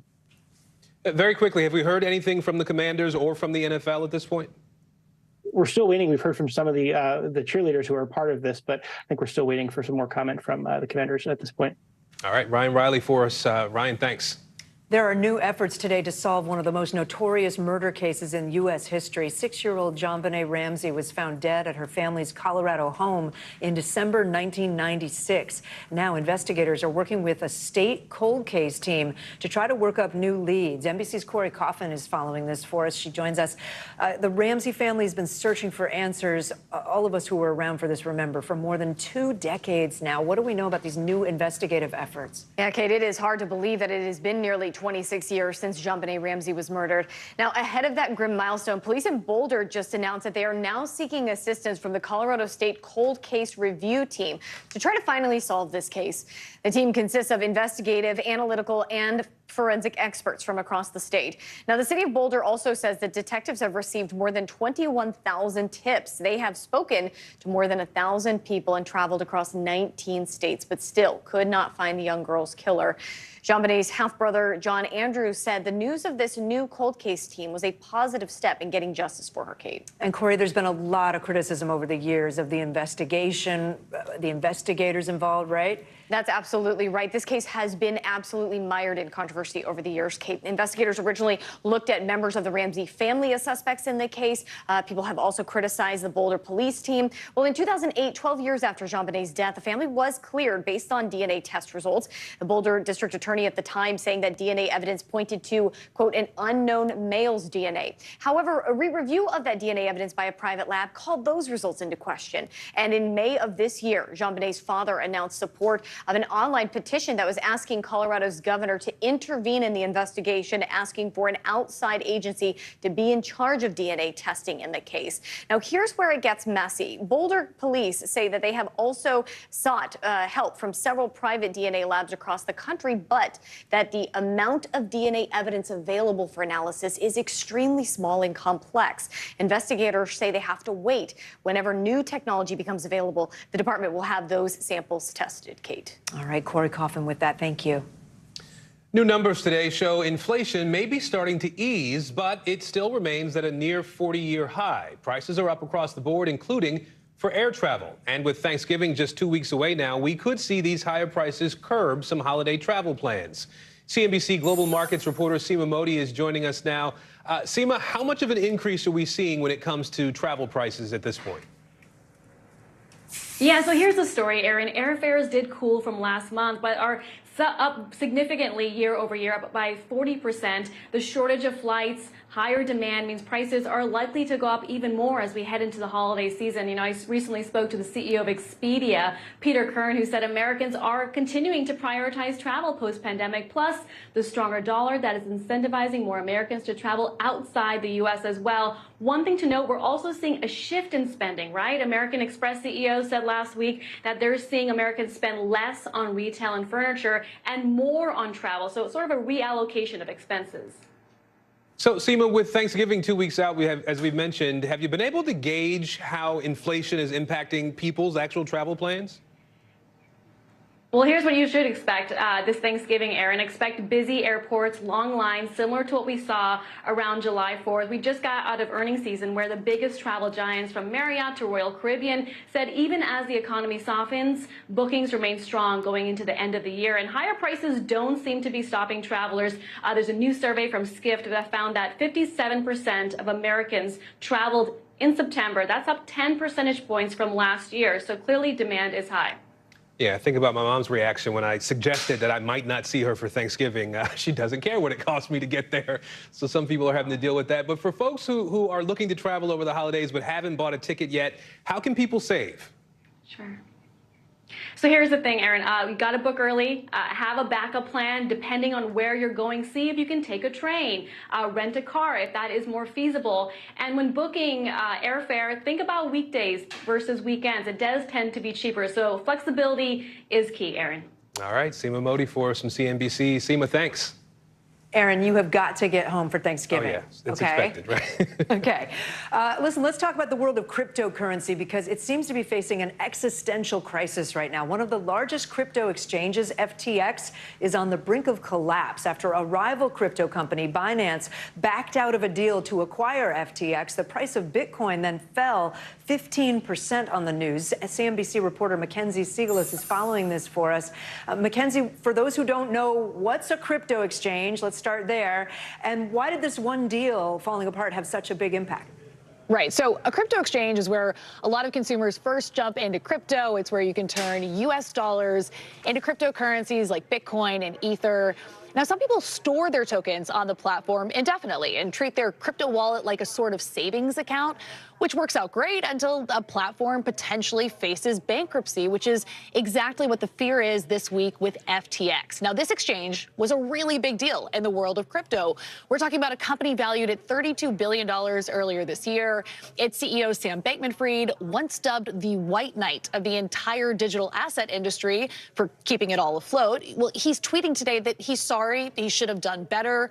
Meanwhile, FTX faces a shortfall of at least $8 billion. Now, Binance originally stepped in to say that it would buy FTX, but after getting a look at its books, it pulled out of the deal. Now, there are a lot of moving parts here, but bottom line, leaked financial documents eroded confidence in how FTX was doing business. People flooded the platform to withdraw their cash in a classic run on the bank, and FTX could not meet those obligations. Yeah, and I got to say, I was looking at the New York Times. They called it a Succession-level drama involving feuding billionaires. Bitcoin is worth like half of what it was 6 months ago, I think. Investors, as you just said, have been like trying to pull money out of crypto. So do people who watch this market, do they think the worst is over? No, they don't, in part because we don't even know how far in the red FTX is. One source telling CNBC it could be significantly more than an $8 billion hole in its balance sheet. And in terms of overall sentiment about where things are headed, a lot of the biggest names in venture capital backed FTX. And now some of those funds are writing off that investment entirely, expecting it to go to zero. And as you said, like Bitcoin, I mean, this is the 1 week anniversary of it hitting its all-time high of $69,000, and we're well off of that, and it's been trading lower this week. Yeah, I remember all those stories a year ago. All right, CNBC's Mackenzie Siglos, thank you so much. Thanks, Kate. Up next, the new ad campaign aimed at helping teens talk about mental health. More NBC News Daily right after this.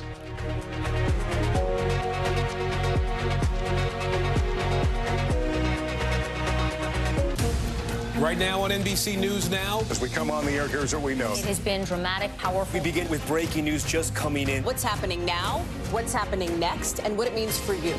We're continuing to follow the Russian attack on Ukraine. There's an intense artillery battle underway. We're getting out of this area right now because more air raid sirens are sounding. As we look out over the latest city-turned-crime scene, we see the things left behind. Was there a school officer on campus? Because that's what we've been told. No, fewer people are content to just offer their thoughts and prayers. And the House has answered the call to create new gun laws. The stunning testimony at the January 6th hearing on Capitol Hill. Americans face the highest inflation rate in decades. Parts of Virginia cleaning up after severe storms. A terrifying night of flash floods. What are the resources that people need right now? Can they get basic necessities?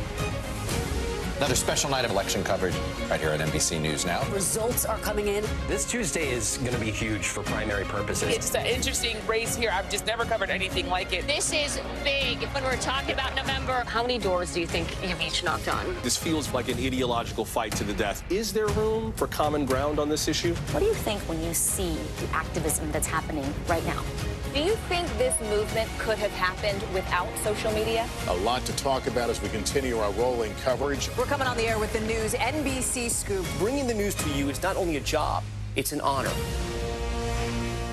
The big variable, the storm surge. How much water will ultimately be pushed inland? How many of you were up there? At least like 11. Why was it important for you to be here? What our top story tonight? You guys okay? Yeah. What kind of training is How you doing, Lester?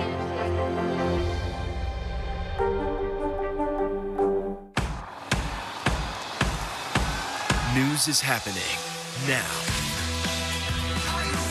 Look at what's making headlines around the world. Right now on Morning News Now.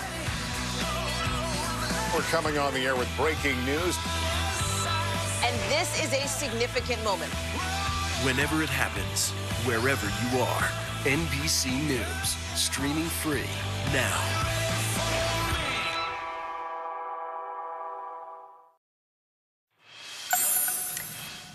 On today's Mental Health Check, we're going to talk about how to seize the awkward, how to talk with friends and family, especially young people, about what they're feeling. The numbers are staggering. About 37% of U.S. high school students reported poor mental health during the pandemic. According to the CDC, nearly 1 in 5 teens, 20%, considered suicide. And 9% made an attempt last year. So listen, the reality here is that it is hard to start a conversation about mental health for adults and for kids, you know? So in an effort to help in that effort, the Ad Council recently launched a campaign called Seize the Awkward. Here's a clip. I don't know why you're so sad. You've got a roof over your head. You gotta stop with that depression stuff. That's what white people think. You all right? It just feels like it's coming from everywhere. Do you want to talk about it? You can talk to me if you're feeling sad. Whenever you need to talk, I'm here, okay? Joining us now is the Chief Medical Officer for the American Foundation for Suicide Prevention, Dr. Christine Moutier. And I love that ad because it just sort of, opening the door can have a lot of power in situations like this. Dr. Moutier, the campaign emphasizes that these conversations about mental health don't always need to be uncomfortable conversations. We want to play some advice from a youth advocate who is part of a group that focuses on emotional health and preventing suicide in young people. And we'll talk about it afterwards. Just asking them how they're doing, just being honest and being transparent and seizing the awkward. It's awkward. It's not always easy. It's really hard.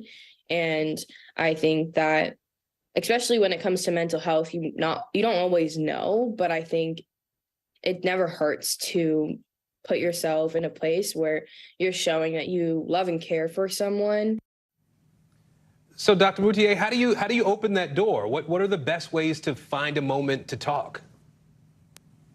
I think it starts with trusting your gut. When somebody is not behaving in their usual ways, your radar will usually kind of signal to you, and we find all sorts of reasons to write it off and, not approach the person. But trust your gut.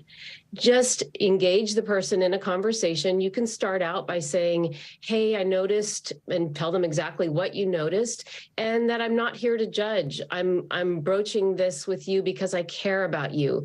There's no judgment, but I'm really interested in knowing and understanding more about what it is you're experiencing. So that invitation to, like, an open-ended invitation to a supportive, caring conversation where we actually then need to practice active listening skills and really just be listening for them to hopefully tell you a little bit about what's going on in their life, how they've been feeling, how they're doing. We're putting some tips up on the screen about how to find that moment. I have to be honest with you, the full 60-second PSA, which I'll post later, it brought me to tears because it shows that, like, sometimes you hear a little thing and you don't seize on it. You don't stop and ask any questions. What should we be looking for or listening for with family and friends? When people are going through a stressful time, we all have our mental health, and it can deteriorate, and that can be serious for many people. As you mentioned, during the pandemic, there have been all sorts of strains and stressors. 250,000 young people have lost their parent or caregiver, and that's disproportionate amongst youth of color. So, really just being attuned to changes in tone of voice, changes in sleep patterns, behavior, withdrawing, becoming angry or more irritable, using substances or drinking more, all of those could be indications that mental health is deteriorating. And again, it's okay to ask about it. We as human beings actually want to say what's going on. We just don't know if it's safe and who the right people are to talk to. So you can open that up and show that you are a safe person. This year, this campaign has had an emphasis on Black and Latino youth in particular, and I've lived it, so I think I understand why. But from a research perspective, why is that group particularly vulnerable? Well, we've known that young people are experiencing distress during COVID at higher rates and more significantly than older people are. And amongst the different minoritized and marginalized populations, Black and brown youth, Asian youth, LGBTQ youth are experiencing, a culmination of things related to not only the pandemic, but the racial justice movement, but a lot of the media is serving to trigger folks a lot these days. So there's a whole lot of reasons that the stress and strain on youth of color is significantly more or impacting them more. And look, this is on the heels of structural racism and historical trauma being in our society for a long, long time. So but the way that we approach mental health, though, can be so just down to earth and just human to human, peer to peer, or amongst family members, just expressing care and concern. But again, listening more than shutting it down. And that's the hard part, is not offering quick solutions or, like you'll see in the video, if you watch the whole thing, that sometimes we as parents have a habit of kind of jumping in with a judgment rather than opening up with an open-ended question. I'm smiling because I've done that. Problem solving, right? Yeah. Just jumping into that. Nope, just listen. Dr.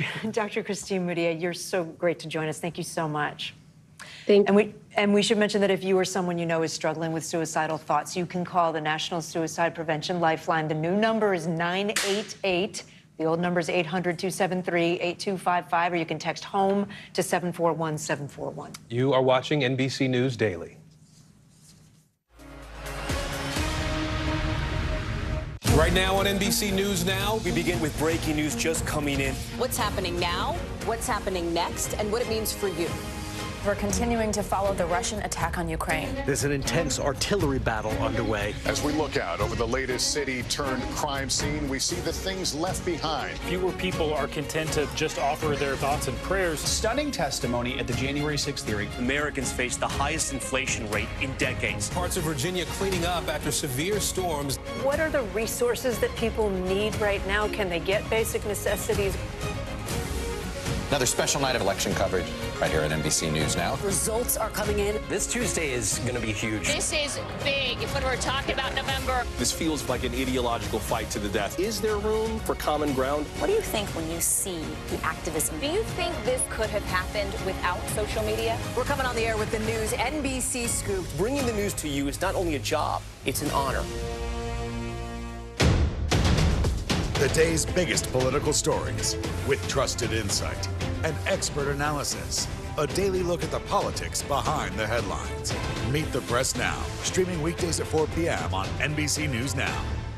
Stay on top of breaking news and the biggest stories of the day with NBC News Daily. Thank you so much for joining us. I'm Morgan Radford. And I'm Vicki Wynn. I'm Aaron Gilchrist. And I'm Kate Snow. Get in-depth reporting from across the country. What's your reaction to the president's comments? And around the world. Are Ukrainians continuing to make advances? And ways you can take care of your health. Who should be getting tested, and frankly, how often? And your wallet. Costs are skyrocketing. How to manage soaring prices. NBC News Daily, weekdays from 12 to 4 p.m. Eastern on NBC News Now. The day's biggest political stories with trusted insight and expert analysis. A daily look at the politics behind the headlines. Meet the Press Now, streaming weekdays at 4 p.m. on NBC News Now. News is happening now. Look at what's making headlines around the world. Right now on Morning News Now. We're coming on the air with breaking news.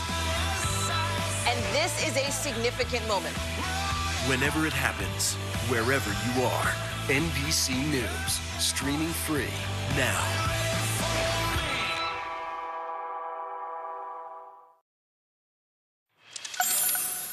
Well, after an eventful week domestically, House Speaker Nancy Pelosi arrived at the COP27 climate summit in Egypt early this morning. NBC News foreign correspondent Kelly Kobiea has the latest from the summit.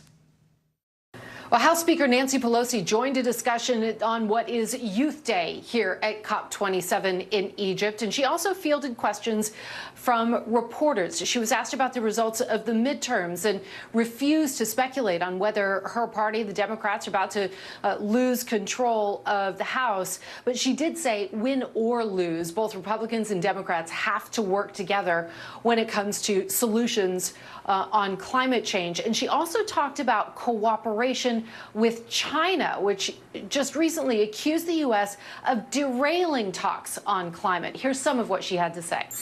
They know for the good of their own people that they've got to reduce the smog and increase their participation.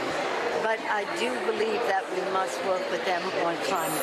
China's President Xi is not here at COP27. President Biden is arriving tomorrow. The two leaders are expected to sit down on the sidelines of the G20 next week in Bali.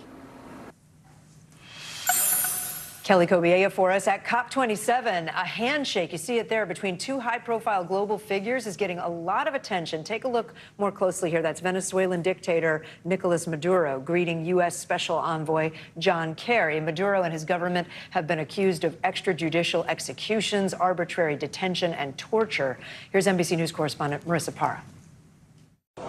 A quick handshake between two world leaders is going viral. Former Secretary of State John Kerry seen shaking hands with Venezuelan leader Nicolas Maduro. In a video posted by an Associated Press reporter, Kerry is seen smiling with Maduro before shaking hands a second time, both there for the United Nations Climate Change Conference in Egypt. The handshake itself less than 2 seconds, but the complicated history between the two countries they represent goes back decades. Just 2 years ago, the Department of Justice put a $15 million bounty on Maduro's head in connection to an effort to, quote, flood the United States with cocaine. Venezuela has also been the subject of scathing reports by the United Nations, listing over 3,000 human rights violations by Maduro's government, like torture and illegal executions. Nicolas Maduro, he interrupted what was an ongoing meeting at COP27 to engage Special Envoy Kerry, and this was very much an unplanned interaction. Overnight, the State Department on the defensive. He was caught by surprise.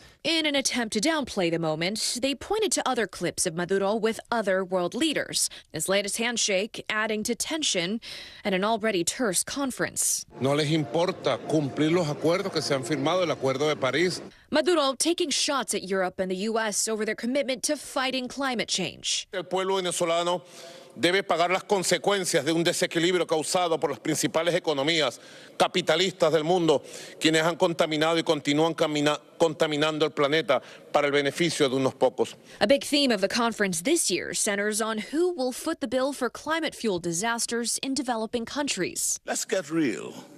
It's only going to get worse. Some world leaders calling on wealthy governments and oil companies to pay up when it does. While they are profiting, the planet is burning.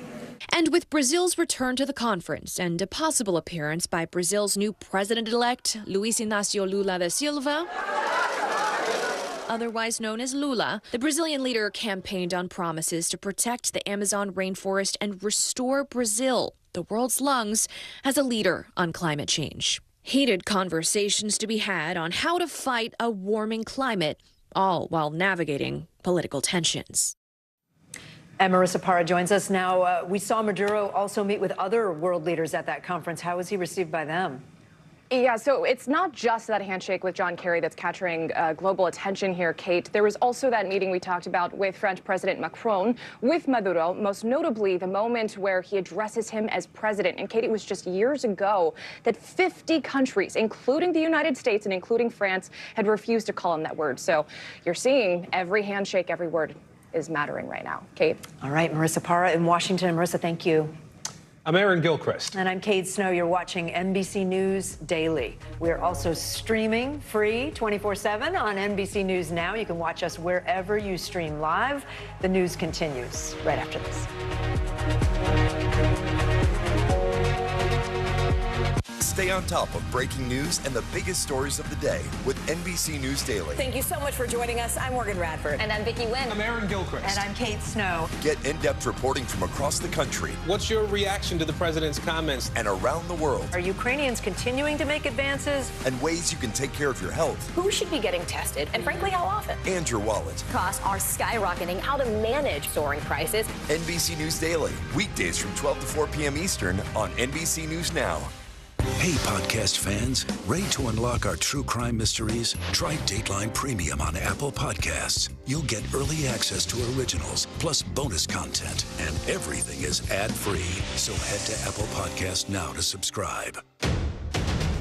The day's biggest political stories with trusted insight and expert analysis. A daily look at the politics behind the headlines. Meet the Press Now, streaming weekdays at 4 p.m. on NBC News Now. Hey, I'm Hallie. It's good to be with you tonight. There's another legal filing today, and I want to cut through some of the weedsy stuff. And let's just get to the point. They have started to vote on the PACT Act. If you're like, Hallie, stop speaking Washingtonese. This bill would basically give health care to veterans who have exposed to these toxic chemicals. So, Scott, I'm trying to make this as not DC as possible. The increased sort of anger that we've seen now in politics. I saw you searching for, I think, your microphone, Dan. You are. I was trying to do it on the slide. Live TV, man. It's okay. As we look out over the latest city-turned-crime scene, we see the things left behind. Back now with our NBC News exclusive.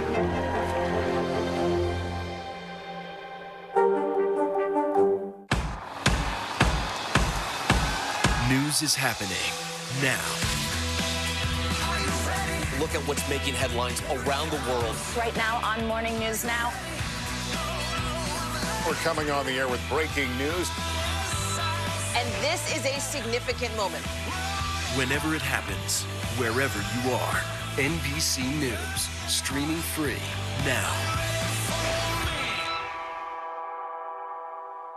As we look out over the latest city-turned-crime scene, we see the things left behind. Back now with our NBC News exclusive.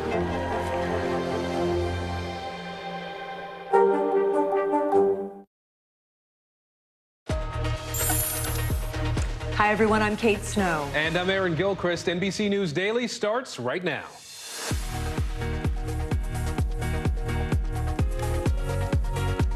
Today, Thursday, November 10th, 2022, Nicole's wrath, one of the latest hurricanes to ever hit the U.S. mainland, wreaking havoc on Florida's East Coast, and it won't stop there. Saving a life, dramatic video as a police officer rushes to save the life of a 1-month-old child unable to breathe due to an RSV infection as converging viruses continue to cripple our nation's pediatric hospitals. Inflation Nation. New numbers out today show that the price you pay for goods continues to rise, but there is a bit of good news hidden in the data. We'll explain that for you. And speaking of soaring prices, we are exactly 2 weeks away today from Thanksgiving. But before you prep your final menu, we have some tips for you to keep your holiday costs down.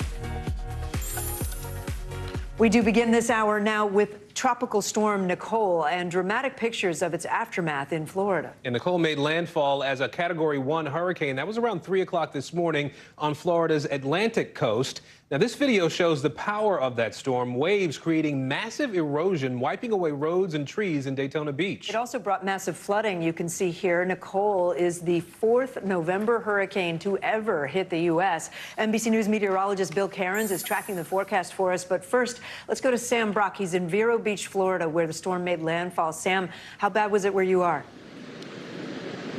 Yeah, Kate, so it was minimal damage for the most part. We did see some issues with flooding and some small issues with infrastructure that I'm about to get to. But about an hour to our north in Volusia County, some fresh new information for you. And it is very disturbing as the Volusia County Sheriff there saying that there are now 19 compromised condominiums or hotels and 40 single-family homes in Volusia that are compromised, which is to say, Kate, that means they're either damaged, partially collapsed, or collapsed. And this comes as we're seeing houses slip off into the ocean. That video is just shocking to watch. It continues to occur. As we talk about the issue of erosion, it started with Hurricane Ian lashing not just the west coast of Florida, but also the east coast. And now to put one resident's words into play, she said that Nicole is like the nail in the coffin.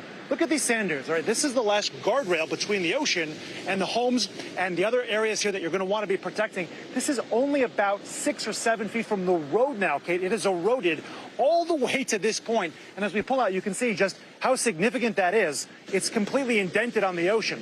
Follow with me for a second, because behind, I also have a boardwalk. This boardwalk is a staple of Vero Beach here, and the boardwalk itself has obviously been compromised too. This was just rebuilt from a previous hurricane a few years ago. And now look at it. There are slabs of concrete that have detached from the road. Kate, the sidewalk and the road split apart. Look at this. This is concrete. Slabs sitting on the sands. That just shows you the strength of barely a hurricane, Category 1 hurricane. People here were amazed and crushed by what they were seeing, imagining what the situation could look like if it were a 2 or a 3 or a 4, giving many pause for thought right now about living in the state, which certainly brings paradise, but it's got a price to that. And right now, folks here are feeling that. Kate and Aaron. Yeah, I bet. Wow. Let's bring in Bill Cairns here. Bill, because this storm is not done yet, right? No, and we have our concerns as we head towards the evening high tide cycle. We're moving up the coast now. You have to remember, as the storm goes northwards, those winds are still coming onshore into areas of Georgia and South Carolina. We're at low tide right now, but I just looked up the tide gauge in Savannah. They have a 4-foot storm surge right now. You're not hearing about it because they're at low tide. If they maintain that 4 feet all the way through 9 o'clock this evening, we're going to have major water problems on the coastline of Georgia and South Carolina. So that's one of the stories to watch as we go through this evening. So the storm is weak. The winds are not doing any problems anymore. Power outages are actually down by about 60,000 from their peak. So the Florida crews are doing a great job. We still have a chance of isolated tornadoes as we go throughout the rest of the afternoon. We're mostly concerned from Brunswick, Georgia to Savannah, eventually to Hilton Head and up the coastline of South Carolina during the overnight hours tonight. Here's the forecast from the Hurricane Center. They have this thing dissipating, just becoming a regular old storm as we go throughout the next 24 hours. And then it's just going to be a rain event. It'll have some squally weather with it, chance of some isolated flash flooding, especially in the mountains later on tonight.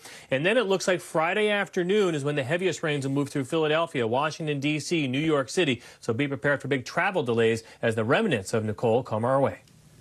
All right, Bill Cairns with us, Sam Brock. Thank you both. Let's turn to the economy now, and a new report perhaps signaling that we've reached a peak of the inflation. Perhaps the Bureau of Labor Statistics just releasing October's Consumer Price Index. It's up 7.7% compared to the same time last year, but you take a look at the numbers here, the number on your right in particular, inflation actually slowed from September when prices rose by more than 8%. NBC News business and data reporter Brian Chung is crunching the numbers for us and joins us now. So, Brian, break down this report for us here. Where do prices stand now? What does this all tell us about the economy? Well, Aaron, inflation's still high, but albeit at a slower pace than we had seen prior. As you mentioned, October prices rising 7.7% compared to October of last year. That's a little bit slower than the 8.2 percentage point pace that we saw in September. But take a look at this chart that shows you the year-over-year changes over the last year or so. Again, we're still very far away from that 2% inflation rate that economists would like to see us at. So a long ways to go, and explains why Americans haven't really felt relief despite the fact that that number has come down. Although indeed a good thing to see that perhaps inflation did peak at 9% earlier the year. Again, we'll have to see if these numbers continue to fall in the months to come. So what goods are staying expensive out there, Brian? Which ones are getting cheaper? Well, again, at 7.7 percentage points, it's still across the board. So rent, again, shelter, what you're paying for your rent, or what you're also paying for mortgage payments in the equivalent monthly period, rising by 0.8 percentage points between September and October. Food also getting more expensive. Eggs noticeably got more expensive between September and October. Again, these are monthly changes. And then gasoline, reversing it. Got cheaper between August and September, got more expensive between September and October. Gas prices going back up at the pump. All right, Brian Chung for us today. Brian, we appreciate it. Thank you. Control of Congress still undetermined as counting in several key races stretches into a third day now. Right now in Arizona, Democratic Senator Mark Kelly has a 5-point lead over his Republican challenger Blake Masters, but 24% of the vote still remains to be counted there. In Nevada, meantime, Republican Adam Laxalt's lead over Democratic Senator Catherine Cortez Masto is now less than 2 points, with 16% of the vote still outstanding there. Republicans need 2 of the 3 remaining races in order to take control of the Senate. That includes the Georgia runoff election set for December 6th. Also undecided right now, which party will control the U.S. House? Dozens of races have yet to be called, and final results in some of those races could still be weeks away, not days. Joining us now, Guad Venegas. He's out in Las Vegas for us. But first, let's bring in Ali Rafa in Phoenix. Ali, what do we know about the outstanding vote? We just mentioned it in Arizona. It's about a quarter. When could we know those results?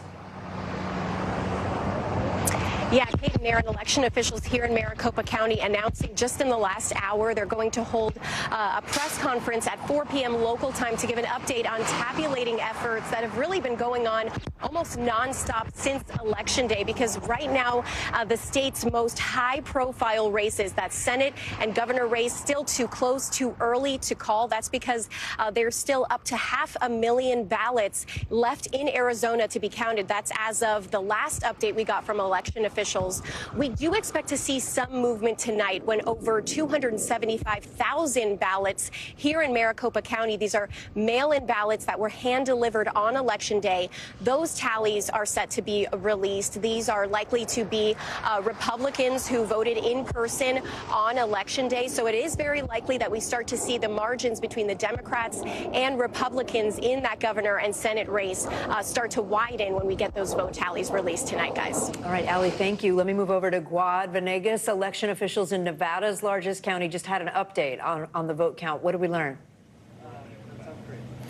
Kate, they just had an update on the number of ballots that are still being counted. It's a little difficult to understand and process that information, so we're going to go over the numbers going from yesterday. So yesterday they told us that they had received about 14,000 mail-in ballots from Monday, and that's what was tabulated and processed that updated the results to where we are now. And then they did say that they had an additional 12,000 mail-in ballots that came in on Election Day.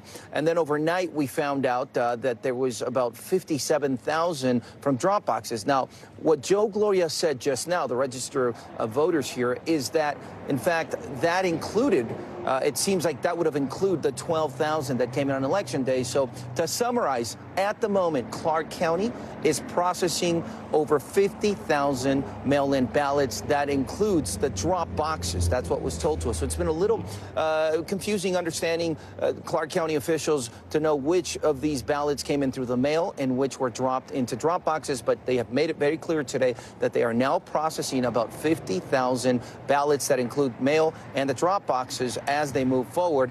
We should expect an update later today, Kate. Okay, and forgive me if I missed this, Squad, but did they give you any timeline? Like, we're going to know by, I don't know, Saturday or?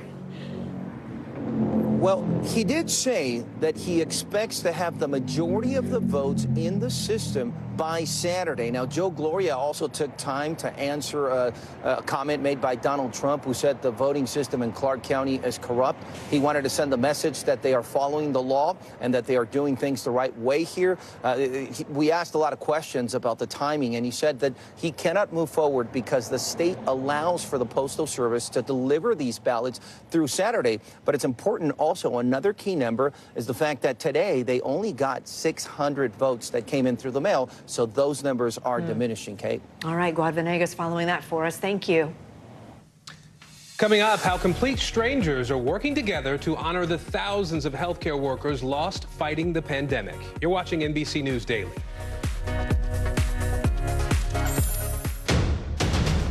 The day's biggest political stories with trusted insight and expert analysis. A daily look at the politics behind the headlines. Meet the Press Now, streaming weekdays at 4 p.m. on NBC News Now. Hey, podcast fans, ready to unlock our true crime mysteries? Try Dateline Premium on Apple Podcasts. You'll get early access to originals, plus bonus content, and everything is ad-free. So head to Apple Podcasts now to subscribe. The big variable, the storm surge. Why was it important for you to be here? What kind of training, Rich? How you doing, Lester? Stay on top of breaking news and the biggest stories of the day with NBC News Daily. Thank you so much for joining us. I'm Morgan Radford. And I'm Vicki Wynn. I'm Aaron Gilchrist. And I'm Kate Snow. Get in-depth reporting from across the country. What's your reaction to the president's comments? And around the world. Are Ukrainians continuing to make advances? And ways you can take care of your health. Who should be getting tested, and frankly, how often? And your wallet. Costs are skyrocketing. How to manage soaring prices. NBC News Daily. Weekdays from 12 to 4 p.m. Eastern on NBC News Now. Right now on NBC News Now, We begin with breaking news just coming in. What's happening now, what's happening next, and what it means for you. We're continuing to follow the Russian attack on Ukraine. There's an intense artillery battle underway. As we look out over the latest city-turned-crime scene, we see the things left behind. Fewer people are content to just offer their thoughts and prayers. Stunning testimony at the January 6th hearing. Americans face the highest inflation rate in decades. Parts of Virginia cleaning up after severe storms. What are the resources that people need right now? Can they get basic necessities? Another special night of election coverage right here at NBC News Now. Results are coming in. This Tuesday is going to be huge. This is big when we're talking about November. This feels like an ideological fight to the death. Is there room for common ground? What do you think when you see the activism? Do you think this could have happened without social media? We're coming on the air with the news NBC Scoop. Bringing the news to you is not only a job, it's an honor. Mr. Secretary, when is this going to get better? You came into this job saying you were to fight crime. Have you been successful? Found a way to put that. Can you update us on the status of negotiations?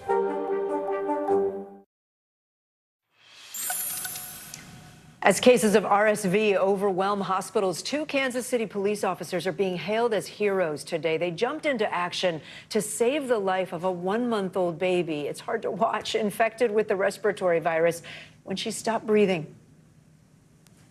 Mid-America's ongoing battle with severe RSV. A baby girl in Missouri is home safe after a harrowing scare. I could feel her. Turn her up and hit the back. Turn her down. Last week, body cameras rolling, Kansas City police responded to the home of Tajane Allen. Her 1-month-old Kamaya, sick with RSV, was unresponsive. Come on, sweetie. Come on. I can hear her. For 30 agonizing seconds, officers Richard Duchesne and Charles Owen performed CPR. What goes through your mind at that moment? I mean, it's definitely a scary moment. The baby was so small, it looked like a doll. Finally, she's breathing now. She is breathing. little Kamaya regained consciousness. She'd spent nearly a week in the hospital, mom beyond grateful to the officers. That's my daughter, Hero. Those heroes, both fathers, struck by what they'd seen. You know, you hear about RSV, but when you actually see it in person, it's very scary. Nationwide, new data shows cases of severe RSV, or respiratory syncytial virus, continue to surge at unprecedented rates. Our ERs here on the West Coast are definitely seeing all-time high numbers. More than 20 states reporting 80% or more of their pediatric hospital beds are occupied. Doctors say this cold and flu season, kids are especially vulnerable. The last 2 years, people haven't been affected, especially children, by RSV. And so now, instead of the normal pool of children that could be susceptible to it, that pool has essentially doubled. Now fears mount about a so-called triple-demic, RSV combining with the flu and COVID, the crippling combination already wreaking havoc. In Powell County, Kentucky, administrators canceling classes after more than a quarter of students fell ill. You had to close your schools. We closed our schools for a solid week. Mounting cases, putting kids coast to coast in danger and leaving parents on edge. Well, this morning, a new mobile art exhibit opened on the National Mall in Washington. It's called the Hero Art Project. And while many of us have put the COVID pandemic behind us, this collection of portraits asks us to remember the thousands of healthcare workers who gave their lives over the last 2 years. These are the faces of heroes, healthcare workers from around the world who fought the COVID pandemic. They worked tirelessly to keep their communities healthy, but the virus ultimately took all of their lives. When my mom got sick, it was hard to just kind of grasp it. Fiona Garza Tulip lost her mother Isabel to COVID 2 years ago. I thought, my mom is invincible. She's been through so many crazy illnesses working in the hospital. Like, she's going to get through this. Fiona's mom was a respiratory therapist at a hospital in Dallas when the pandemic started. The challenge was she didn't have enough PPE. They were reusing their PPE. They had to turn it in at the end of the day. Someone else was taking it and putting it away. Fiona believes her mother got COVID from a patient in late June of 2022. A week later, on July 4th, she passed away. It was really hard to accept. It was really hard to believe. It took me a very, very long time to believe that she was gone. Gone but not forgotten. That is what the Hero Art Project is trying to make a reality for the first time on display on the National Mall in Washington. It was just like numbers, and you weren't seeing faces. Susanna Perlman created the project, a collection of more than 100 portraits so far, a tribute not in numbers, but with faces, names, and stories of just some of the thousands of healthcare workers who died during the pandemic. We should always honor that. You know, first responders, nurses, doctors, and medical staff who just kept on showing up. New York artist Lynn St. Clair Foster was one of dozens of artists enlisted for the Hero Art Project. She's worked with a handful of families to capture the essence of their loved ones, including Fiona's mother, Isabel. There was just such a light in her eyes. She was happy. She was glorious. I mean, you could tell that she really lived a full life in her short life. So that's what I was trying to really capture. There was nothing sad about her. We were there when Fiona and Lynn met for the first time, and Fiona got to hold this special portrait. I love it. Oh, wow. It is exactly the reaction this portrait, all of the portraits, are hoping for. To tell a story, to create a connection, to remember.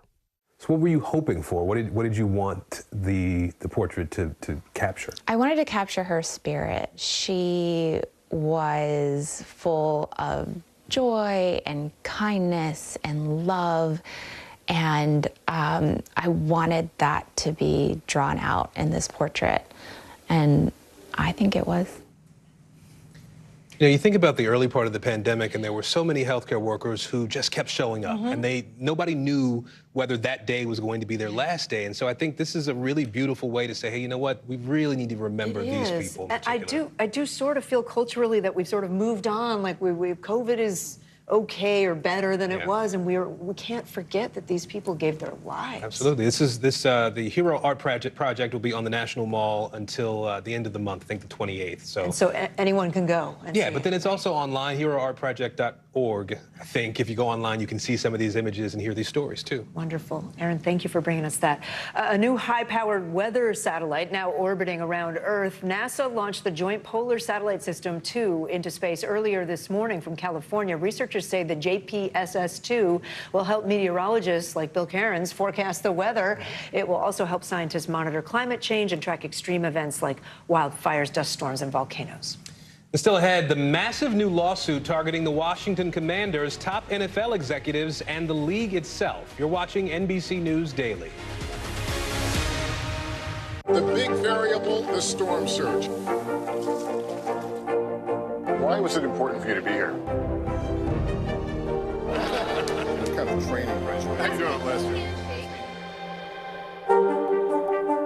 Sometimes the news can be difficult and overwhelming for kids to understand. Ukraine and Russia. Could you help me understand what's going on? So to help make sense of it all, we've created a newscast just for them. We hope your family will watch Nightly News Kids Edition. The big variable, the storm surge. Why was it important for you to be here? What kind of training regimen? How you doing, Lester? Hey, I'm Hallie. It's good to be with you tonight. There's another legal filing today, and I want to cut through some of the weedsy stuff. And let's just get to the point. They have started to vote on the PACT Act. If you're like Hallie, stop speaking Washingtonese. This bill would basically give health care to veterans who have exposed to these toxic chemicals. So, Scott, I'm trying to make this as not DC as possible. The increased sort of anger that we've seen now in politics. I saw you searching for, I think, your microphone, Danny. You are. I was trying to do it on the slide. Live TV, man. It's okay. News is happening now. Look at what's making headlines around the world. Right now on Morning News Now. We're coming on the air with breaking news. And this is a significant moment. Whenever it happens, wherever you are, NBC News, streaming free now. Sometimes the news can be difficult and overwhelming for kids to understand. Ukraine and Russia. Could you help me understand what's going on? So to help make sense of it all, we've created a newscast just for them. We hope your family will watch Nightly News Kids Edition. Hey, podcast fans, ready to unlock our true crime mysteries? Try Dateline Premium on Apple Podcasts. You'll get early access to originals, plus bonus content, and everything is ad-free.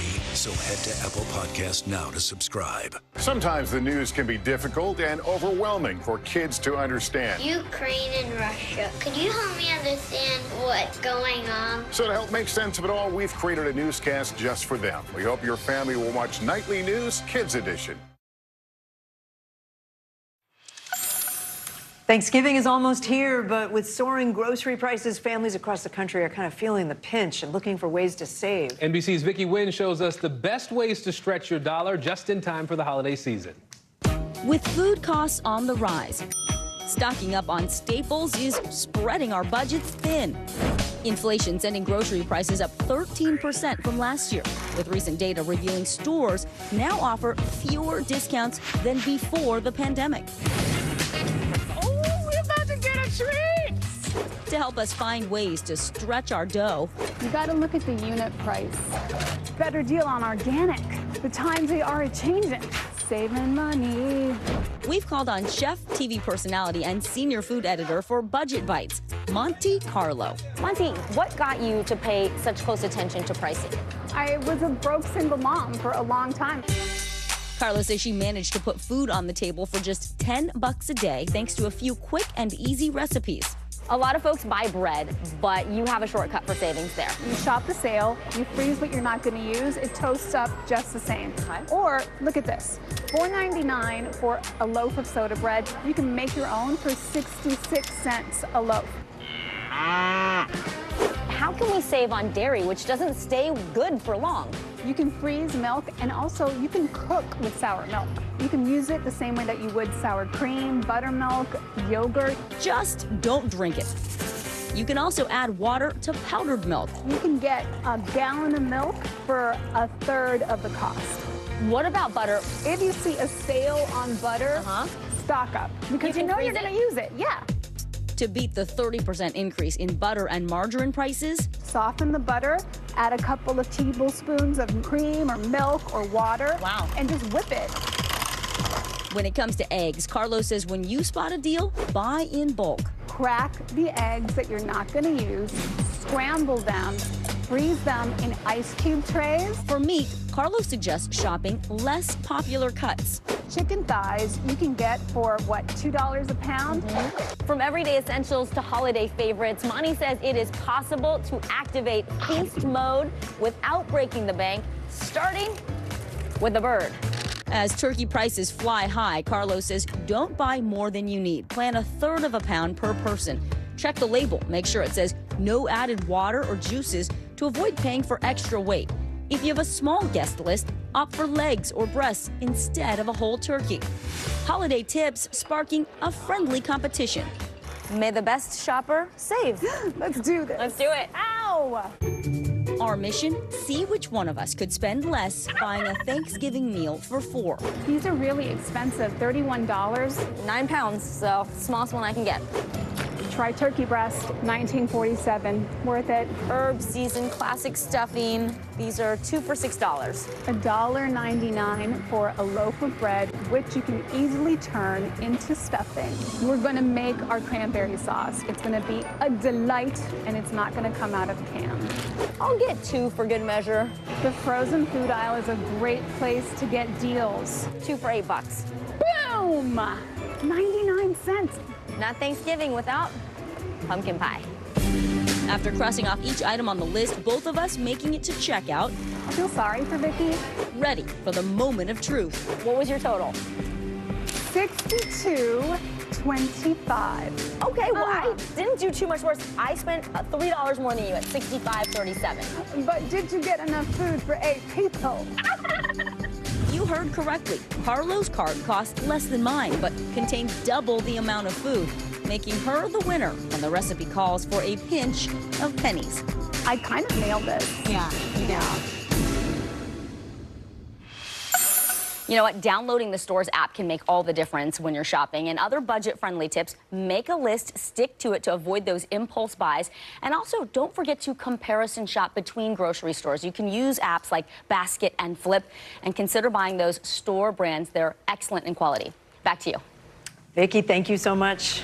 Well, a New Jersey teenager is in custody after a threat that prompted an FBI warning. The chilling details revealed in court. You're watching NBC News Daily.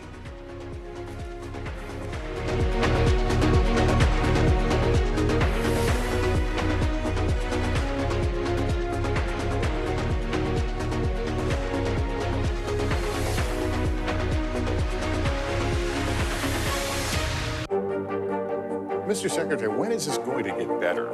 You came into this job saying you were going to fight crime. Have you been successful? Found a way to put that. Can you update us on the status of negotiations? Right now on NBC News Now. As we come on the air, here's what we know. It has been dramatic, powerful. We begin with breaking news just coming in. What's happening now, what's happening next, and what it means for you. We're continuing to follow the Russian attack on Ukraine. There's an intense artillery battle underway. We're getting out of this area right now because more air raid sirens are sounding. As we look out over the latest city-turned-crime scene, we see the things left behind. Was there a school officer on campus? Because that's what we've been told. No, fewer people are content to just offer their thoughts and prayers. And the House has answered the call to create new gun laws. The stunning testimony at the January 6th hearing on Capitol Hill. Americans face the highest inflation rate in decades. Parts of Virginia cleaning up after severe storms. A terrifying night of flash floods. What are the resources that people need right now? Can they get basic necessities? Another special night of election coverage right here at NBC News Now. Results are coming in. This Tuesday is going to be huge for primary purposes. It's an interesting race here. I've just never covered anything like it. This is big when we're talking about November. How many doors do you think you've each knocked on? This feels like an ideological fight to the death. Is there room for common ground on this issue? What do you think when you see the activism that's happening right now? Do you think this movement could have happened without social media? A lot to talk about as we continue our rolling coverage. We're coming on the air with the news NBC Scoop. Bringing the news to you is not only a job, it's an honor. The day's biggest political stories with trusted insight and expert analysis. A daily look at the politics behind the headlines. Meet the Press Now, streaming weekdays at 4 p.m. on NBC News Now. The big variable, the storm surge. Why was it important for you to be here? What kind of training regimen? How you doing, Lester? Hey, podcast fans, ready to unlock our true crime mysteries? Try Dateline Premium on Apple Podcasts. You'll get early access to originals, plus bonus content, and everything is ad-free. So head to Apple Podcasts now to subscribe. Bottom of the hour now. Here are some of the stories making headlines on NBC News Daily. The man accused of killing 2 teenage girls in Delphi, Indiana, says he can't afford a lawyer, and he's begging the court for a public defender. 50-year-old Richard Allen is charged with 2 counts of murder for the slayings of 14-year-old Liberty German and 13-year-old Abby Williams. Allen claims his financial situation has worsened since his arrest last month. A federal grand jury has indicted the man accused of assaulting House Speaker Nancy Pelosi's husband, Paul Pelosi, in their San Francisco home. 42-year-old David DePape is facing an assault charge after he allegedly attacked Pelosi with a hammer. A second charge alleges that he was also planning to kidnap the speaker, who was not home at the time. DePape faces up to 30 years in prison. And this year's Rockefeller Center Christmas tree has officially started its journey to New York City. You're looking at the 82-foot tall Norway spruce that was cut down this morning in upstate New York. It's going to make that 200-mile trek to Manhattan. The tree is 50 feet wide. It weighs 14 tons, and it will be put up at Rockefeller Center on Saturday. Here. Yeah, here. And of course, it will be dressed in 50,000 LED lights topped with a crystal star, all ahead of the official lighting that's on December 1st. Mark your calendars. We are following some breaking news. Washington, D.C.'s Attorney General just announced a civil lawsuit against the Washington Commanders football team. They are also suing the team's owner and the National Football League. NBC News correspondent Ken Delanian joins me now. Ken, what's the focus of this lawsuit? The Attorney General filed this lawsuit, Kate, under D.C.'s consumer protection law because he's alleging that both the NFL and the Commanders lied to the public about what was supposed to have been an independent investigation last year into sexual harassment and a toxic workplace. Now, the NFL ended up fining the team $10 million over that investigation, but Attorney General Carl Racine says it was a fraud. It was a cover story that, in fact, they made a deal to not get to the bottom of it. Take a listen to Racine. Mr. Snyder dictated everything from which photos of cheerleaders were used in an annual swimsuit calendar to how revealing the uniforms would be. He directed his employees to create voyeuristic videos of partially clad cheerleaders from calendar shoots, from footage that the cheerleaders had no idea even existed. The Attorney General says he wants to get Commanders owner Dan Snyder and NFL Commissioner Roger Goodell under oath, and he says he's going to be seeking millions of dollars in damages, guys. Ken, have we heard anything from the Commanders, the team, or the NFL? The NFL hasn't commented. Dan and Tanya Snyder said in a statement that they have acknowledged there was a toxic workplace at their organization, but that this lawsuit is full of lies and innuendos, as they put it. And we know the owner of the Commanders, Dan Snyder, he's been looking into selling the team. Do we know if what's been announced today could impact a sale? It potentially could, because the Attorney General is saying regardless of whether he sells it, this lawsuit will continue. He will remain a defendant, as will the NFL, Kate. All right, Ken Delanian in Washington for us. Ken, thank you. An 18-year-old has been charged with making online threats to synagogues that caused the FBI to issue a warning to Jewish communities in New Jersey. He's accused of sending a manifesto describing himself as, quote, the attacker. NBC News correspondent Corey Coffin is joining us now. She's been tracking this story. So, Corey, what else do we know about the suspect here and about a motive? Yeah, Aaron, the suspect's name is Omar Al-Katul. He was arrested this morning. The FBI says he used social media to send a document called When Swords Collide, and that was on November 1st.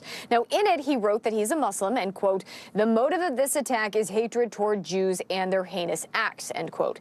He also accused Jewish people of supporting terror attacks on Muslims. The FBI says he researched mass shootings and how to get a gun, and also told ambulance workers that he supported ISIS and al-Qaeda. Agents found messages on his phone saying he would need several years to plan the attack. Now, you may remember back on November 3rd, 2 days after that document was sent, the FBI did tweet that it had credible information of a broad threat to synagogues in New Jersey. The next day, the Bureau interviewed Al-Katul and said there was no longer a danger to the community. Al-Katul is expected to appear in federal court in New Jersey this afternoon. He faces up to 5 years in prison if he's convicted. Now, I know this is an individual case here, Corey, but there have been threats to the Jewish community in other places as well. Are the feds saying anything about threats in general? Right, and any ongoing threats. It's a big question, especially for the communities. There is no longer a risk in this specific case, Aaron, but the U.S. Attorney's Office says that they take any of these threats seriously, saying in a statement, quote, protection of these communities is core to this office's mission, and the office will devote whatever resources are necessary to keep our Jewish community and all New Jersey residents safe. Aaron. Corey Coffin for us today. Thank you. Abortion rights played a major role in the midterm elections on Tuesday. That's what voters said. But post-Roe, one group has been uniquely impacted by the issue: pregnant teens and girls. Experts say accessing care is nearly impossible for minors in states with near-total abortion bans, and that could lead to severe health and economic impacts. NBC News investigative reporter Chloe Atkins has been following this story for us and joins us now. Chloe? That's right, Aaron. I spoke to experts on the ground in Texas who talked about how teens are navigating this new landscape after the overturning of Roe v. Wade. I also caught up with one woman who got an abortion as a minor and explained why it was so critical for her to get the procedure then. Take a listen. When she was 17 years old, Veronica Granado stood in front of a judge to ask for an abortion. I had to basically explain to this random person that I've never met, that doesn't know who I am, why I deserve an abortion, or why I deserve to go to college, and why I deserve to, live the life that I was planning for myself. She was asking for judicial bypass, in which a judge approves the abortion without parental consent. What was going through your mind as you stood in front of the judge that would make the most important decision in your life? It was just like fear. The judge saw that I was, had a career to look forward to. Like, I wanted to be an engineer. But that was 5 years ago. Now, ever since the Supreme Court overturned Roe v. Wade, having a college or career plan doesn't matter for minors in states with near total abortion bans. In 12 states, minors can only get a judicial bypass in rare cases where their life is at risk. 3 of those 12 have exceptions for rape. 2 also have exceptions for incest. For teens, it's a full abortion ban. Roseanne Maria Perham is the director of Jane's Due Process. The organization provided legal support to Veronica throughout her judicial bypass process.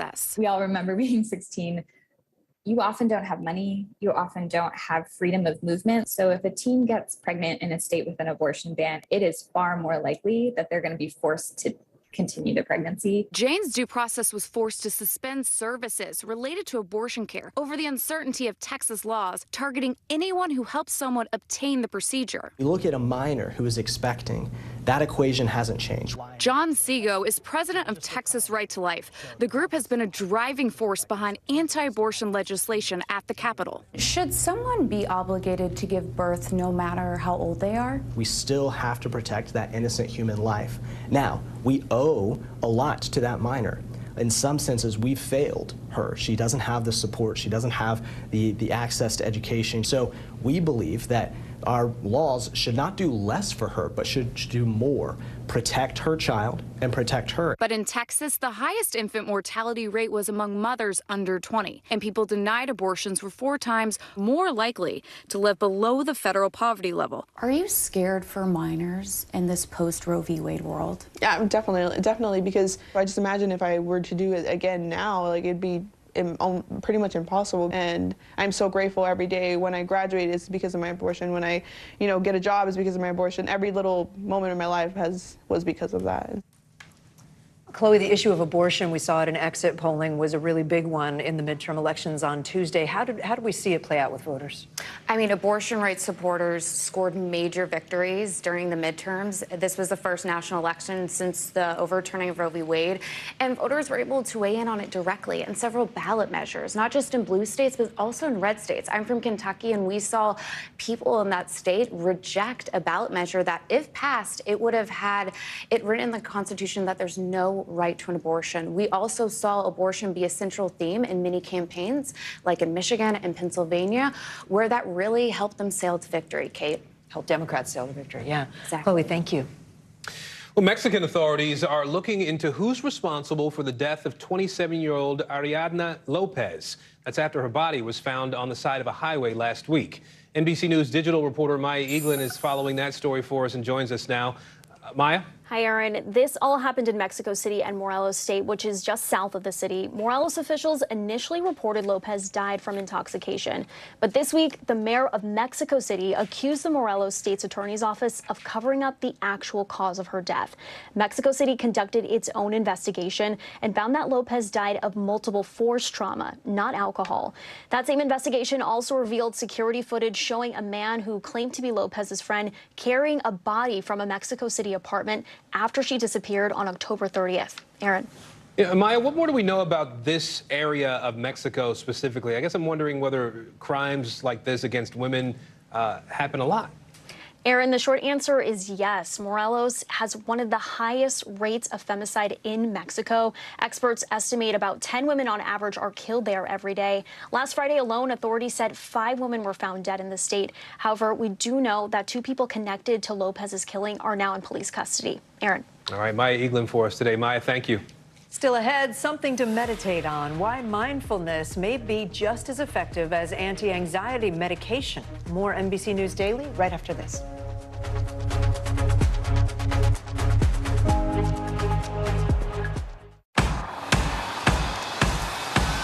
News is happening now. Look at what's making headlines around the world. Right now on Morning News Now. We're coming on the air with breaking news. And this is a significant moment. Whenever it happens, wherever you are, NBC News, streaming free now. Hey, I'm Hallie. It's good to be with you tonight. There's another legal filing today, and I want to cut through some of the weedsy stuff. And let's just get to the point. They have started a vote on the PACT Act. If you're like Hallie, stop speaking Washingtonese. This bill would basically give health care to veterans who have exposed to these toxic chemicals. So, Scott, I'm trying to make this as not DC as possible. The increased sort of anger that we've seen now in politics. I saw you searching for, I think, your microphone, Danny. You are out. I was trying to do it on the slide. Live TV, man. It's okay. The big variable, the storm surge. Why was it important for you to be here? What kind of training regimen? How you doing, Lester?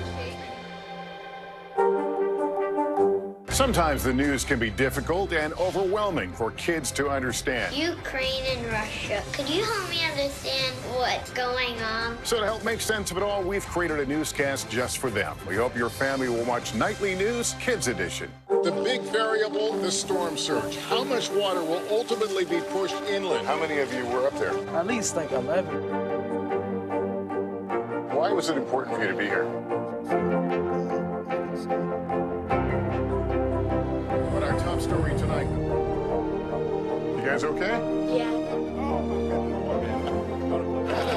What kind of training regimen? How you doing, Lester? Hey, podcast fans, ready to unlock our true crime mysteries? Try Dateline Premium on Apple Podcasts. You'll get early access to originals, plus bonus content, and everything is ad-free. So head to Apple Podcasts now to subscribe. The big variable, the storm surge. Why was it important for you to be here? What kind of training regimen? How you doing, Lester?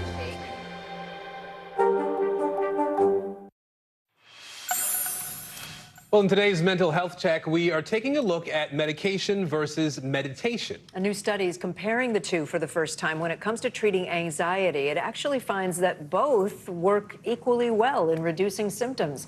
Joining us now is family and clinical psychologist Dr. Jennifer Harstein. It's good to see you again, Dr. Harstein. Let's talk about this study. So participants saw, as I understand it, a 20% reduction in symptoms, regardless of whether they took medication for anxiety or practiced mindful meditation. Walk us through those two treatment methods. And I think it's kind of surprising that you might not think that meditation would work as well as medication. Absolutely. And I think there's a couple things to think about. So the meditation, it's a tongue twister. The meditation part of it is mindfulness-based stress reduction, and it requires a lot of time commitment. It's kind of 8 weeks of classes and 45 minutes a day, and there's a lot of great investment in learning how to control your thoughts, control your breathing, slow your body down, and that was compared to the use of Lexapro, which is a very commonly used medication for anxiety and depression. And they had 8 weeks where kind of two groups were in one or the other. And interestingly enough, there was the same amount of reduction in symptomatology in either group, which is very hopeful for people who might have the side effects from medication and it doesn't work for them. So it's a great option for anybody to kind of look at both sides. You know, we've seen some of the data around this. About 6.8 million adults in this country have generalized anxiety disorder. Researchers, though, say that fewer than half of those people receive treatment. So why do some people choose not to be treated? I think we still are in a time where acknowledging that you have anxiety is a problem, right? Even just kind of being like, well, only this group has anxiety in some ways is problematic because all of us have anxiety at some point. It's kind of where we exist on that continuum. So if we all can just kind of acknowledge, hey, I have this issue, I need to get help for it. Many of us are afraid to ask for help, Aaron. You know, it's like that stigma that goes with that. Yeah. So being able to say, I need something, and now there's some more options for us, and we don't all like medication, so there's this other option that we can begin to explore. I wonder if it's also some people don't have access to medication, to a psychiatrist. What should people consider then if you're thinking about medication, if you're thinking about meditation? How do you weigh that? I mean, I ask that as somebody, I have family members who are on medication, and they might really like to go to mindfulness. Absolutely. So I think one of the first things you have to think about is kind of what you have, to your point, Kate, what you have access to, right? So I might not have access to a psychiatrist, but I might have access to some online resources or a yoga studio or other places where I might be able to start to get my feet wet with some of the mindfulness meditation stuff. I think the other thing is kind of what do you think might work for you? Do you want to try something before you go to medication? So meditation might be that space for you. And I think sometimes the combination of the two is the best medicine. The research actually shows that lower level anxiety responds the best to the meditation, but some higher level panic attacks, those kinds of things might need the combination of medication and meditation at the same time. So for folks who don't already practice meditation, any advice, any tips on getting started? Yes. Be patient with yourself. I think, you know, most of us are not kind of drop in, slow down, be patient people. So I think the first thing we have to do is just slow down and be patient and recognize that it is called a practice for a reason. You wouldn't put on sneakers and run the New York Marathon without training. Yeah. Mindful meditation requires some buildup, some training, some learning how to do it. And I think we have to be prepared too for failure. It's not going to work all the time. And that doesn't mean you have like throw in the towel, give up. You just might have to kind of keep trying, keep practicing, keep learning. And I think that's a huge piece of this. You can't see my face right now. I'm laughing at that last comment because I've used apps, I've tried to sort of start meditation routines, and I give up every time. So you got to, I guess you have to stick with it. You have to stick with it, right? You have to stick with it. And I think if you can get in 5 minutes, that's great. And so then build up to 7 minutes and build up to 10 minutes. When I go to things that I have to practice in, it's really hard. So I think it's just giving yourself the time to try it. Dr. Jennifer Hartstein, thank you so much. I appreciate it. Thanks, guys. Some active service members and veterans are transitioning from being in the troops to teacher. Yeah, they're doing it through a program that helps members and veterans become employed in classrooms. Courtney Kuby reports on one Navy veteran bringing his lesson at sea to school. After more than 2 decades in the Navy, John Altman still wanted to serve. Yeah, it is. He swapped his years at sea for days in the classroom. I'm on the front lines of developing America's #1 natural resource. What is that? I teach high school. John discovered a program called Troops to Teachers, supporting men and women leaving the military to become educators, providing money, counseling, and job referrals with a focus on science, math, and special education in low-income communities. What is it that you hope that you instill upon your students? You got to work hard if you want something. You can't Google your way through life. Life lessons his students at Paradise Valley High School take to heart. He's definitely taught me to get stuff done on time and not put it off. People from the military could basically go and do anything, and he chose to come be a teacher. With a need for teachers. The teacher shortage that you hear about is real. I'm in the trenches trying to find teachers. Programs like Troops to Teachers are more critical than ever. I'm glad I found the program. I think it's important for me to be an example, just as when I wore the uniform. For Altman, a new battle rhythm with the same mission. I think that's my duty assignment. Now, I believe in that. Where's my fours? These youngsters are our tomorrow. I really love my Navy. And I really love teaching. Courtney Cuby, NBC News, Paradise Valley, Arizona. There is much more news ahead. You're watching NBC News Daily.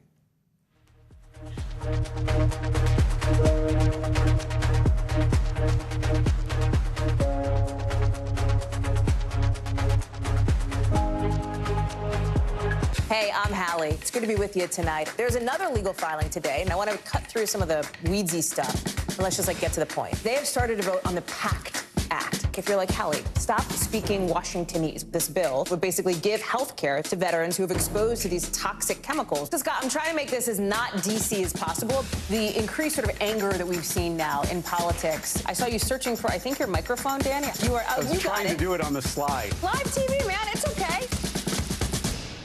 Sometimes the news can be difficult and overwhelming for kids to understand. Ukraine and Russia. Could you help me understand what's going on? So to help make sense of it all, we've created a newscast just for them. We hope your family will watch Nightly News Kids Edition. The big variable, the storm surge. How much water will ultimately be pushed inland? How many of you were up there? At least like 11. Why was it important for you to be here? What our top story tonight? You guys okay? Yeah. What kind of training is it? How you doing, Leslie?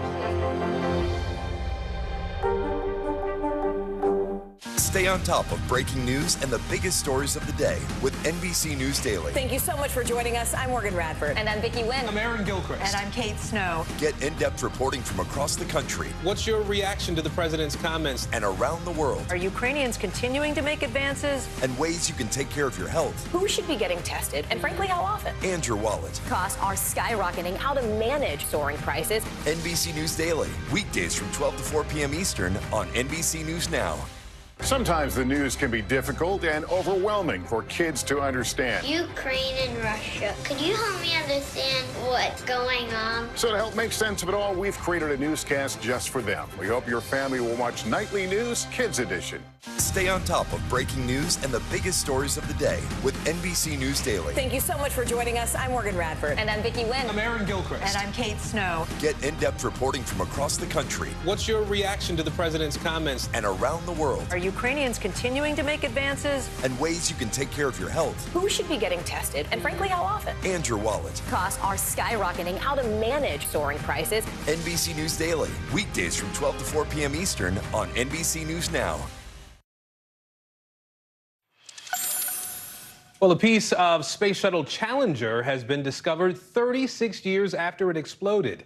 A documentary crew found the debris on the ocean floor off the coast of Florida while searching for World War II for one plane.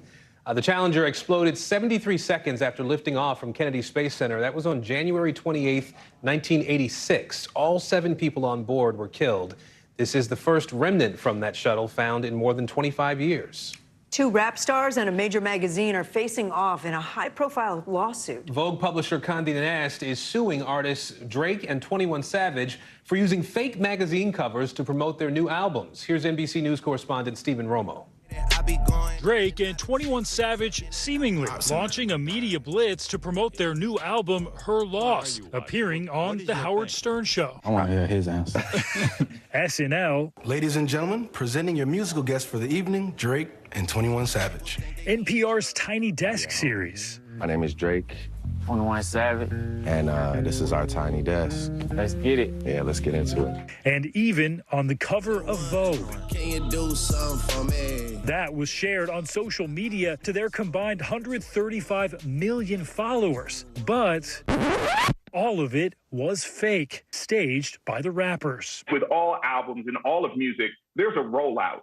And the rollout and the stunts, and the greater the stunt, the greater the publicity. That stunt now leading to a high-profile lawsuit. Vogue's publisher, Condé Nast, is seeking $4 million in damages, or triple the profits from their album, plus what they made on those magazines, whichever is higher. I do believe that Vogue has a slam dunk case here. The media company claiming the promotional campaign uses Vogue's trademarks, giving the false impression that the rappers were actually on the cover of one of its issues. The biggest part of parody is that there is no misrepresentation or confusion. And the fact that they then leaned into the confusion, they didn't clarify when reporters followed up with them, but instead they just pretended further, is just really violates their own defense. In a comment given to NBC News before the faux magazines were handed out, reps for the megastar Drake said, quote, "Please note this is a fake cover to create press for the album." But lawyers for Condé Nast saying in the lawsuit that the duo even posted on social media, implying that Vogue editor-in-chief Anna Wintour offered her support. They put them all over major cities and also on social media. As a result, Vogue has a real claim here for counterfeit, for violations of copyright law. The suit clarifying Wintour had no involvement in the fake cover or its promotion. Condé Nast is also asking for a restraining order and injunction to stop the promotion of the mock magazines. And I understand it. Vogue is a very reputable brand. I understand their reticence at having their name out there like this, but I mean, $4 million? It feels as everybody's a little too angry. But not everyone who was spoofed is upset. And then he even put out a clip of me interviewing him. Howard Stern addressing it on his show. I should have done.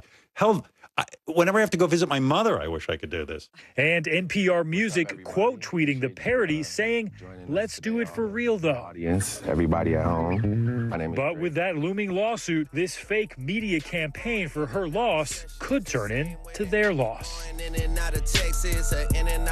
Very interesting. Let's take a look at what else is trending right now. The 2022 Country Music Awards held last night in Nashville. The show featured star-studded performances from Carrie Underwood, Reba McEntire, the Black Keys. Luke Combs won Entertainer of the Year. This was his second year in a row winning that. Puerto Rican rap sensation Bad Bunny is making history as Apple Music's Artist of the Year. He's the first Latino artist to ever receive that award. Each year, the honor is given to a musician for artistic excellence and their overall cultural impact. Bad Bunny's a two-time Grammy winner, a four-time Latin Grammy winner. According to Apple Music, he also has the platform's most streamed album of the year. And the story of Snoop Dogg is headed to the big screen. The Universal Pictures announcing that the studio is developing a biopic chronicling the life of the legendary rapper. That film will be written by Joe Robert Cole, who also wrote Black Panther, and the upcoming sequel, Wakanda Forever. We've already talked about that. Yeah. Can't wait for that one. I'm Kate Snow. And I'm Aaron Gilchrist. You're watching NBC News Daily. We are also streaming free 24/7 on NBC News Now. You can watch us wherever you live stream.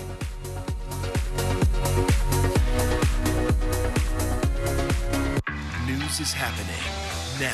Look at what's making headlines around the world. We're coming on the air with breaking news. This is a significant moment. Whenever it happens, wherever you are, NBC News, streaming free now.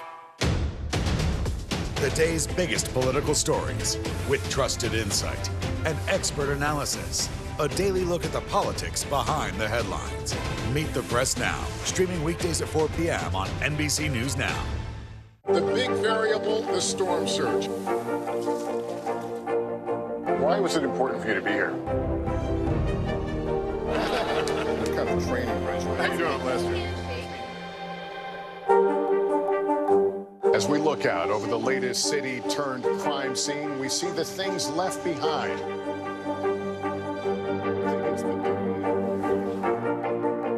Can you tell us what it was like? Our NBC News exclusive.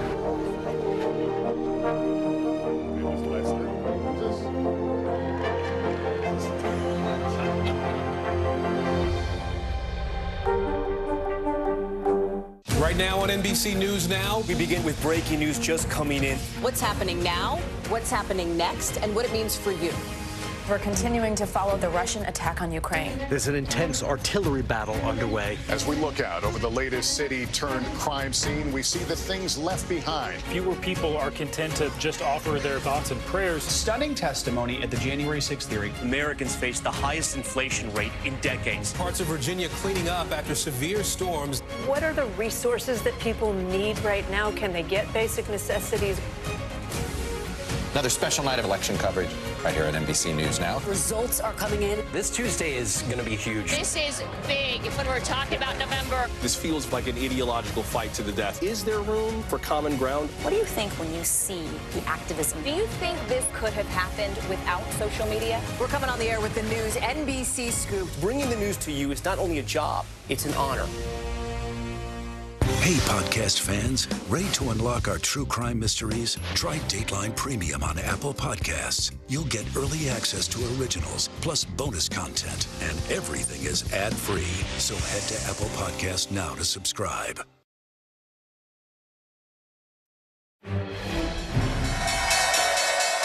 Call that a relief rally. This is a live look at the closing bell on Wall Street. We don't do this often unless something happens either super big or super bad, right? Well, the markets have turned in their best day in 2 years, and it's thanks to simply one thing, a better than expected inflation report.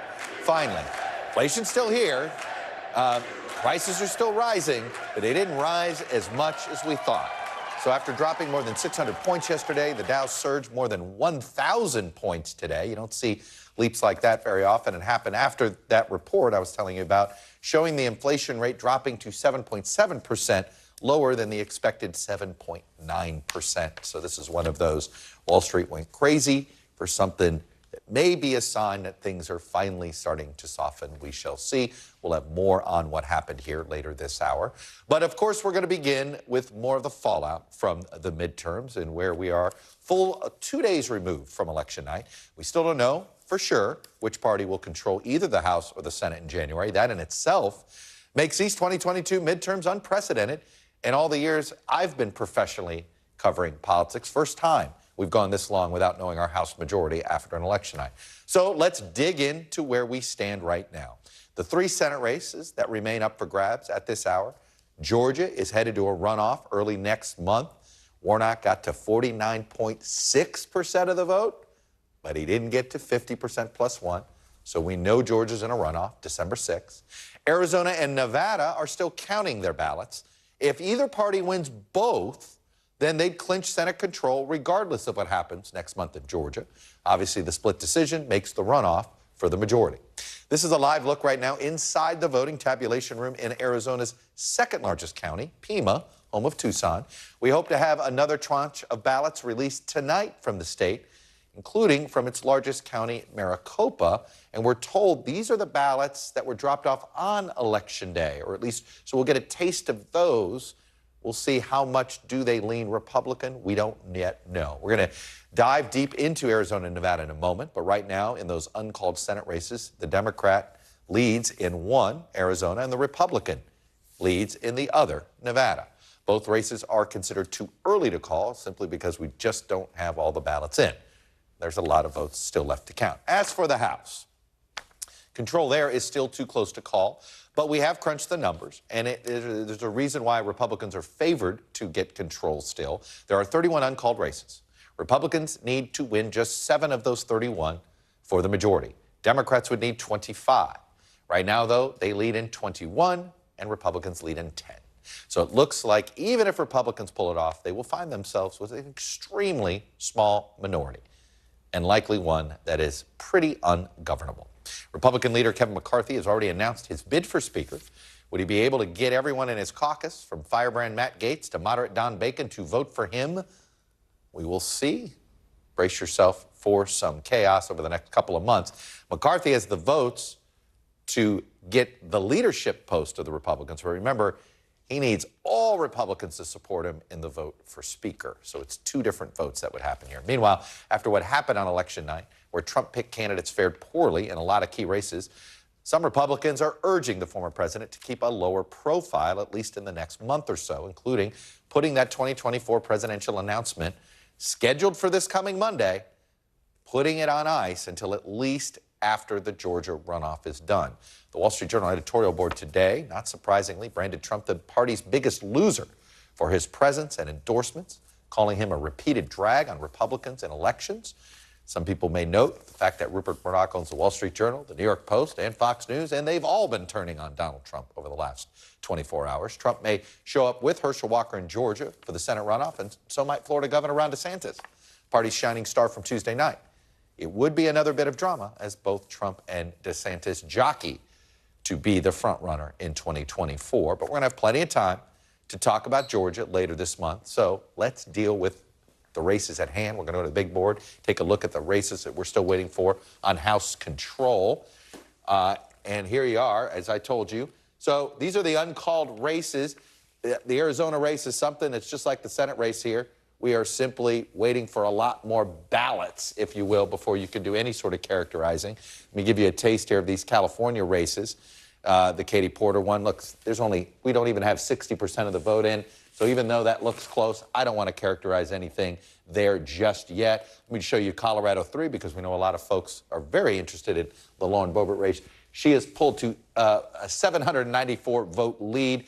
Adam Frisch put out a statement today saying we got to make sure we got all the military ballots counted for and all this. So this could be a week or so before we have any idea who finally wins that. And at a margin like that, that smells like recount territory. Colorado 8 would have to be a must-win for Democrats if they are going to figure out how to get enough here. You could see 134 votes separate then, but again, just 87% reporting. These Nevada races, Democrats feel good about it, but again, just 86% reporting, so we got to wait there. Let me take you to some of the New York race that we're still uncalled. There's a nearly 4,000 vote difference here in the 22nd.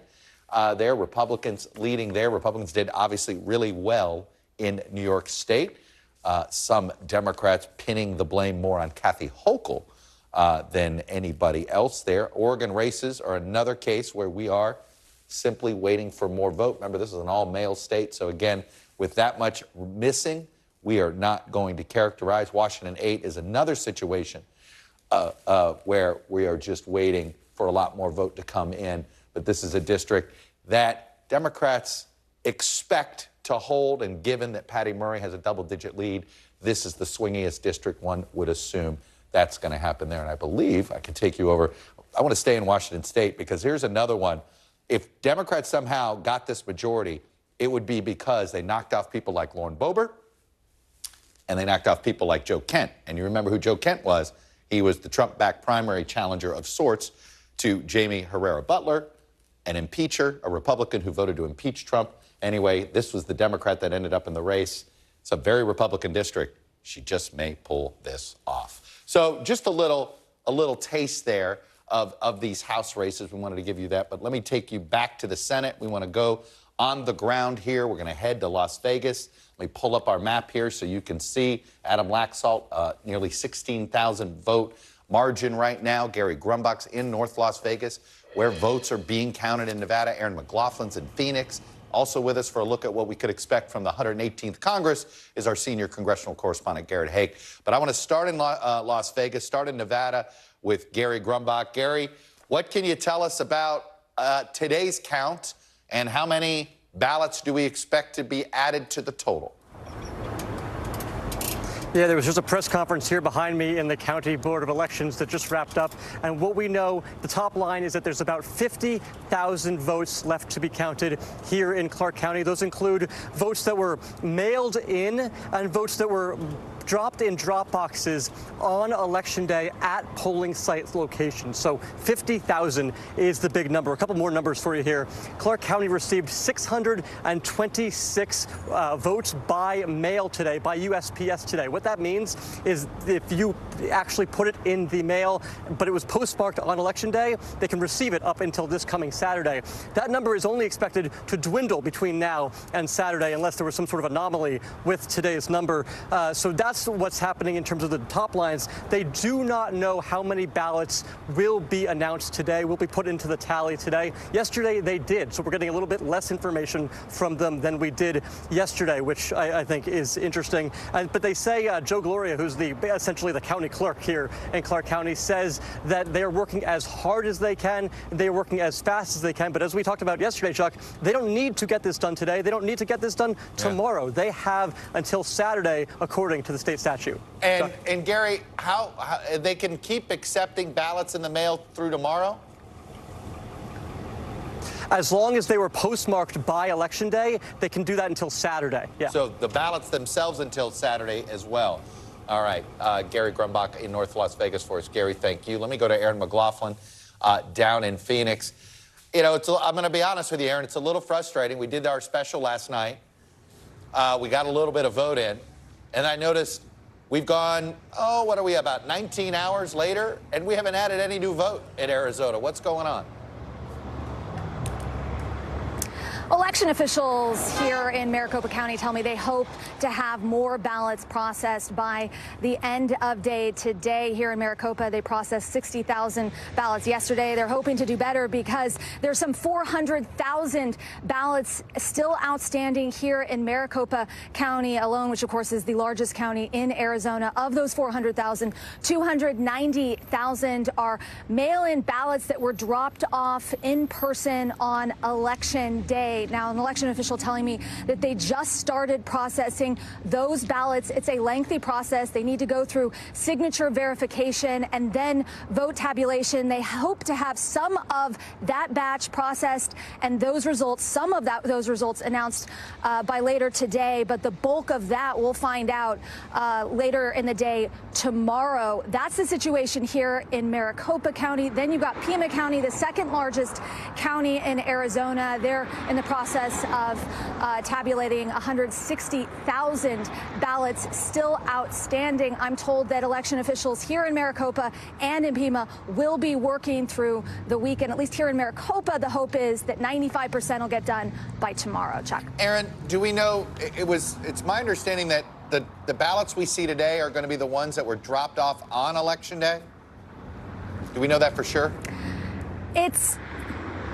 It's a mix. Remember, 400,000 outstanding here in Maricopa. 290,000 of those were dropped off, according to an election official, on Election Day. Those were mail-in ballots dropped off on Election Day. And because they were mail-in ballots, they have to go through that very lengthy signature verification process, which is the cause of the delay. Gotcha, yes. gotcha. But the reason I asked about that, it's those same day voters were very curious to see. The assumption is they're going to be heavier Republican, but we just don't know for sure. Anyway, Aaron McLaughlin in... Yeah, go ahead.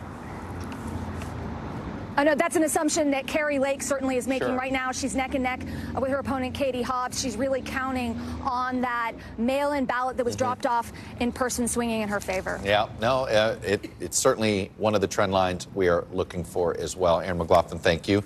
All right, let me go over to Garrett Hake, where it's a different kind of vote counting that's taking place right now with Kevin McCarthy. I've seen all of it's pretty clear that those to the right of McCarthy would like more time before being forced in this decision. Is time on Kevin McCarthy's side?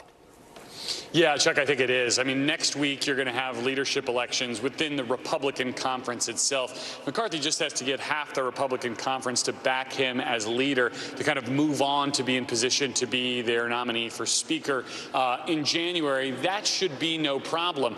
Then he's going to have to look around and figure out exactly what size his majority is and what he's willing to potentially give away to be the Speaker. He'll have until January to do that, a nice long Christmas break, to basically come down the chimneys of Freedom Caucus members and give them the gifts they're asking for, because that might be what it takes. There was a meeting today of Freedom Caucus members. We heard from several of them afterwards saying McCarthy doesn't have their support. Some of them it's a question of yet. Some of them it's a question of not at all. Like Matt Gaetz is never going to vote for Kevin McCarthy to be the Speaker of the House, but some of these other members might. And McCarthy's going to have to figure out kind of how much of his own authority he's willing to chip away at potentially to give those members what he needs to get this the 218 because it's a pretty sure thing he's not going to get any Democratic help come January, especially if this is a really, really narrow majority. Other than somebody yelling out, Matt Gaetz saying Speaker Jordan, has there anybody that you have heard about quietly trying to test, maybe test their own name out there a little bit? Nothing. I mean, there's nobody who has that kind of credibility within the House. I mean, there's been less theory for as long as I've covered Congress that Steve Scalise is the kind of stalking horse for McCarthy, that he's the guy who stands to benefit most if McCarthy stumbles. His, credibility with the far right is a little better than McCarthy's, you could argue, but he's glued himself to the minority leader throughout these last two Congresses. It's hard to see the daylight there, Chuck. Yeah. Garrett Haake, who goes from covering one interesting set of elections to a fascinating one that will be all done behind closed doors. But I know you're going to do your best to unlock those doors. Garrett, thank you. We'll try. Joining me now on set, Eugene Daniels, White House correspondent for Politico, NBC News political analyst. Jen Psaki, former White House press secretary for President Biden and an MSNBC host and NBC News analyst. And Brendan Buck, former advisor to Republican speakers Paul Ryan and John Boehner. I want to get something out of the way, and then I want to dig back into the elections. But you've been up there. You've had to count these noses before. You've watched speakers come and go. Carlos Curbelo made a terrific point last night. He says, when John Boehner got forced out, the Republican majority was at 245. 245. Kevin McCarthy, if everything breaks their way, might get to 225. Okay? Probably not. I'd probably take the under on that. That's no margin for error here. Is he ever going to get this? I would still, if I had to bet, I would still bet that he does. But it struck me. Noses. It struck me listening to Garrett say Matt Gaetz is never going to vote for him because I think that may be true. Right? Okay. And he may only have 219 votes, and if that's the case, do you know our projection right now is 221. 221, which is insane. 214. Yeah, we were comfortably in the 240s for a long time. The good thing he has going for him is none of this is about Kevin McCarthy, other than maybe for Matt Gaetz. Yeah. This is not about Kevin McCarthy, and anybody who wants to be Speaker is probably going to have to make the same demands.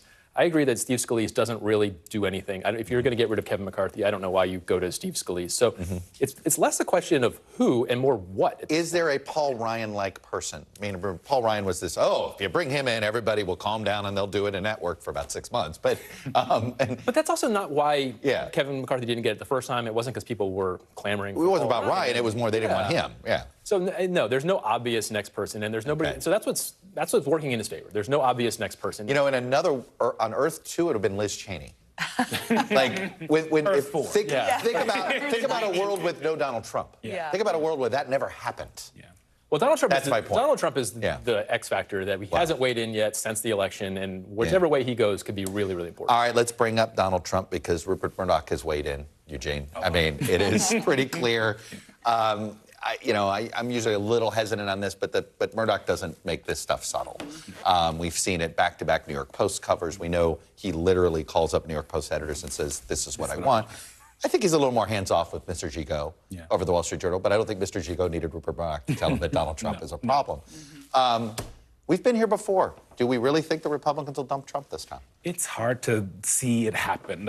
We saw this in 2016 for months and months and months. We saw this after January 6th, multiple times during his presidency. It's hard to see how they move away from him at this point. After, 6, 7 years of Donald Trump being the leader of the Republican Party, how do you say, no, never mind, we don't like him now? Yeah, I'm going to put everybody down memory lane. Because there are 3 moments, so we've been here before. Access Hollywood month. January 7th, 2021, and here we are today. Let's go into the Wayback Machine. I'm out. I can no longer, in good conscience, endorse this person for president. Well, with all due respect, sir, you, sir, are the distraction. And I respectfully ask you, with all due respect, to step aside. Step down. From my point of view, he's been a consequential president. But today, first thing you'll see. All I can say is count me out. Enough is enough. The president bears responsibility for Wednesday's attack on Congress by mob rioters. There's no question, none, that President Trump is practically and morally responsible for provoking the events of the day. I mean, I think Trump's kind of a drag on our ticket. I think Donald Trump gives us problems politically. We lost the House, the Senate, and the White House in 2 years when Trump was on the ballot or in office. And I think we just have some Trump hangover. I think he's a drag on our offices and our races. You want to see the party move forward from Trump? Yeah, I think moving in a different direction as we move forward is a good thing, not a bad thing. Okay. Well, here's the question. I mean, first of all, he's still winning among Republican primary voters also. So this notion, and Ron DeSantis, and the magic of Ron DeSantis, who had a very good week, I think we can all agree, it hasn't played out yet. Maybe we'll see over the next couple of weeks. What feels a little different now, we'll see, is that he's losing. Like, he is a loser after Tuesday. Right. People he endorsed lost. He cost seats for the Republicans in the House and Senate. His presence, I mean, my bet, and I'll pose this to you, is that everybody behind the scenes who's a sane Republican is trying to get him not to announce his run before the Georgia runoff because he's such a problem. So that does feel a little different. I am also still skeptical that he is going to no longer be the leader of the party, but there are some breaks in the system a little bit. None of those people you just showed really have a say in this matter. That's right. true. No one cares. It used to be that there is a party. That used to matter, actually. Yeah. Those are some fine figures that should have been influential. There used to be a party that's job is to look for the bigger picture and look ahead down the future, and that doesn't really exist in our party anymore. It's all individual based, and Donald Trump doesn't really care what any of those people say when he decides whether he's going to run for president again, and I think he is, and it's going to be very difficult for anybody to challenge him. Ironically, Eugene, if Trump what's in the best interest of the party is actually not in the best interest of Donald Trump's chances to be the Republican nominee. I mean, if he takes a month off, that vacuum might get filled if he's not careful.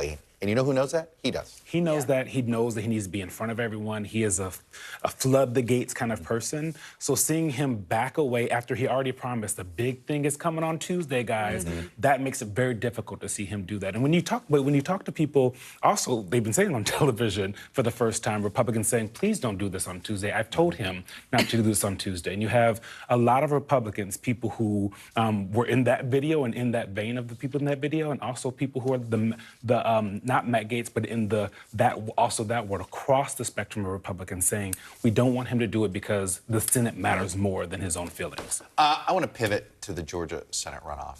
And I want to start with you, Brendan, because I think the wild card here is what if it's not for the majority? What happens? Well, it's certainly less important. Yeah. And maybe that, but I still think the Democrats have the advantage here. I think even if it's not for the majority. I think Herschel Walker is a really bad candidate, and he obviously trailed Brian Kemp by 4 or 5 points. And you got to think that he has even less support than that if Brian Kemp is not on the ballot. Raphael Warnock has run a good campaign throughout, and the fact that he was this close to avoiding a runoff. So I think that he has. He's 0.4% +1 away. Would you be thinking about a recount if you were in his shoes? Warnock? Yeah, just to see if you could avoid the runoff. Maybe.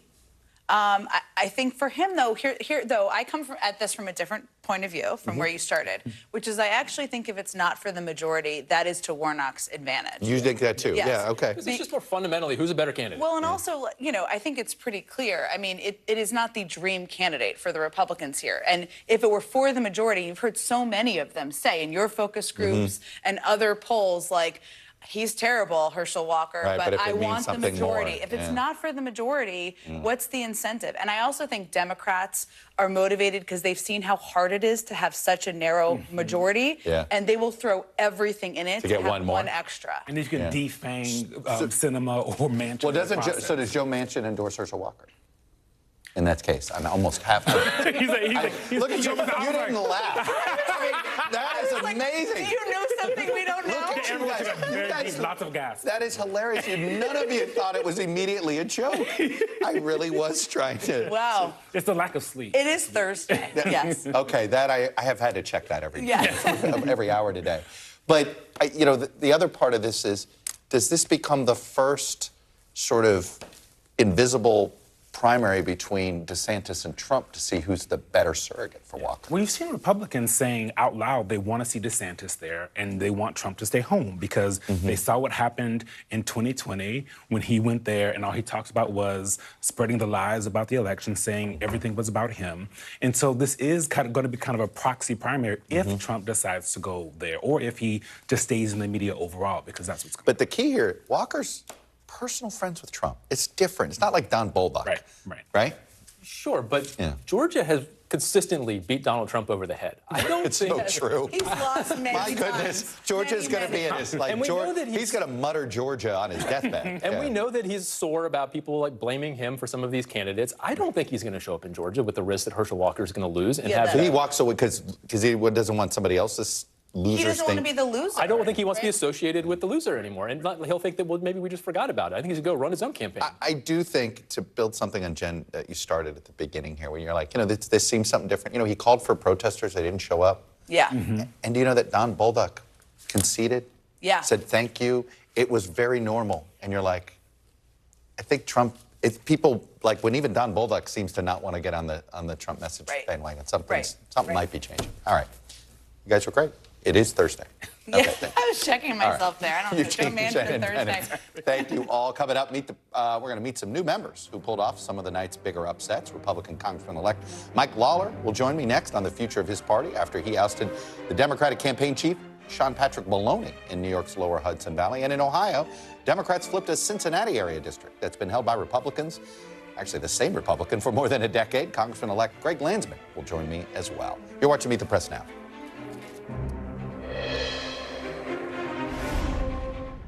Stay on top of breaking news and the biggest stories of the day with NBC News Daily. Thank you so much for joining us. I'm Morgan Radford. And I'm Vicki Wynn. I'm Aaron Gilchrist. And I'm Kate Snow. Get in-depth reporting from across the country. What's your reaction to the president's comments? And around the world. Are Ukrainians continuing to make advances? And ways you can take care of your health. Who should be getting tested? And frankly, how often? And your wallet. Costs are skyrocketing. How to manage soaring prices. NBC News Daily. Weekdays from 12 to 4 p.m. Eastern on NBC News Now. The day's biggest political stories with trusted insight and expert analysis. A daily look at the politics behind the headlines. Meet the Press Now, streaming weekdays at 4 p.m. on NBC News Now. Stay on top of breaking news and the biggest stories of the day with NBC News Daily. Thank you so much for joining us. I'm Morgan Radford. And I'm Vicki Wynn. I'm Aaron Gilchrist. And I'm Kate Snow. Get in-depth reporting from across the country. What's your reaction to the president's comments? And around the world. Are Ukrainians continuing to make advances? And ways you can take care of your health. Who should be getting tested? And frankly, how often? And your wallet. Costs are skyrocketing. How to manage soaring prices. NBC News Daily. Weekdays from 12 to 4 p.m. Eastern on NBC News Now.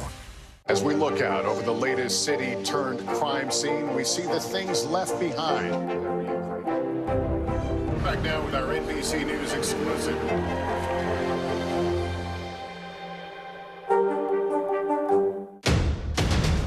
The day's biggest political stories with trusted insight and expert analysis. A daily look at the politics behind the headlines. Meet the Press Now, streaming weekdays at 4 p.m. on NBC News Now. News is happening now.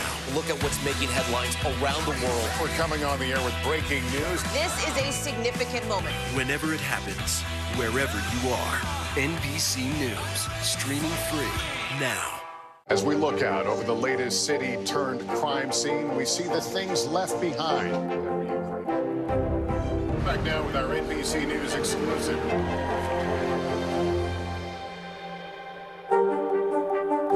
The big variable, the storm surge. Why was it important for you to be here? What kind of training regimen? How you doing, Lester? As we look out over the latest city-turned-crime scene, we see the things left behind. Back now with our NBC News exclusive.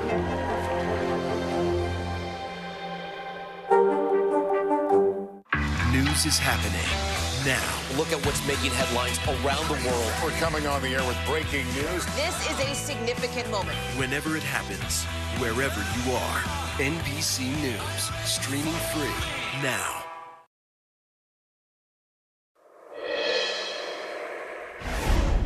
Welcome back. Other than Florida Governor Ron DeSantis' margin-busting win on Tuesday, there weren't a whole lot of unexpected victories for Republicans on Tuesday night, but there was one pretty big upset, knocking off one of the Democratic Party's biggest names. Republicans flipped New York's 17th district.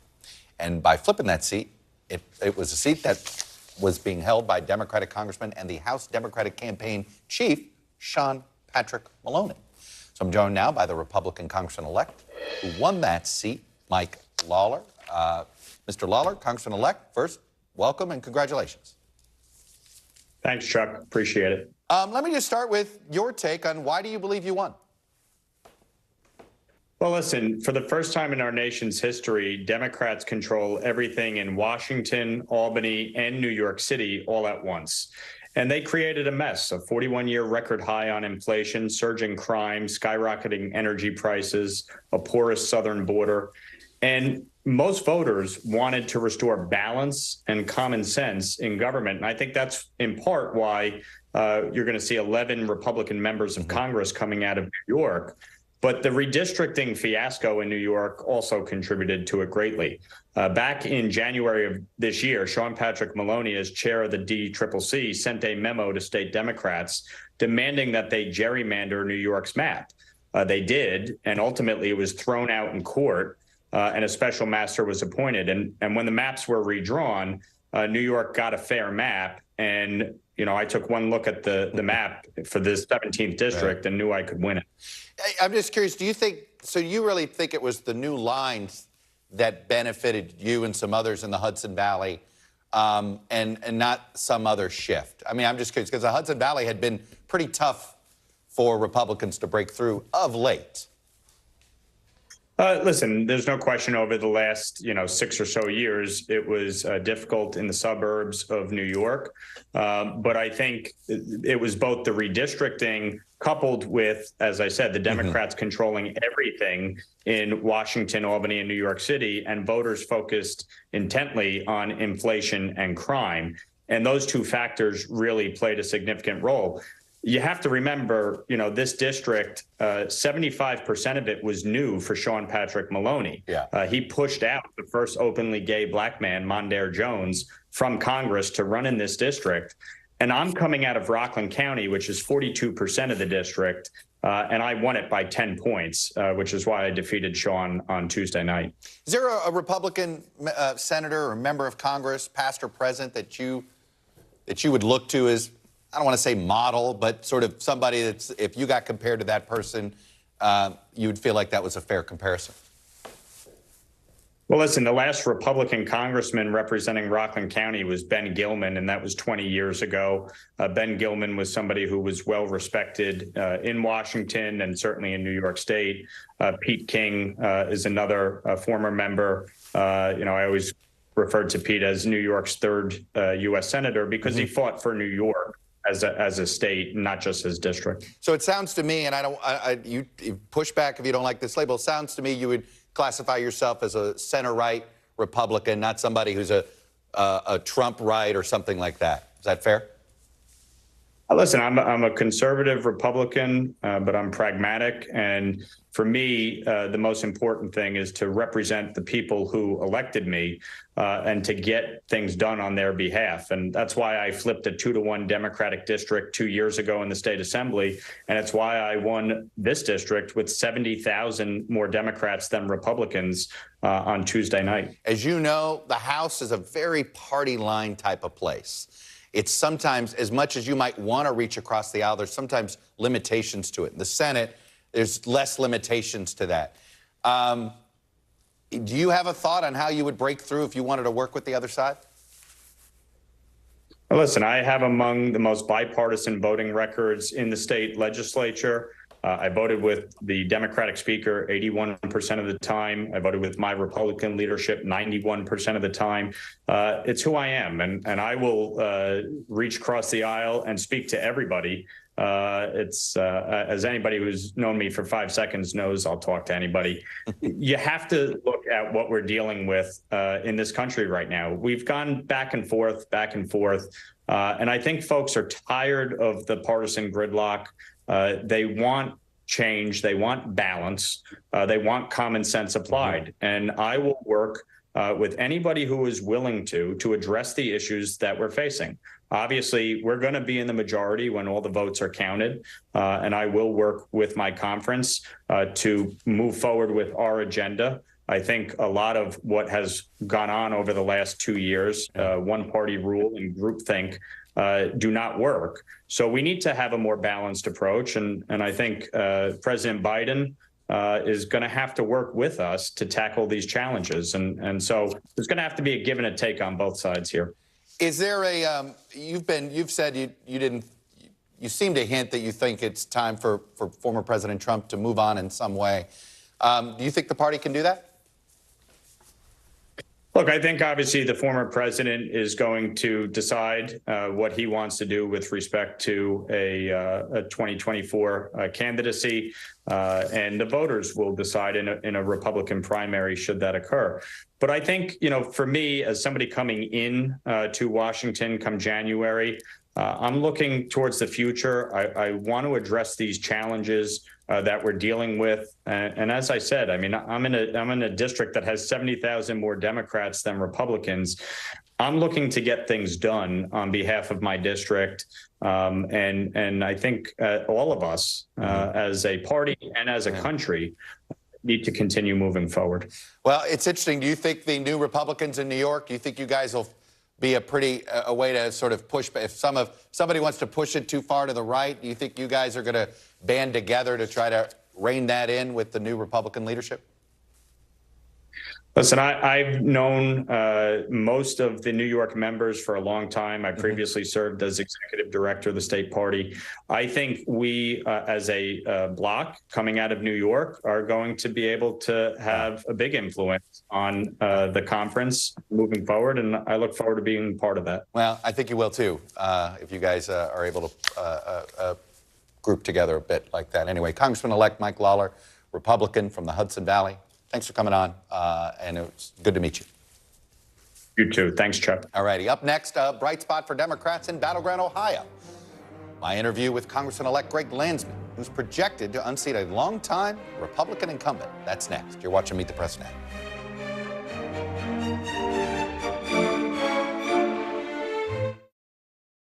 Right now on NBC News Now, we begin with breaking news just coming in. What's happening now, what's happening next, and what it means for you. We're continuing to follow the Russian attack on Ukraine. There's an intense artillery battle underway. As we look out over the latest city-turned-crime scene, we see the things left behind. Fewer people are content to just offer their thoughts and prayers. Stunning testimony at the January 6th hearing. Americans face the highest inflation rate in decades. Parts of Virginia cleaning up after severe storms. What are the resources that people need right now? Can they get basic necessities? Another special night of election coverage right here at NBC News Now. Results are coming in. This Tuesday is going to be huge. This is big when we're talking about November. This feels like an ideological fight to the death. Is there room for common ground? What do you think when you see the activism? Do you think this could have happened without social media? We're coming on the air with the news NBC Scoop. Bringing the news to you is not only a job, it's an honor. Hey, I'm Hallie. It's good to be with you tonight. There's another legal filing today, and I want to cut through some of the weedsy stuff. And let's just get to the point. They have started to vote on the PACT Act. If you're like, Hallie, stop speaking Washingtonese. This bill would basically give health care to veterans who have exposed to these toxic chemicals. So, Scott, I'm trying to make this as not DC as possible. The increased sort of anger that we've seen now in politics. I saw you searching for, I think, your microphone, Dan. You are. I was trying to do it on the slide. Live TV, man. It's okay. As we look out over the latest city-turned-crime scene, we see the things left behind. Back now with our NBC News exclusive.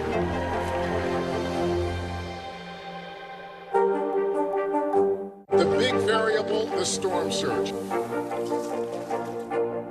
Why was it important for you to be here? What kind of training regimen? How you doing, Lester?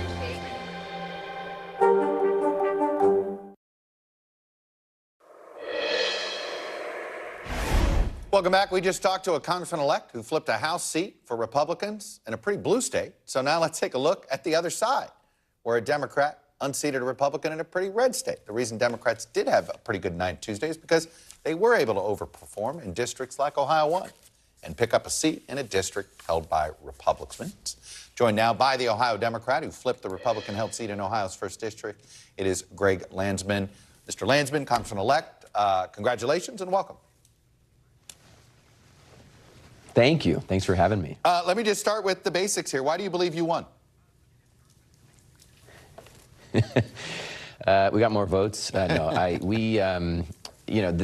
Ohio 1 is a great district in so many ways, but it's got the city, it's got a suburban area, and then some rural sections. And so to win, you really do have to speak to a pretty broad group of voters. And from the beginning, it was always, very different than a typical Democrat versus Republican race. It was Democrats, a lot of independents, and a surprisingly large number of Republicans who wanted to be done with the extremism and chaos of Trump, and folks like my opponent who stood by Trump's side on January 6th and just has been, part of that chaos. And then he's been, a very big proponent of getting rid of abortion protections, the reproductive freedom. And so Dobbs really was,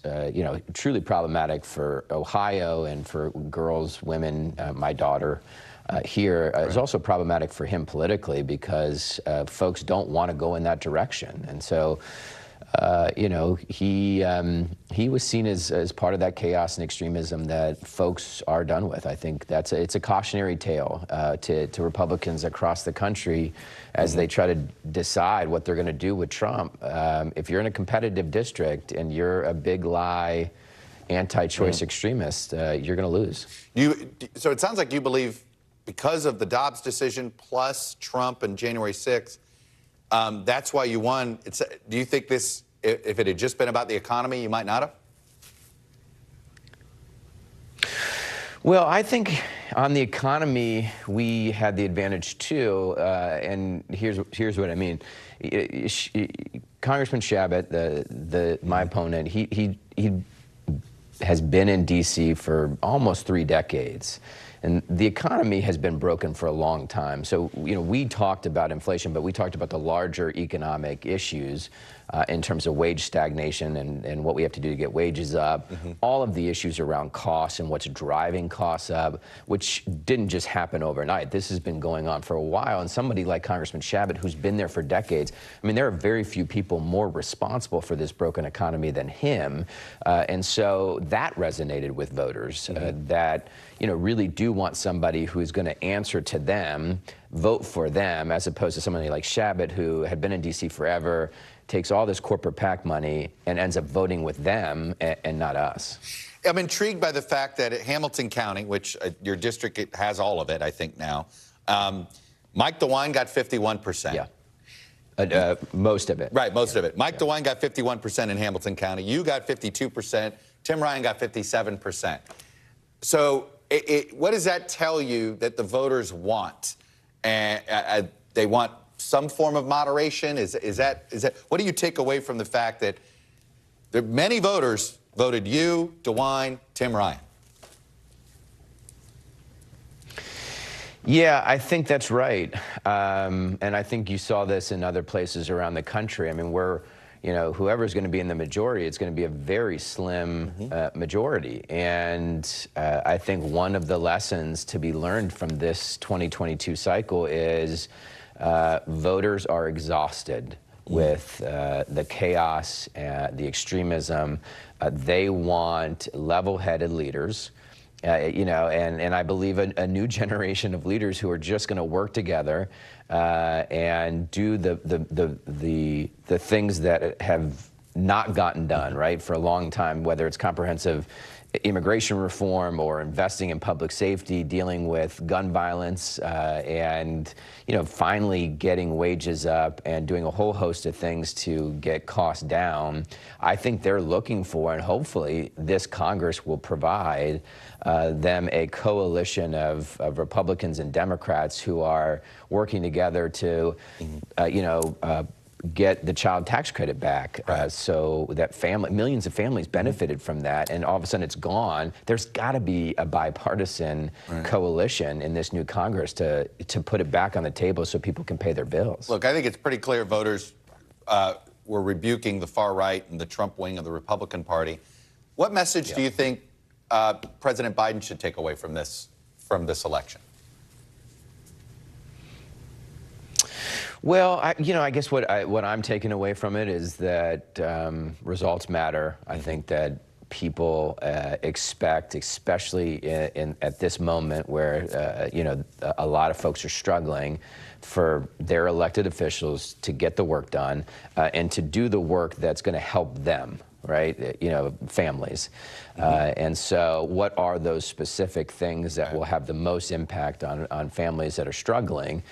That's the biggest thing. And I think to stay focused on whether it's moderation or some other word, stay away from the chaos, stay away from the bickering and the fighting, try to build a coalition around just, common sense, calm leadership. All right.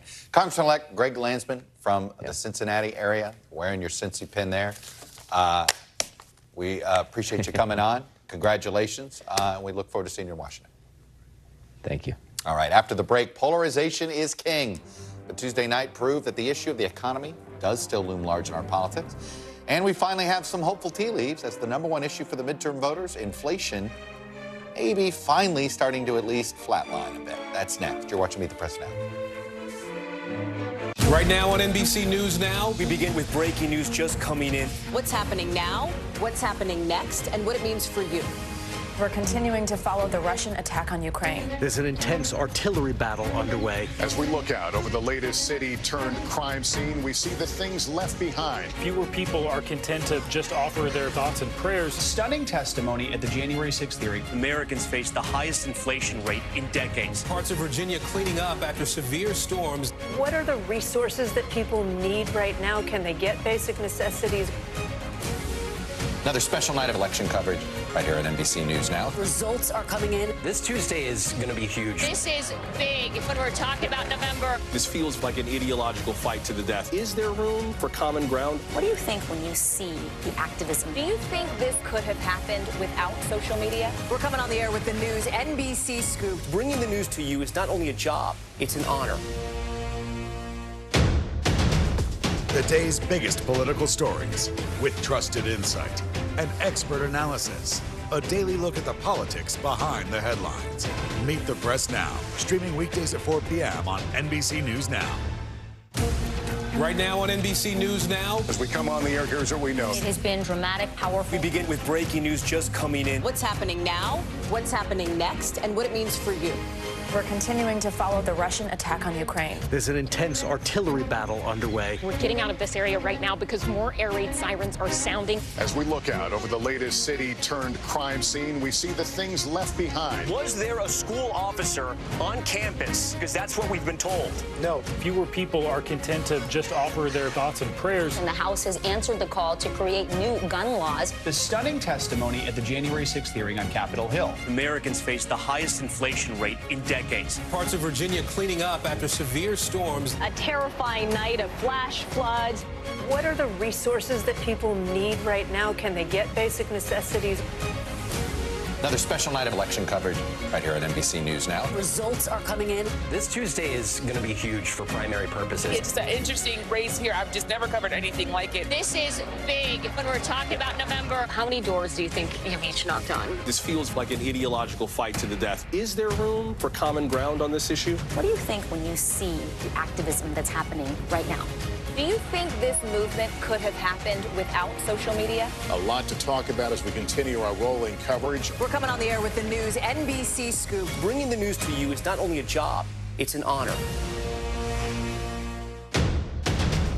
The day's biggest political stories with trusted insight and expert analysis. A daily look at the politics behind the headlines. Meet the Press Now, streaming weekdays at 4 p.m. on NBC News Now.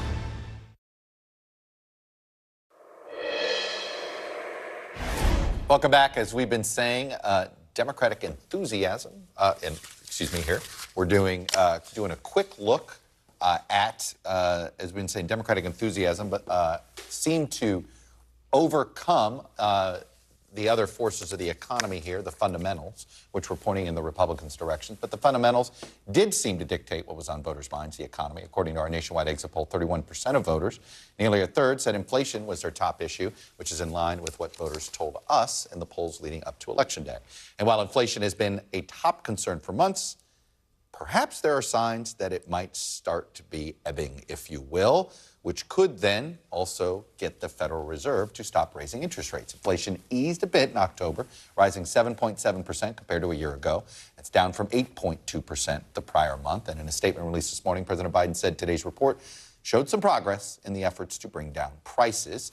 Joined now by Jeff Cox. He's an economics editor for CNBC. And Jeff, the market does what the market does, which is, oh, the projection was 7.9, this is 7.7, let's go crazy and buy.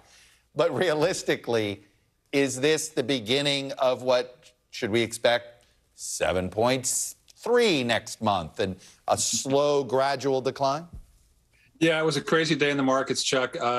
Big, what I think maybe a little bit of an overreaction to these numbers. I mean, 18 months ago, if you and I had sat here talking about a 7.7% 12-month annual inflation rate, we would have been horrified. But of course, a lot has changed since then. So, relatively speaking, this looks a little bit better. Most of the economists I speak to do think inflation probably has plateaued, but that doesn't mean it's going to fall off a cliff. I think this is going to probably be a sort of a slow drip down. It does kind of give the Fed a pass to maybe only a half a point interest rate hike in December, but inflation's still a thing. I mean, it's still an issue. These numbers are nothing to pop champagne corks over, but they are better. Dig into the report a little bit. Is there one part that's falling faster than others? Well, one of the big things was that we saw used car prices fall a little over 2% for the month. That was a big thing. That was a big sort of COVID-related thing that, with all the supply chain issues we had and whatnot, there was a huge demand for used cars. That's starting to abate. Clothing prices fell off a little bit. Medical care decreased a little bit. On the other hand, we still see rises in things like food and shelter. Shelter's a big one because it's 1/3 of CPI. So a lot of countervailing forces here. I listened to Fed speakers all day today. They were all over the place. Not a lot of, nobody was really celebrating this. They said, look, we've still got work to do. Interest rates are still going to keep going higher. Talk to me about housing, because we're sort of, it's a weird squeeze. On one hand, mortgage rates have spiked. That should slow down housing. On the other hand, we have a supply problem. What do you expect? Is this something that is just going to be elevated for a while? Yeah, and it's not an unusual thing to see housing prices fall and rent prices increase. And I think that we're in the midst of this right now that look, there's a housing crunch. There's not enough housing, so there's a big demand for rental properties. That's not going to go away anytime soon. But I think, as some of these forces continue to work their way through the economy, you'll start to see some easing of that. But rental prices are still very, very high right now. And that's, again, like I said, that's a huge part of the inflation component. So it's going to make these numbers a little distorted for a little while to go yet. Well, although that's a big check that everybody writes every month. So, it's understandable that it takes up a big chunk of the inflation rate. Jeff Cox, really appreciate you bringing some expertise to this. Thank you. Still to come, why polarization won the midterms and how our NBC poll predicted it. The top minds behind our poll join me next to break down the results. You're watching Meet the Press Now. As we look out over the latest city-turned-crime scene, we see the things left behind. Back now with our NBC News exclusive.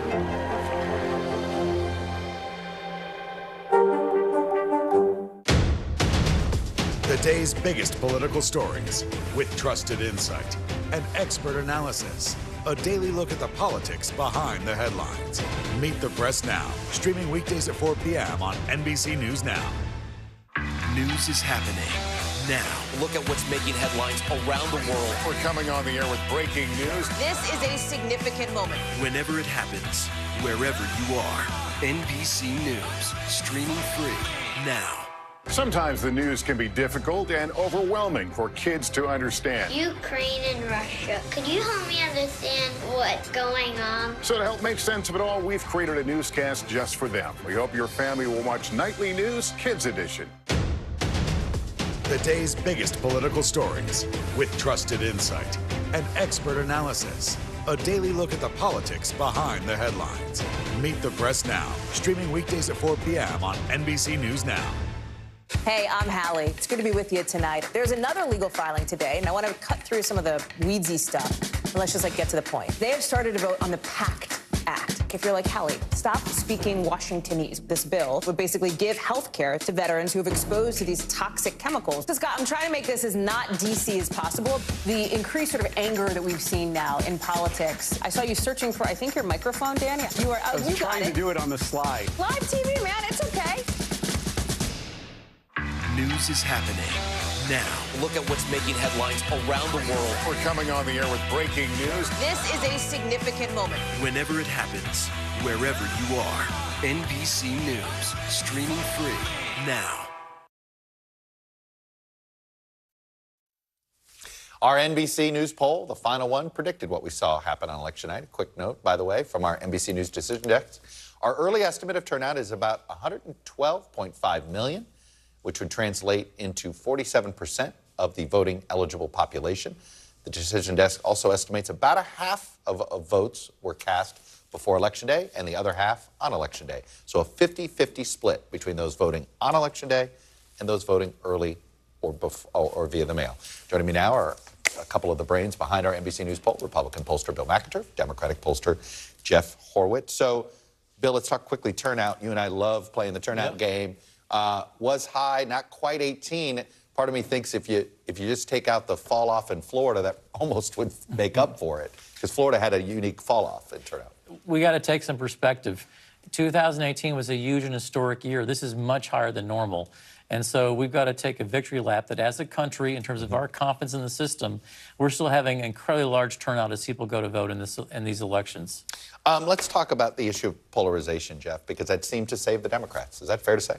It did, and I think there were a number of indications over the course of the year that we were concerned from a Democratic point of view that the turnout wasn't going to meet our expectations about what we needed to, and I think the Supreme Court weighed in the middle of the year. I think that really sort of repolarized the electorate and made, I think, a lot of people arguably who may not have shown up in a traditional midterm show up in November. I think that made a real difference given the results we're seeing right now and how close things are. Yeah, Bill, we've been making a big deal out of these soft Biden disapprovers, that they turned out to be, it's pretty clear, had Republicans won these voters across the board, you'd have gotten what might have looked like a wave, right?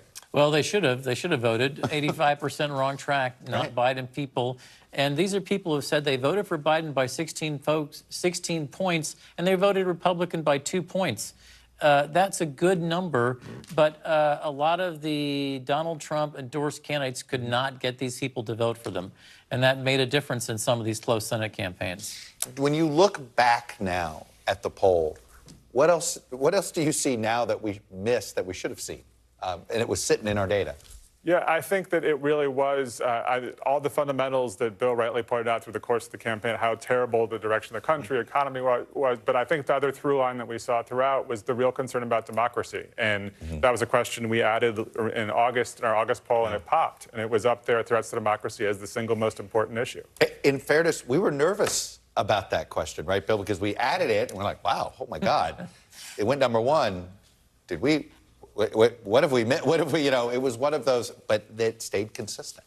Well, let me be honest. Abortion had dropped as an issue in terms of people saying there was a concern. Saying it, yeah. Saying there was a concern. So seeing the national exit poll say abortion almost matched inflation, it happened in our company's internal poll. That increase in salience for the abortion issue on Election Day vote, that's not something we were seeing in September and October. I'm curious, and this is a little thing. We provide 8 or 9 different issues for people. The exit poll provides 5.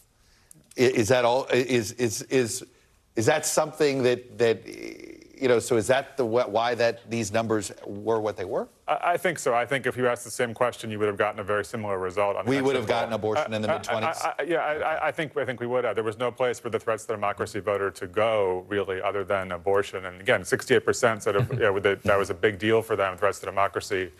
So yes, I think that's right. Bill, one of the great things you do is match, you sort of are able to calculate raw congressional vote and what that translates into seats. This is a new map of the country.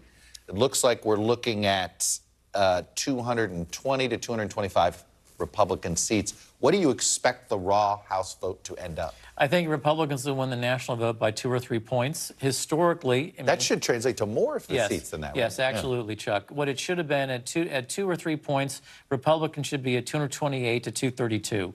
And so the drop in terms of measuring Republican underperformance are not all these 230s, 240s. It's looking at, gosh, if we, in the past, last 6 elections that we've won a majority as Republicans, it should be 228 or 232 if you win the vote 2 or 3 points. And we're not doing that. And that's the drop that makes this a more difficult elections for Republicans. If you're President Biden, do you believe you have a 45% approval rating, or do you believe it's a little bit higher? Because there's clearly some of the, and I say this for this reason, some of these disapprovers, they don't hate him. Yeah. They just are disappointed right now in what he's been doing. So how do you deal with those people? Look, I think he is at 44, 45%. Right. That's a real number. I think he has ability with those voters to get some of them on his side. These are younger voters. I think sort of the economic anxiety, particularly, they are hurting more than others. And so this is sort of a lot of ways sort of like a Sanders voter who, he has the opportunity there, but he is where he is right now for a reason. There was one headline in our poll that we never got to make a headline because we got caught up in the election. Donald Trump fell even further inside our poll among Republicans, Bill. He's down to 30% of Republicans now identifying him. Is that 30% enough to win a Republican nomination? I think Donald Trump's still the likely nominee if he runs. But I want to say really quickly, when President Biden said, when they said, we're going to change, he said nothing. That's a horrible mistake. And Republicans need to look at this election and say, we had everything going for us. We don't have the majorities we're supposed to have. We need to understand that's a rebuke on the Republican Party. These voters are telling us they're not happy with either party. No, it's pretty clear. It was a negative electorate who sent multiple messages. Jeff Horwit, Bill McIntyre. Thank you, sir. Thank you. You guys were terrific all cycle long. And a big thank you for all of you for watching us this hour. I'll be back tomorrow with more Meet the Press Now. NBC News Now coverage continues with Hallie Jackson right now. I landed that.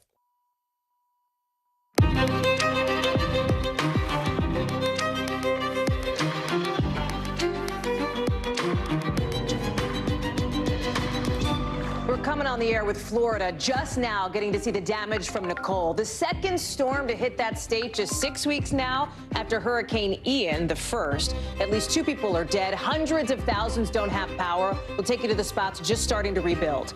Plus, the best day for the Dow in 2 years, we found out just about a half hour ago, off some pretty decent news on inflation. But that's not why President Biden showed up to celebrate at an event in D.C. More on why he's calling this week good for America. And speaking of this week, this midterms week, becoming a midterms month, by the way, we could get a clearer picture later on tonight of which party is in the driver's seat to control the Senate, with key ballot updates coming in from Arizona and Nevada. We're live in both for a vibe check from the candidates. Plus, it's the anniversary of one of the most heinous acts of the Holocaust. And one woman is using her big platform on TikTok to fight misinformation and to teach Gen Z. That's tonight's original. And we're going behind the scenes on what one of our reporters says is literally the coolest thing she's ever seen. Why she's so psyched about an entire town of 3D printed houses. We'll have that in the backstory later on in the show. Hey, I'm Hallie, and right now, as Tropical Storm Nicole heads north after hammering Florida, it's showing everybody in its path that even though it's not a hurricane anymore, it is still very dangerous. And now we're finding out deadly, with 2 people killed, according to officials in Orange County, after they were electrocuted by a downed power line. So now you've got places like Georgia, North Carolina bracing for impact, because look at this. Just look at what the storm did in Florida today. You see those homes, some parts of those houses in Daytona Beach, just straight up falling off. You see it there into the ocean. We're also seeing some new pictures of how Nicole may have even unearthed a Native American burial ground with heavy rain, winds, and flooding that has people wondering how much more they can take. Nicole is the nail in the coffin for Daytona Beach Shores. Ian came in and did all this damage, and now Nicole is just putting us away. You also have more than 230,000 people at this moment who do not have power. And if all of this feels like deja vu, it's because it kind of is. Nicole is hitting Florida, as you heard referenced there from that person, just 6 weeks after Hurricane Ian arrived in that state as a Category 4. Sam Brock joins me right now. And Sam, listen, I'm looking at your live shot here. May not be super windy where you are, but the damage is there as the state is still dealing not just like with the physical cleanup from Ian, but with the sort of emotional impact too. Yeah, the psychological impact. Look, Hallie, Hurricane Ian was a generationally horrific hurricane that's going to leave its imprint on Florida for years to come. Now, as far as it concerns Hurricane Nicole, I'm in Indian River County right now. This is Vero Beach. This area is going to be fine in a couple of weeks when you talk about Martin County or St. Lucie County nearby. But there's still been some damage here, and people are still trying to digest what they've just seen over the last month and a half. This here is a boardwalk. Now, again, landfall occurred not far from where I'm standing. There wasn't a ton of damage, but this boardwalk buckled. And look at this, okay? This is a sidewalk. This is a chunk of sidewalk that I would have been walking over just a day ago, and now it is sitting on the sand. As we rise up, I'm going to show you a little bit farther down this area where we've spoken so much about erosion, Hallie. Like, people in Volusia County have got to be thinking right now, are you kidding me? Check out this drone footage that we got earlier today from Volusia.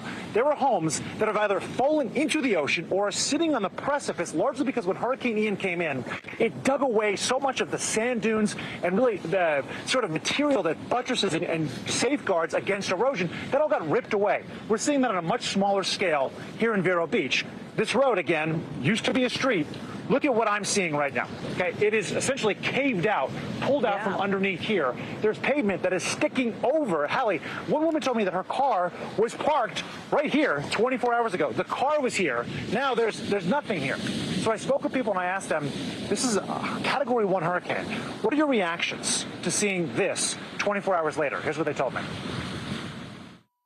Surprised that in one evening that dune and the amount of sand could be wiped out. It's gone. Like I said, if somebody tried to describe this to me without me seeing it, I couldn't imagine it.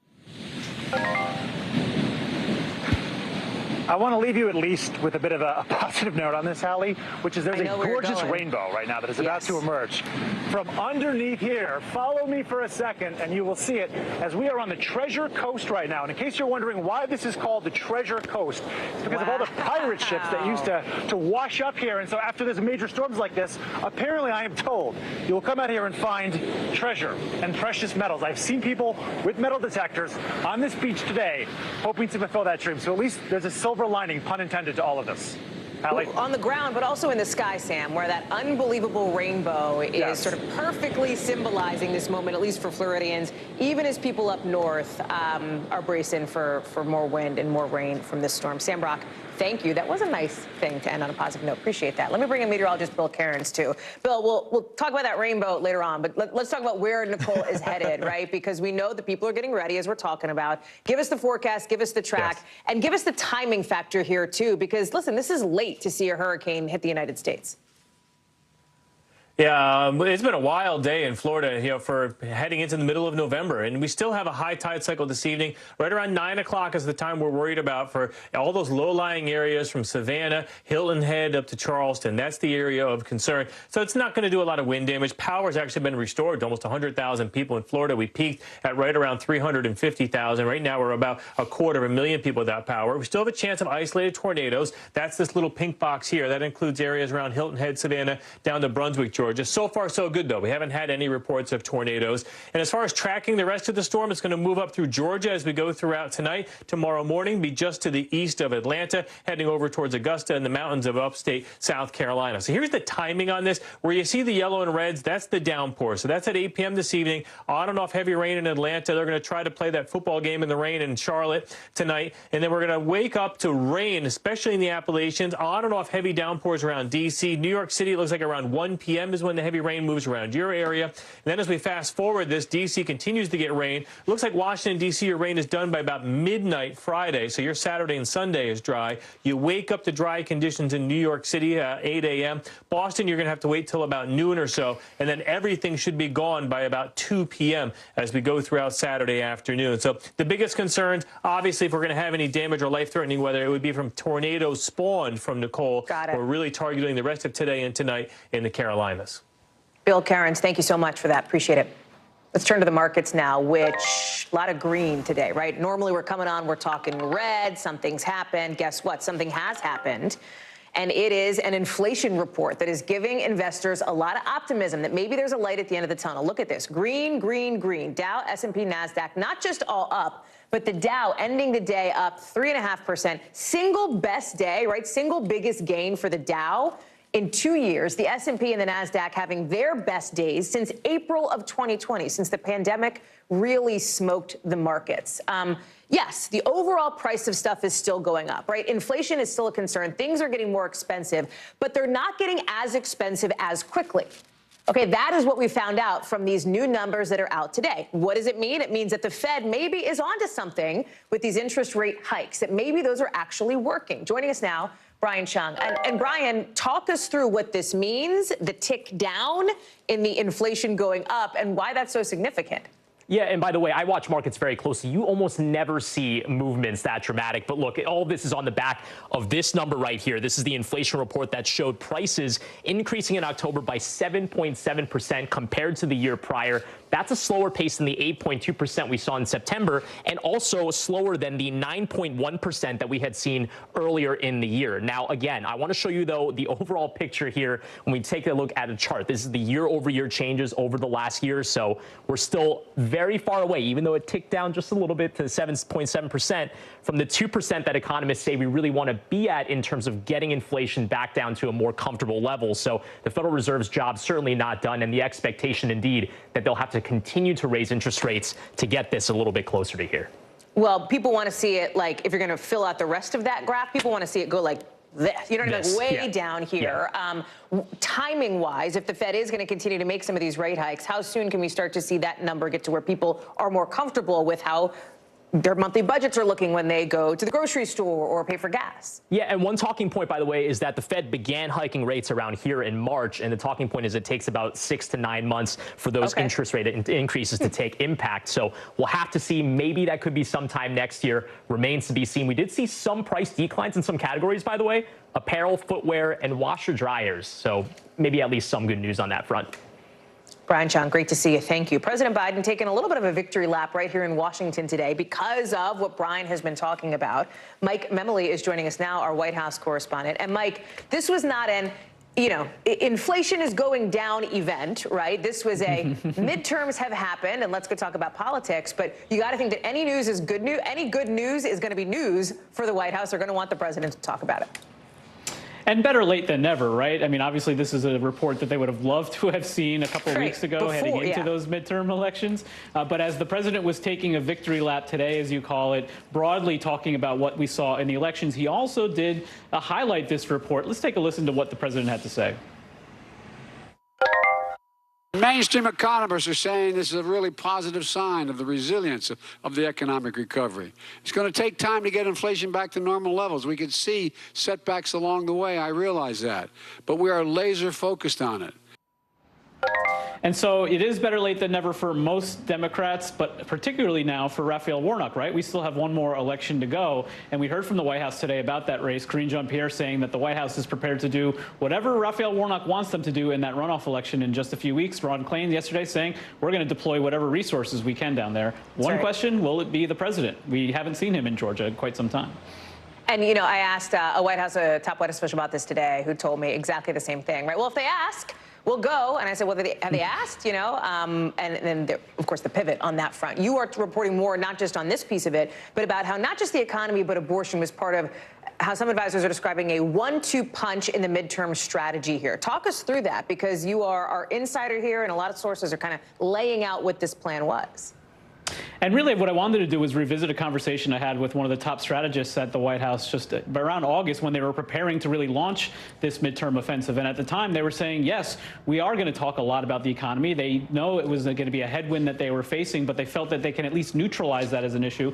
But then also really pressing the advantage that they felt that they were going to have on Dobbs. And remember, this White House was questioned quite often about that strategy, right? The question of whether they were focused too much on the economy, not enough on the economy. Was he talking about abortion when he should have been talking about other issues? Well, in the end, there's a lot of we told you so in the White House, at least among some of the senior advisors. But I'll tell you, Hallie, I was talking to some of the more junior staff. As one put it to me, obviously the president's always optimistic, but even some of the advisors who were talking a big game about their confidence said we thought one of them was high on hopium, as they put it. Now, of course, they're very happy with what they see because, as the president put it, the best midterm for a Democratic first-term incumbent in really 40 years. Man, what better way to live life than high on hopium? You know what I mean? I will. Mike Memoli, live for us there outside the White House. Thank you. So as insiders are telling Mem about the president's 1-2 punch, we are getting a 1-2 punch from Georgia's Senate candidates today. Both of them back on the campaign trail ahead of the runoff in early December, hoping to convince voters, yes, come back out. Come back out and vote for us again on December 6th. In the next hour or so, we're going to see Herschel Walker, the Republican candidate here running for Senate, hoping to get a boost at a rally with Senator Ted Cruz, who is coming in to a county that Walker won 2-1 in the election. Senator Raphael Warnock is out there, too, meaning election day this week. Senator Raphael Warnock is out, too. You see all the signs that say one more time. Warnock's calling this runoff a choice about competence and character. And we know how important the Georgia Senate race is going to be, one of the 3 uncalled battlegrounds for the Senate. These 3 states on your screen will decide which party stays in power. You can see how close it is. 49 projected seats for Republicans at the moment, 48 for Democrats at the moment. Will Georgia, Arizona, or Nevada change the game? We don't know because NBC News just cannot make that call yet. Or over in the House, because the graphic we're about to show you, kind of confusing here. This is our projection of what our decision desk thinks could happen. So you see the Republicans have an edge, but it's not a total guarantee. In fact, it is totally not a guarantee because we just skipped past it, ±7. That's the margin, right? That is the margin of error here. You see they're inside of it. What we're showing you now are the uncalled races in the House. So many ballots need to be counted. This really can go either way. We are live in Arizona and Nevada tonight, so let's start with Guad Venegas, who is in Las Vegas. And Guad, one of the things that we're seeing, we knew that Nevada was going to be a slow count, meaning it was going to take some time to count the ballots. Now you have this baseless conspiracy that former President Trump is trying to spread, that maybe there's something nefarious going on here. Clark County officials, again, no evidence of that at all. And in fact, Clark County officials had to come out today and say, like, no, we're moving as fast as we can, but there are deadlines. There are reasons why we can't speed things up on this front. Talk us through it.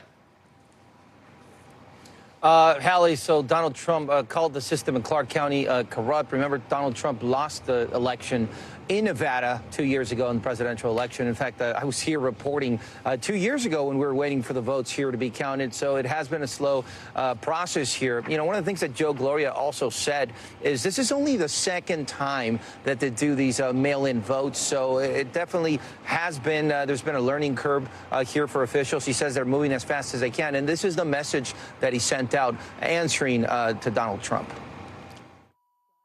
Obviously, he's misinformed 2 years later about the law and our election processes.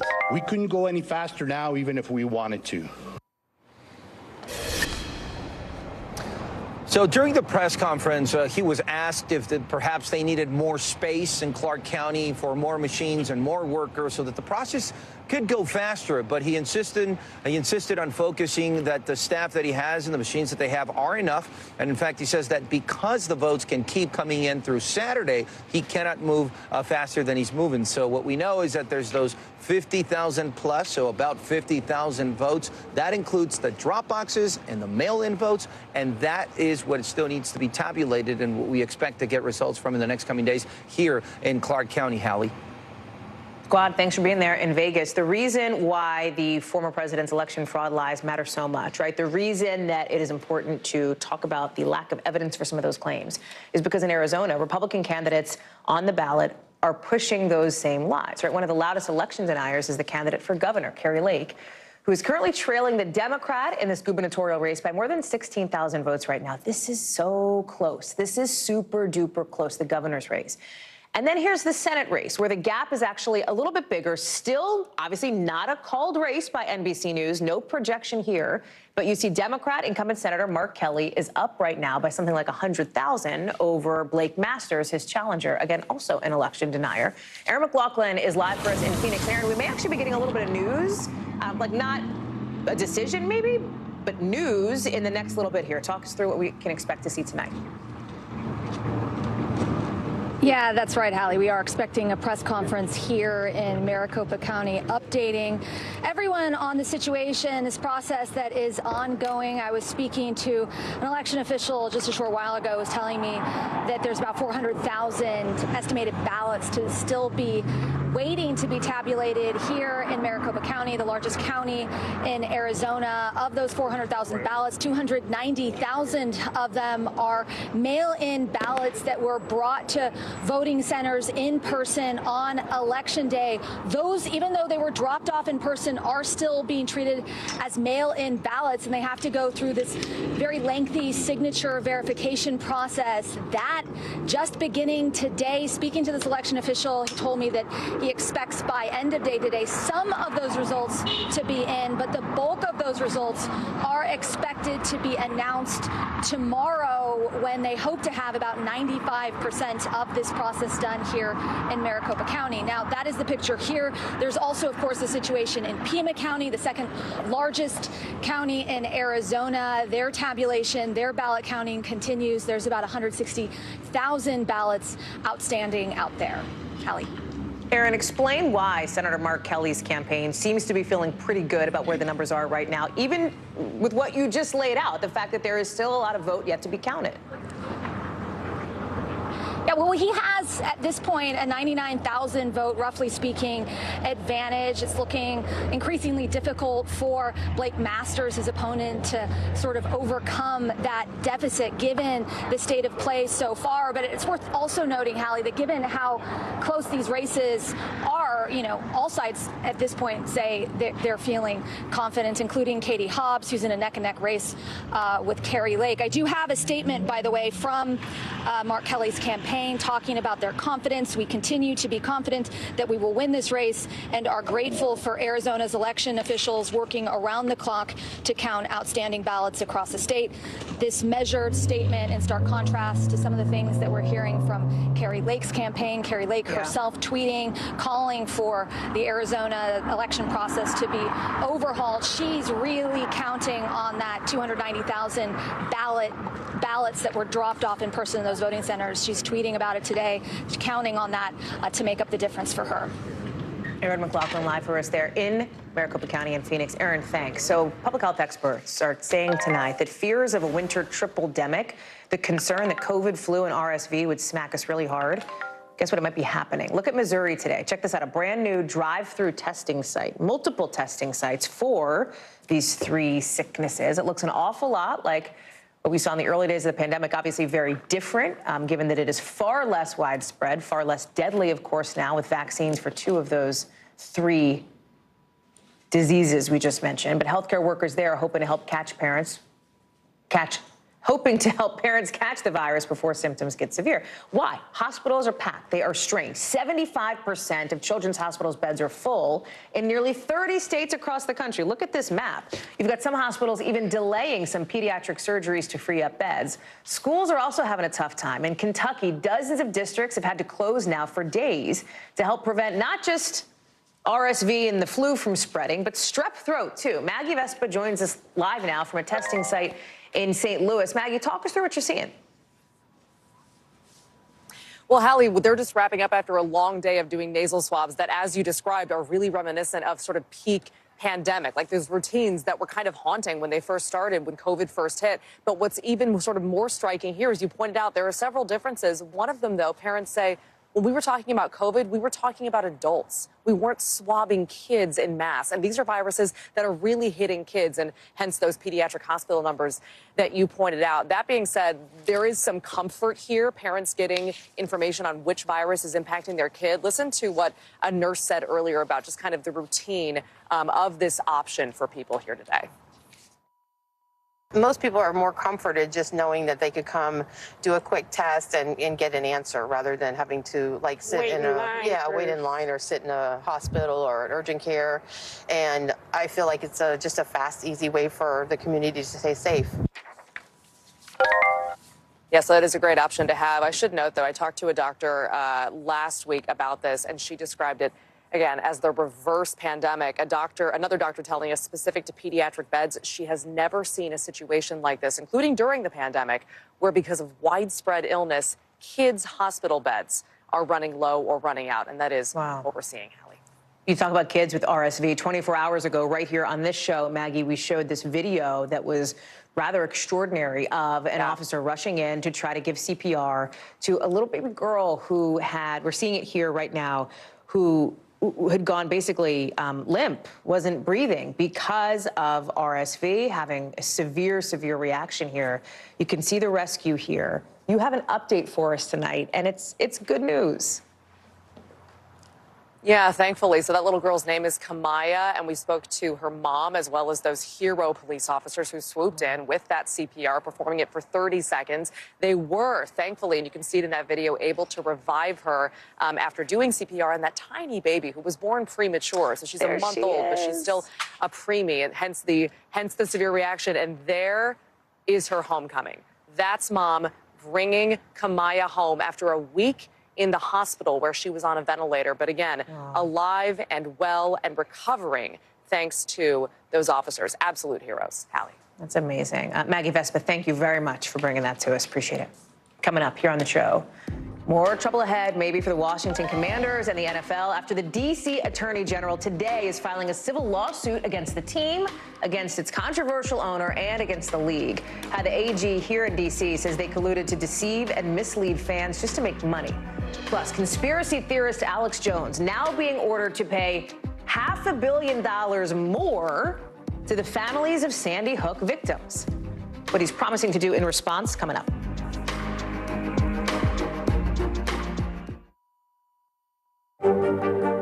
Mr. Secretary, when is this going to get better? You came into this job saying you were going to fight crime. Have you been successful? Found a way to put that. Can you update us on the status of negotiations? Hey, I'm Hallie. It's good to be with you tonight. There's another legal filing today, and I want to cut through some of the weedsy stuff. And let's just get to the point. They have started to vote on the PACT Act. If you're like, Hallie, stop speaking Washingtonese. This bill would basically give health care to veterans who have exposed to these toxic chemicals. So, Scott, I'm trying to make this as not D.C. as possible. The increased sort of anger that we've seen now in politics. I saw you searching for, I think, your microphone, Dan. You are. I was trying to do it on the slide. Live TV, man. It's okay. News is happening now. Look at what's making headlines around the world. Right now on Morning News Now. We're coming on the air with breaking news. And this is a significant moment. Whenever it happens, wherever you are, NBC News, streaming free now. Stay on top of breaking news and the biggest stories of the day with NBC News Daily. Thank you so much for joining us. I'm Morgan Radford. And I'm Vicki Lynn. I'm Aaron Gilchrist. And I'm Kate Snow. Get in-depth reporting from across the country. What's your reaction to the president's comments? And around the world. Are Ukrainians continuing to make advances? And ways you can take care of your health. Who should be getting tested? And frankly, how often? And your wallet. Costs are skyrocketing. How to manage soaring prices. NBC News Daily. Weekdays from 12 to 4 p.m. Eastern on NBC News Now. Mr. Secretary, when is this going to get better? You came into this job saying you were going to fight crime. Have you been successful? Found a way to put that. Can you update us on the status of negotiations? The day's biggest political stories with trusted insight and expert analysis. A daily look at the politics behind the headlines. Meet the Press Now, streaming weekdays at 4 p.m. on NBC News Now. Hey, I'm Hallie. It's good to be with you tonight. There's another legal filing today, and I want to cut through some of the weedsy stuff. And let's just get to the point. They have started to vote on the PACT Act. If you're like, Hallie, stop speaking Washingtonese. This bill would basically give health care to veterans who have exposed to these toxic chemicals. So, Scott, I'm trying to make this as not D.C. as possible. The increased sort of anger that we've seen now in politics. I saw you searching for, I think, your microphone, Dan. You are. I was trying to do it on the slide. Live TV, man. It's okay. Mr. Secretary, when is this going to get better? You came into this job saying you were going to fight crime. Have you been successful? Found a way to put that. Can you update us on the status of negotiations? The Attorney General for Washington, D.C., announcing today that his office is filing a civil lawsuit against the Washington football team's controversial owner, Dan Snyder. The team itself, the Commanders, the NFL league owner, saying that they lied about a toxic workplace culture inside the Commanders organization. It's been the subject of investigation for years. Listen. The defendants lied about what they knew and then they lied about what they were going to do about it, all in the service of protecting image and profit. Carl Racine saying Dan Snyder, the owner, was not only aware of allegations of a hostile work environment, but he, and I'm quoting here, encouraged it and participated in it, and said that Snyder was given information about the investigation, and the NFL turned a blind eye at his push to try to prevent witnesses from testifying. So what is the response from Dan Snyder? His reps referring NBC News to the Commanders, who say they welcome the opportunity to defend the organization. The NFL calling the AG's claims baseless. That's what they've said, saying they would vigorously defend against them. Roger Goodell, the commissioner, has declined to comment. Mark Seagraves from our NBC station right here in Washington joins me now, just down the street from us there, outside the AG's office in town. So, Mark, the Attorney General is calling this a consumer protection lawsuit, where the complaint basically says that the defendants lied about what was happening to make money from football fans in Washington, who they hoped would keep, pouring money into the pockets of the league and Dan Snyder, et cetera. Walk us through this a little bit. Yeah, good evening, Hallie. So the Washington team does not play in Washington. They don't have offices in Washington, and they don't practice in Washington. And that's why this is a civil suit and not a criminal suit. And Attorney General Carl Racine has been prolific in using the district's Consumer Protection Act to go after big and small companies, local and national. So it's not unusual or out of the blue for him to go after the Washington Commanders and the NFL. And at the heart of this is that an owner of a business who provides services to district residents cannot lie about their business in order to make profits. And that's what the allegation is, that Dan Snyder and the NFL and Roger Goodell, in their cover-up attempt, and that's what Racine is saying they did, they covered up the findings of this NFL investigation in order to further their profits. This could result in fines that, or a settlement, Racine says, that could be into the millions of dollars. Each instance of a transgression would be a $5,000 fine. Now, Racine would not extrapolate how many instances that there are, but he said if there were to be a settlement, there would be lots and lots of zeros involved in that number. And he pointed to a recent settlement with another company that had a similar case brought against them, and that settlement was for $10 million. He says that he will seek subpoenas for both Goodell and Snyder to testify under oath about what they knew and what was going on inside the organization. Mark, you know as well as I do that the parlor game du jour here in Washington is who is going to buy the Commanders potentially from Dan Snyder. He is putting the team, all indications are, up for sale, bringing in a big bank. That's been the reporting lately. How would a sale of the Commanders by Snyder affect this lawsuit? Could he still face fallout from it, even if he doesn't still own the team? Absolutely. That question was put to Attorney General Racine, and he said that it does not matter who owns the team, that both the team, the NFL, and Snyder would still be on the hook for this lawsuit. It goes as it goes forward, regardless of who owns the team or whether Snyder is still attached to the team at the time this would get to court. We saw, but this has been a lot of tension between the team, between the city, even before this announcement just a few hours ago from the AG, because there was this kind of pre-buttal late last night when a spokesperson invoked the shooting of one of the Commanders' players, which was very high profile, just down the street here in Washington, is part of a sort of broader conversation around the AG. There's a lot of reaction to this, some backlash, kind of a cleanup. Tell us more about that piece of it. Yeah, that really blew up in the team's face. They put out this statement, and one of the quotes was that the Attorney General should be more concerned with, quote, the out-of-control violence in the District of Columbia and finding the people who shot Brian Robinson, the player for the team. And that was such an ill-informed statement because, one, 2 people have already been arrested. 2 of the 3 suspects are already in custody for that shooting. And the Attorney General in D.C. does not prosecute these kinds of violent crimes. They do some juvenile crimes, but most of the crimes are these civil crimes, these consumer crimes. We have the U.S. Attorney's Office who actually pursues the more violent crimes, shootings, murders, carjackings, things of that nature.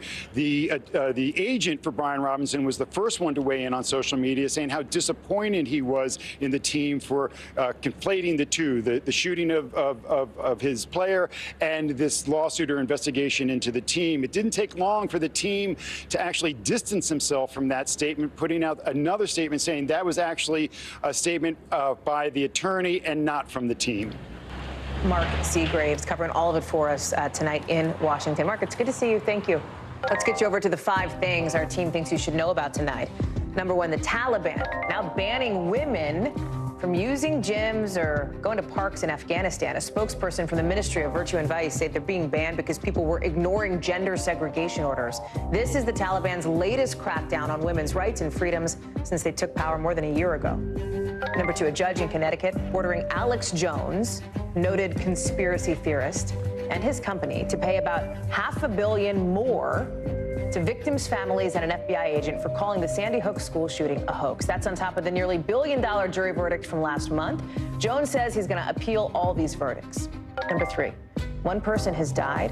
1 woman lost her pregnancy, and more than a dozen other people got sick in a listeria outbreak, believed to be linked to deli meat and cheese, according to the CDC.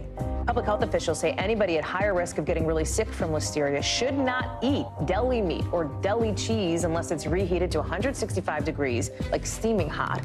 The reported illnesses happened in 6 states between April 2021 to this past September. Number 4, if you've always wanted a blue check mark on Twitter, you can buy it now for $7.99. That's because Twitter started rolling out a new version of its blue subscription service, which lets users pay for that check mark. Twitter owner Elon Musk said he's hoping to cut back on how many harmful accounts are on the platform. We're going to have more on what else is going on at Twitter in a little bit, because we certainly can't get through it in 20 seconds. Number 5, a new study has found meditation is actually as effective as medication for anxiety. Researchers at Georgetown University here in D.C. say that in their 8-week clinical trial, they found that practicing mindful meditation was just as helpful for anxiety symptoms as taking a daily pill. It is the first ever study to directly compare the 2 methods. Do you meditate? Let me tell you, try it. You might dig it.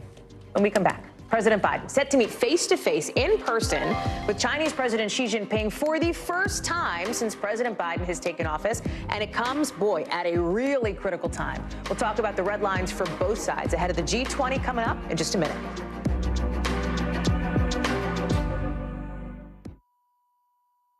Stay on top of breaking news and the biggest stories of the day with NBC News Daily. Thank you so much for joining us. I'm Morgan Radford. And I'm Vicki Lynn. I'm Aaron Gilchrist. And I'm Kate Snow. Get in-depth reporting from across the country. What's your reaction to the president's comments? And around the world. Are Ukrainians continuing to make advances? And ways you can take care of your health. Who should be getting tested? And frankly, how often? And your wallet. Costs are skyrocketing. How to manage soaring prices. NBC News Daily. Weekdays from 12 to 4 p.m. Eastern on NBC News Now. As we look out over the latest city-turned-crime scene, we see the things left behind.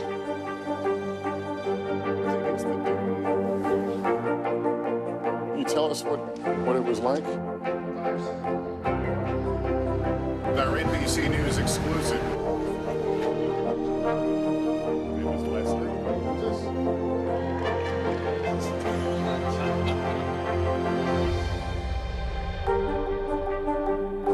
The big variable, the storm surge.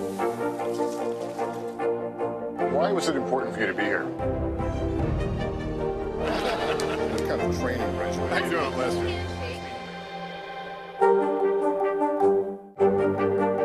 Mr. Secretary, when is this going to get better? You came into this job saying you were to fight crime. Have you been successful? Found a way to put that. Can you update us on the status of negotiations? The big variable, the storm surge. Why was it important for you to be here? What kind of training regimen? How you doing, Lester? As we look out over the latest city-turned-crime scene, we see the things left behind. Back now with our NBC News exclusive.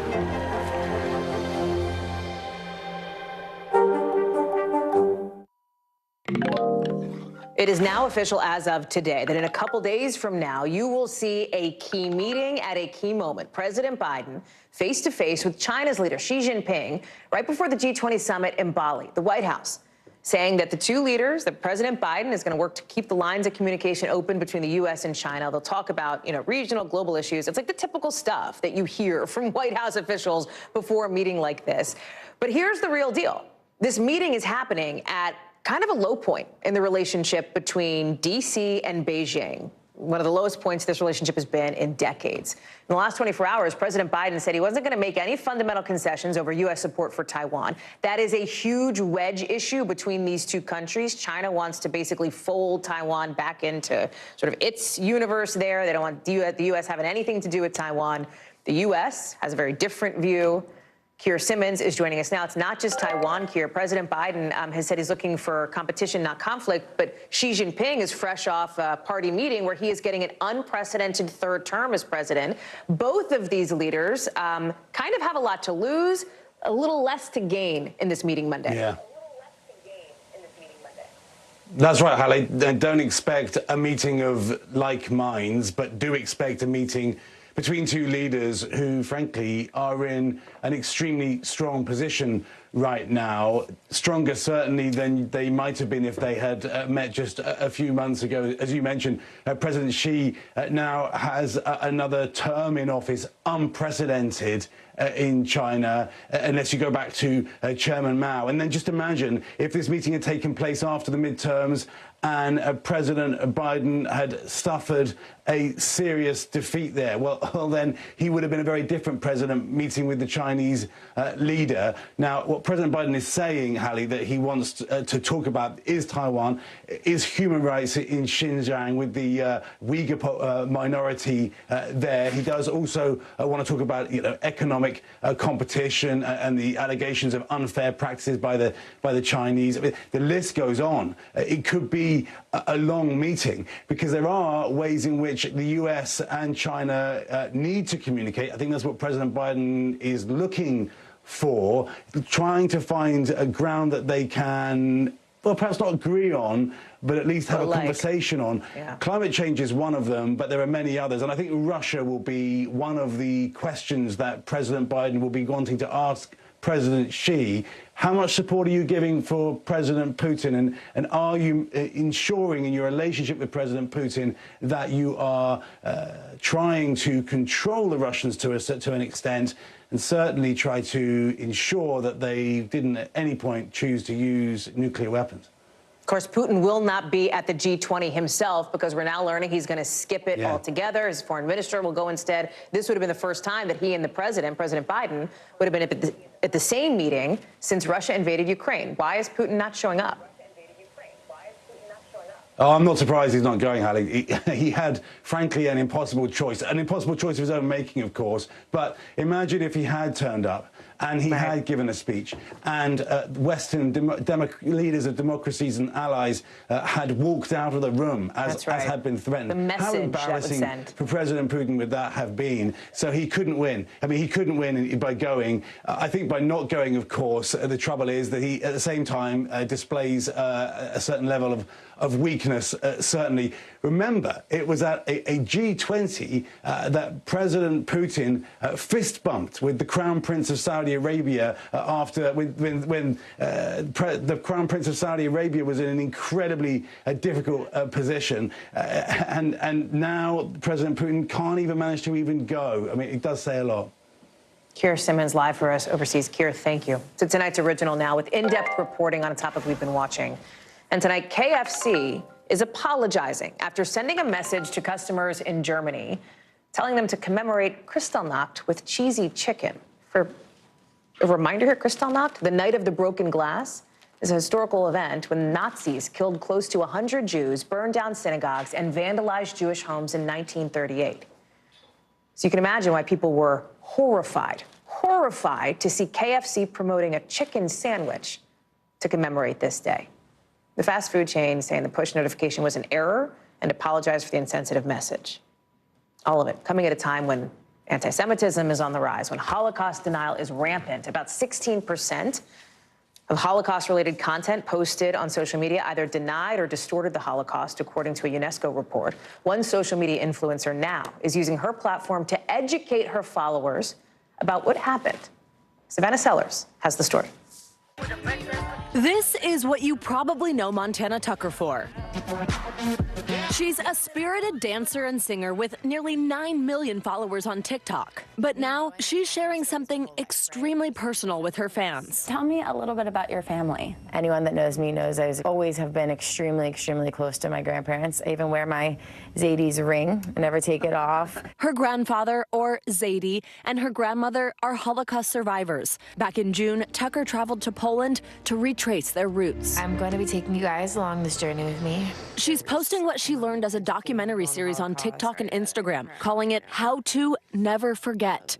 I never really realized until maybe like after my Zadie passed away that this is now my responsibility to get out there, because who's going to speak for them? In a few years, there are going to be no more Holocaust survivors left. A 2020 nationwide survey of millennials and Gen Zers found 63% of those surveyed did not know that 6 million Jews were murdered in the Holocaust. Tucker's goal is to change that. This is now my responsibility to educate. Do you know how many thousands of bodies are here? In excess of 400,000 bodies buried in the mass graves on either side.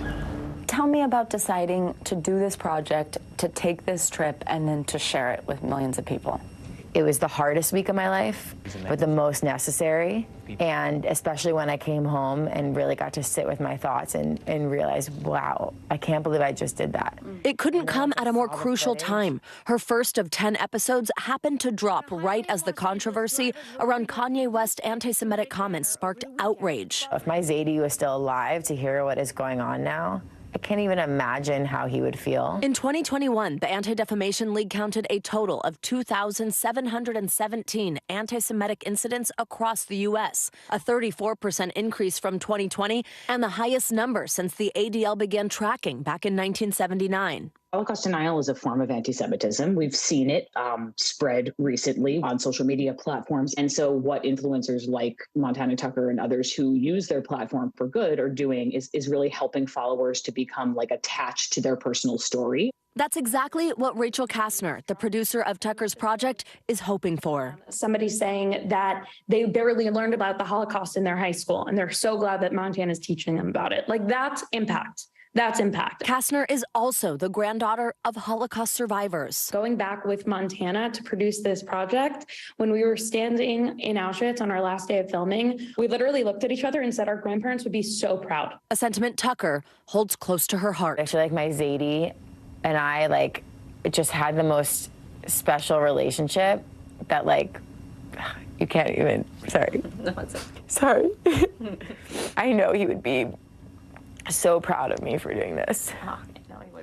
Obviously, this is such an emotional journey for her that she's sharing with literally millions of people. Now, here's a big point, Hallie. Many states do not require Holocaust education. So both Montana Tucker as well as her producer in that piece, Rachel Kastner, stressed the idea here is to get this information, this educational information, to children, to young adults in the places where they are consuming so much information constantly with the hope of combating that anti-Semitism. Back to you, Hallie. Our thanks to Savannah Sellers for that critically important story at an important time. Thank you. Coming up, we're getting more news out of Twitter since we told you about those blue check marks. Some new details from an emergency all-hands meeting that Elon Musk just had. Why he's saying some company employees reportedly need to get more hardcore. We'll explain.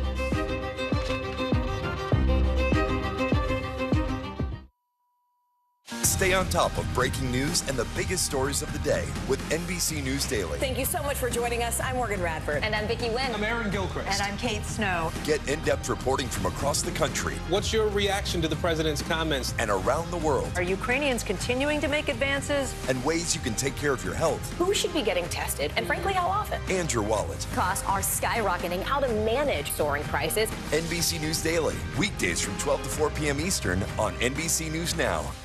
Hey, I'm Hallie. It's good to be with you tonight. There's another legal filing today, and I want to cut through some of the weedsy stuff. And let's just get to the point. They have started a vote on the PACT Act. If you're like Hallie, stop speaking Washingtonese. This bill would basically give health care to veterans who have exposed to these toxic chemicals. So, Scott, I'm trying to make this as not DC as possible. The increased sort of anger that we've seen now in politics. I saw you searching for, I think, your microphone, Dan. You are. I was trying to do it on the slide. Live TV, man. It's okay. Right now on NBC News Now, We begin with breaking news just coming in. What's happening now, what's happening next, and what it means for you. We're continuing to follow the Russian attack on Ukraine. There's an intense artillery battle underway. As we look out over the latest city-turned-crime scene, we see the things left behind. Fewer people are content to just offer their thoughts and prayers. Stunning testimony at the January 6th hearing. Americans face the highest inflation rate in decades. Parts of Virginia cleaning up after severe storms. What are the resources that people need right now? Can they get basic necessities? Another special night of election coverage right here at NBC News Now. Results are coming in. This Tuesday is going to be huge. This is big when we're talking about November. This feels like an ideological fight to the death. Is there room for common ground? What do you think when you see the activism? Do you think this could have happened without social media? We're coming on the air with the news NBC Scoop. Bringing the news to you is not only a job, it's an honor. An emergency all-hands meeting just wrapping up over at Twitter, where new owner Elon Musk is reportedly telling employees that, yes, even after layoffs, the company is still overstaffed. Again, even after something like 3,700 people were just let go last week, Musk is taking questions from employees, but may be short on answers, with New York Times tech reporter Mike Isaac saying that Elon Musk was asked, how are you going to deal with expected attrition and align everybody on a shared vision? Musk's response, I don't know. We all need to be, later adding, we all need to be more hardcore. You think, okay, well, what does the Twitter comms department say? A lot of them have been laid off, and the New York Times is reporting that top executives responsible for security, privacy, and compliance have resigned. NBC's Jake Board is all over this story for us and joining us now. And Jake, I know our unit has our hands on an email that Musk sent to employees. I think it was his first email to the entire company at this time when there are so many questions about what in the world is going on with this app. That's absolutely right, Hallie. We know that this week was Elon Musk's first direct communication with the staff of Twitter, which means that, right, thousands of them were let go without ever hearing from him directly. Well, in this letter, he painted a picture of very dire times ahead. He basically said, this is the part that I think is most interesting to accept here, without significant subscription revenue, there is a good chance Twitter will not survive the upcoming economic downturn. He uses the word survive. We need roughly half of our revenue to be subscription. That, of course, as you know, would be a tremendous departure from the business model of Twitter until now, which has been entirely an advertising-based thing. But, you know, on top of that, Hallie, I mean, when you just think of all of the things that are in his email inbox right now, right? You're talking about not just all of these difficulties. You also know that he's receiving the resignation letters of some top executives. CNBC has confirmed that at this point, the head of trust and safety, Yoel Roth, who had been one of the top people actually continuing to carry water for Elon in this new moment, he's gone, along with the head of information security, the head of compliance with the FTC. All of these critical people that were keeping Twitter on the good side of the consent decree it's been under since 2011, they're all gone too. His email inbox makes me sweat to imagine what it's like to sit in front of the emails that face Elon Musk right now. Talk about the FTC compliance piece, because this is getting a lot of attention. Is it basically a humongous middle finger to, like, government oversight here? Like, and is it problematic for people who actually use Twitter, since the FTC is the one responsible for ensuring the company safeguard, for example, privacy? Well, the reason the FTC has been watching Twitter as closely as it has for as long as it has is because, of course, it collects so much important information about all of us, but not just civilians like you and I, also heads of state around the world, right? And their security services, all of these people are on Twitter to some extent at all times. And that means that there's an incredible amount of privileged information inside the servers of that company. We know that these chief officers, these top executives, were in large part responsible for making sure that every new rollout of a product feature, every new thing that was launched inside Twitter had to be in compliance with that consent decree. But we also know that those people are now gone. They have resigned. And in fact, the scuttlebutt inside Twitter is that people are essentially being told you're going to have to self-comply. Basically figure out as you go whether what you are doing is going to put us on the right side or the wrong side of the FTC. That is, of course, why regulators are reportedly looking closely at Twitter at this hour as the people that they were in direct touch with to make sure that they were in compliance go out the door, Hal. Jake Ward live for us on that story. Jake, thank you. NBC covers hundreds of stories every day, and because you couldn't possibly read or watch or listen to them all, our bureau teams have done it for you. This is what they tell us is going down in their regions in a segment we call The Local. From our Southeast Bureau, NASA confirmed that divers from a History Channel documentary crew found a big piece of the Space Shuttle Challenger in the ocean off the east coast of Florida. The agency says they were looking for wreckage of a World War II era plane, but found part of the Challenger in the sand instead. Of course, the Challenger was a space shuttle that exploded just after launch in 1986, killing all 7 people on board.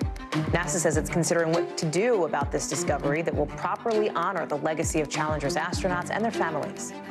From our West Coast Bureau, California lottery officials say they raised more than $150 million for schools in that state, thanks to that record-breaking Powerball jackpot win this week. California reinvests about 40% of Powerball ticket sales in public schools, so 88 cents for every $2 ticket. State lottery officials are calling it the highest total contribution generated out of a single game drawing in lottery history. From our Northeast Bureau, this year's Rockefeller Center Christmas tree is officially on its way to Manhattan. Check it out. That's a Norway spruce for you tree fans there. Cut down this morning in Queensbury, New York. 82 feet tall, 50 feet wide, 90 years old. The annual tree lighting is going to be November 30th. Still to come. Do you want to live in a house? Do you want to print your house? Maybe your next home could be 3D printed. We have an incredible look at how it gets done in a town, yes, a town, full of these kinds of houses. Our reporter on this says it's the coolest thing she's ever seen. She's going to join us for the backstory right after the break. Stay on top of breaking news and the biggest stories of the day with NBC News Daily. Thank you so much for joining us. I'm Morgan Radford. And I'm Vicki Lynn. I'm Aaron Gilchrist. And I'm Kate Snow. Get in-depth reporting from across the country What's your reaction to the president's comments? and around the world, Are Ukrainians continuing to make advances? and ways you can take care of your health Who should be getting tested, and frankly, how often? and your wallet. Costs are skyrocketing. How to manage soaring prices. NBC News Daily, weekdays from 12 to 4 p.m. Eastern on NBC News Now. The big variable, the storm surge. Why was it important for you to be here? What kind of training regimen? How you doing, Lester?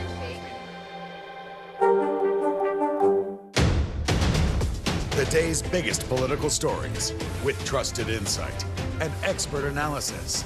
A daily look at the politics behind the headlines. Meet the Press Now, streaming weekdays at 4 p.m. on NBC News Now. News is happening now.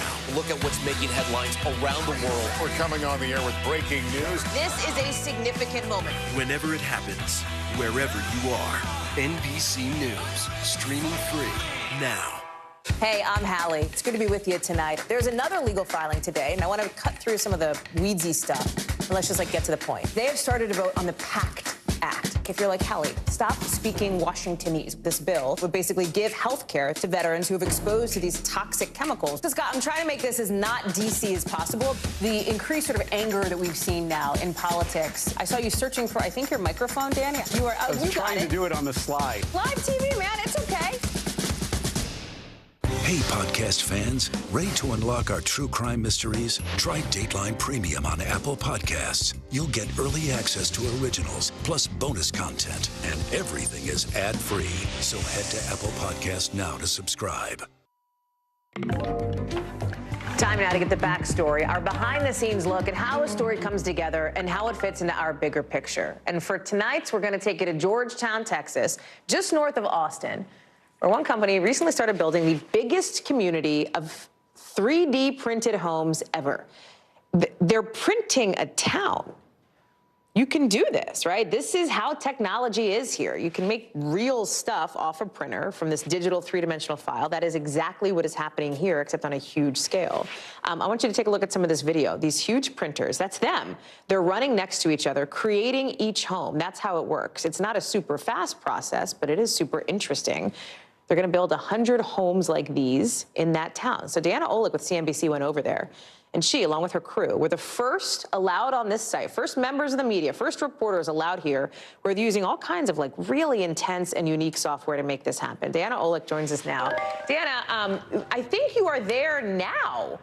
I know you've said it's like one of the coolest things you've ever seen. Tell us about, pull back the curtain. How did you find out about this story? Tell us more about it. Show it to us. Well, I mean, Hallie, I can't say enough, and I'm not supposed to because I'm a reporter, right, that this is really super cool. But look, I've been to, and I hate to say, more than 100 construction sites over the last 2 decades or so, and I've never seen anything like this. These are these massive 3D printers. You think of a 3D printer and you think of maybe a small machine on a desktop that's printing out, you know, dental implants or something like that. But these are literally like toothpaste spitting out 4-bedroom homes. You can get a 3-bedroom, 2-bath, 4-bedroom, 3-bath, whatever you want. And they're doing it all using iPads. And the way we found out about this is, you know, we look at innovation in housing all the time. And I had been talking to Icon, which is a 3D printing company, a couple of years ago. And they were just doing a couple of one-offs, trying some homes for the homeless in Texas. And they said they were going to start talking to a big builder soon. So we were waiting to find out. And then lo and behold, Lennar, which is the 2nd largest builder in America, came to us almost a year ago and said, we are partnering with Icon, and we want to show you these when they get up and running, Hallie.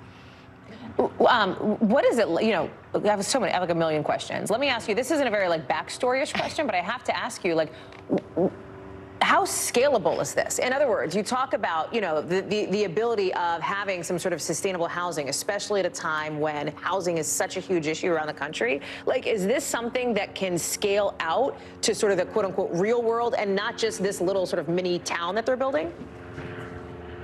Absolutely. And this is a 100-home housing development. But that's the whole point here, is that it's the first time that they've actually scaled it this large. We were talking to the chairman of Lennar this morning, Stuart Miller, and he was talking about how you start small with this kind of innovation and then you scale it out. And when you have this many 3D printers, obviously getting those big printers out here, getting the supplies to make them, that was some of the supply chain issues. You probably have to level the site. Like, there's probably things that have to be done. That have been just like any other site. Yeah, exactly. So, but the cost has got to be way less, right, than new construction traditionally. Yeah, and you said that it was slow going. It looks like it's slow going when they're printing them out, but it's actually 2 to 3 times faster than building a traditional home. So you can print one of these houses in literally 2 to 3 weeks, and you're only using maybe